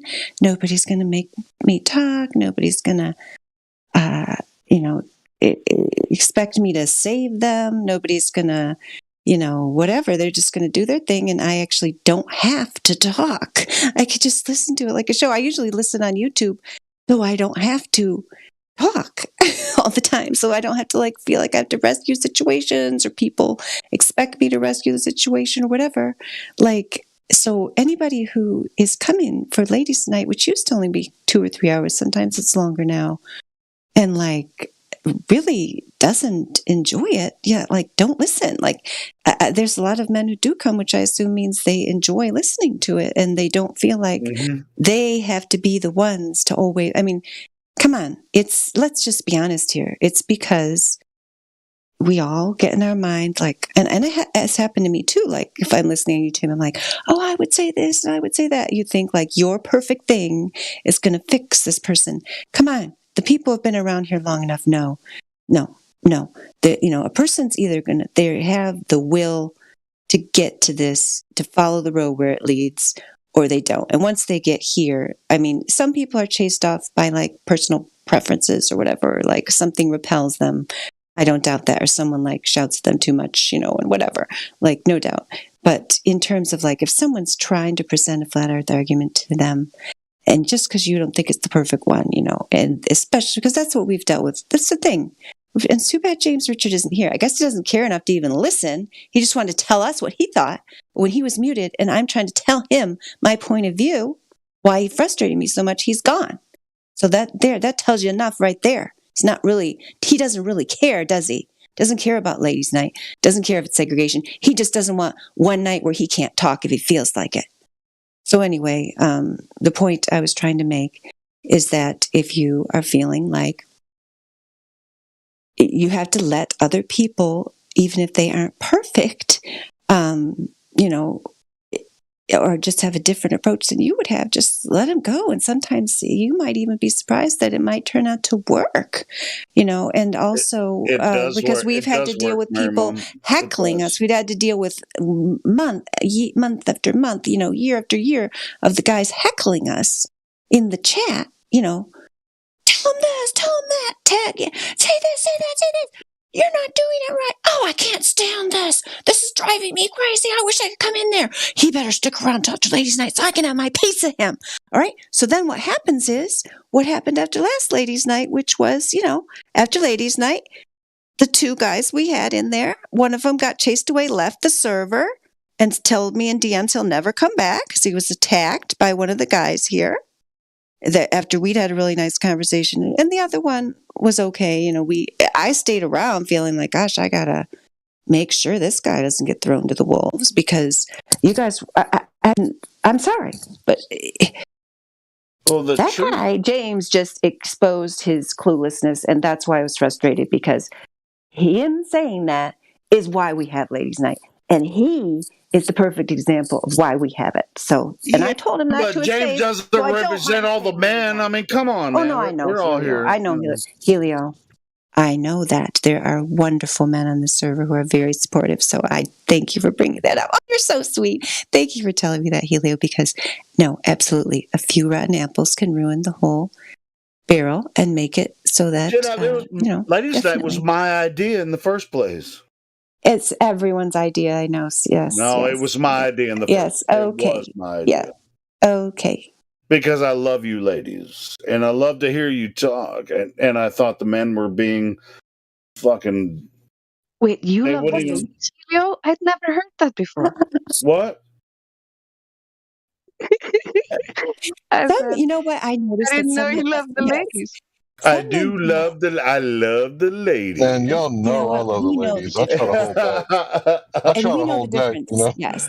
And you know, Karma, you know how some men, like, they compete with women, you know, and that's what really the problem is here. Those are the men who don't like ladies' night.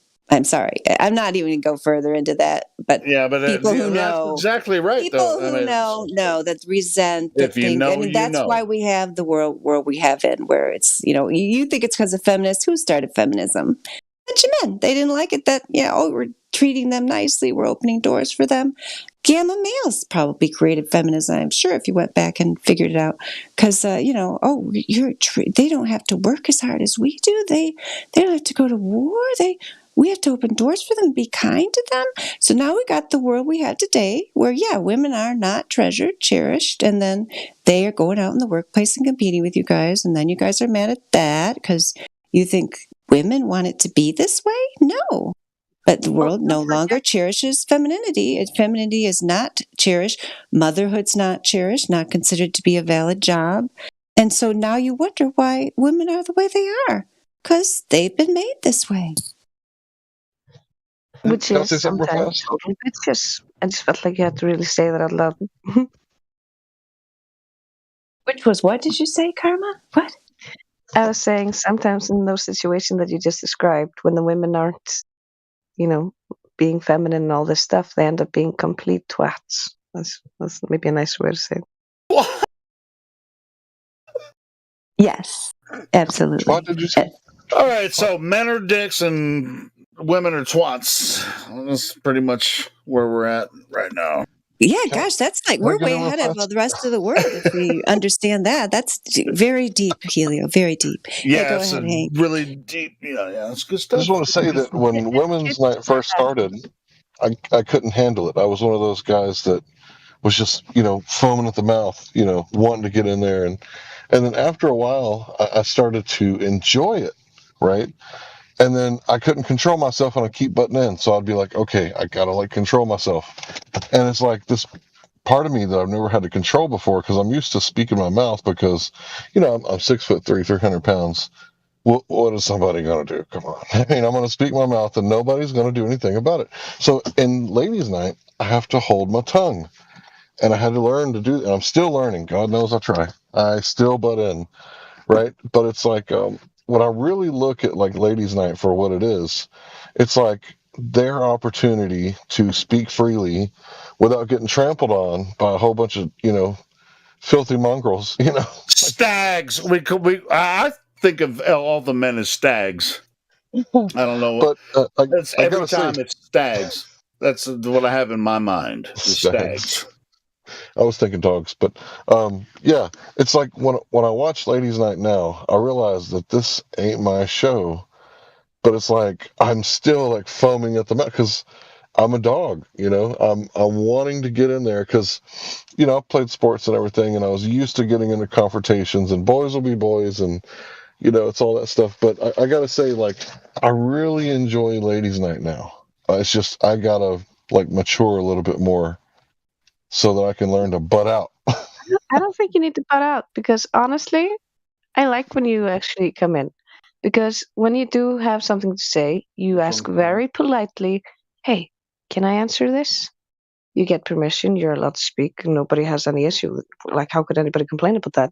And then when you do speak, it's completely on point, like Dre says. It's always something that just sums it up neatly in a bow in a nice way where it often even diffuses the glober because sometimes they do get triggered by the fact that they can't win an argument against a woman.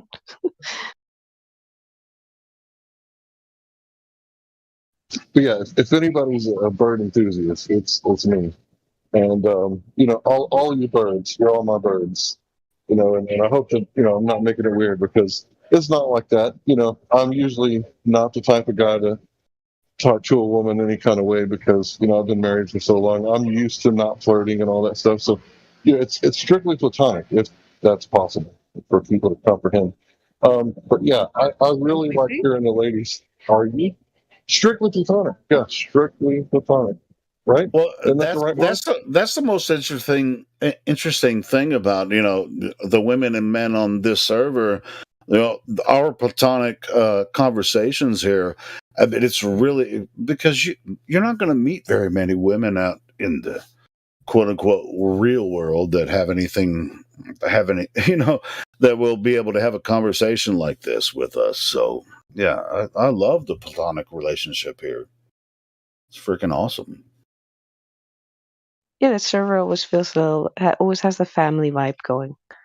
And platonic relationships can sometimes be the absolute best. And I'm biased in saying this because I've never had a romantic one. But I adopted a grandpa in the fish store and he will give me half a kilo of fish and the weird brown bread that goes with it for $5. And I bake him stuff. Meat for him. No, he's got a thing for you. He gives you a deal. Come on. No, this is an old man. I know his wife. I have knitted hats with his wife. No, yeah, I mean that's a platonic relationship, but it's genuine. I mean, it's really. He agreed to be my grandfather. It's fine. It's official. I'm just fucking. Yeah, that's the way it rolls. Yeah, if you're a customer, but also a friend. You're a customer, but also a friend. No, I'm also his granddaughter now. Okay, well that works out. Yeah, essentially his store has always been in our neighborhood, and we've always gone to this fish store. So he's basically seen her grow up, and now that they have spoken over the course of the years, it slowly developed into this friendship where she then adopted him as her adoptive grandfather, like our mom taught us to do. Yeah, I mean, I have brothers that aren't my physical brothers, but they're my brothers. It's like that. It's like that because I've known him for more than a decade now. My brothers from 30 years that I grew up with, Brothers from other mothers. Brothers from other mothers. That's the way it goes. Sisters from another mister. Oh my gosh, James Richard, you made a video about ladies' night. Oh my goodness, I unmuted you. Did he really? He just posted it. Can you summarize it for us, James? What did you say? Are you there? Now he's not going to talk to me. I can understand why. I wouldn't want to talk to me if I was him either. What's the video? Did he actually make a video about ladies' night? I just want to say I appreciate James because I wanted to hear what Karma had to say tonight, and he got her on the mic, which is what I wanted, right? Because I like Karma just as much as I like Drace. I hear Drace all the time. I don't hear Karma, and yeah. Also, I've also been a fan of Mary Mom, and from time to time I try not to overdo it. I'll be like, Mary Mom, I like it when you go off on people. It's like, because dudes always do it, right? And women are usually mousy. So I don't know. I just like feisty women. I used to do it more. Yeah. Hey, do you want me to play No, I James' stopped video? doing it because you know why I stopped doing it, Hank Hill, is because there's an element of caring to actually, like you talked about, like seeing people that have passion in the world. It's like there's an element of caring to tell people what you actually think. And Mickey used to say that about me. He said, "Oh, you just say the things that everybody else is thinking." It's like, yeah, that's convenient for you guys who hide behind me while I take all the arrows, but it's true. I mean, not necessarily in this situation, but other situations. I mean, that's just become my role. I mean, and they don't even pretend that it's not. It's like, okay, why don't you go out there and attack this person, attack that person, because we don't feel like dealing with it. Okay, that's fine. So, I mean, but it's not, I'm not even trying, I'm not even trying half the time to attack. I'm trying to tell them, this is how this is how the world's viewing you. I mean, this is what everybody's saying. Like, I don't know. That's why I said, do I need to DM that other person? Because people are putting it right in the text chat, while it's happening. So if you're not reading what people are saying about you, then I was going to ask you, do you want to go ahead and play what James said? Do you want to go ahead and play it? Yeah, I'd like to hear it. Yeah, go ahead. All right, cool. I'll just play it. Go live stream voice text, copy link. He has something to say which he can't say because he was muted and he wanted to post it in here. So we're gonna listen to what he has to say.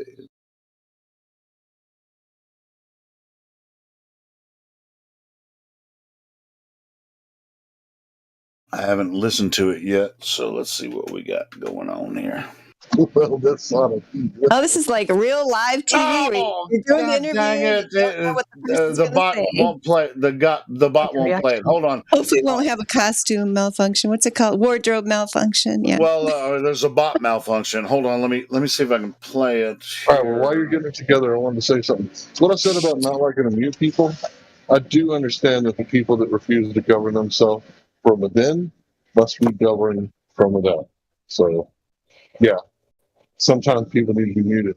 Maybe even me, because I think, sometimes I get a little mic hog. Shit, I've been muted 100 times, I think, on server muted 100 times. I've muted you several times, Helios. Yeah, You're always good about it. That's the thing. You know what? The thing about it that makes you different, Helio, though, is that you don't freak out about it. I mean, at least not when I do it. Maybe you do and other people do, but you're like, yeah, I get it, whatever. Yeah, it's usually against guys. I never really trip on them, ladies. But I mean, but at the same time, people say, "Hey, well, you're a drunk." Well, fuck it. Yeah, I am a drunk sometimes, or whatever. But anyway, let's listen to what James has to say, if I can. So you're using ladies' night for a bar created by men for profit. Can you guys hear it? I'll turn it up. You're saying that's not segregation? I'll have to mute myself. Oh my gosh, I'm still laughing too. Now he's going to make another video. I better be quiet. Hold on, I'm going to back it up. All right, here we go. So you're using ladies' night for a bar created by men for profit, you're saying that's not segregation and laughing at me? Yeah, okay. That was tough. James, get yourself together, man. That's so Let me dumb. respond, please. Yeah, I'm not allowed to laugh. Yes, I will stop laughing. James, you're absolutely right. Thank you for enlightening us. I will petition to end ladies' night. It's segregation, very evil. We should have unity and just sail right into the New World Order. Everyone's the same, never recognize differences, no segregation, no special nights. Yes, absolutely. You've enlightened me now. Thank you for sharing your wisdom with me. I'm sorry that I was so ignorant, and I apologize for laughing at you and yelling at you. Yeah, ladies' night was created by men. Ladies' I don't night was apologize. created I by still laugh at you. Hey, I thought that was hilarious. James, ladies' night was my idea. What do you That's have right, against it? Helio, you're the great oppressor. How dare you segregate you us? remember, How dare you? Known for How nothing dare you, Helio, create ladies' night, oppressing us, telling us we can only talk once a week. James is here to liberate us. I'm not here to. And remember, he defined segregation as for profit. So, like, everything's segregation, really. James, why do you even want to be here when you after like you'll talk for a while and then you just like turn into a you start saying shit that doesn't make any sense after and you can talk and start making sense and then you just want to kind of dominate the conversation and then turn it into nonsense. No, what I'm getting at is like, out of 7 days of the week, there's one night that's ladies' night. Yeah, we're not allowed to talk any other time. I know we should be fine, Karma. We should be fine for speaking tonight. Absolutely. This is not ladies' night. This is not our time. We'll probably get taxed for this. Yeah, is that why James is always talking over you guys? Because he thinks it's not ladies' night, so you're not allowed to speak? Is he identifying as a lady right now? Look, all you guys are on the same team, so it's like 100 against 1, right? Hey, you guys! I thought you were a flat earther, and you want to participate here and actually help us take down this stupid globe nonsense. It's not our fault that we have to be the minority. If Earth were a globe, we wouldn't even be here. As it stands, globers and anti-flat earthers don't even have the balls to come in and try to give us a posit for globe evidence. There's a time that I can talk. Let me know when I can. You're working on about 0 right now. We're just letting you talk now. We've been here for a very long time, and you've been an asshole the entire time you've joined the server. Look, here's the deal. I'm going to be honest as I possibly can, James. It's not you. It's not me. It's not Helio or Mary Mom. It's the spirit. It's the alcohol. They think you're drinking. I don't know if you're drinking. It doesn't matter, man. And it's causing you to. Let me just finish, man. I'll let you talk, or hopefully they'll let you talk. But yeah, for me, like you do interrupt people, right? I've noticed it. I interrupt people. It happens. We're all not perfect. But for me, when I get high, I can't talk like shit. If you ever hear me like stuttering and mumbling and my lips sticking together and I'm over there like making noises like that, it's because I'm fucking burnt. I'm toasted. And I try not to get on the mic when I'm burnt. But that's just me.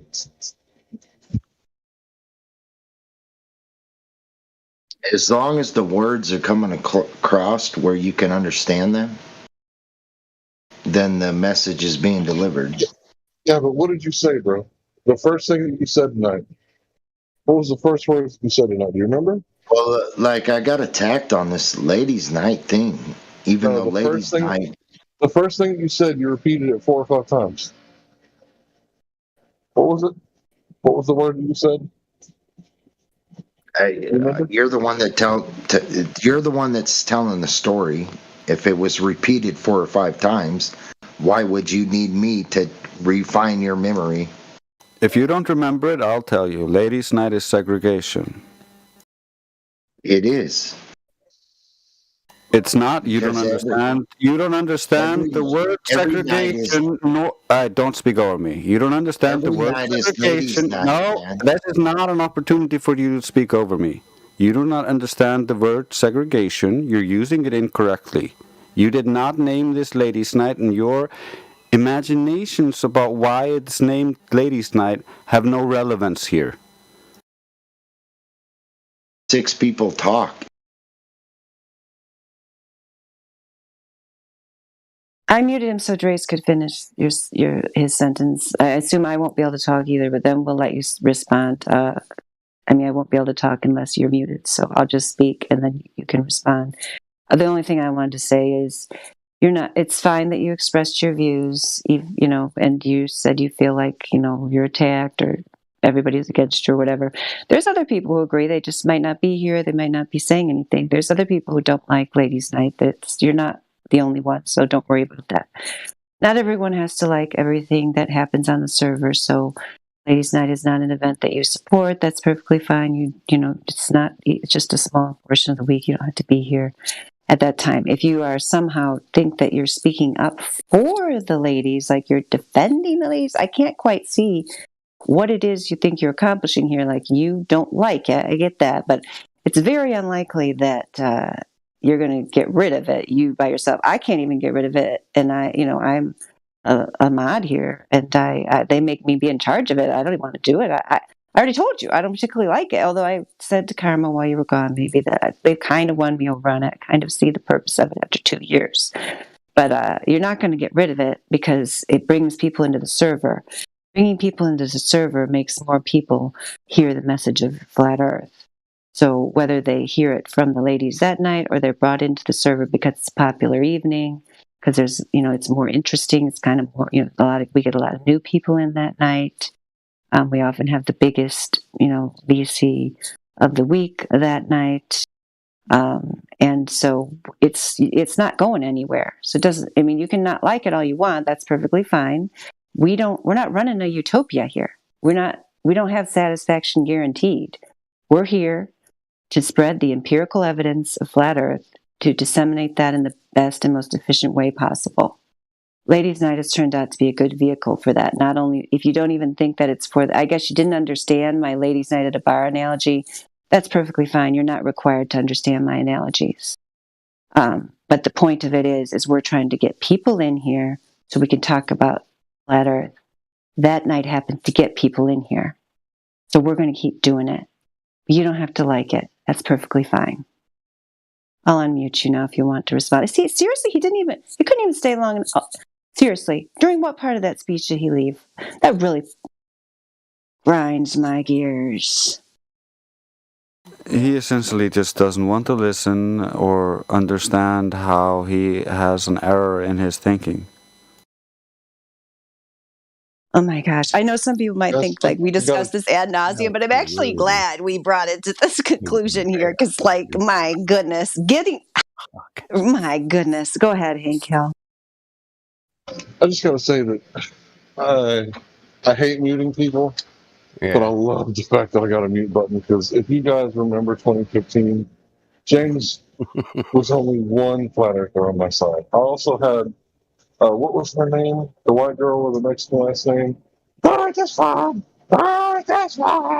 she ever said. She never made one single solitary argument in a year. She's repeated the same thing over and over again and told everybody that she's going to sell her house and go all over the world in a Winnebago, telling people, not one argument. I remember her. Who remembers her? I just remember her saying she was going to sell everything. Yeah. What was her name? I cannot. Dude. 7 years ago, man. So yeah, I really hate muting people, but thank God I got mute. What's her name? Fuck. Was it? But sometimes it's necessary. It's all right. I love their passion, you know. There's a threshold that we generally don't let people go above. Sometimes we slip. Sometimes we kick them. We can kick them out too early, but the thing is, the more they stay here, the more they obviate themselves, right? Yeah. Yep. Yeah, but that's one of the reasons why I'm like always advocating you want the best foot to step forward and you want the softest hand to catch them so that they don't crash and go into cognitive dissonance. But if they start spinning in sophistry, you want a bad cop to come in and actually correct it so that they can fall again into the pillow of the soft hand or the soft approach. They just involve emotions way too much. That's it. You're right. Yeah. Absolutely. That's what the bad cop is for. He's there to get them off that feeling-based craziness, so they can actually listen to the soft approach. Oh, I can bad cop. Parents, disciplinarian and comforter. Parents often do this role where the father is most often disciplinarian and the mother is the comforter. Although when the dynamic is reversed, sometimes it's the mom. Right. I never used to play bad cop until I came to the server, and I just started it because people weren't doing it. No one was shutting down the fallacies, or when they. So I had to do it, but normally it would happen. People would shut down the fallacies, and then the conversation would continue. But so I felt the need to actually step up and try to do that, even though that doesn't come naturally to me. No, you're absolutely right. It is needed. You're absolutely right. Yeah, and I do it sometimes. Miggy and Jedi used to be really good at the good cop, bad cop routine. And sometimes they would switch around, not very often. But sometimes Miggy would actually become the bad cop, and, especially like down in the arena. I don't know if you remember that, but yeah, it is effective because sometimes people need to be jolted and woken up. That's the thing. If people are just going along in their delusion, it doesn't matter if they're flat earth, or not. People, obviously we can still and do have delusions. I'm getting rid of misconceptions all the time. It never ends, the process of just kind of, awakening from the fog, and, and so we can help each other with that for sure, because like I think Hank said earlier, that's the problem in the world. It's like everybody's just gray. Like they're not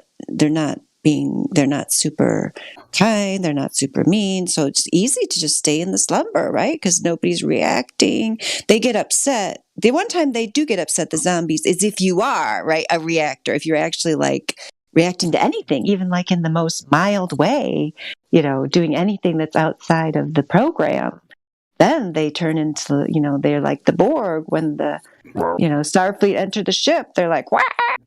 Can I ask you a question? Yeah, exactly. Can I ask a question really quick? Oh yeah, please do. How many people here that are that are participating in this whatever we're doing were apt to go ahead and speak live on a YouTube channel?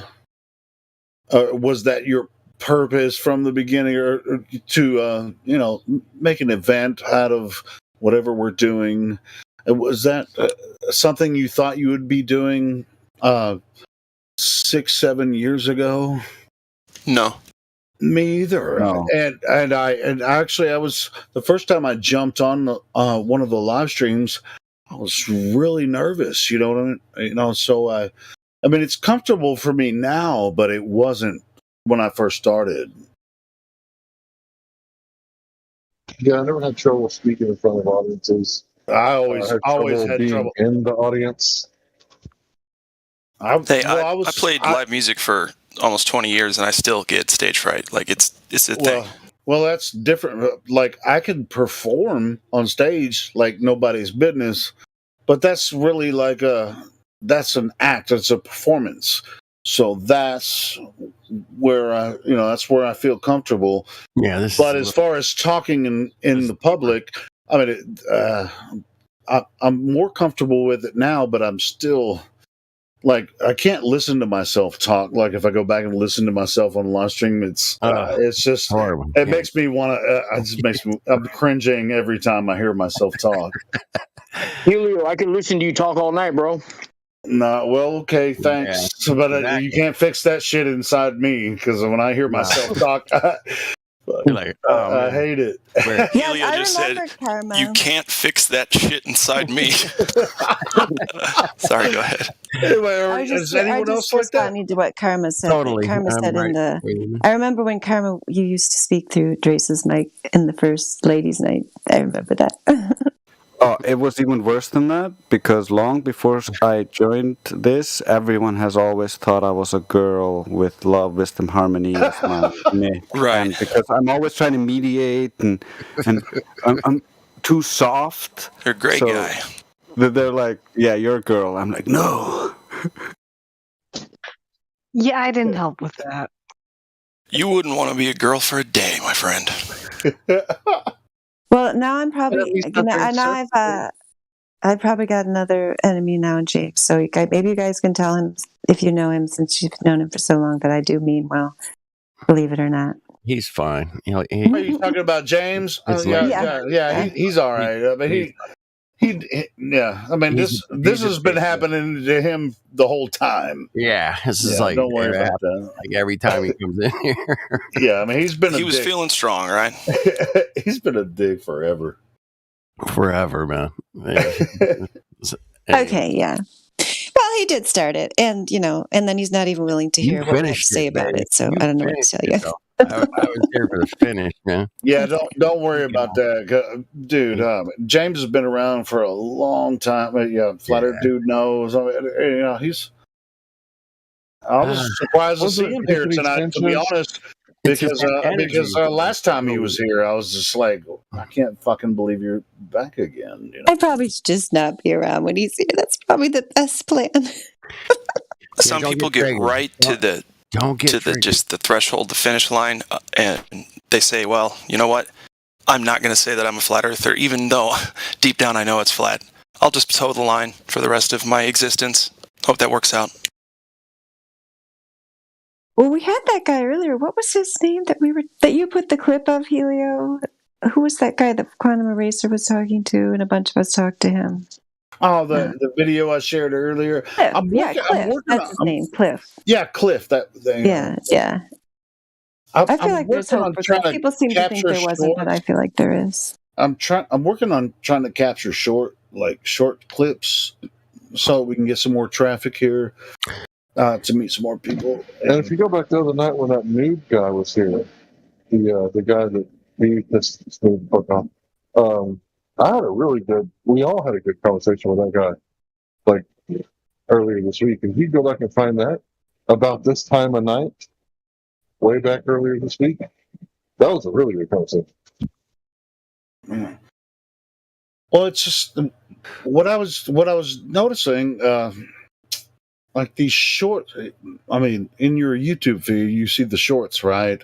And they're like 500,000 views, and they're only like 40 seconds long. Yep. Or some shit. Yeah, man. Yeah. And so I'm trying to figure out how to capture these clips and make it, just clips from our videos. Put them on TikTok. What I just found out is that put them on TikTok. Yeah, you have to capture them in portrait, which for it to actually work. And I just found that out. You have to have a portrait. And I can't do that, by downloading videos from the feed here. I have to actually convert them to portrait. No, shoot your phone. And then upload Shoot them. it with your phone, man. Just shoot it with your phone. What? Just take a picture of my computer screen? Just do crank up the speakers and just hold your phone to like your computer screen. Yeah. I can do that. That's easy enough. Yeah. Because I have the shorts option on my YouTube channel, so fuck it. That's what I'm going to do. Because it doesn't work as a short unless it's portrait mode. Yep. It's got to be portrait. Yep. Damn portraits. Fuckers. Oh, well. I'm a landscape guy myself. Yeah, me too. It's like, why would you? Yeah, I got. Why would you capture anything in portrait mode? go on like a hangout or Zoom call, a portrait. It's fucking like, dude, really? I mean, you could enjoy Why is your head something. so big? What's wrong with you? You can enjoy something like for a short time in portrait, but you can't watch a whole freaking 2-hour video in portrait. Hey, to all my homies out there, the users and abusers, man, it's okay to come on the show. Come on the show, man. It's not a big deal. Just you got to maintain your composure, right? That's what it's all about. Let's see if you can do better than your homie James Richard. Who do we if I were to drink, I wouldn't be like on the mic. Oh, he's back. I get Yeah, he's in the chat now. Server muted. He's in there, server muted. But hey, check this out. Trying to say something to James, right? Come in here, bro. But you got to handle your alcohol. You got to know when to be quiet and hold the mic down, and you got to know when to it's like when people are drunk, it's like their inhibitions go like out the window. So you got to maintain the inhibitions. It's okay to have a few drinks, have a few laughs. Kenny is the man. I'm pro. I know Kenny's in here drinking, but you know what? Guaranteed. I've only seen him borderline belligerent once. Right. He might have had a rough day. Out of 100. Yeah. I as a fellow drinker, and I got muted. I don't think it's because of the alcohol. I think he's just fuck off. I love. That's what you're saying. I'm gonna unmute James, and I'm gonna say, hey, it's not the alcohol. He's just born asshole. BA, man. And I just unmuted James. If you want to talk, James, I want to hear what you got to say. I don't think it's alcohol at all, to be honest, because I've heard him talk for a very long time. I'm just thankful that somebody unmuted me. I'll just say that. All right, cool. So, do you like being and here James? talking? No, hold on. I wasn't going to say anything to him, but I told you I was going to unmute you when I was done talking. You couldn't even be chivalrous enough to listen to what I had to say when you come in here insulting ladies night. I was going to unmute you when I was done talking. You were talking through Drace, which is why I muted you. I told you I knew from the way you treated him and me previously that I would not be able to speak without muting you. You couldn't even finish listening to what I had to say without leaving, and I guess going to make another video. And then you wonder why you're not getting along with people. I mean, seriously, guy. Seriously. Yeah, I don't much worry about getting along with people. So why are you here? Yeah, that's obvious. That's obvious. Well, it's been out the window for a few years now, Why don't you want to? James, you need people in this world. Why would you not want to try to get along with people? Why would you not want to? But to go along is to get along, right? Well, teamwork makes the dream work, though, partner. Yeah, we are the people against the machine here. We are the people who are trying to bring in a new world here. We're not your enemy, but you are trying to make yourself our enemy, I guess. I don't even know what you're trying to do. I'm not trying to bring in a new world. Okay, you like this old world, then that's perfectly fine. Makes sense to me. I can see why you're the way that you are. Yep, you're doing it right then. You're doing it right. You're going to keep it the way it is. Absolutely. With this current tactic, nothing will change for you or for anyone around you. You will stay exactly the same. So enjoy it. They're trying to bring in a new world order, man. Maybe you guys heard about it. I don't know. I heard something about it Yeah, I don't want the new world order. I want a world where people aren't robots, where people can live a life. Professional wrestling group. Yeah, you're using robots. Oh my gosh. Okay, whatever. What did you want to say? You're unmuted. I think James's problem is he has some type of pride that he really can't defend. I don't have any pride, guys. All right, so okay, let's let him say whatever he wanted to say. Why are you so Go ahead and say it. Go ahead and say it. Whatever you were going to say when I just explained to you how rude you were by leaving and then claiming you're a victim for being muted. Go ahead. What were you going to say? What are you asking me to say? Oh, you don't have to say anything. You were just starting to speak, and you said you were glad you were unmuted, as if you were being oppressed by being muted, when you're the one whose bad behavior got you muted and your inability to have a civil conversation. That's why you have to go to YouTube, make your videos, and now I'm giving you the chance to say it to us, and you got nothing to say? No, you're saying that I had bad behavior. That is correct. Like I'm a child getting spanked.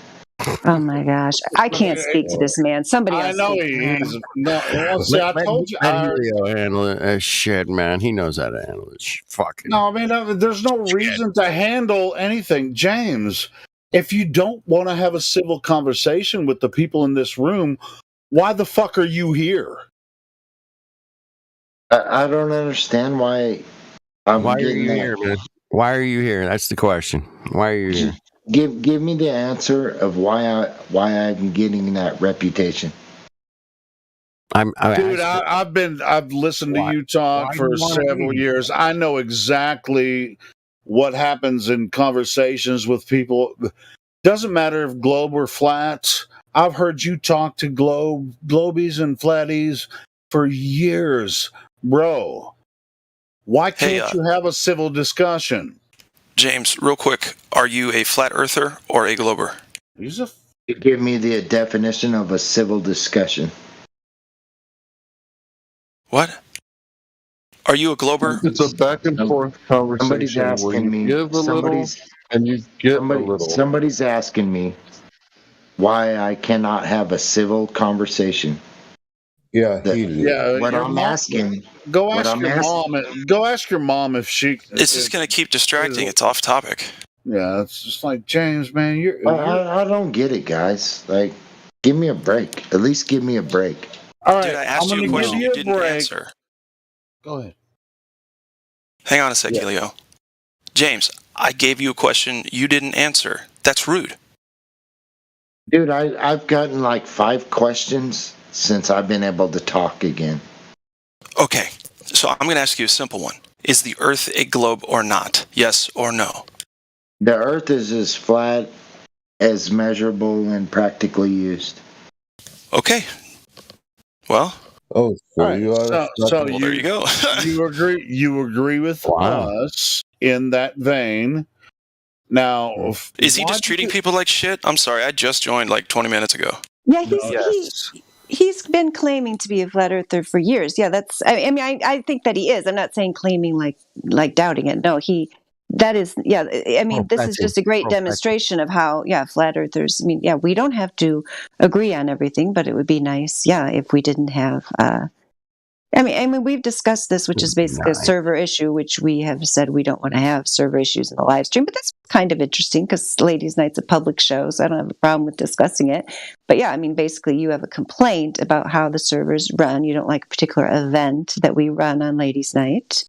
So, but he is still a flat earther. So I tried to explain while you left. I guess you missed that part where Ladies' Night is one of the biggest nights. We bring in a lot of people. It helps to spread the message of flat Earth.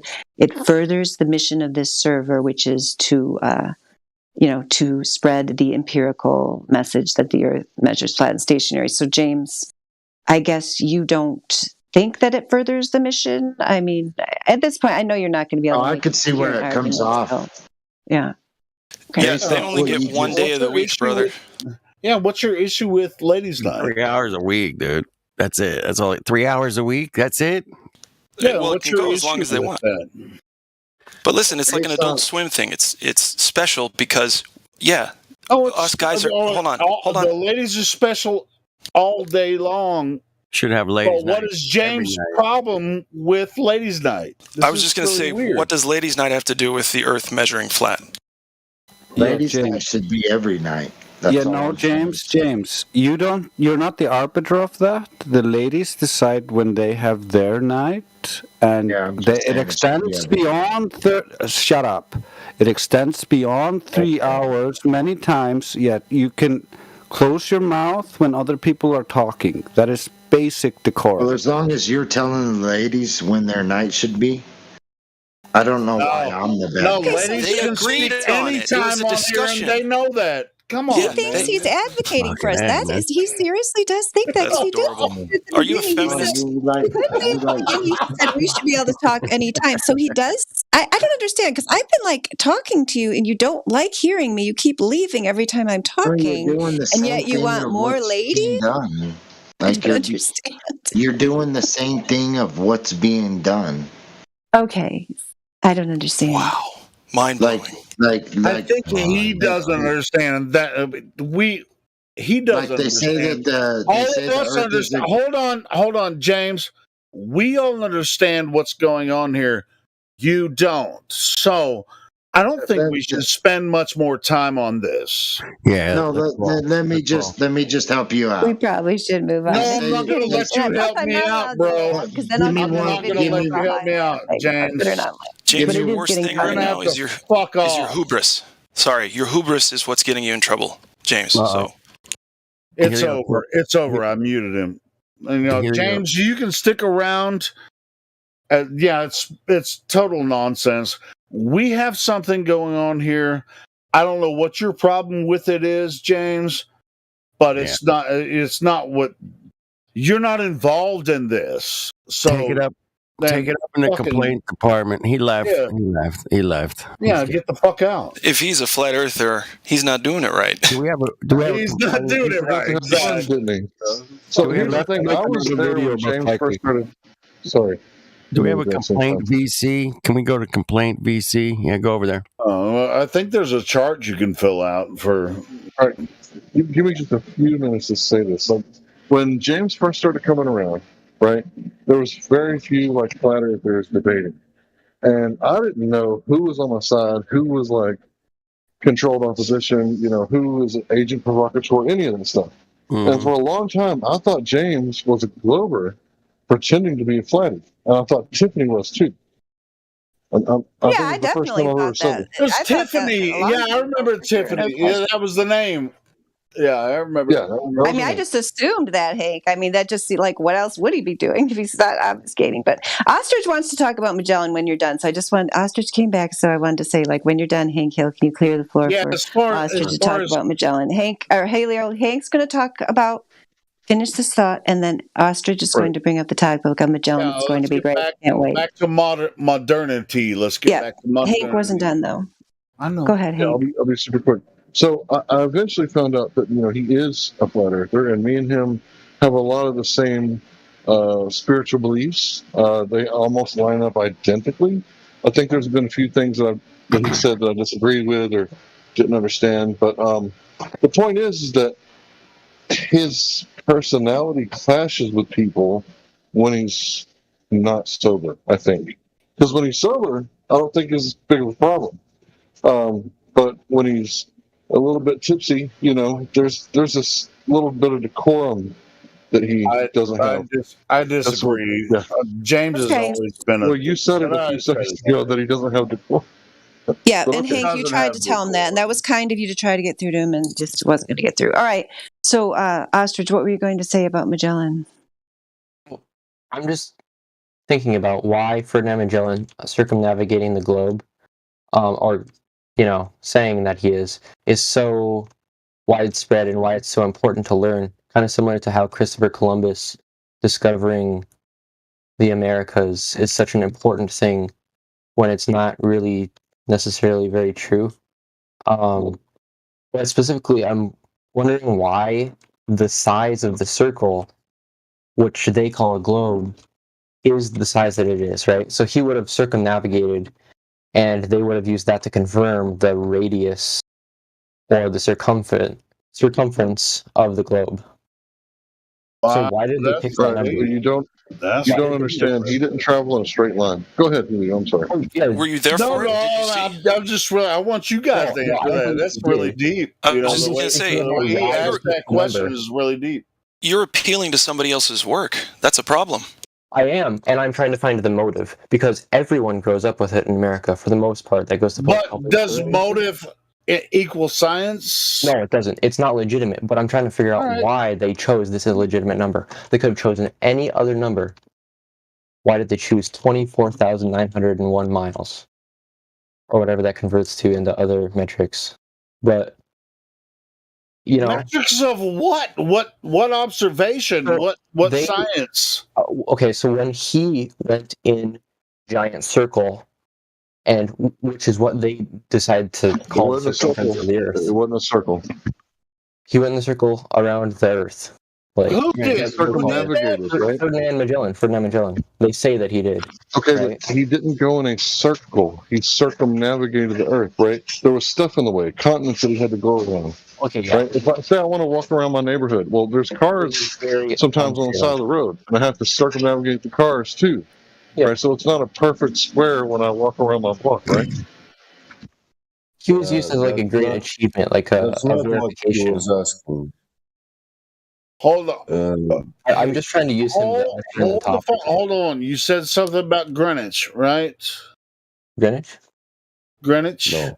That's in England. I thought somebody said Greenwich. What were you going to say, Get Biget? Did you have an answer for him, Get Biget? Yeah, his question was about why do they teach us about Magellan? So, like, it's so important and so real, so true.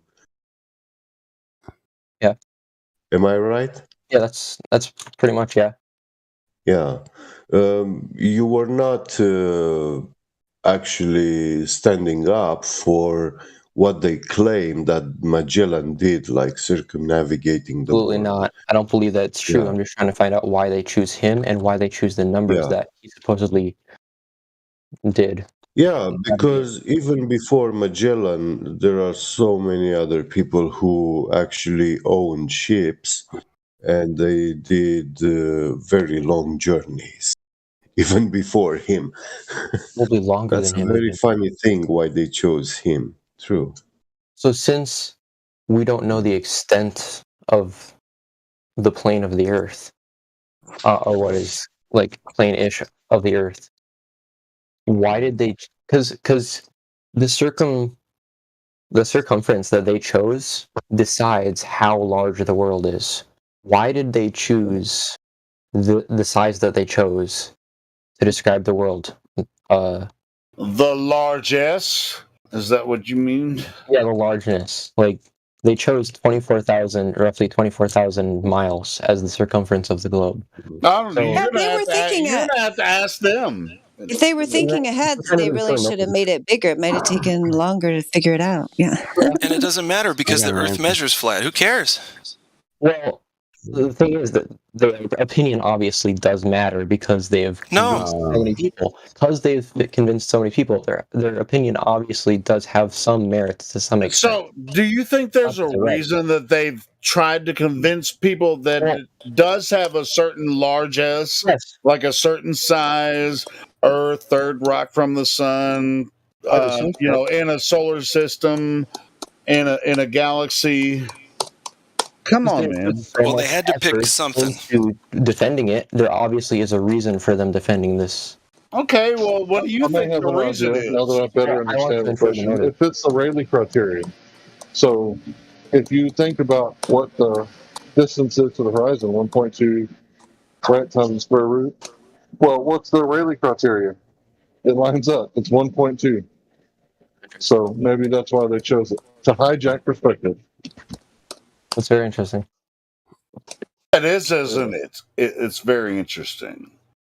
All right, so if Shout out the to Earth, Flat Earth Data, a brilliant man who often gets muted and booted and kicked the fuck out of here. So he's not the only one. So, any other questions? That's all I was thinking about. no, he was asking you about the largesse of just absence of any physical reality. He was really kind of bringing that shit up, right? Just like it could be almost anything. If it could possibly be something, maybe then it could be this.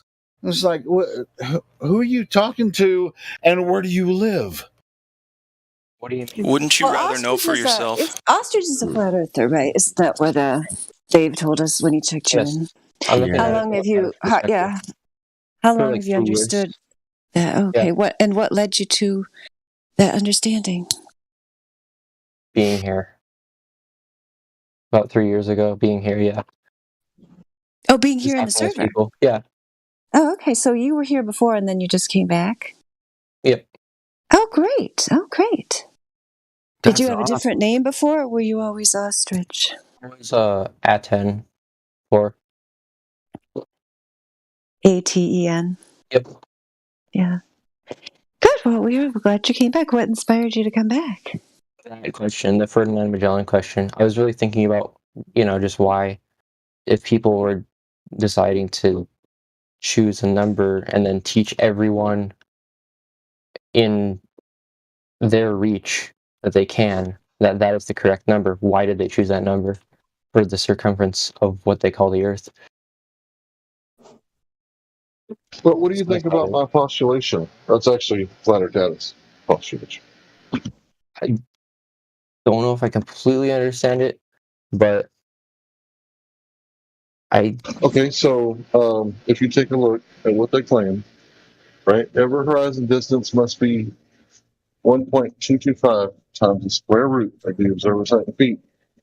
So with the Rayleigh criterion, it's the same equation, right? How far can you see based on your eyes, your own optics that are built in your head? So you can see about 1.22 miles, right? It's the exact same equation. So what they did is they took the equation for perspective and they built it into their model. And they say, see, you can only see so far because there were no optometrists in those days, right? So in the 1500s, that would have worked. It would have convinced some people, for sure.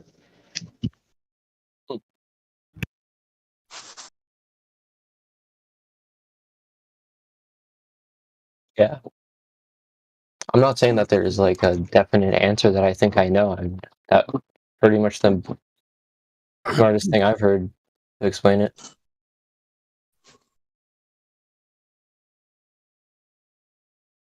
Well, some of them loudmouth Canadians are pretty smart.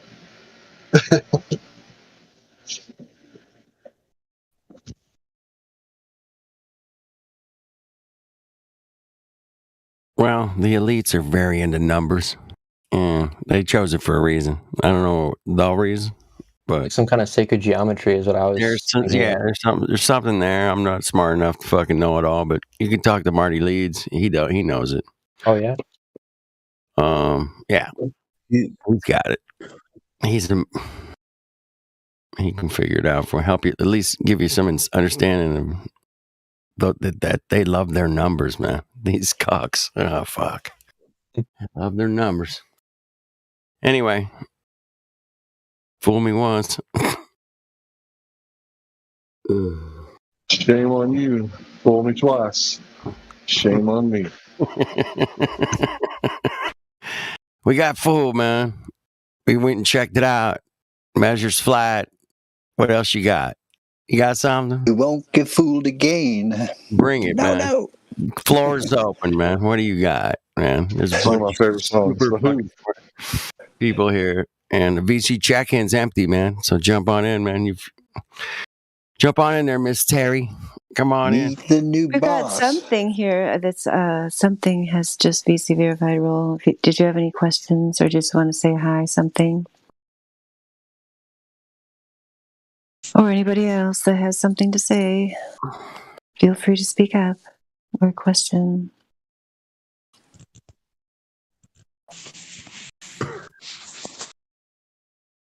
All out of questions. Right. Well, yeah, we're here, man. 24/7. We love to talk about Earth, the shape, the size, the dimensions, the pressures. Yeah, man, we got it all covered here. So, if you're interested in growing vegetables, there's some people in here that know how to do that. Whatever. But mostly, we're talking about Earth, the shape, the size, how fast it's moving or not moving. The garlic I planted in the fall's coming up along with the tulips. It's exciting. I went and checked it, even though there's snow on the ground. Gotta love some springtime weather. Gotta love it. It's here. Enjoy it. Spring is the new year, man. Enjoy the new year. The spring is the best. It's the best. I love summer because I like to swim, but that's... I can't stand the heat. Yeah, that's why you go swimming. Dumb. Yeah, if you got water around,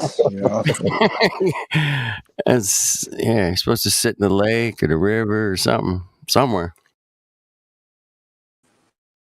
It's fun and it's warm and you don't need much clothing. I like that. Yeah, shorts, shirt, maybe. Last summer was pretty brutal. I was in this Southern California town. It's just in this old building with metal roof. Ugh. And little crappy air conditioner that didn't do anything. Ugh. It was Man, like drink lots of water, man. Drink lots of water. But I saw on TV that California people have pools. I do. I have a swimming pool. I am one of the guilty parties of the what do they call it? The carbon taxer. I'm going to be carbon taxed for that bitch. So you better be. Why? Having all that luxury. Dude, they're going to fucking start charging us for gravity. I don't know if you guys figured this out yet. Yeah. I've been thinking about this shit for decades. At some point, they're going to say, you got a piano? It's going to cost you an extra $20 a month to keep the piano. Why? Well, you're pushing too much. That's like to pay rent. You guys know that? You look at the applications to fill out for rent. It's like $35 a month for your pet. Like what? It's like a pet charge for rent per month. Gravity. Shit, yeah, that little bastard ain't gonna live for free. When I was growing up, bro, I was so poor that I'd see the other kids going outside playing with their curvature. Me and my brothers, we had to carve out that curvature ourselves. The other little kids were playing with their curvature. You know what I mean? I know what it's like being poor, homie. I love we couldn't afford that Johnson, you know what I mean? My mom had to crush up aspirin and put it in a turkey baster while the other kids were going around, they got theirs. We didn't get ours because we were poor. You know what I mean? All you had is flat earth. All we had was flat earth, man. We had to dig our own curve. I used to have to walk 911 miles barefoot in the snow.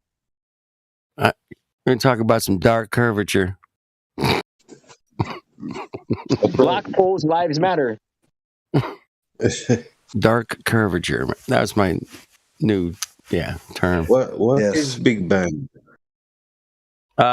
Big Bang. That's a good one, man. I was thinking about that today, man. It's me and your mother. They came up with this Big Bang thing, man. It's kind of like, whoa, man. Get your head around that one. Good luck. I don't know.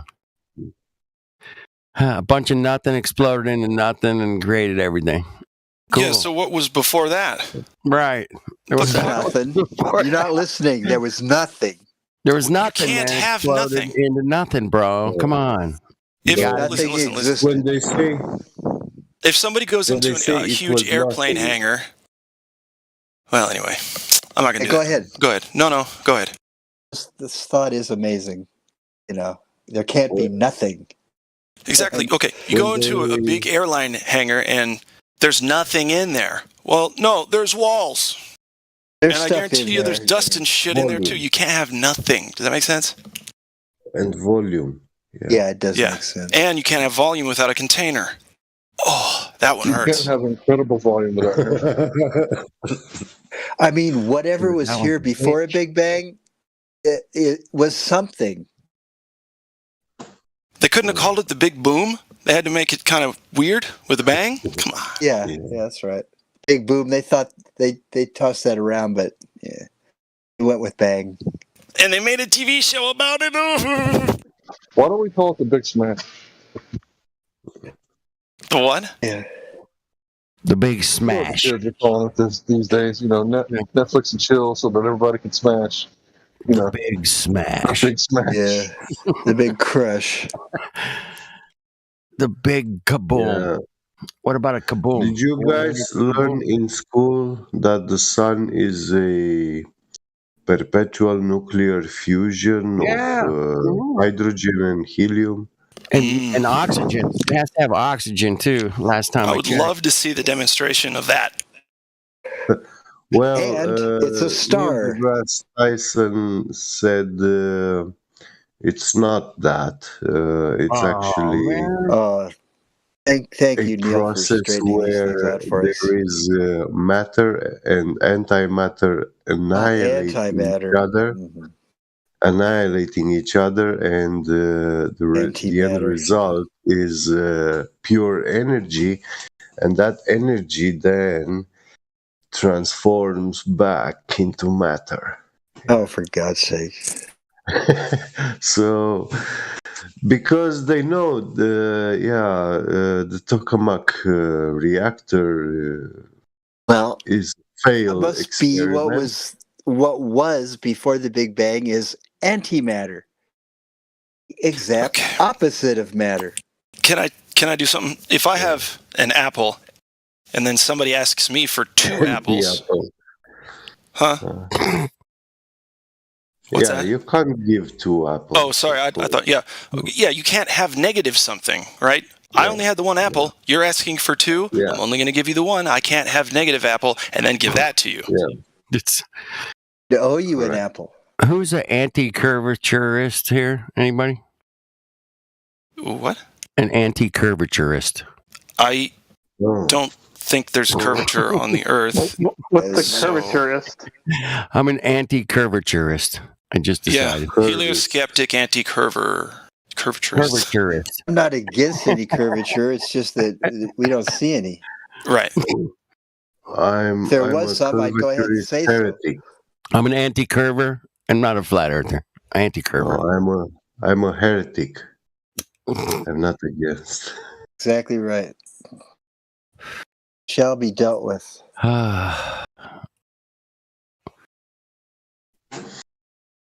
I'll say I'm anti-NASA. It's fun ripping on those guys. Dude, nothing so better. anti-NASA. I'm pro NASA. I think we should double their budget. Oh, Matthew. Oh, man. Oh, shit. Welcome How to the dare show, you? Matthew. The Earth identifies as spherical. How dare you assume I'm it's sorry. shaped? I thought we were sharing our opinions about NASA, so I shared mine. Yes, no problem with that, Matthew. Just making up new. I'm Matthew, making I up have a question for new you. science here. I'm making up new science. That's all I'm doing. Part of the big reset. Yep. I'd like to ask New Matthew science, a question. history. Go ahead, man. Ask Matthew a question. Yeah. In your childhood, have you been to the circus? Yeah, I remember going. Yeah. Did you like it? Yeah, I don't remember it super well, but I thought it was cool. That ice cream, the frozen ice or the square ice cream bricks that they give you, space ice cream. I loved those.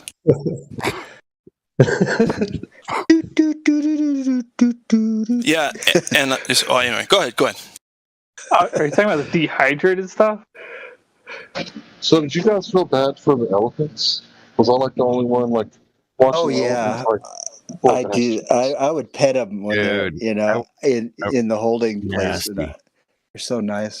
Elephants. Wait. So Get, were you comparing NASA to the circus? Yeah. I think I can understand that. Wait. They're 2 different things? No. I didn't even know they were mutually exclusive. I thought they were the same thing here. All a bunch of clowns. Yeah. Clowns hanging on strings. You guys seen the movie Killer Clowns from Outer Space? Anybody remember that? That was a NASA documentary, right? The history of the ISS. So they're going to lie to us and say monsters are coming from outer space, but really they're probably underground waiting to do the thing, like in War of the Worlds, right? All these movies put together, they're telling us what's going to happen next. We just have to put it together like a puzzle. Make bread tonight. The ones on television, the ones on the NASA people that are on TV selling this stuff are not very good actors, and anybody can disagree with me, but they're just not good actors. They're just not good. On Netflix just came out with season 2 of Space Force. You guys got to watch that. They're making fun of just the whole thing. They're making fun of us flat earthers, the globe believers, everyone. And it's regarding this topic. We need to watch the whole. Good. It is so hilarious. Bro, I am watching Everybody should get Space time Force, on. bro. It is too funny. I agree. Hilarious. And we all take ourselves way too seriously.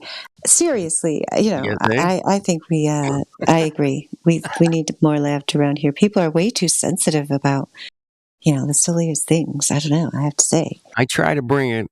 You guys can back me up. I try to bring a lot of fun and laugh, and let's laugh about this stuff because it is laughable, and I think that's a good idea. We can learn stuff and laugh at the same time. It doesn't hurt, Yeah, absolutely. And there's only a few things that are considered illegal to say, I guess. Yeah, and you can Cocoa Puff that, if you need to. Yeah, speaking of, I was wondering if they're going to do that with Flat Earth, like if anybody says Flat Earth. I listened to one guy, and he says Flat Turf, or Splat Turf. That's right, Splat Turf, because he doesn't want to get his channel revoked from YouTube. I'm a flat arf. Arf. Arf. Spell it out. Arf. Splat arf. I have a channel called Flat Arf on YouTube. Do they actually? A lot of people have Flat Earth channels. They don't get taken off, do they? For just the Flat Earth stuff, don't they usually get taken off for some other reason? It's the algorithms. They get shadow banned. No, it's just If you want to, is that trick? Yeah, sorry. I'll mute. No, bro, you ain't got to mute us. I was glad to hear you. Was that you with that funky ringtone? That's Scrooge. Oh yeah, no, that was my bad. Yeah, that was me. He's cool, man. You're good, man. So for those who want to avoid the YouTube algorithm, I propose to use the term globe heretic. Yeah, perfect.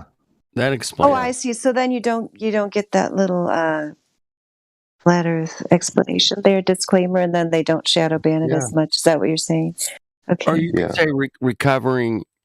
And by using this term, you are directly implying that heliocentrism is a pure belief religion. Yeah, I like it. Get globe heretic. I like it. I'm That's a cool. recovering heliocentrist. Recovering. Thank you. Yeah. And my name's Kenny, if you want. Hi, That's a good one too. Recovering heliocentrist. I like all of these. We should come up with all these. I'm These are recovering great. heliocentrist. Yeah. My name's Kenny. And you guys are all going to say, hi, Kenny. Hi, Kenny. I got sucked into the globe when I was young. It started, I think I was 5. And they brought this ball out and they said, you live here. And I was like, what? I'm going to go play on my bicycle. I'll be back later. And anyway, started there. And ever since, 2015, I was believing the ball. Oh my God. You're kidding. You're bastard. You broke up, Hank. I lost you, man. So you've been globe sober for 6 years? Correct. And I drink more than ever. Damn. It's just horrible. Maybe I should go back to spinning. Anyway, you guys, come on. I'm just playing. Well, you got to get over all those shattered dreams of going to the vacuum of space, being a space Go to the cadet. moon, man. Dude, I got a book here. It's from 1974. Just they're going to have the fucking moon colonies and shit by 1980. I'm like, yeah, fuck off. You got to be kidding. I look at that shit now. I'm like, oh, man, I was such a sucker. I bought and they've it. had since 1978 up until now to put anything on the moon and go back and forth with it. They're like, you know what? We said we went that few times. We said we went that few times, so that's going to be good enough for you. Moving on. Yeah. Yeah, we were there in 72. I think they went there like 6 times or something crazy. No, because in 78, I'm talking about the newspaper clip. NASA says moon bases on at 1978. NASA says a lot of things. Right. They just keep kicking that moon can down the road. I call it. They just kick. Oh no! Well, we can't go this year. We don't have the right spacesuits. Imagine how scrutinized they would be if they tried to fake another moon landing. Oh yeah, we would the be all world over be it. going. That's so Damn. fake. That's fake. That's fake. They could totally like make the movie like Gravity. Totally. Go, hey man, we're on the moon. Check it out. And you're like, oh shit, that looks. They don't even put that much effort into it. That looks Gravity really good. tried real hard to make everything look as real as they could. But yeah, the movie Gravity was a mind blower for space, man. Mind blower. That's great. We landed on the moon! Astronauts on the moon. Hey, Coneheads, man. Coneheads. Yeah. That was funny. Matthew used to watch it Saturday Night Live. Astronauts on the I'm pretty moon. sure. What a joke. Yeah. Matthew, did you watch Saturday Night Live? Nah, I mean, I've seen a few episodes. No way. Regularly. What? That's great. We landed on the moon! No, stop it. Stop. Anyway, No way. You can't touch me there. Stop. Okay. That's a little creepy. All right. You don't remember that dude? What's his Yeah, name? what was that weird dude's name? Sounds creepy, man. He's like, no, he was saying some weird shit, bro. He was saying stuff like that because of his mom. She was like a man child. Like yeah, bro. He was stop. No, I don't like it when you treat me this way. I got it. Look what I can do. Some weird pose. That's not what I wanted to do. I'm sorry. That reminds me of the Globers when they say, "That's not what I'm talking about. That's not what I'm talking about." Right. You just don't understand. That's not refraction. I don't care. It's a mirage. Stop it. What you're seeing is a mirage. What you're seeing is a garage. Yeah. That's not the Chicago skyline. You just make that That's up. too far. There's too much curvature of the earth. It's a mirage, you idiots. Hey, You're not manipulating the light correctly. I Stop gotta it. answer Matthew's question, man. Well, what proof would you require, man, to know that you live on a ball, man? And Robert Bassano in his last broadcast put it quite frankly, man.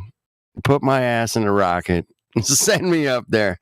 Let me see this bitch for myself. Oh, I go to the moon in a nanosecond. You know, that's what's going to we destroyed that man. technology. It's gonna credible take eyewitness somebody testimony launching or me in a credible rocket. photos would work. What's that? Photos? No, that's not gonna do Credible eyewitness testimony or believable photos. credible eyewitness testimony. We need to break that down. Yeah, that's what the Credible Bible is says. subjective. Yeah, it's Trust called credible Astronauts Go testimony. Wild. That's what the Bible says. There's a whole day's conversation. Incredible. The word credible. You know, what's credible? Well, if I can boil water, it's pretty credible, right? You guys would agree. Hey, man, hot, friction, gas. Wait a minute. That's actually not what the Bible says. It says that 2 or 3 witnesses are required to establish truth, right? And in modern day courts, one of them has to be a third party impartial witness. Ah, damn.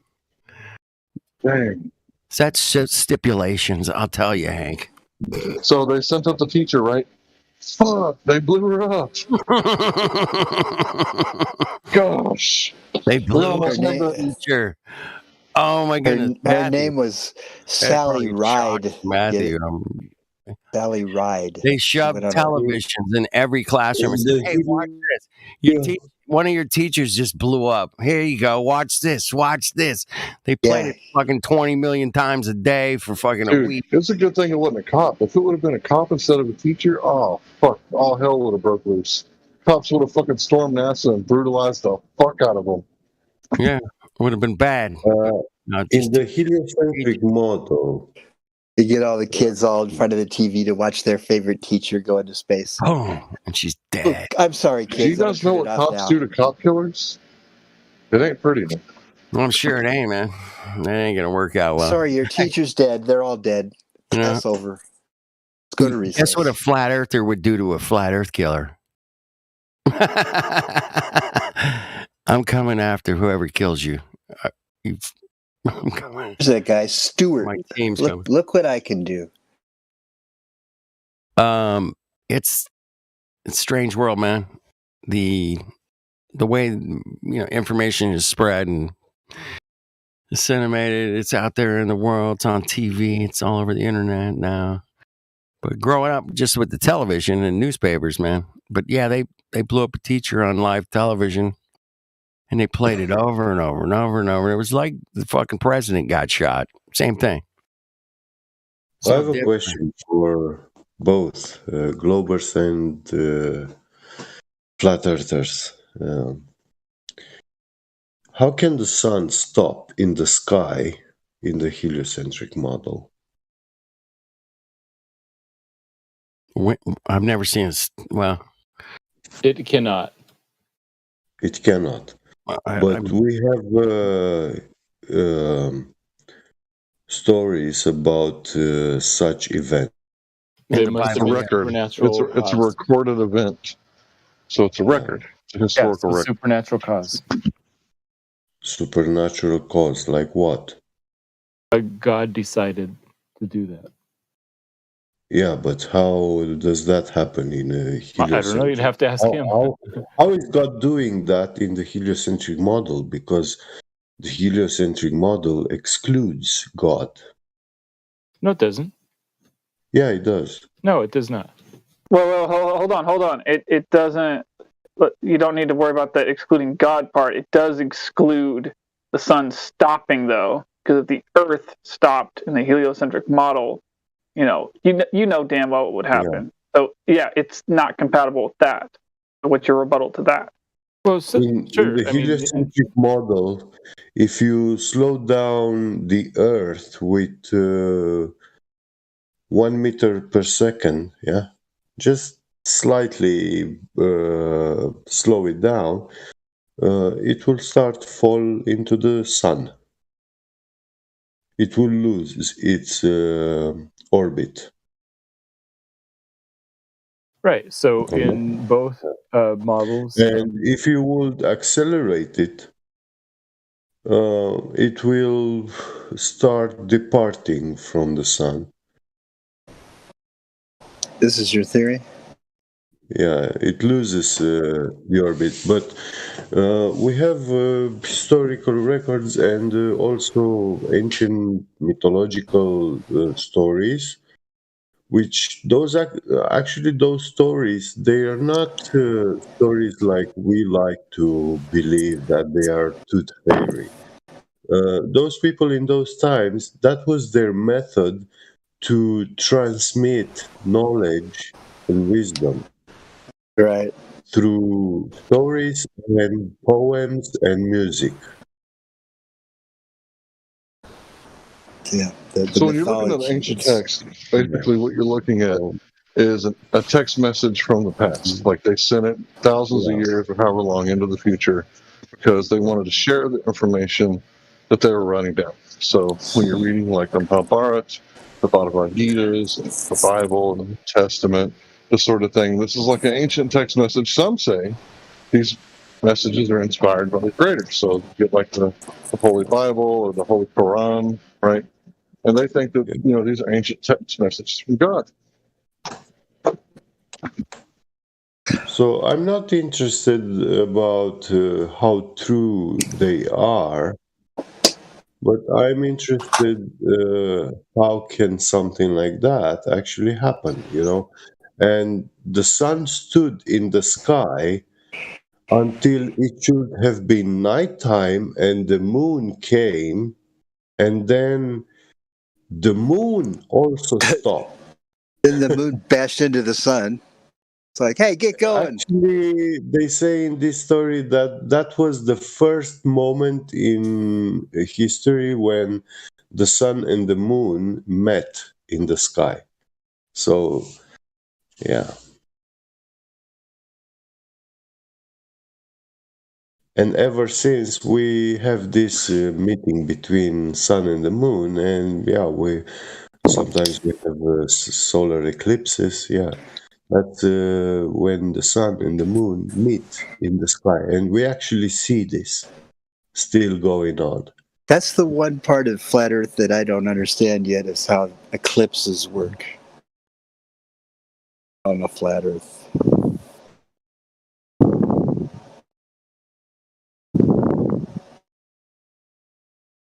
They don't. The answer is stop looking in the sky. They don't. They don't work on the globe. No. We've the very simple answer is they definitely work. We're not making any claims. So if anybody makes any claim of what's going on, that claim has to be backed up by evidence. If that claim is not backed up by evidence, that extraordinary claim can be dismissed. I gotta take this head on. Oh, sir, go ahead, Bruce. I also want to add, like Matthew, do not try to speak for us. It was explained as Rahu and Ketu by the ancients who created the solar cycle, which NASA still uses. Right. Yeah, I've heard of this Rahu, the black sun or something. Another body that we don't realize is there or something.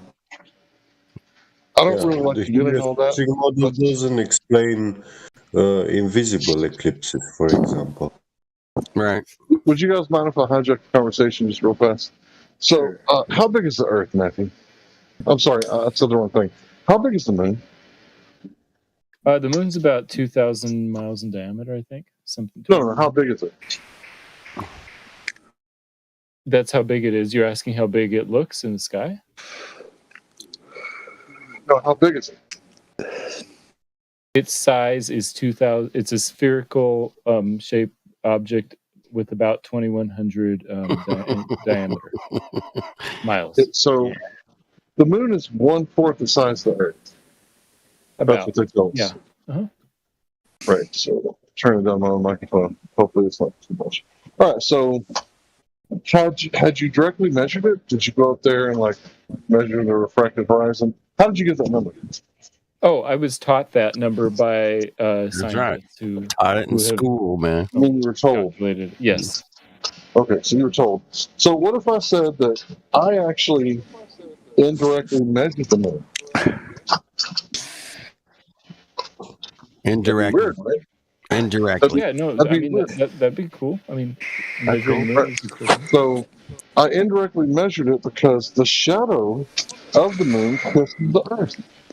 And guess what? Shadow of the solar eclipse is supposed to be caused by the moon, which is 2,000 miles in circumference, right? Diameter. Diameter. Right. That changed. 2,000 miles in diameter. So, Matthew, why is it that the shadow... Why is it 4,000 miles? Shadows are bigger. That's why. Whoa. Shadows are bigger. Bigger than the object. Wait, what shadow is 4,000 miles? Oh, so the shadow of the moon during the 2017 Great American Eclipse was like 2,000 miles wide. That was the penumbra. I mean, the totality right in the middle of that was only about 70 miles wide, but that's not the shadow. That's just where the shadow. Okay, so my penumbra is about 6'3". Right. Where's my umbra? It depends on how far you are from the light source and how far the shadow is. Oh, so there's a huge difference between 93 million miles and 93,750,000. 93,750,000. That's a big difference. Yeah. Oh, astronomical terms. That's a big number, huh? Right. I just want to know, what mechanism causes the moon to magnify its own shadow? Because the shadow we see that touches the Earth, it's only about 70 miles in diameter. Go ahead. No, that's just the totality. That's not the whole shadow. It's just the. Well, like I said, where's my umbra? Because I see my shadow all the time, and there's no big Larry and little Larry. How come I don't magnify shadows?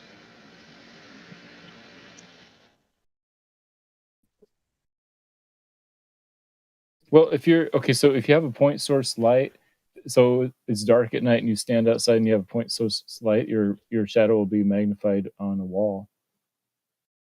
Can you speak up a little bit? So the sun is a point source light, Matthew? It's not. That's why it works slightly different.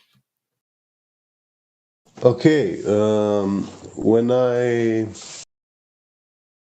it's midday, the sun is up in the sky. It's not a point source light. That's right. But I hold my hand in the air, yeah, and I can see the shadow on the ground. Right, but you can also see the fuzzy. Is the shadow the same thickness as my hand? No, or it's slightly is it smaller. the shadow is slightly smaller So than there's the umbra and penumbra. If you hold a basketball like 6 feet above the ground in sunlight, and you look at the darkest part of the shadow, that'll be slightly smaller. If you look at the fuzzy part of the shadow, that'll be slightly larger. Wait a minute. We're talking about, what would you say the diameter of the moon was? 4,000 miles? It's about 2,000, I think. 2,000 miles? That don't sound right. So the Earth is 25,000. What's 1/4 of that? I don't know. 20. Let's see. Should be like closer to 5,000. It's also a bad analogy because you have light reflecting off all the other surfaces into that shadowed area in your example.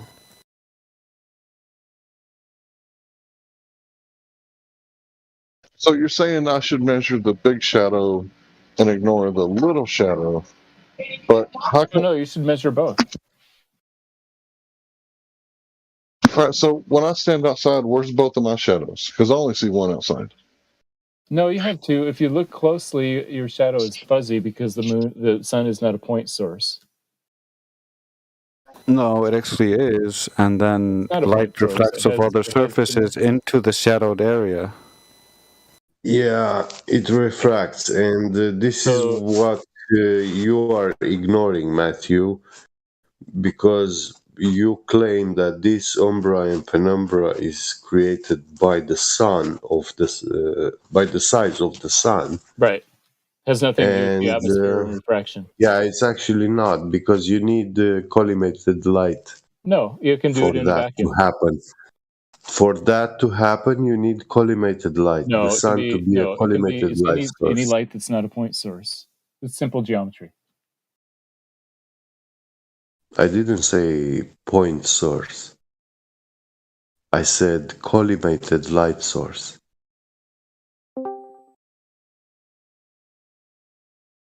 So where's this point source light that you keep talking about, Matthew? It doesn't really exist in nature, but if you have like a LED light, like a tiny little LED light, and you're outside in your garage or something somewhere dark, you can sort of see how it works. So if I play with my LED light flashlight, you're saying I can go make two shadows of myself. No, I'm saying if you have a point source, then you only have one shadow. It's when you have a light that's not a point source where you have the differences in shadows. How big is the sun up here in the sky? It's about half a degree. Half a degree. So what would a point source be like? An infinitely small? Yeah, it's infinitely small or small enough that it doesn't really matter for the measurement. Something like a very small star in the night sky.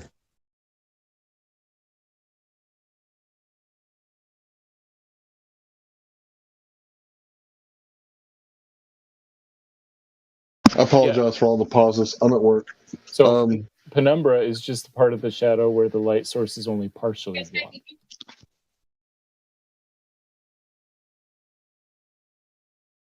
Yeah, Joyce posted a good image. Well, I have a candle in front of a Red Bull can, and I see the shadow casted on the wall, and there is that diffusion haze, yeah. But because my candle light is not a static light source, the flame it's moving, yeah, according to the airflow in the room. That shadow of the Red Bull can is also moving on the wall, but I can see it. Sometimes it goes fuzzy and sometimes it gets smoother. So you're saying this is caused by the size of the candle? But obviously the shadow on the wall of the Red Bull can, the shadow is like 5 times bigger than the Red Bull can. Right. So yeah, I love that he likes the graphic because the globe model actually claims all three at once. yeah, that haziness, that fuzziness is like 5 millimeters No, in we claim the size, last one on the right, large light source. on the shadow edge, but the shadow itself, it's really 5 times bigger than the Red Bull can. Yeah, Matthew, they actually claim that the sun is so far away that only the left is true for Aristophanes' seasons and day and night. However, in reality, we see the light as a small light source in the sky, and that's where all the light's coming from. And, the globe and even more worse is to try to explain eclipses, you must use the image on the right. The one on the right is the only one that is correct in the globe model. Yeah, well, then you don't have seasons, you don't have night and day. Well, and you threw at Aristophanes, which means it proves flat Earth. Good job. Yeah, another thing, when I move the Red Bull can closer to the wall, the shadow gets smaller and less fuzzier. But when I bring the Red Bull can right in front of the candle, that's when the shadow grows exponentially bigger, and the fuzziness on the edges also is bigger, but it's still not more than 1 centimeter, 2 centimeters, 1.5 centimeters. That's the fuzziness edge of the shadow. So the Earth and the Moon are very, very far away from the light source. And the Moon shadow should be very, very well defined. It should not be able to have that umbra and penumbra gradient. Yet it does because it's not a point source. Yeah, the candlelight is also not a point source. Right, and neither is the sun. Yeah, So Matthew, it's very much the same kind of light source, the candlelight and the sun. I was going to say that I was awake when the sun came up, and I saw it come over the horizon. And as I was pumping gas, and I watched it, go from the horizon to above the what do you call it, power lines in the distance. Got me in my shoe in a second. So yeah, as I was watching it, I'm thinking, that sun looks really small. It looks really, really small, but you guys claim that it's like over 100 times larger than the Earth, right? Right, exactly. And I'm curious, I'm talking about measuring the shadow, right? You're saying, well, you got to measure both shadows. Okay, well, how do we know which shadow is actually the correct size. Because if you say that there's a shadow that's smaller, when I look outside, I've seen myself. I've seen my shadow like plenty of times. I've never seen like the little shadow in the middle, the super small shadow. Yeah, I've never seen it. Yeah, here's a picture. If you have a light source, it's not a point source, then the penumbra is larger than the object, and the umbra is smaller. The problem here is, Matthew, you're right. Fuck all smaller. When you use the physics definition of point source, that's not what I'm doing. When I used it that way, I had never read this version of that definition. I'm not saying the sun is can be regarded as having negligible dimensions. That's not what I'm saying. I'm saying it's local and small. Okay, and I'm just pointing out the definition, pure geometry of what penumbra and umbra mean. Well, you're not actually pointing out the definition. You're just contradicting what I'm saying with a different definition without clarifying it, which is why I clarified it for the audience. Okay, do you see my picture of the bowling ball? I mean, sorry, the bowling pin. A bowling pin. Yeah, I see it. I don't bowl that much. That shows, it's sort of cut off there, but the darkest part is called the umbra. The sort of half shadow is the penumbra. The penumbra is part of the shadow where the light source is only partially blocked. So that's all. Those are just simple definition. But it's still not smaller than the actual object, man. There's the umbra is smaller. The penumbra is larger. No, I don't see it. I think that's fucking bullshit. I want to see that in real life. I mean, you could do. I've tried this shit in my driveway. I've tried it, man. I could not make that shit smaller than the fucking object. The shadow cannot be smaller than the object. Way smaller. It's like 100 miles in diameter. Can't be so smaller. that's like fucking. What percentage is that smaller than 2,000 miles? So it's the diameter. Like 5%, or it's only like 5%. So from 2,000 miles to 100 miles or less, that's 5%. Oh yeah. Shouldn't that be like more than 5%? You're the math guy. Those are round numbers, but it's close enough. Right, round numbers, but yeah. So my point is that when I showed this, right, and it's going to take me a second to get to it, but I posted it earlier. But yeah, I'll scroll down for a second.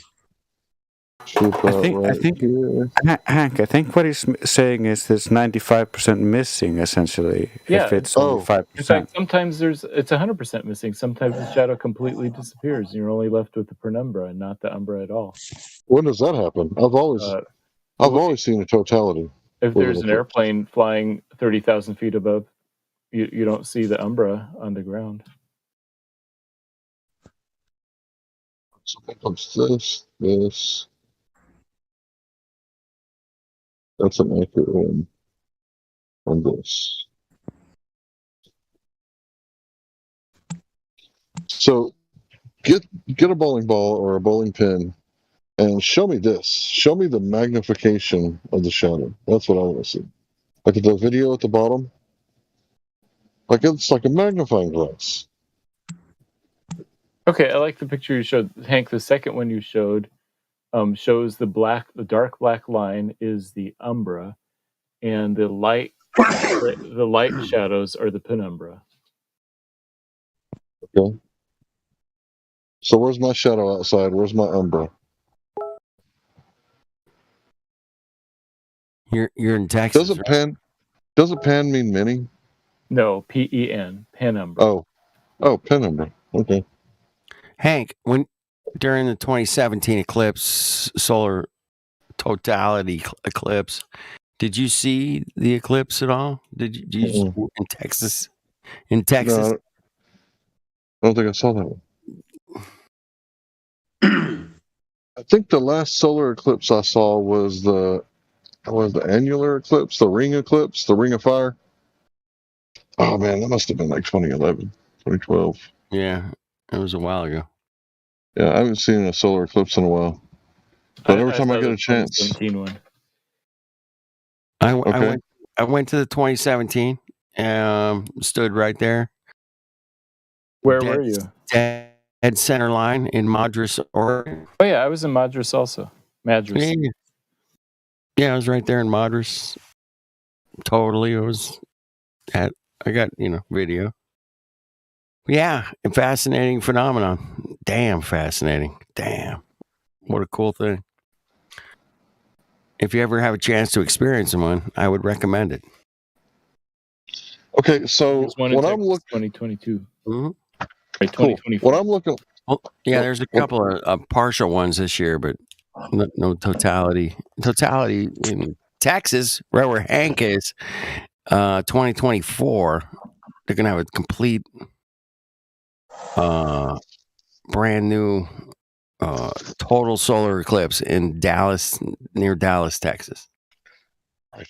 Okay, so when I look up at the sun during an eclipse, right, what I see is some sort of dark body, roughly the size of the sun and moon, that comes across and engulfs it. And at that point, it completely blocks out the sun except for the corona, which is where the crown, right, around the sun. That's how we discovered electromagnetism as humans, I'm imagining. Right? So this corona around the sun, right? It's completely blocked out, right? But everywhere else, right, it's like partially blocked out. So the totality shadow is the only spot where the thing is completely blocked out. And that makes the most sense that I'm going to measure that shadow, because we all seen objects cast larger shadows, but we've never seen objects cast smaller shadows. That's right. So when I'm looking at the totality, right, I'm in the totality zone. I got like one or two, maybe even three goggles on my face, and I'm staring at the sun. I'm getting a real good look at it, and I see the moon completely block out the sun. And at that moment, in totality, it's only about, 50 miles to the left, 50 miles to the right, 50 miles in front of me, and 50 miles behind me. It's roughly, right? Sometimes more, sometimes less. Yeah. Depending on the angle, right? Mm-hmm. So my thing is that would be the shadow of the moon. Yes, you're measuring the umbra watching. in that case. No. Well, we'd call that the total object.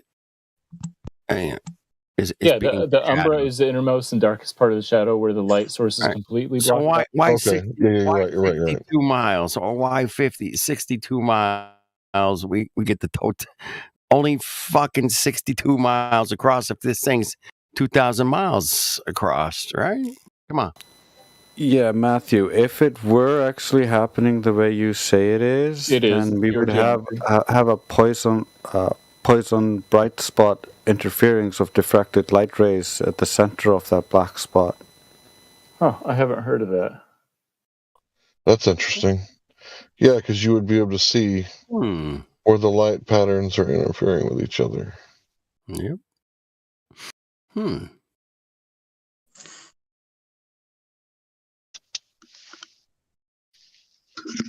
Okay, so explain where the umbra and penumbra are. It's just simple geometry. Umbra is where the light is completely blocked out, and penumbra is where it's not completely blocked out.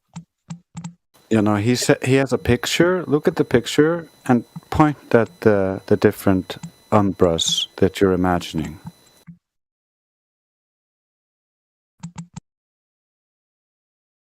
I can't tell what's going on in that picture. Candle. See the shadow on the just a wall? candle? See the shadow on the wall is what we're looking at. We got this big shadow. We got this little shadow. Yeah, and the big shadow, it's like partially eclipsed. It's still bigger than the object, whatever that is. So in the top the top image, the umbra is the darkest part of the shadow. The penumbra is only a tiny little bit bigger. It's where you see how the shadow is fuzzy. It's not a straight line. It's a little fuzzy. That's the umbra is the total shadow of the moon. Right. Right. That's where the totality part is. Right. The penumbra is where it's an exaggerated shadow or bigger, because we all seen bigger shadows. Yeah, it's a bigger part where it's partially blocked. Right. Right. And then I've never heard of the Antumbra. What is the Antumbra? Let me click on that. I can't see it. My eyes are bad. Antumbra. Antumbra? That's the first time I saw that one. But yeah, I think that's what Drace posted. So there's 3 of them there. Okay, so Umbra is the full blocked out shadow. It's the same size as the object casting it. So I've measured the moon. It could be. It might be smaller. I don't think it can be larger, smaller. smaller I don't bin, think it can be depending on the smaller. geometry. Nah, show that to me on No, my fucking yeah. workbench. Okay. So show it to me. suspend a basketball like 12 feet above the Okay, ground, and then go tomorrow. draw. Yeah, Okay. go draw the dark part of the shadow on a piece of paper, and then see how big it is. That's all. All right. You got to take into consideration light scattering. The actual object.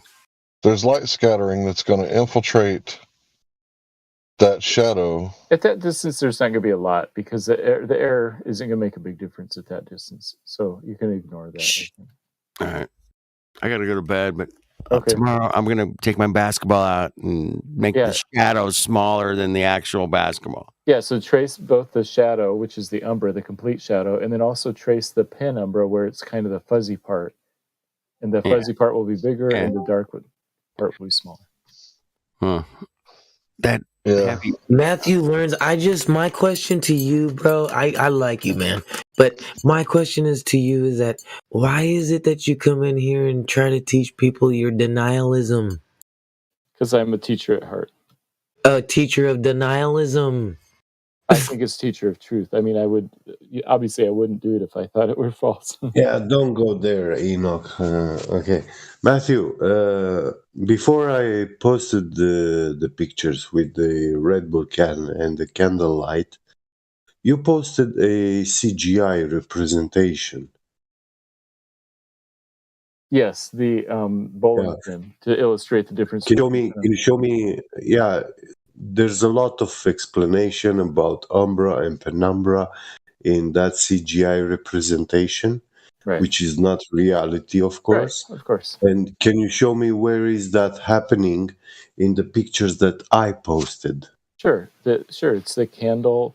The first one, the candle and the can. Fuzzy part of the shadow is the penumbra, and the darkest part of the shadow is the Well, in my case, the fuzzy part is like 3-4 millimeters, yeah? Right. And in your representation is like 5 centimeters. Yeah, it depends on the geometry, how far things are apart, how big the light source is, how far the wall is, all that. You can see that the light source and the Red Bull can and the wall, I just put them on a footstool of 40 centimeters, square. Yeah, so it depends on all 3 of those distances, how big the light source is, how far it is from the object, and then how far the object is from the wall. It's an ordinary small candlelight. Yeah.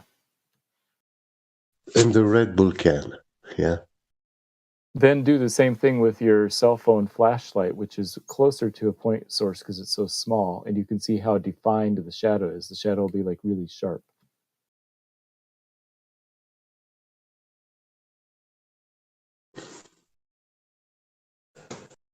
So you're comparing, when I use my phone flashlight, the shadow edge is much better defined. Right, because it's so small. It's almost like a point source in that case. But it also depends the distance that the light source is from the object. Right. Yeah. So with the point source, there's hardly any difference between Umbra and affects. How far is the moon from the sun? 93 million miles.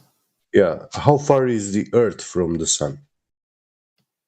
93 million miles, about a little bit more or less than the moon, depending on what. Can you now compare? Make a ratio, in regards to my images that I posted. Like when the Red Bull can was close to the wall and when the Red Bull can was close to the light source. Yeah. So when it's close to the So, wall, yeah. the ratio is more like the moon to the Earth. Yeah, you cannot show me a an example where the moon is like 20 million miles away from the sun. Yeah, so it can cast aurora and penumbra on the Earth. Oh, I mean, I see. If you're trying to reproduce the type of thing that happens with the sun, moon, and Earth, you would need the moon or the object casting the shadow, blocking the light to be smaller than the light itself. Well, you're saying that the sun in the sky is bigger than the moon? Yes, not in the sky, but in reality. I'm not talking about reality. I'm talking Yeah, I about know what that. you see in the sky. That's reality. Not imaginary reality. Yeah, so do the same thing that Reality is when you go out and you look at the sky. That is reality. When you see both the sun and the moon in the sky, how big and small is one or the other? they're both about half a degree. Yeah, so they are about the same size, correct? Yeah, sometimes the moon is bigger, Yeah, sometimes it's so smaller. now one of them is the sun, the light source. Yeah. Yes. And you're saying it's bigger than the moon when Yes. it's actually not. You're aware that things appear different sizes based on their distance? I'm not talking about imagination, what it appears. I'm talking about what we see. Yes, the sun and the moon appear the same size. Have you been to the sun? So why do you make the claim that the sun light source is bigger than the moon and it's casting a shadow of the moon which is smaller than the size of the moon? Because I'm saying the sun is bigger than the moon. Because in the appear sky the same they are not. You're talking about appearances. I'm talking about the geometry. Yeah, but when it comes to geometry, you can't even seem to measure the Earth properly. So now you want to tell us what the sun's dimensions are? Yes. Okay, well, that's stupid. You can't even measure a geometric horizon of the Earth. You can't even give us a proper radius measurement of the Earth. And now you want to tell us what the radius of the fucking sun is. You're crazy, you dude. know what? That's a wise strategy to be dismissive and call me stupid. Because no, but that's just asinine. Like, you can't even measure the radius of the thing that you're standing on, and now you want to go to the celestial body that you can't actually go to and tell us what the size of that thing is? Why? It's ludicrous. Well, somebody in here is ludicrous. So when it comes to the sun, right, the dimensions of it that you claim are dependent on the heliocentric model, right? Right. You're going to need a globe for that. Right, exactly. Yeah, okay, so start there.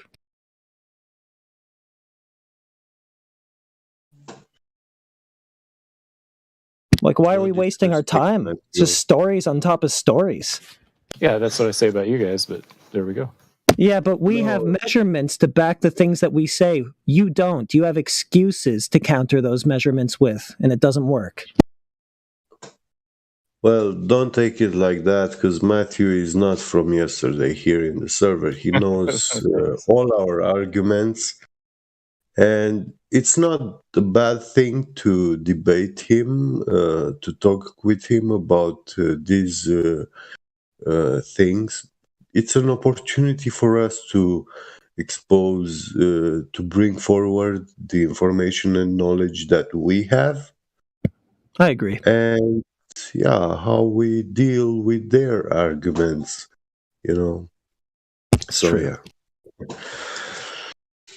Yeah.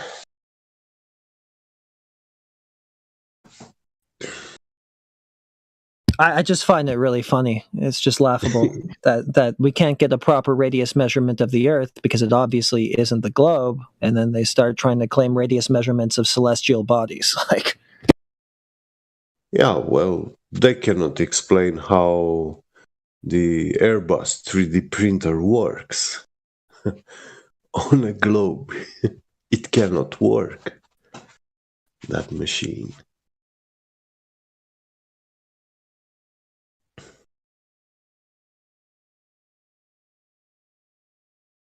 We have linear encoders today, like with a precision grade of I mean, these are available in the market. 65 nanometers margin of error in 200 meters length. That's mind-blowing precision accuracy. And you can actually improve that all the way to a couple of picometers. If you add to this linear encoder a piezoelectric measuring device which enhances your resolution.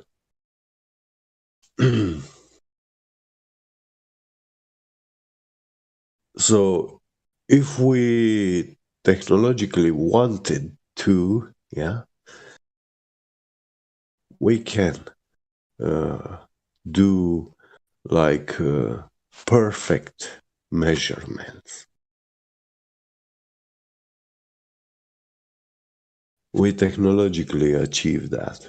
Like we can measure the size of those little beads that make up stuff, molecules and crystals.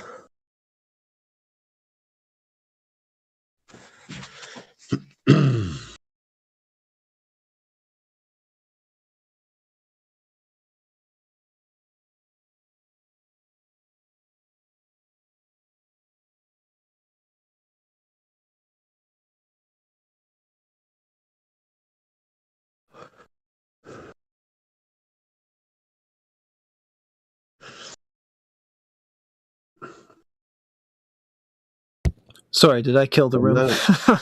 No, and I was talking about measuring like a difference of about 7.8 millimeters on a distance of 200 meters. And we are measuring with a precision grade of with a margin of error of 65 nanometers. So in every millimeter, there is 1,000,000 nanometers. Wait, can you start this over? I sorry, I missed the opening bit there. Yeah, so when this is technological stuff that we have today, linear encoders, 200 meters long, and the margin of error is 65 nanometers. So when I'm traveling 50 meters or 100 meters, I will know exactly, precisely, if I travel 101 millimeters. My margin of error will be 65 nanometers. So,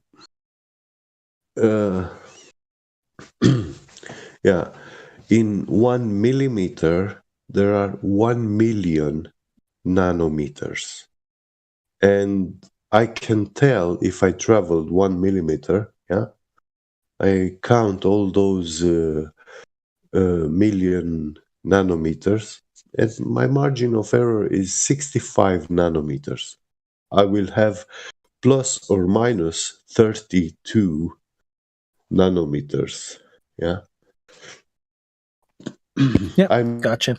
Maybe 30 nanometers more, of far away or closer. Yeah. Close enough for my needs. Yeah. I mean, that's a precision which it's mind blowing, and we can even improve this to picometers. So there is 1 billion picometers in 1 millimeter.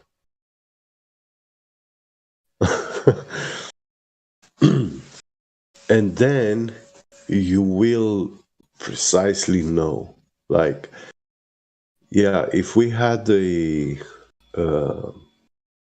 angle, between plumb tools, we can very, very precisely measure that. If that angle, if those lines will be, the difference between top and bottom will be like 1 millimeter, we can tell if it's 1.0000005 millimeters, longer or smaller.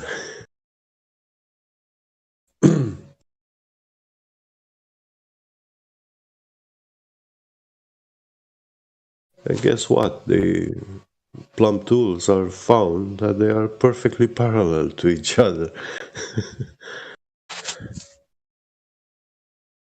But we cannot measure 66 feet of drop over 10 miles.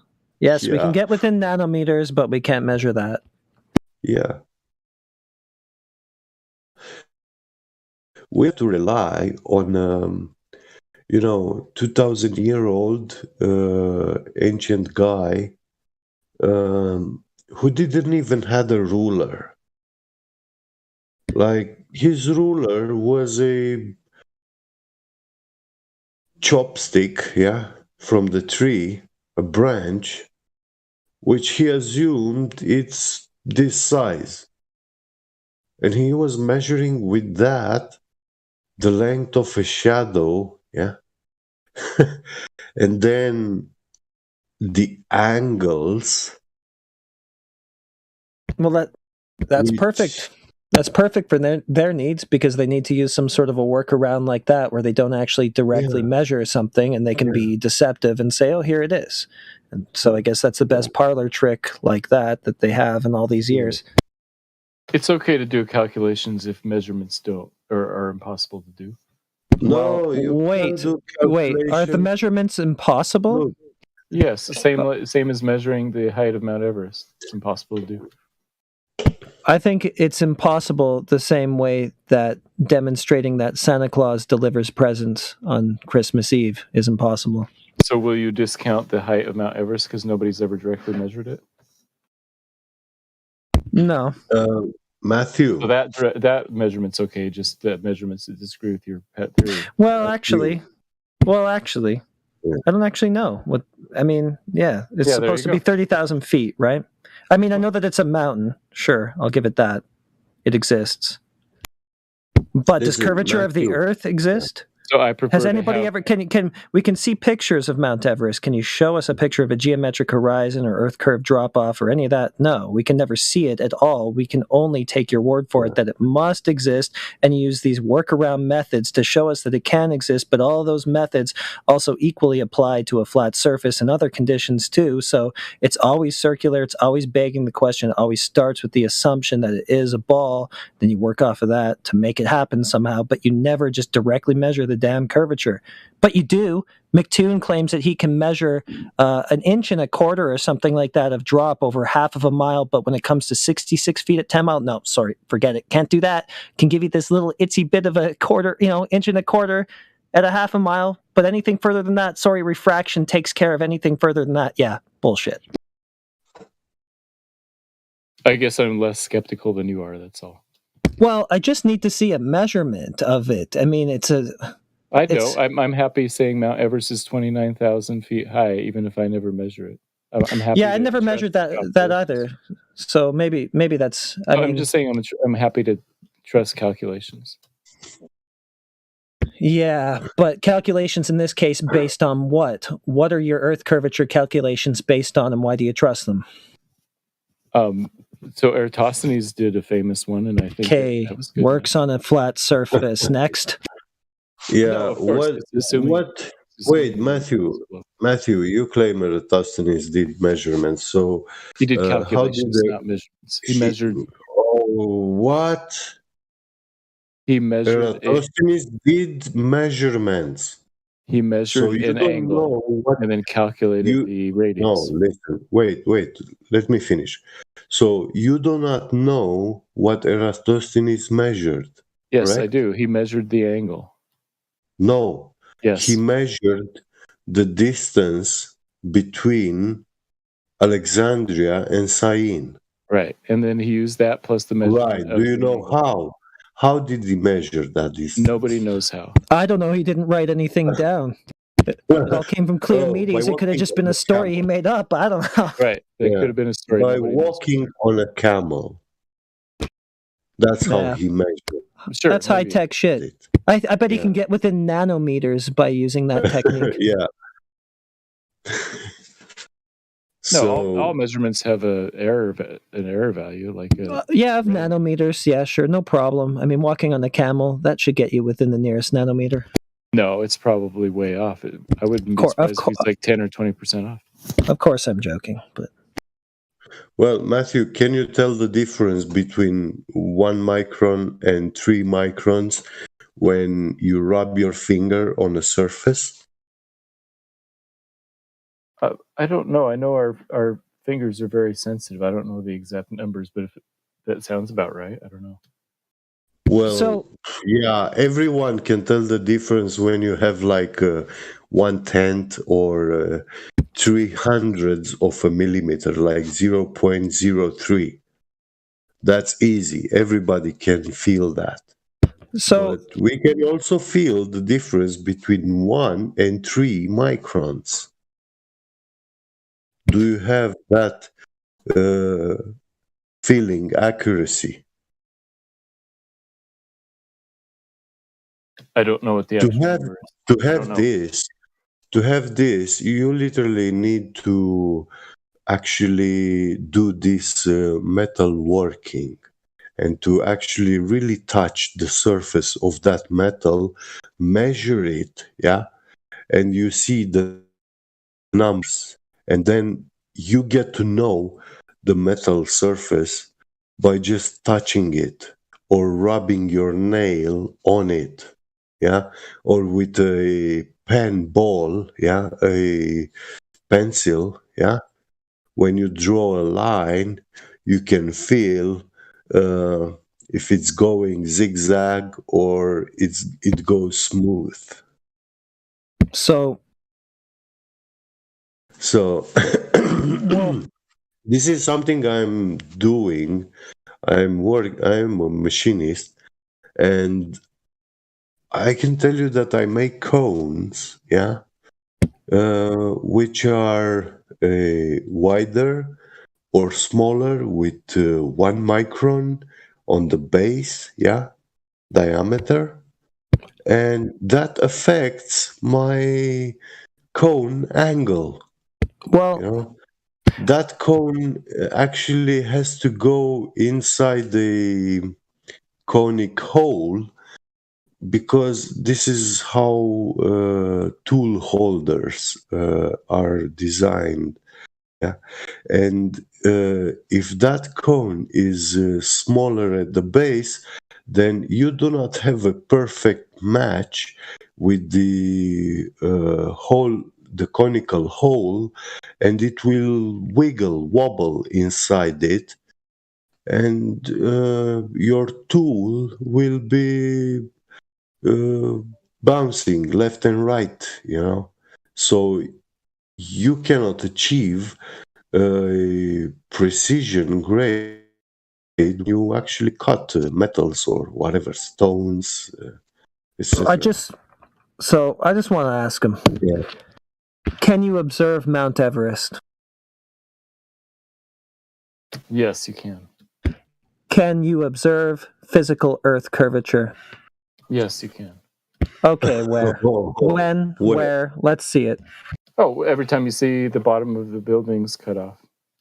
That's begging the question. You don't know that that's caused by Earth curvature, especially when you don't have a geometric horizon to show us. Oh yeah, you can never see the geometric horizon. So. Okay, so now you're saying you can't see Earth curvature. But you can't see it very accurately because squinting at the horizon doesn't give you very good accuracy. Yeah, in Chicago, there's no bottom of the building because it was built in a swamp. So just because you can't see the bottom of the building, lower than the swamp is lower than the lake. Well, if you want to go ahead and say that Earth curvature is the thing that cuts off the bottom of buildings, you're going to need a geometric horizon to go along with that, so that we can see that the Earth is actually doing this curvature thing that you say that it's doing. Right? No, you need an apparent horizon. That's all you can see. No. You need a geometric physical horizon where the Earth curves too far for you to see any more of it before it curves out of your line of view. Right? That's what you're going to need. No. Yeah. You can't see the geometric horizon. No. So it's not a physical thing. It's an apparent thing. Right. There you go. Okay, so nobody's ever seen the Earth curve then. Yeah, it sounds like it doesn't matter. He wanted to compare Earth curvature to Mount Everest.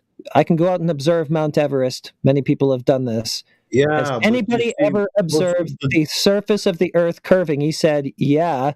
Then he went and begged the question and said, well, the bottoms of buildings getting cut off. Well, how do you know that's being caused by Earth curvature? You see the building cut off from the middle, but most of the days of the year, you don't get to see Chicago. Yeah, so squinting at the horizon isn't going to be very useful. So what's happening? Yeah, but why are... Because you are invoking that when you see the buildings are being cut from the middle, yeah? You invoke that's the Earth's curvature, Matthew. So he's saying majority of the days of the year you don't see at all. He's saying two contradictory things. He's double speaking.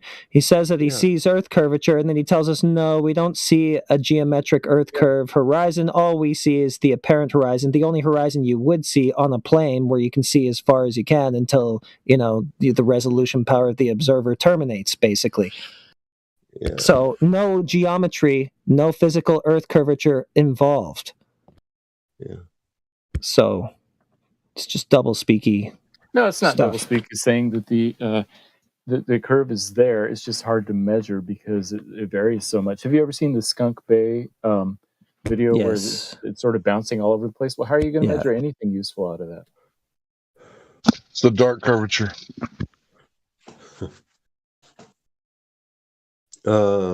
Matthew, if I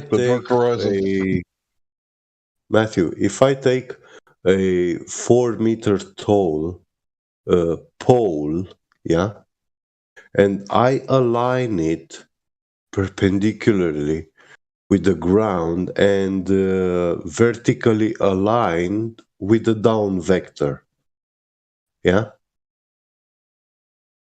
Now I move this pole on the surface of the world 100 meters away from that location, holding its vertical position steady, yeah? When I get to the new location, will this pole be perfectly aligned with the down vector? No, because the down vector is different in every place on Earth.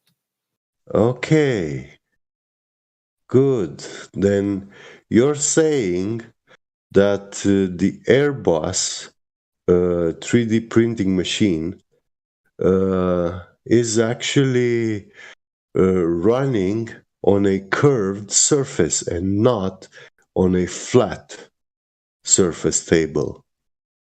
I suspect that if they're making something to that kind of specification, that they would make the floor perfectly flat. Yeah, that's But engineering. yeah, what do That's you mean something we flat? can do. What do you A mean straight flat? Because by flat. you gave us a definition of flat last time you were in here, where you said that it means actually perfectly curved at 8 inches per mile squared. Yeah, fair enough. I meant a straight line that building that. Okay, so you're double speaking again. Sometimes when you say flat, it actually means what it means. Other times when you say flat, it means exactly the opposite of what it means. There are two definitions of flat. People use them differently. Yeah, that's why I said you're double speaking. How is having two definitions double? Two contradictory, opposite definitions of the same word, that's double speaking. Ambiguity Yes. fallacy. That's what it's technically called. But double speaking is what the layman's call it. It's like saying it's a false equivalency fallacy, and you say it to a layman as you're comparing apples to oranges. Yeah, so we need to be sure to be clear about the way we speak. That's true. Well, it Yeah, seemed like you were being very intentional when you said that flat means perfectly curved. Right. And so now it seems like you're being quite intentional when you say that it means what it actually means. So yeah, so I need to clarify which word I'm using, which version of the flat. You need to watch that brain a little better next time, Matthew. yeah.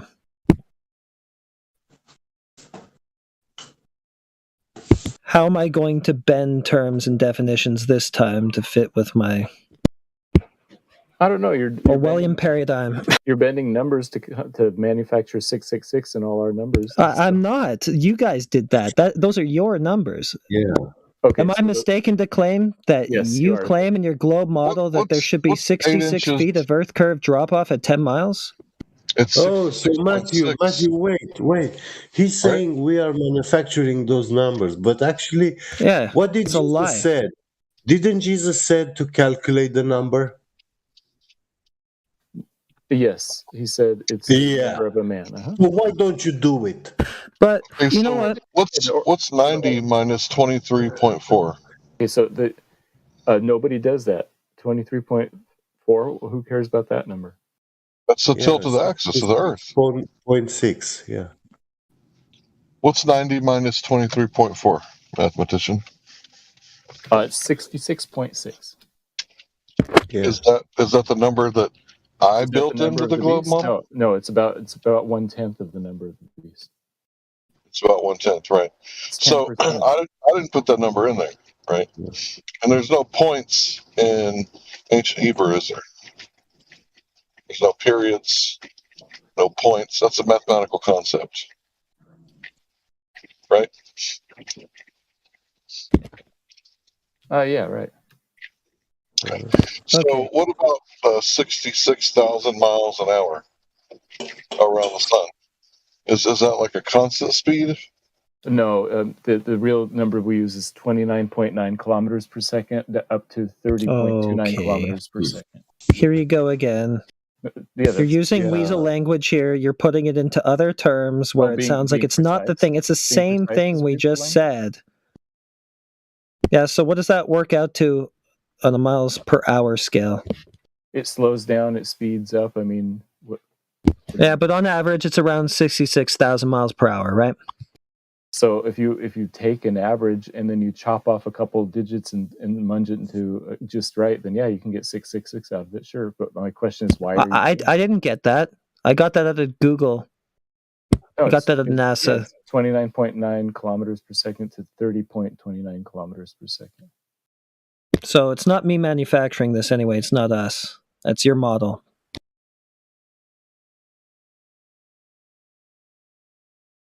And there's more. I just can't remember them all. There's so many of them that if you were to ask me to memorize all of the sixes in the heliocentric model, I couldn't do it. What about threes? Does that bother you? I mean, 1/3 comes out to 0.333 and 2/3 comes to 0.666. So you're not bothered by all the 1/3. Okay. Well, now you're moving the goalposts. First, you said that we manufactured the 666 thing. Now you're saying, well, hey, what's wrong with that? What about this other number? First, I'm saying what's wrong with it. Second, I'm saying isn't it odd that you have to do all these machinations to kind of come up with it to be 666? I didn't. Miles per hour is not a machination. Sure it is. Nobody in astronomy uses miles per hour. Wait a minute. I disagree. I've typed in how fast does the Earth spin at the equator, and it says 1,038 miles an hour. And then I heard someone say 1,037, and I went and looked again, and it's like 1,037 point something. Nobody that lives on the equator uses miles. Well, space.com uses miles per hour. NASA uses miles per hour. So I don't know. Tell them they're not astronomers. I guess I would probably agree. So Live Science uses miles per hour, but again, I'd probably agree with you that they're not really astronomers.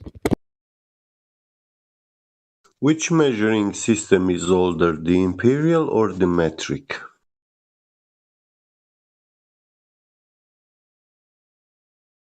The Sumerians came... Oh, you're asking Matthew. Sorry. The imperial system. Okay, so I put in the chat the axial tilt of the Earth 23.4364. Now, how are you going to get 666 out of that? Well, we round. Mathematician. So how you get 23.43, 23.436? Yeah, you know how to round to the nearest tenth, right? Why tenth? I mean, we have the precise number.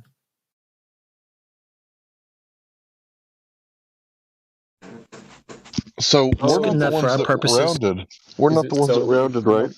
We're looking up information about your model.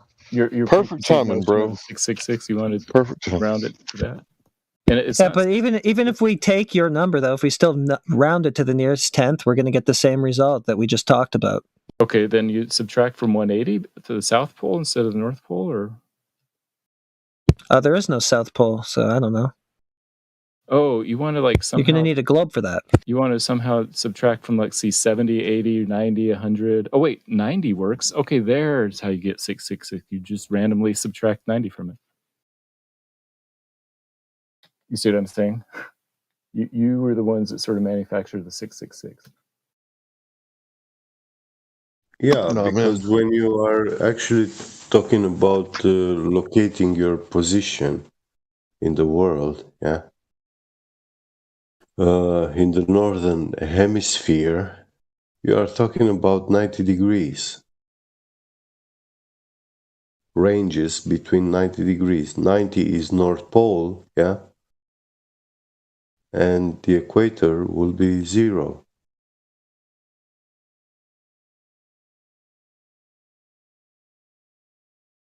So when you go from the equator towards the North Pole, yeah, you just count the degrees.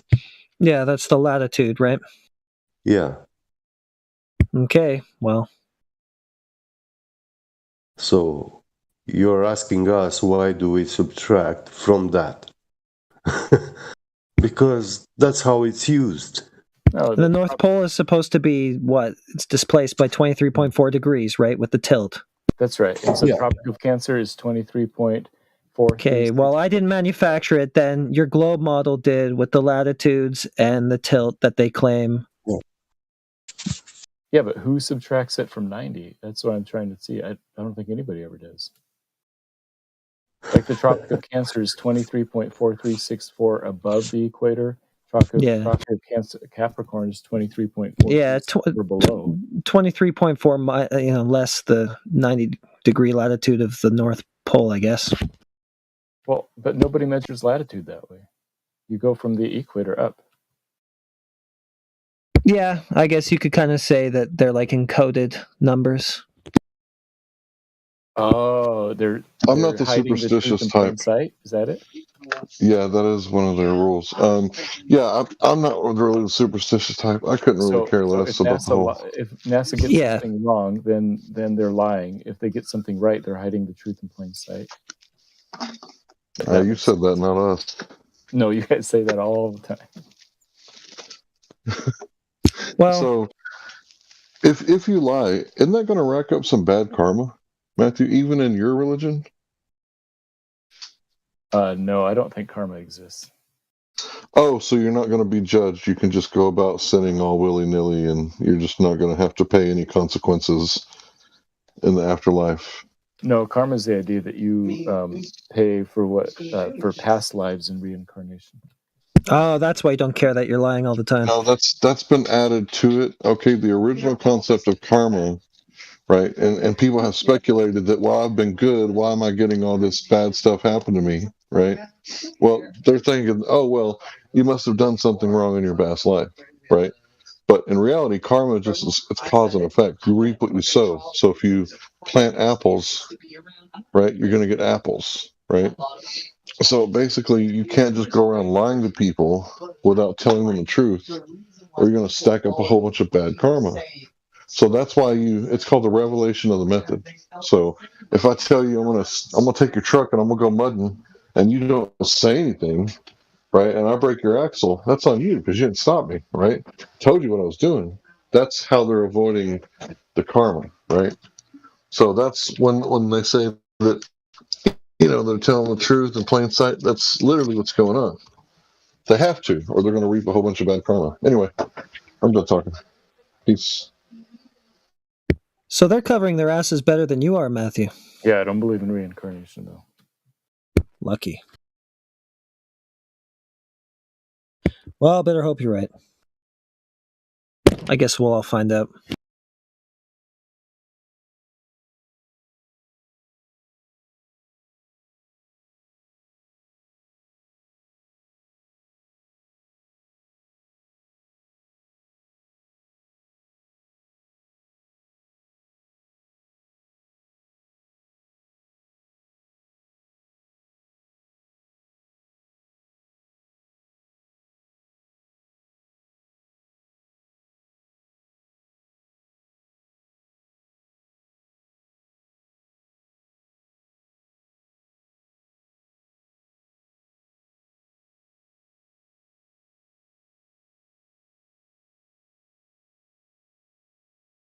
Well, what else? Found in the Earth curvature in the last few moments here. So I had a question. I always wondered, how do large bodies of water bend and stick onto a spinning ball? Like, it just doesn't make any sense. Like, they're going to tell you gravity. Well, which type, though? They're probably going to start by trying to claim Newtonian gravity, and then when you call them on that, they'll move to space-time curvature and somehow try to use that to reify the spinning ball with sticky water. So, theory tells and excuses. Always. Pseudoscience. Well, first of all, measure the goddamn curve of the Earth. No, listen, I can explain to you why the water sticks to the Earth, okay? Back in ancient times, gorillas were using gorilla glue to glue the water to the sand. Yeah, sick. I love it. It's more believable than gravity, so. Well, I mean, gravity is basically gorilla glue for the globe model, so why not? Yeah, that's the same answer, actually, that I just gave. Same thing.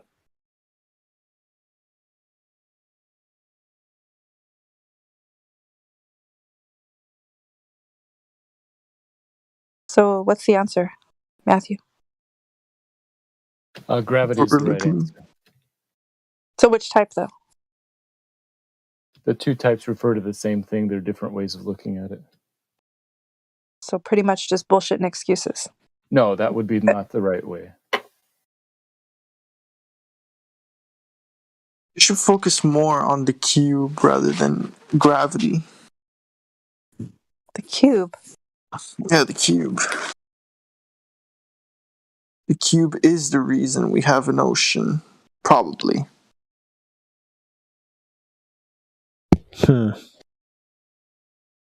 This girl's never heard of the Saturn time cube. Are you talking about the Mecca? No, I'm talking about the planet Saturn, the North Pole. He is hypercube and stuff. That's Kabbalah. Yeah. Satanism at his hates. The black cube that people worship. That's like different places. It's Satanism. Yeah. With the what was it? The I can't remember the name of that damn statue. The one with all the arms. No, the one with all the arms. Oh, Shiva. Yeah, there you go. And the Baphomet. The CERN. Yeah. The CERN. Yeah, all that's crazy. But of course it's just like, conspiracy theories and coincidences. It has no meaning. It's just there. Wait, was she a conspiracy theorist or was she a normie? What's a normie? Oh wait, I thought you left. She's a silver flat earther, so she's right in there. What is that supposed to mean? Normie That you're not kidding around. You're not a normie that's just LARPing or whatever. That's funny. Bro, peep her credentials, homie. Peep the credentials. Yeah, it's the credentials. That's what I was going for. It wasn't a diss or a slight or anything like that. Don't worry. I mean, I'm very sarcastic, and I can, talk a lot of shit. But what I've seen there's nothing that's gonna change my mind. Well, they can't measure a goddamn Earth curve, and they have nothing but excuses every goddamn time.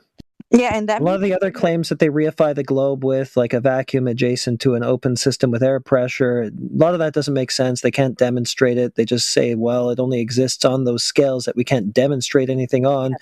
It's completely circular. So, I don't know. I just don't see any reason to go with them.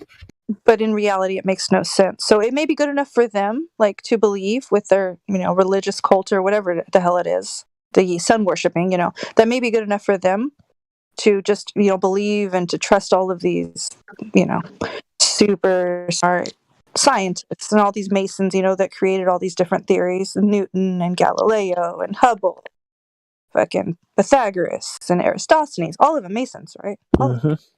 Okay. Yeah. That doesn't matter. That doesn't matter, though. Yeah, Copernicus with a lodge named after him. They love him. They love Pythagoras. They love these people. Yeah, it's crazy. So, like, if you go search and you want to find all these, like, famous discoverers for, like, the whole globe heliocentric cult or whatever, right? And all these people that were involved, you look at them and you're like, oh, shit, that's crazy. They're Masons. I love it, but when it comes down to it, the most damning evidence really is just that they can't measure the Earth curving anywhere. Well, of course. And so then there's all that other stuff too, which is kind of circumstantial, but at the end of the day, if they cannot give you a direct curvature measurement, if they cannot demonstrate this globe directly, then forget about it. Yep, that's just... And so all the other stuff is just icing, on the cake. Well, it all connects. It's weird. Yeah, it does. Walnut sauce, bro. It's important too because it's like, okay, where are these people coming from? What's the psychology of it? Why the lie, right? Who are they? What are they trying to do? What are they trying to accomplish? And all that stuff, all that kind of it falls in place. Why do continue? Okay. I was going to say, well, they're psychopaths. They're like eugenists, psychopaths. I'm with you. Yeah, but what about all the things the Shriners do for the kids? Great people, philanthropists, great humanitarians. Right. Let's talk about all the huge people, the Christian churches, right? Like Joel Osteen and Hillsong. And no, who's the other one? That crazy guy that looks like a damn demon. What is his name? Kenneth Copeland. Yeah. That guy's fucking crazy looking. Have you guys seen him? Yeah. He has a damn demon inside him. COVID-19. Am I allowed to say that here? Sorry. Oh no, I don't think so. But it's called Jehovah-19. Right. Sorry. the Rona and the jib jab. You have to you saw that clip of Copeland, right? You know what I'm talking about, right? When he blew it out, he's like, "Be gone." Yeah. It's like, I think what he really was doing was putting a spell on everybody and was keeping it here. Really, that's what I think he was doing. I don't think he was trying to get rid of it. Dog. Well, you can't get rid of something that doesn't exist. You know what I mean? That, you know what? I was just going to say that is true. That is true. Well, you know what it did get rid of, though? It got rid of the flu. It got rid of heart disease. Got rid of everything else. Right. It was just like the Rona. Everything the Rona. Like, you in a car accident, you die. Oh, the Rona. Positive. The Rona was the best thing to ever happen in humanity, dog. Oh, yeah. Globe died from the Rona. It stopped spinning. The Earth just stopped spinning, and everyone just flew the fuck off. Bro, one day I'm gonna get a ladder and I'm gonna smash that firmament myself with a hammer from Home Depot. Just break that thing. I'm gonna sip with the water. Good luck with that. Are you familiar with Operation Fishbowl? Fishbowl, yeah, when the Soviet Union, USA tried to nuke the firmament, failed. Yeah, but you go ahead and go up there with a hammer, okay? Let us know how that goes. Dude, it'll go well. Do it on Thursday too. No, you'll see. I'll live stream it right here. Do it on Thursday, bro. Thursday? Yeah, Thursday. Like Thor? Yeah, that's what they named it after. Interesting. I did not know that. One thing I disagree with flat earthers is there's no ice walls surrounding the Earth. I believe it's more like a fire of some sort, or radioactive. Okay, you're like a troll or a larper or something. I'm not a troll. I'm not a troll, dude. Ice walls makes no sense. So, Well, I mean, at a certain point, the sun's not going to reach past a certain point, right? So, Hang on a sec. Discord servers changed today. And now we get this guy coming in with all the buzzwords that could possibly, get us in trouble on the live stream. So I know maybe not, but easy on the medical stuff. Of course. Right. So to the ice wall, okay, Mystic Monday, okay, not necessarily a wall, but have you seen like footage? Have you seen? There is videos out there. There's plenty of pictures. I can post some up. There's no footage of the ice wall. There's no evidence of the ice wall. Yeah, there is. There's plenty of video of ice shelf and things like that for sure. Yeah, so what I'm doing is I'm letting you know different Show things, me. and you're telling me no. It's just like Matthew learns, right? Like people talking to him, and he's like, "Oh, nope, that's exactly what it is. It's true." And then we're like, "No, but that's not what we observed. That's not how we see it." Oh, but it's true. It's like confirmation bias. That's what it is. Dude, I I'm can a put flat earther. Look, you don't seem like when you seem like you're here trolling and larping. I can put a picture of the Antarctic ice shelf in the live stream voice text for you right now if you don't think that exists. Antarctica is in the middle. Okay, of what? Is in the middle of the Earth. Okay, well, where's the rest of it then? Hold on, what did you say? The rest of it, nobody knows because they don't allow you Okay, there so to begin with. the middle of what then? You don't know what's beyond it yet. You claim it's in the middle. We don't know, but we flat earthers do not know either. That's the thing. You're not a troll. And I'm not a troll. Oh my god. Okay, well, Flat earthers don't call themselves flat earthers, by the way. That's ridiculous. At the perimeter of this place that we exist in, there seems to be an ice shelf. Beyond that, who knows? Some type of barrier that's obviously keeping in all of this flat water. Because I don't know about you guys. Do you see the oceans? Do you see this curved water anywhere? No. When you go out and you take pictures, like how many flat horizons does it take to create a globe? I just want to know how many. A few million, trillion. 333. Oh, you know what? That's a good answer right there. I thought it was like 6,666. Probably, yeah. Wait. So what? So what happens if you do get to the edge? Oh my god, he's not a flat earther. The edge? What okay, so What happens if you do get to the edge? Where's the edge of a globe? There's a larper, pretender clown. Shut the hell up, guy. You're just here to clown. Where's the edge? Where's the edge of space? See me in the picture. I want to see that. Space isn't real, so you can't go. Bro, the only edge is your Gillette edge that you shave with, homie. Go shave. No, I'm serious. No edge lord. We're not taking it. I am. Mm-hmm. Guys, I'm feeling I'm so serious. I'm so serious. I don't believe Earth is a globe, but here's the thing. I also have my own opinions. Like, guys, we haven't seen the ice walls. We haven't seen the globe either. Everybody has seen them. The globe just the globe just reifies their model with those ice walls that globers themselves have seen, that the early globers like Captain Cook and stuff like that actually charted. They just say that that's just a bit of ice shelf at the bottom of their ball. We all know it's there. Everybody does. It's just a question of what you say it is. Okay. It's like Rob Simon, right? He said what he did is he took a flat map. Okay, this is exactly what he said a long time ago. Took a flat map and he wrapped it over a globe. Okay, so if you take a flat map and let's say the circle on this map is the ice shelf, right, going around, and you take a flat map and you wrap it around the globe, where's Antarctica going to be? Where's it going to be? You wrap this flat map over the globe. Where would it end up? The edge. Nobody. No, at the fucking bottom. Yeah, he's At the just bottom. giving you dumb answers. He's doing this on purpose. He's a time No, waster. not. Let's just be banned. Yeah. Well, it is You can what go it find. is. You can go find somewhere else to go have fun. Go smoke yourself. No. Started. Too bad. So I mean, the obvious answer to the question she gave you is, yeah, it is going to end up being a pull at the bottom of the ball. Or you unfold the ball into a flat plane type of situation, and that pole, the south pole, the thing at the bottom, that ends up being the perimeter around the edges of it. Mm-hmm. Yep. It's just like So, the same thing. Gleason map shows. Exactly. It's the exact same thing. Mm-hmm. It's just a matter of what you say it is. So everybody knows that there's ice shelf there. It is documented as being the highest elevation continent on the Earth. Yep. It's just whether you think the Earth is a ball or it's what it measures to be, flat. Yeah, and then Admiral Byrd, he went to the end and he went beyond and said that there was country bigger than the size of the United States that he discovered. Supposedly, of course, he can't. Yeah, supposedly. Yeah, LARPer, where does that fit in with your ball paradigm? I don't It must believe be- Earth is a ball. That's the thing.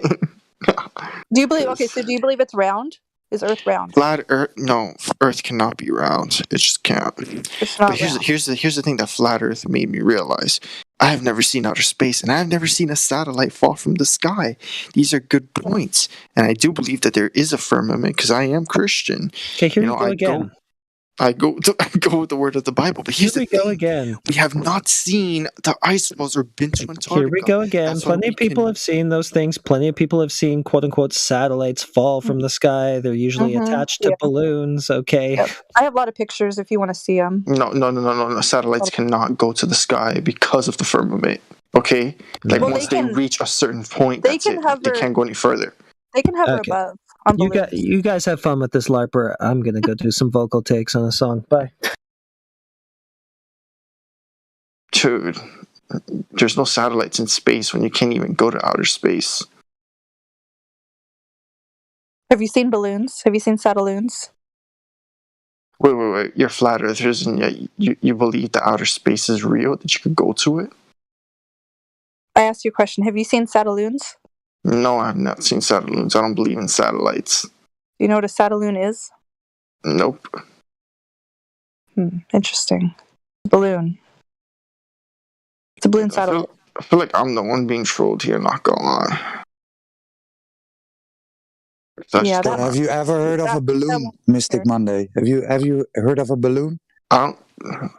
Balloons, right? Weather balloons. Is that something you are familiar with? I'm not familiar with weather balloons, if I'm gonna be honest. Right. I'm looking it up right now. Weather balloons, okay. Hi, Roger. How have you been? I haven't talked to you in a long time. Yeah, I'm fine, thank you. Okay, weather balloons. All right, what about it? What does this do? So can you imagine people sticking stuff underneath a weather balloon? Like a device that can communicate?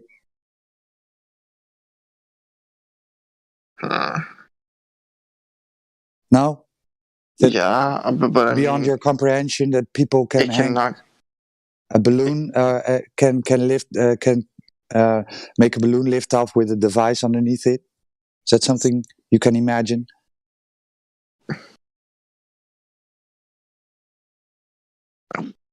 No? Yeah, but how would they even go into outer these devices exist, right?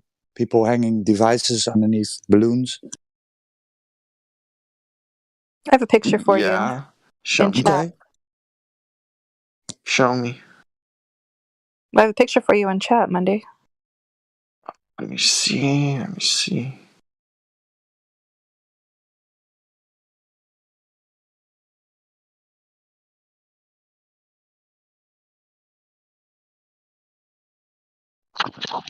Okay, which chat? Wait, live stream Yeah, voice text. We're not sitting there in outer space. Live stream. Okay, live stream to voice text. Confused on that. Hey, Mystic Monday, what made you pick that name, bro? McGregor. You got them double M's in there, huh? McGregor. You repping that MM? Yeah. Nice. Mighty Mouse. I'm supposed to be at the police station. When's your birthday? March 22nd?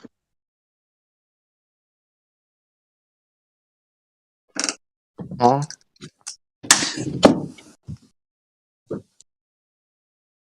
So how long have you been looking into this topic, Mystic Monday? For quite a while now, actually. Quite a but while.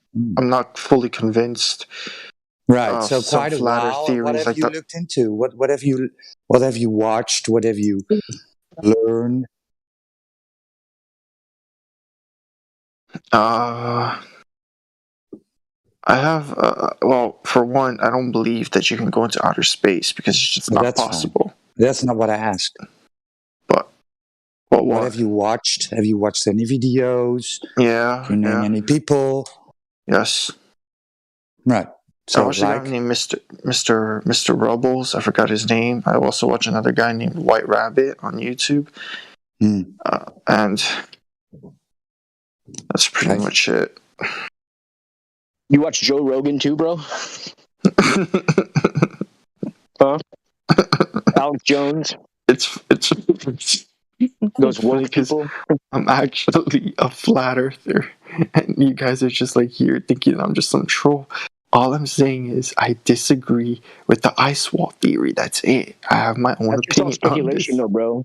Nobody's saying there's an ice wall or there's not one. That's just speculation. That has nothing to do with the shape of the Earth. So then, why am I being attacked here again? Oh my God, you're saying weird stuff, bro. Yeah, you're talking a bit brand new conspiratard in a conspiratard way. As if you've just been on TikTok in the last 2 days and learned it all. Oh man. Like they act like they haven't gone through this before with people. Like I know. there's certain signs. I'm not trolling you guys. What would you? Yeah, I don't have a reason to troll you. It's just weird that you say that, though. You know what I mean? But you know, you guys are. Yeah, you guys. Like who's you guys?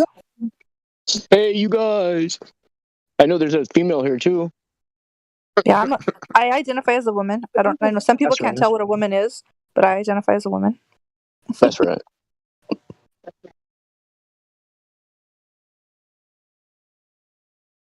Hey, Spiky. No. Who's the other girl in here? I can't tell the name. Where's the name? Oh, that's Jackie. That's my girlfriend. Say hi. Hi. Wait, who's talking? Oh, Gio? Yeah, that's my girlfriend. Oh, okay. Cool. No. Saturday. Oh, Flatterday? That's you? Yeah, that's my girlfriend. That's who you heard. Oh, okay. I was looking. I was like, I don't see anyone else in here talking. Okay. Yeah. Is she a globe believer or is she a... No, she's the one who told me about Flat Earth. She told you about it? That's awesome. Yeah. And I What just did you picked think? Huh? What did you think at first? Did you tell her she was crazy? No, I just didn't want to hear it. I was like, I don't. What did I say, babe? Oh, what's wrong with you, babe? There's something wrong with you. Yeah, I was like, I don't have time for this, dude. I got to go to work. Like, I don't have time for this. Seriously, you know. That's funny. Yeah. It would be the woman though. Because honestly, I wouldn't care one way or the other, but I just thought it was crazy to even talk about. That's how you know what I mean? Yeah. Did you know that the Earth is flat? I was like, yeah. Well, So what made her realize? Huh? What made her realize? Like, how did she come across? What made you realize it, babe? I was watching an Eric Dubé video, and it was playing in the background while I was doing something, and I heard him say something, and it just made me like look up and be like, "What?" Wait, that's how I did it though too. So the same thing happened. No, but you were watching Mark Sargent. No, I wasn't. I was watching. It was the Eric Dubé video, 200 Reasons Why the Earth's Not a Spinning Ball. And once they brought up the point about how surveyors don't take the Earth's curvature into account, that made me stop. And I was like, wait, what? Yeah. Mine was the whole 8 inches per mile, whole observer's height, that whole thing. You know, the math, the miles square, and square the miles. Yeah. That's what got me. So, did you guys ever come across Dave Weiss? Because he's the one I found, and it wasn't even the size of the Earth or the shape of the Earth. It was like the NASA bloopers and them faking space, and I'm like thinking to myself, like, what? Why would they fake space? Because even as a kid, didn't believe it. Like I would, be outside looking and we're spinning out in space, and it just didn't make sense to me. It just it didn't click. It never did, and I'm just like, I don't know. Maybe it's like intuition, just super high. You're just like, no, it just doesn't make any sense. It doesn't add up. Like we're just on this ball flying in space, floating, and as we're driving our cars, we're going around a globe. It made no sense. So Dave Weiss was one I found, and with the whole NASA underwater and the bubbles in space and harnesses, and then sorry to interrupt.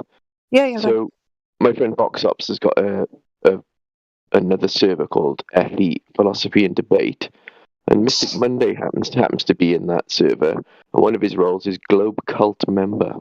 So he's intro. That's awesome. That's awesome. Now, hey, can you post Flatty post that in the chat? Yeah, man, I will. I'll take a screenshot now. Yeah, dude, I'm literally a flat earther, and you guys are just. You're metaphorically a flat earther, bro. You're not literally a flat earther. You got caught up. Anyways, I didn't really come here to talk about flat earth. I actually came here to ask questions on Saturn. If anybody knows anything about that. Yeah, so this server is about flat Earth. So either take it or leave it. So I can't talk about other planets. Saturn server, bro. What do you think planets are? We can talk about planets are stars, in my opinion, but planets do exist because I actually seen them with a telescope. Okay, do you think you can land on them though? Do you think it's something? No, you cannot land on a. You cannot land on a planet. No way. Okay, can you land on the moon? No, you cannot land on the moon. You worship Saturn, bro? That was my next question. No, I harness Saturn's energy with my chocolate point. Oh, you're a Luciferian. Wow, that's crazy. Yeah, the Luciferians worship Saturn.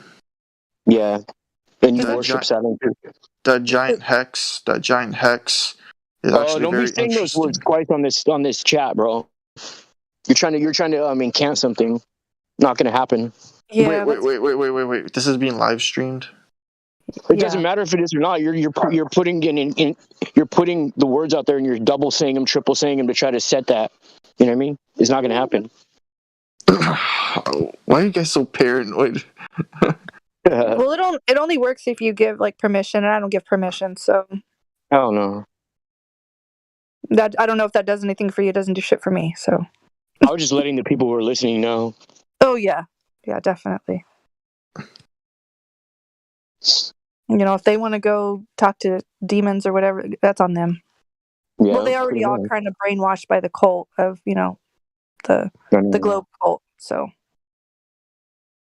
the next step is just worshiping Satan. So that's the.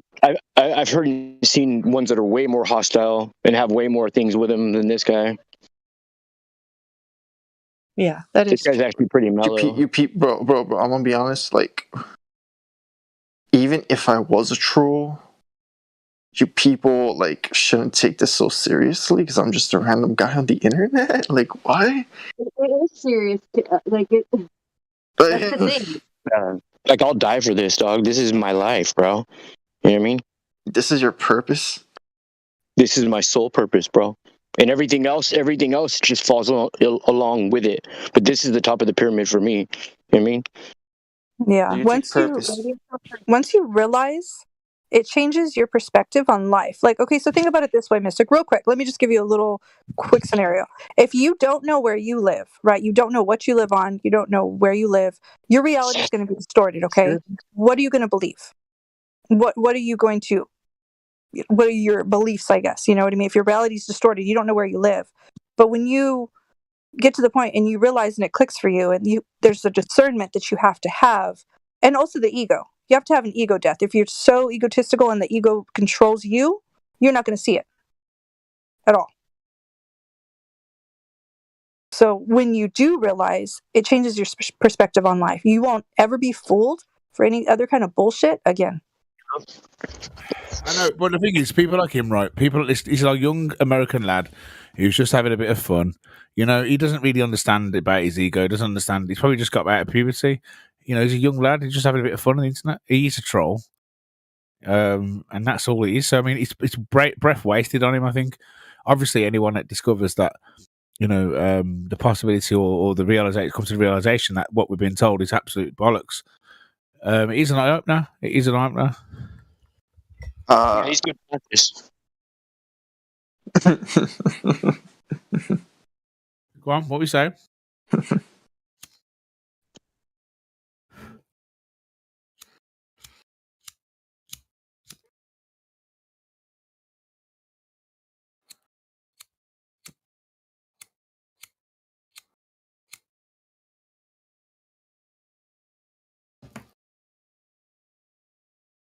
So what do you think, Monday?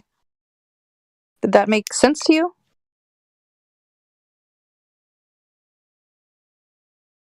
I was just looking at his name right now, and I'm like, oh man, if I could control this thing, I would take the day out of his last name.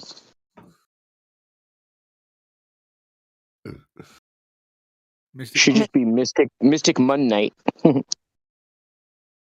Mystic Mun Knight? Yeah.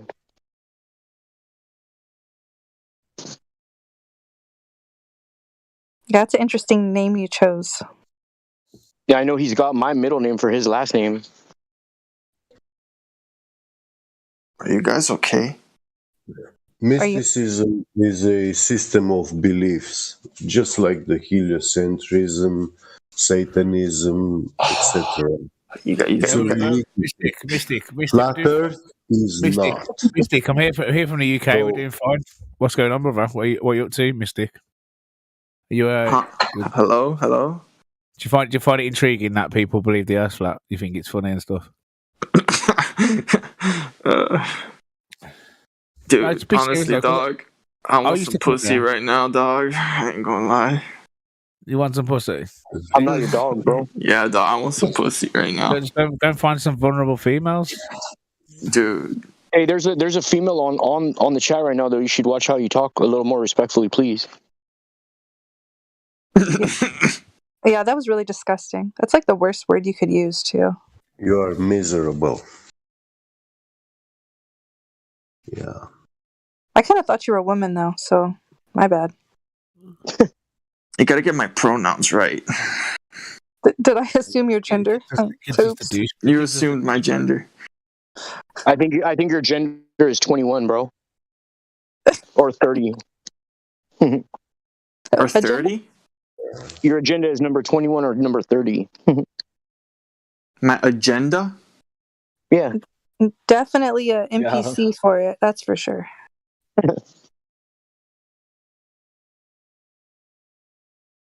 Mystic, are you an NPC? Yeah. I don't know, but all I know is that you guys live sad, pathetic lives. That's all I know. You guys are grown men, and you're getting mad over what some random dude on the internet has to say. I'm not a You man. guys are sad. You guys are sad. Well, you are sad You guys from are the volume sad. of your voice, man. But I look at you guys, and you know what? I came here as a reminder that I need to work hard and I need to get on the grind set. If not, I'll end up like you freaks.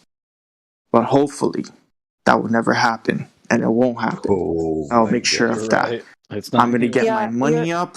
I'm gonna get the bad bitches up, and I'm just trying to out here make it out the hood, my nigga. Yeah. You're not cool enough, though, to be like us. Listen, dog, I'm from the hood. You don't know who I am. I've been through the streets, man. Is that supposed to mean something? Change his name to Normie. Normie. Faggot.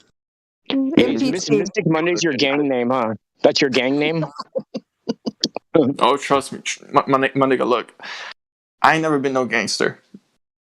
And I never rolled with the gangsters. Wait, but what? Alright, you're from the hood, though. Is this a different person? What's going on here? I feel like I'm like being pranked right now. Did your other like personality just come out and like take over? No, it's just that I actually come from the hood, so I've always kind of like had this accent, but I just like don't What talk hood are like you this. from? What hood are you from? I can't say. Interesting. It's I've that heard of that Mystic place. hood. The Mystic I've heard of that. I've heard of that. Nice place. Which hood do you think I'm from? Which hood? You can't. You're from the hood called Can't Say. I've heard of that place before. Ghetto. No, They're really soft, dog. It's a mystic hood. That's what it is. Mystic hood. He's Right. the lost Eminem. He lives in the hood in a video game. Yeah. You're an online gamer, huh? GTA. You play Fortnite, Fortnite or Fortnite or whatever it's called.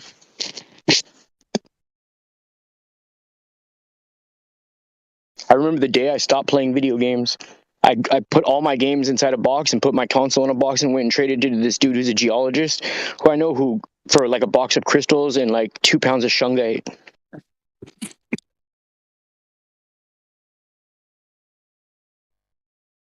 Bro, what?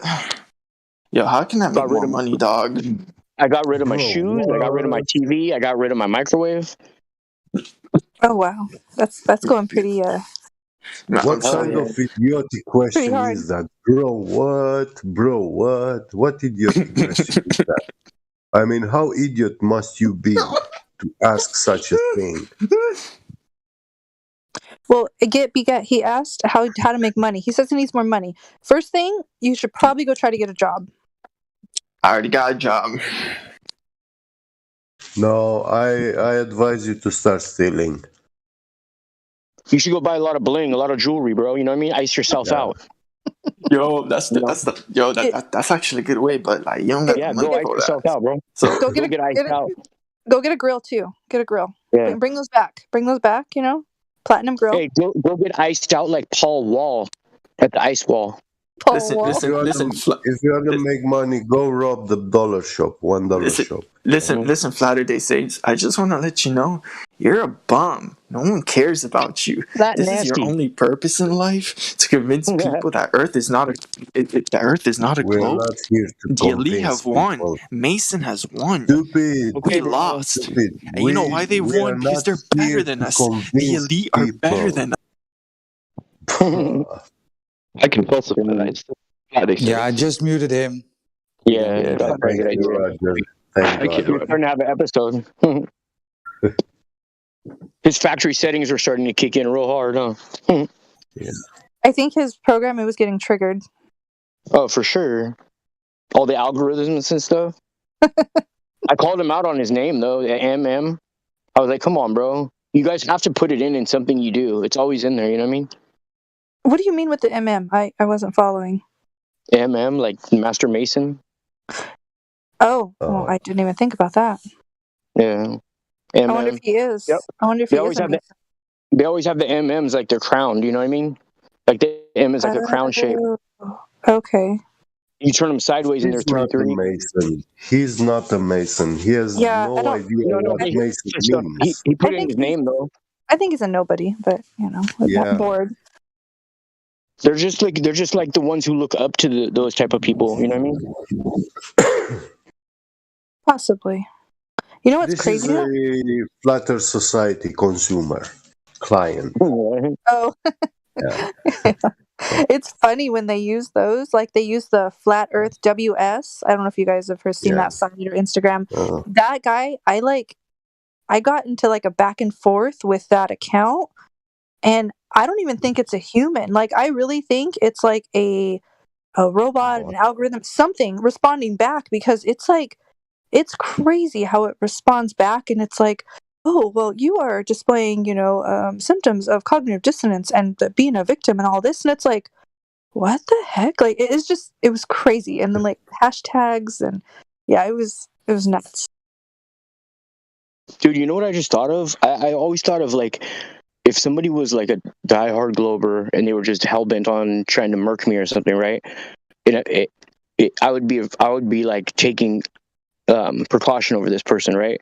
But I just realized if somebody knew the Earth was flat, said they were flat earther, but still was, trying to go the evil way about things, I think that person would be even more scary.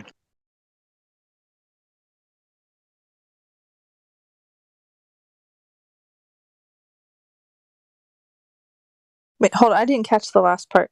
I was reading the chat. What was the last part you said? I said somebody that's like, something's wrong with their mind and they're hell bent on doing the evil thing and trying to like murk a flat earther. That'd be a scary person. But somebody who openly declared that the Earth was flat, and they knew the Earth was flat, but yet they still wanted to do evil, that would even be a scarier person. Well, yeah, the people obviously in charge, quote unquote, they obviously know Earth is not a spinning monkey globe with I bendy know water. that's a They scary know that. person, though. But that's a Well, scary person. well, look who controls everything. Look who runs everything. Look I at know. Gates and look at freaking the lizard guy. Well, he looks like a lizard. What the hell's his name? Elon Musk. No. He's full on robot. No, he's old. His name. I cannot think of his name. You know what I'm talking about. George Soros. There you go. Yes, you knew who I was talking about. Yeah. Him. What about Kissinger? Yeah. That's what kind of weird too. Yeah, Kissinger too, he's you go further up on top because those are like the puppets, right? Like they're not the puppet master; they're like the puppets making all the moves for the people up there. I imagine. I don't know. You know what I mean? I just know that I don't even know if those things we see on TV are even people. You know what I mean? I just know that it's evil, whatever it is, and it doesn't have my best intentions in its heart. You know? Oh yeah, no, for sure. You can see, like, I read people's eyes, so I can tell by looking at people's eyes if they're for sure. if they're good or bad. Yeah, you could see like the soul, or I don't know. It's just something you can see, and there's a lot of people like, they're Well, definitely guess evil. what? The globe Earth was visible to people through the windows. What windows? Yeah, Windows, Microsoft. Yeah. Bill Gates. Oh yes. Yeah. Of course. Hey, have you seen iPad Goat 2? It's 7 minute 43 second animation. Yeah? Yeah. Do you know the part where Bush turns into Obama and then Obama's like starting to laugh and then it goes dark? Yes. Then you see the hands with the puppet strings and then you see the girl drop the apple on the floor and it rolls on the black and white floor. Yeah. And right before it stops, it rolls over something that's painted on the ground in black and white paint. Remember? Yeah. So on the floor painted is a C and a V, which the C is the third letter, the V is the 22nd letter, right? So as it zooms out, you see the window, right? And then you see a wall. The only writing in the whole movie is a wall to the left of the window, and it's in graffiti letters. It says Psalm 23, right? Yeah. But the 3 and the 2 and the S in Psalm are like turned sideways, right? So when you look at it in the reflection, there's a 4-pane window, just like Microsoft Windows, in the school as it's zooming out, and then the walls to the left of it, like a handball court or whatever. Well, it reflects on the window for a second, and it says 322 on the window. Yeah. Well, and remember, Psalm 23 is the psalm that Bush read right after on TV. He read, he says, "Though we walk through the valley of the shadow of death." Yeah. So it was just that Windows thing. It was like you see the apple on the ground and then you see the window. So they're showing you that like they're both like synonymous with each other, Yeah. Everything is. Well, isn't that the number for the skull and bones too? Is that what the number? Yeah. Uh-huh. Right. That's what I thought. Yeah. Okay, because I couldn't remember. That is. So when you look at the Psalm 23, what Bush read on the news, you see it's 322 backwards, and then the C and the V with the apple rolled over is 322. The 322 is the skull and the bones. Even the bones, when they cross, they make the shape of a V. The top of the shape of the skull is a C, but it's really like the dome in the pyramid. Yeah, it's all symbology. You can turn the letters and numbers and interchange. You know what I mean? Like in reflections and. It's all like anagrams, you know what I mean? It mirror image opposite, that's the how do I say first thing which Satanists do. Yep, they invert stuff. Yeah. Just like with the swastika. Yep, exactly. Yeah. Because It's so before that was, people say that like that's a peace symbol everywhere. well, that's what it started Yeah, out as. But wasn't it the It wasn't directions? Wasn't it the directions like the a star I thought map. it had, is that what it was? A star map? I thought it had like north, Yeah, south, it's east, a star east map and and a west, clock. and Seasons of the Big Dipper, right? yeah, that's what it That's was. it's just the 4 seasons, yeah. Yeah, that's crazy. And they changed it to, you know, That was from like the Hinduism. swastika, like clockwise and counterclockwise, it was that symbol was used for sun up and sun down, sunset and sunrise. Isn't it sort of looking at It's like a mailbox, like the flag on a mailbox. How you lift it up. Each one of those is like the flag on the mailbox. Yeah. But I imagine you could go anywhere and start the foundation of a clock that you could use by using that symbol, and then from there you get more intricate and get into the different phases between each season. You know what I mean? Be able to get some type of time clock that was feasible. You know, maybe not to the minute, but you know, just to give you a basic general understanding of time. Swastika is a very positive, symmetrical symbol, which I recommend it for everyone to draw it on the cups of water and water bottles. Exactly. It will have positive effects on the water. When you study ancient ceramics, you will find that on many of them you find the swastika symbol being drawn all around the vase. You know, the people were drawing it on plates, vases, and these vessels for Hey, water. bro, you give me a good idea, bro. A really good idea. I never thought about that, putting that symbol, because I have one of those little, you know, the little purple Tesla plates that you put under your water or whatever.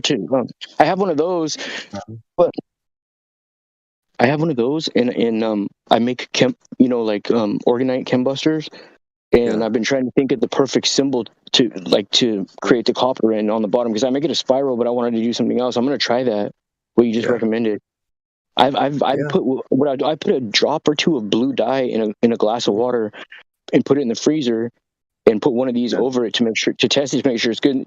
In the morning when it's frozen, if the blue dye is all in like a perfect spiral in the middle, like a straight, like a spike, and the water's clear, it's good. But if the blue dye, would be interesting. Yeah. Yeah. I'm going to try with that though. Thanks for giving me that idea, bro. Yeah, this is something I've seen looking at art of Cucuteni. It's the oldest art in the world. And I know about it because I'm a Romanian and this is a Romanian art. So, yeah. That's right. Would you say counterclockwise or clockwise? Both of them. The clockwise and counterclockwise swastika symbol were used to represent the sun up and sun down, sunset and sunrise.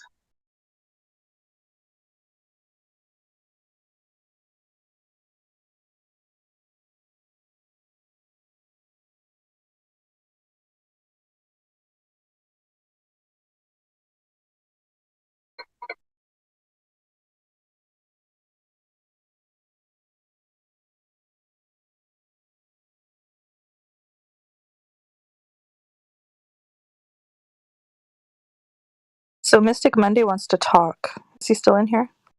Oh no, he left. He's muted, I think. I don't think he's in here anymore. He left. Yeah. Some kids these days and their priorities. Ridiculous. Yeah. So public school gets you, right? Damn indoctrination camps. Just so you guys know, don't tell him this, but that guy's been banned from the server like at least 10 times already. I know him from a different server. I don't want him to know that I'm on this account though, so please don't tell him. Oh shoot. Okay. That's not surprising for me. Yeah, I text a couple people that, but yeah, no. Wait, who's talking right now? Is it Ostrich? Yeah, it's Ostrich. Oh, you don't have hardly any roles.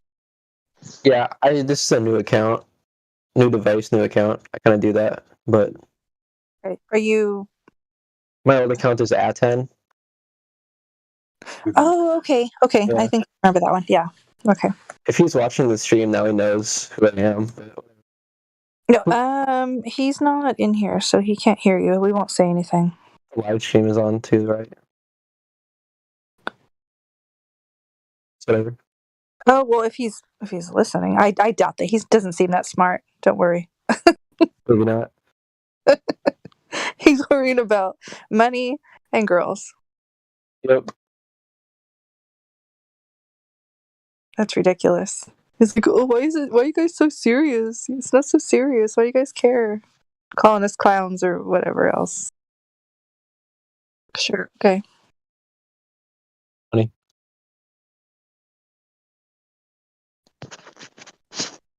Too bad he couldn't just be normal and talk to us about the globe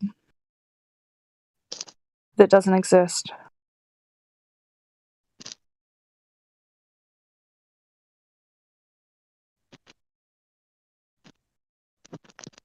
When there's no globers, it gets kind of slow. Hey, Mystic Monday, you're back. Do you want to talk or what?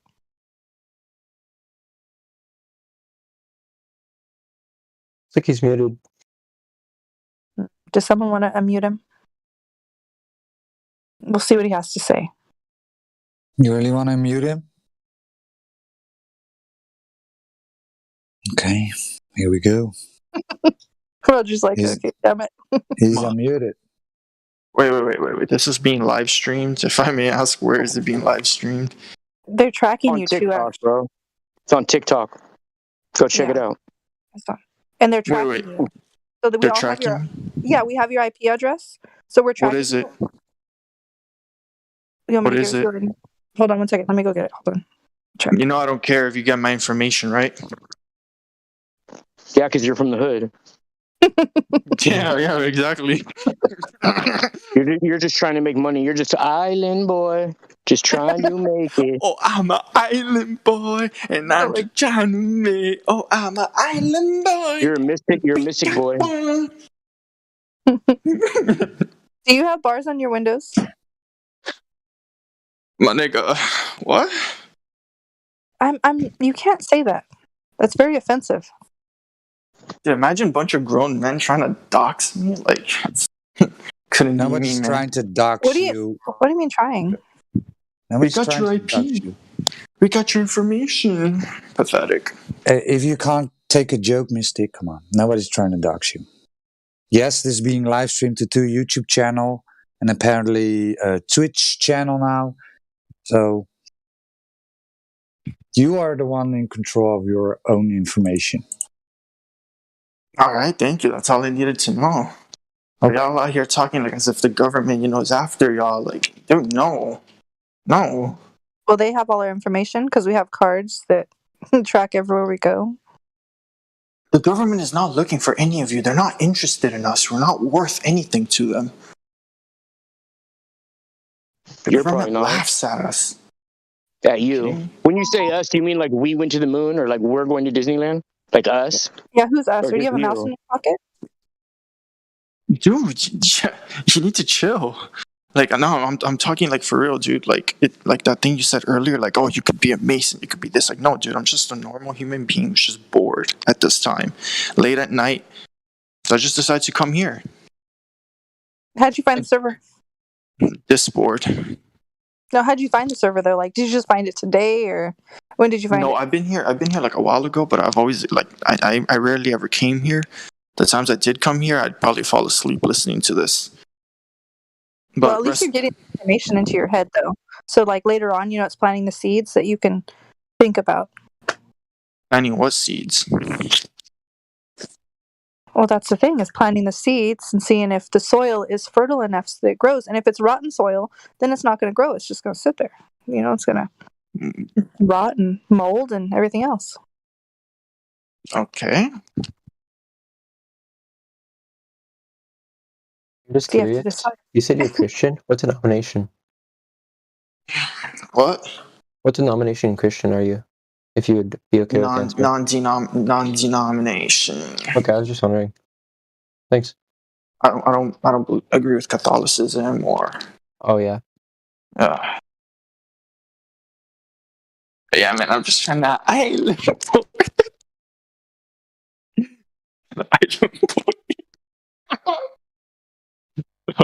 Oh man, that was funny. Are you looking in the mirror right now? No. Oh, because you were laughing, so I figured you were looking in the mirror. Yeah, as you were singing. Maybe he was laughing at the live stream. Maybe. So how old are you, Mystic? I am. Yeah, you don't need to. Information. Yeah, you don't need to answer that. I mean, Yeah. it's a not to. I mean, yeah. Okay, well, are you still in school? Well, that's a better question. Are you still in school? So that I know what age gap you are. I'm in college.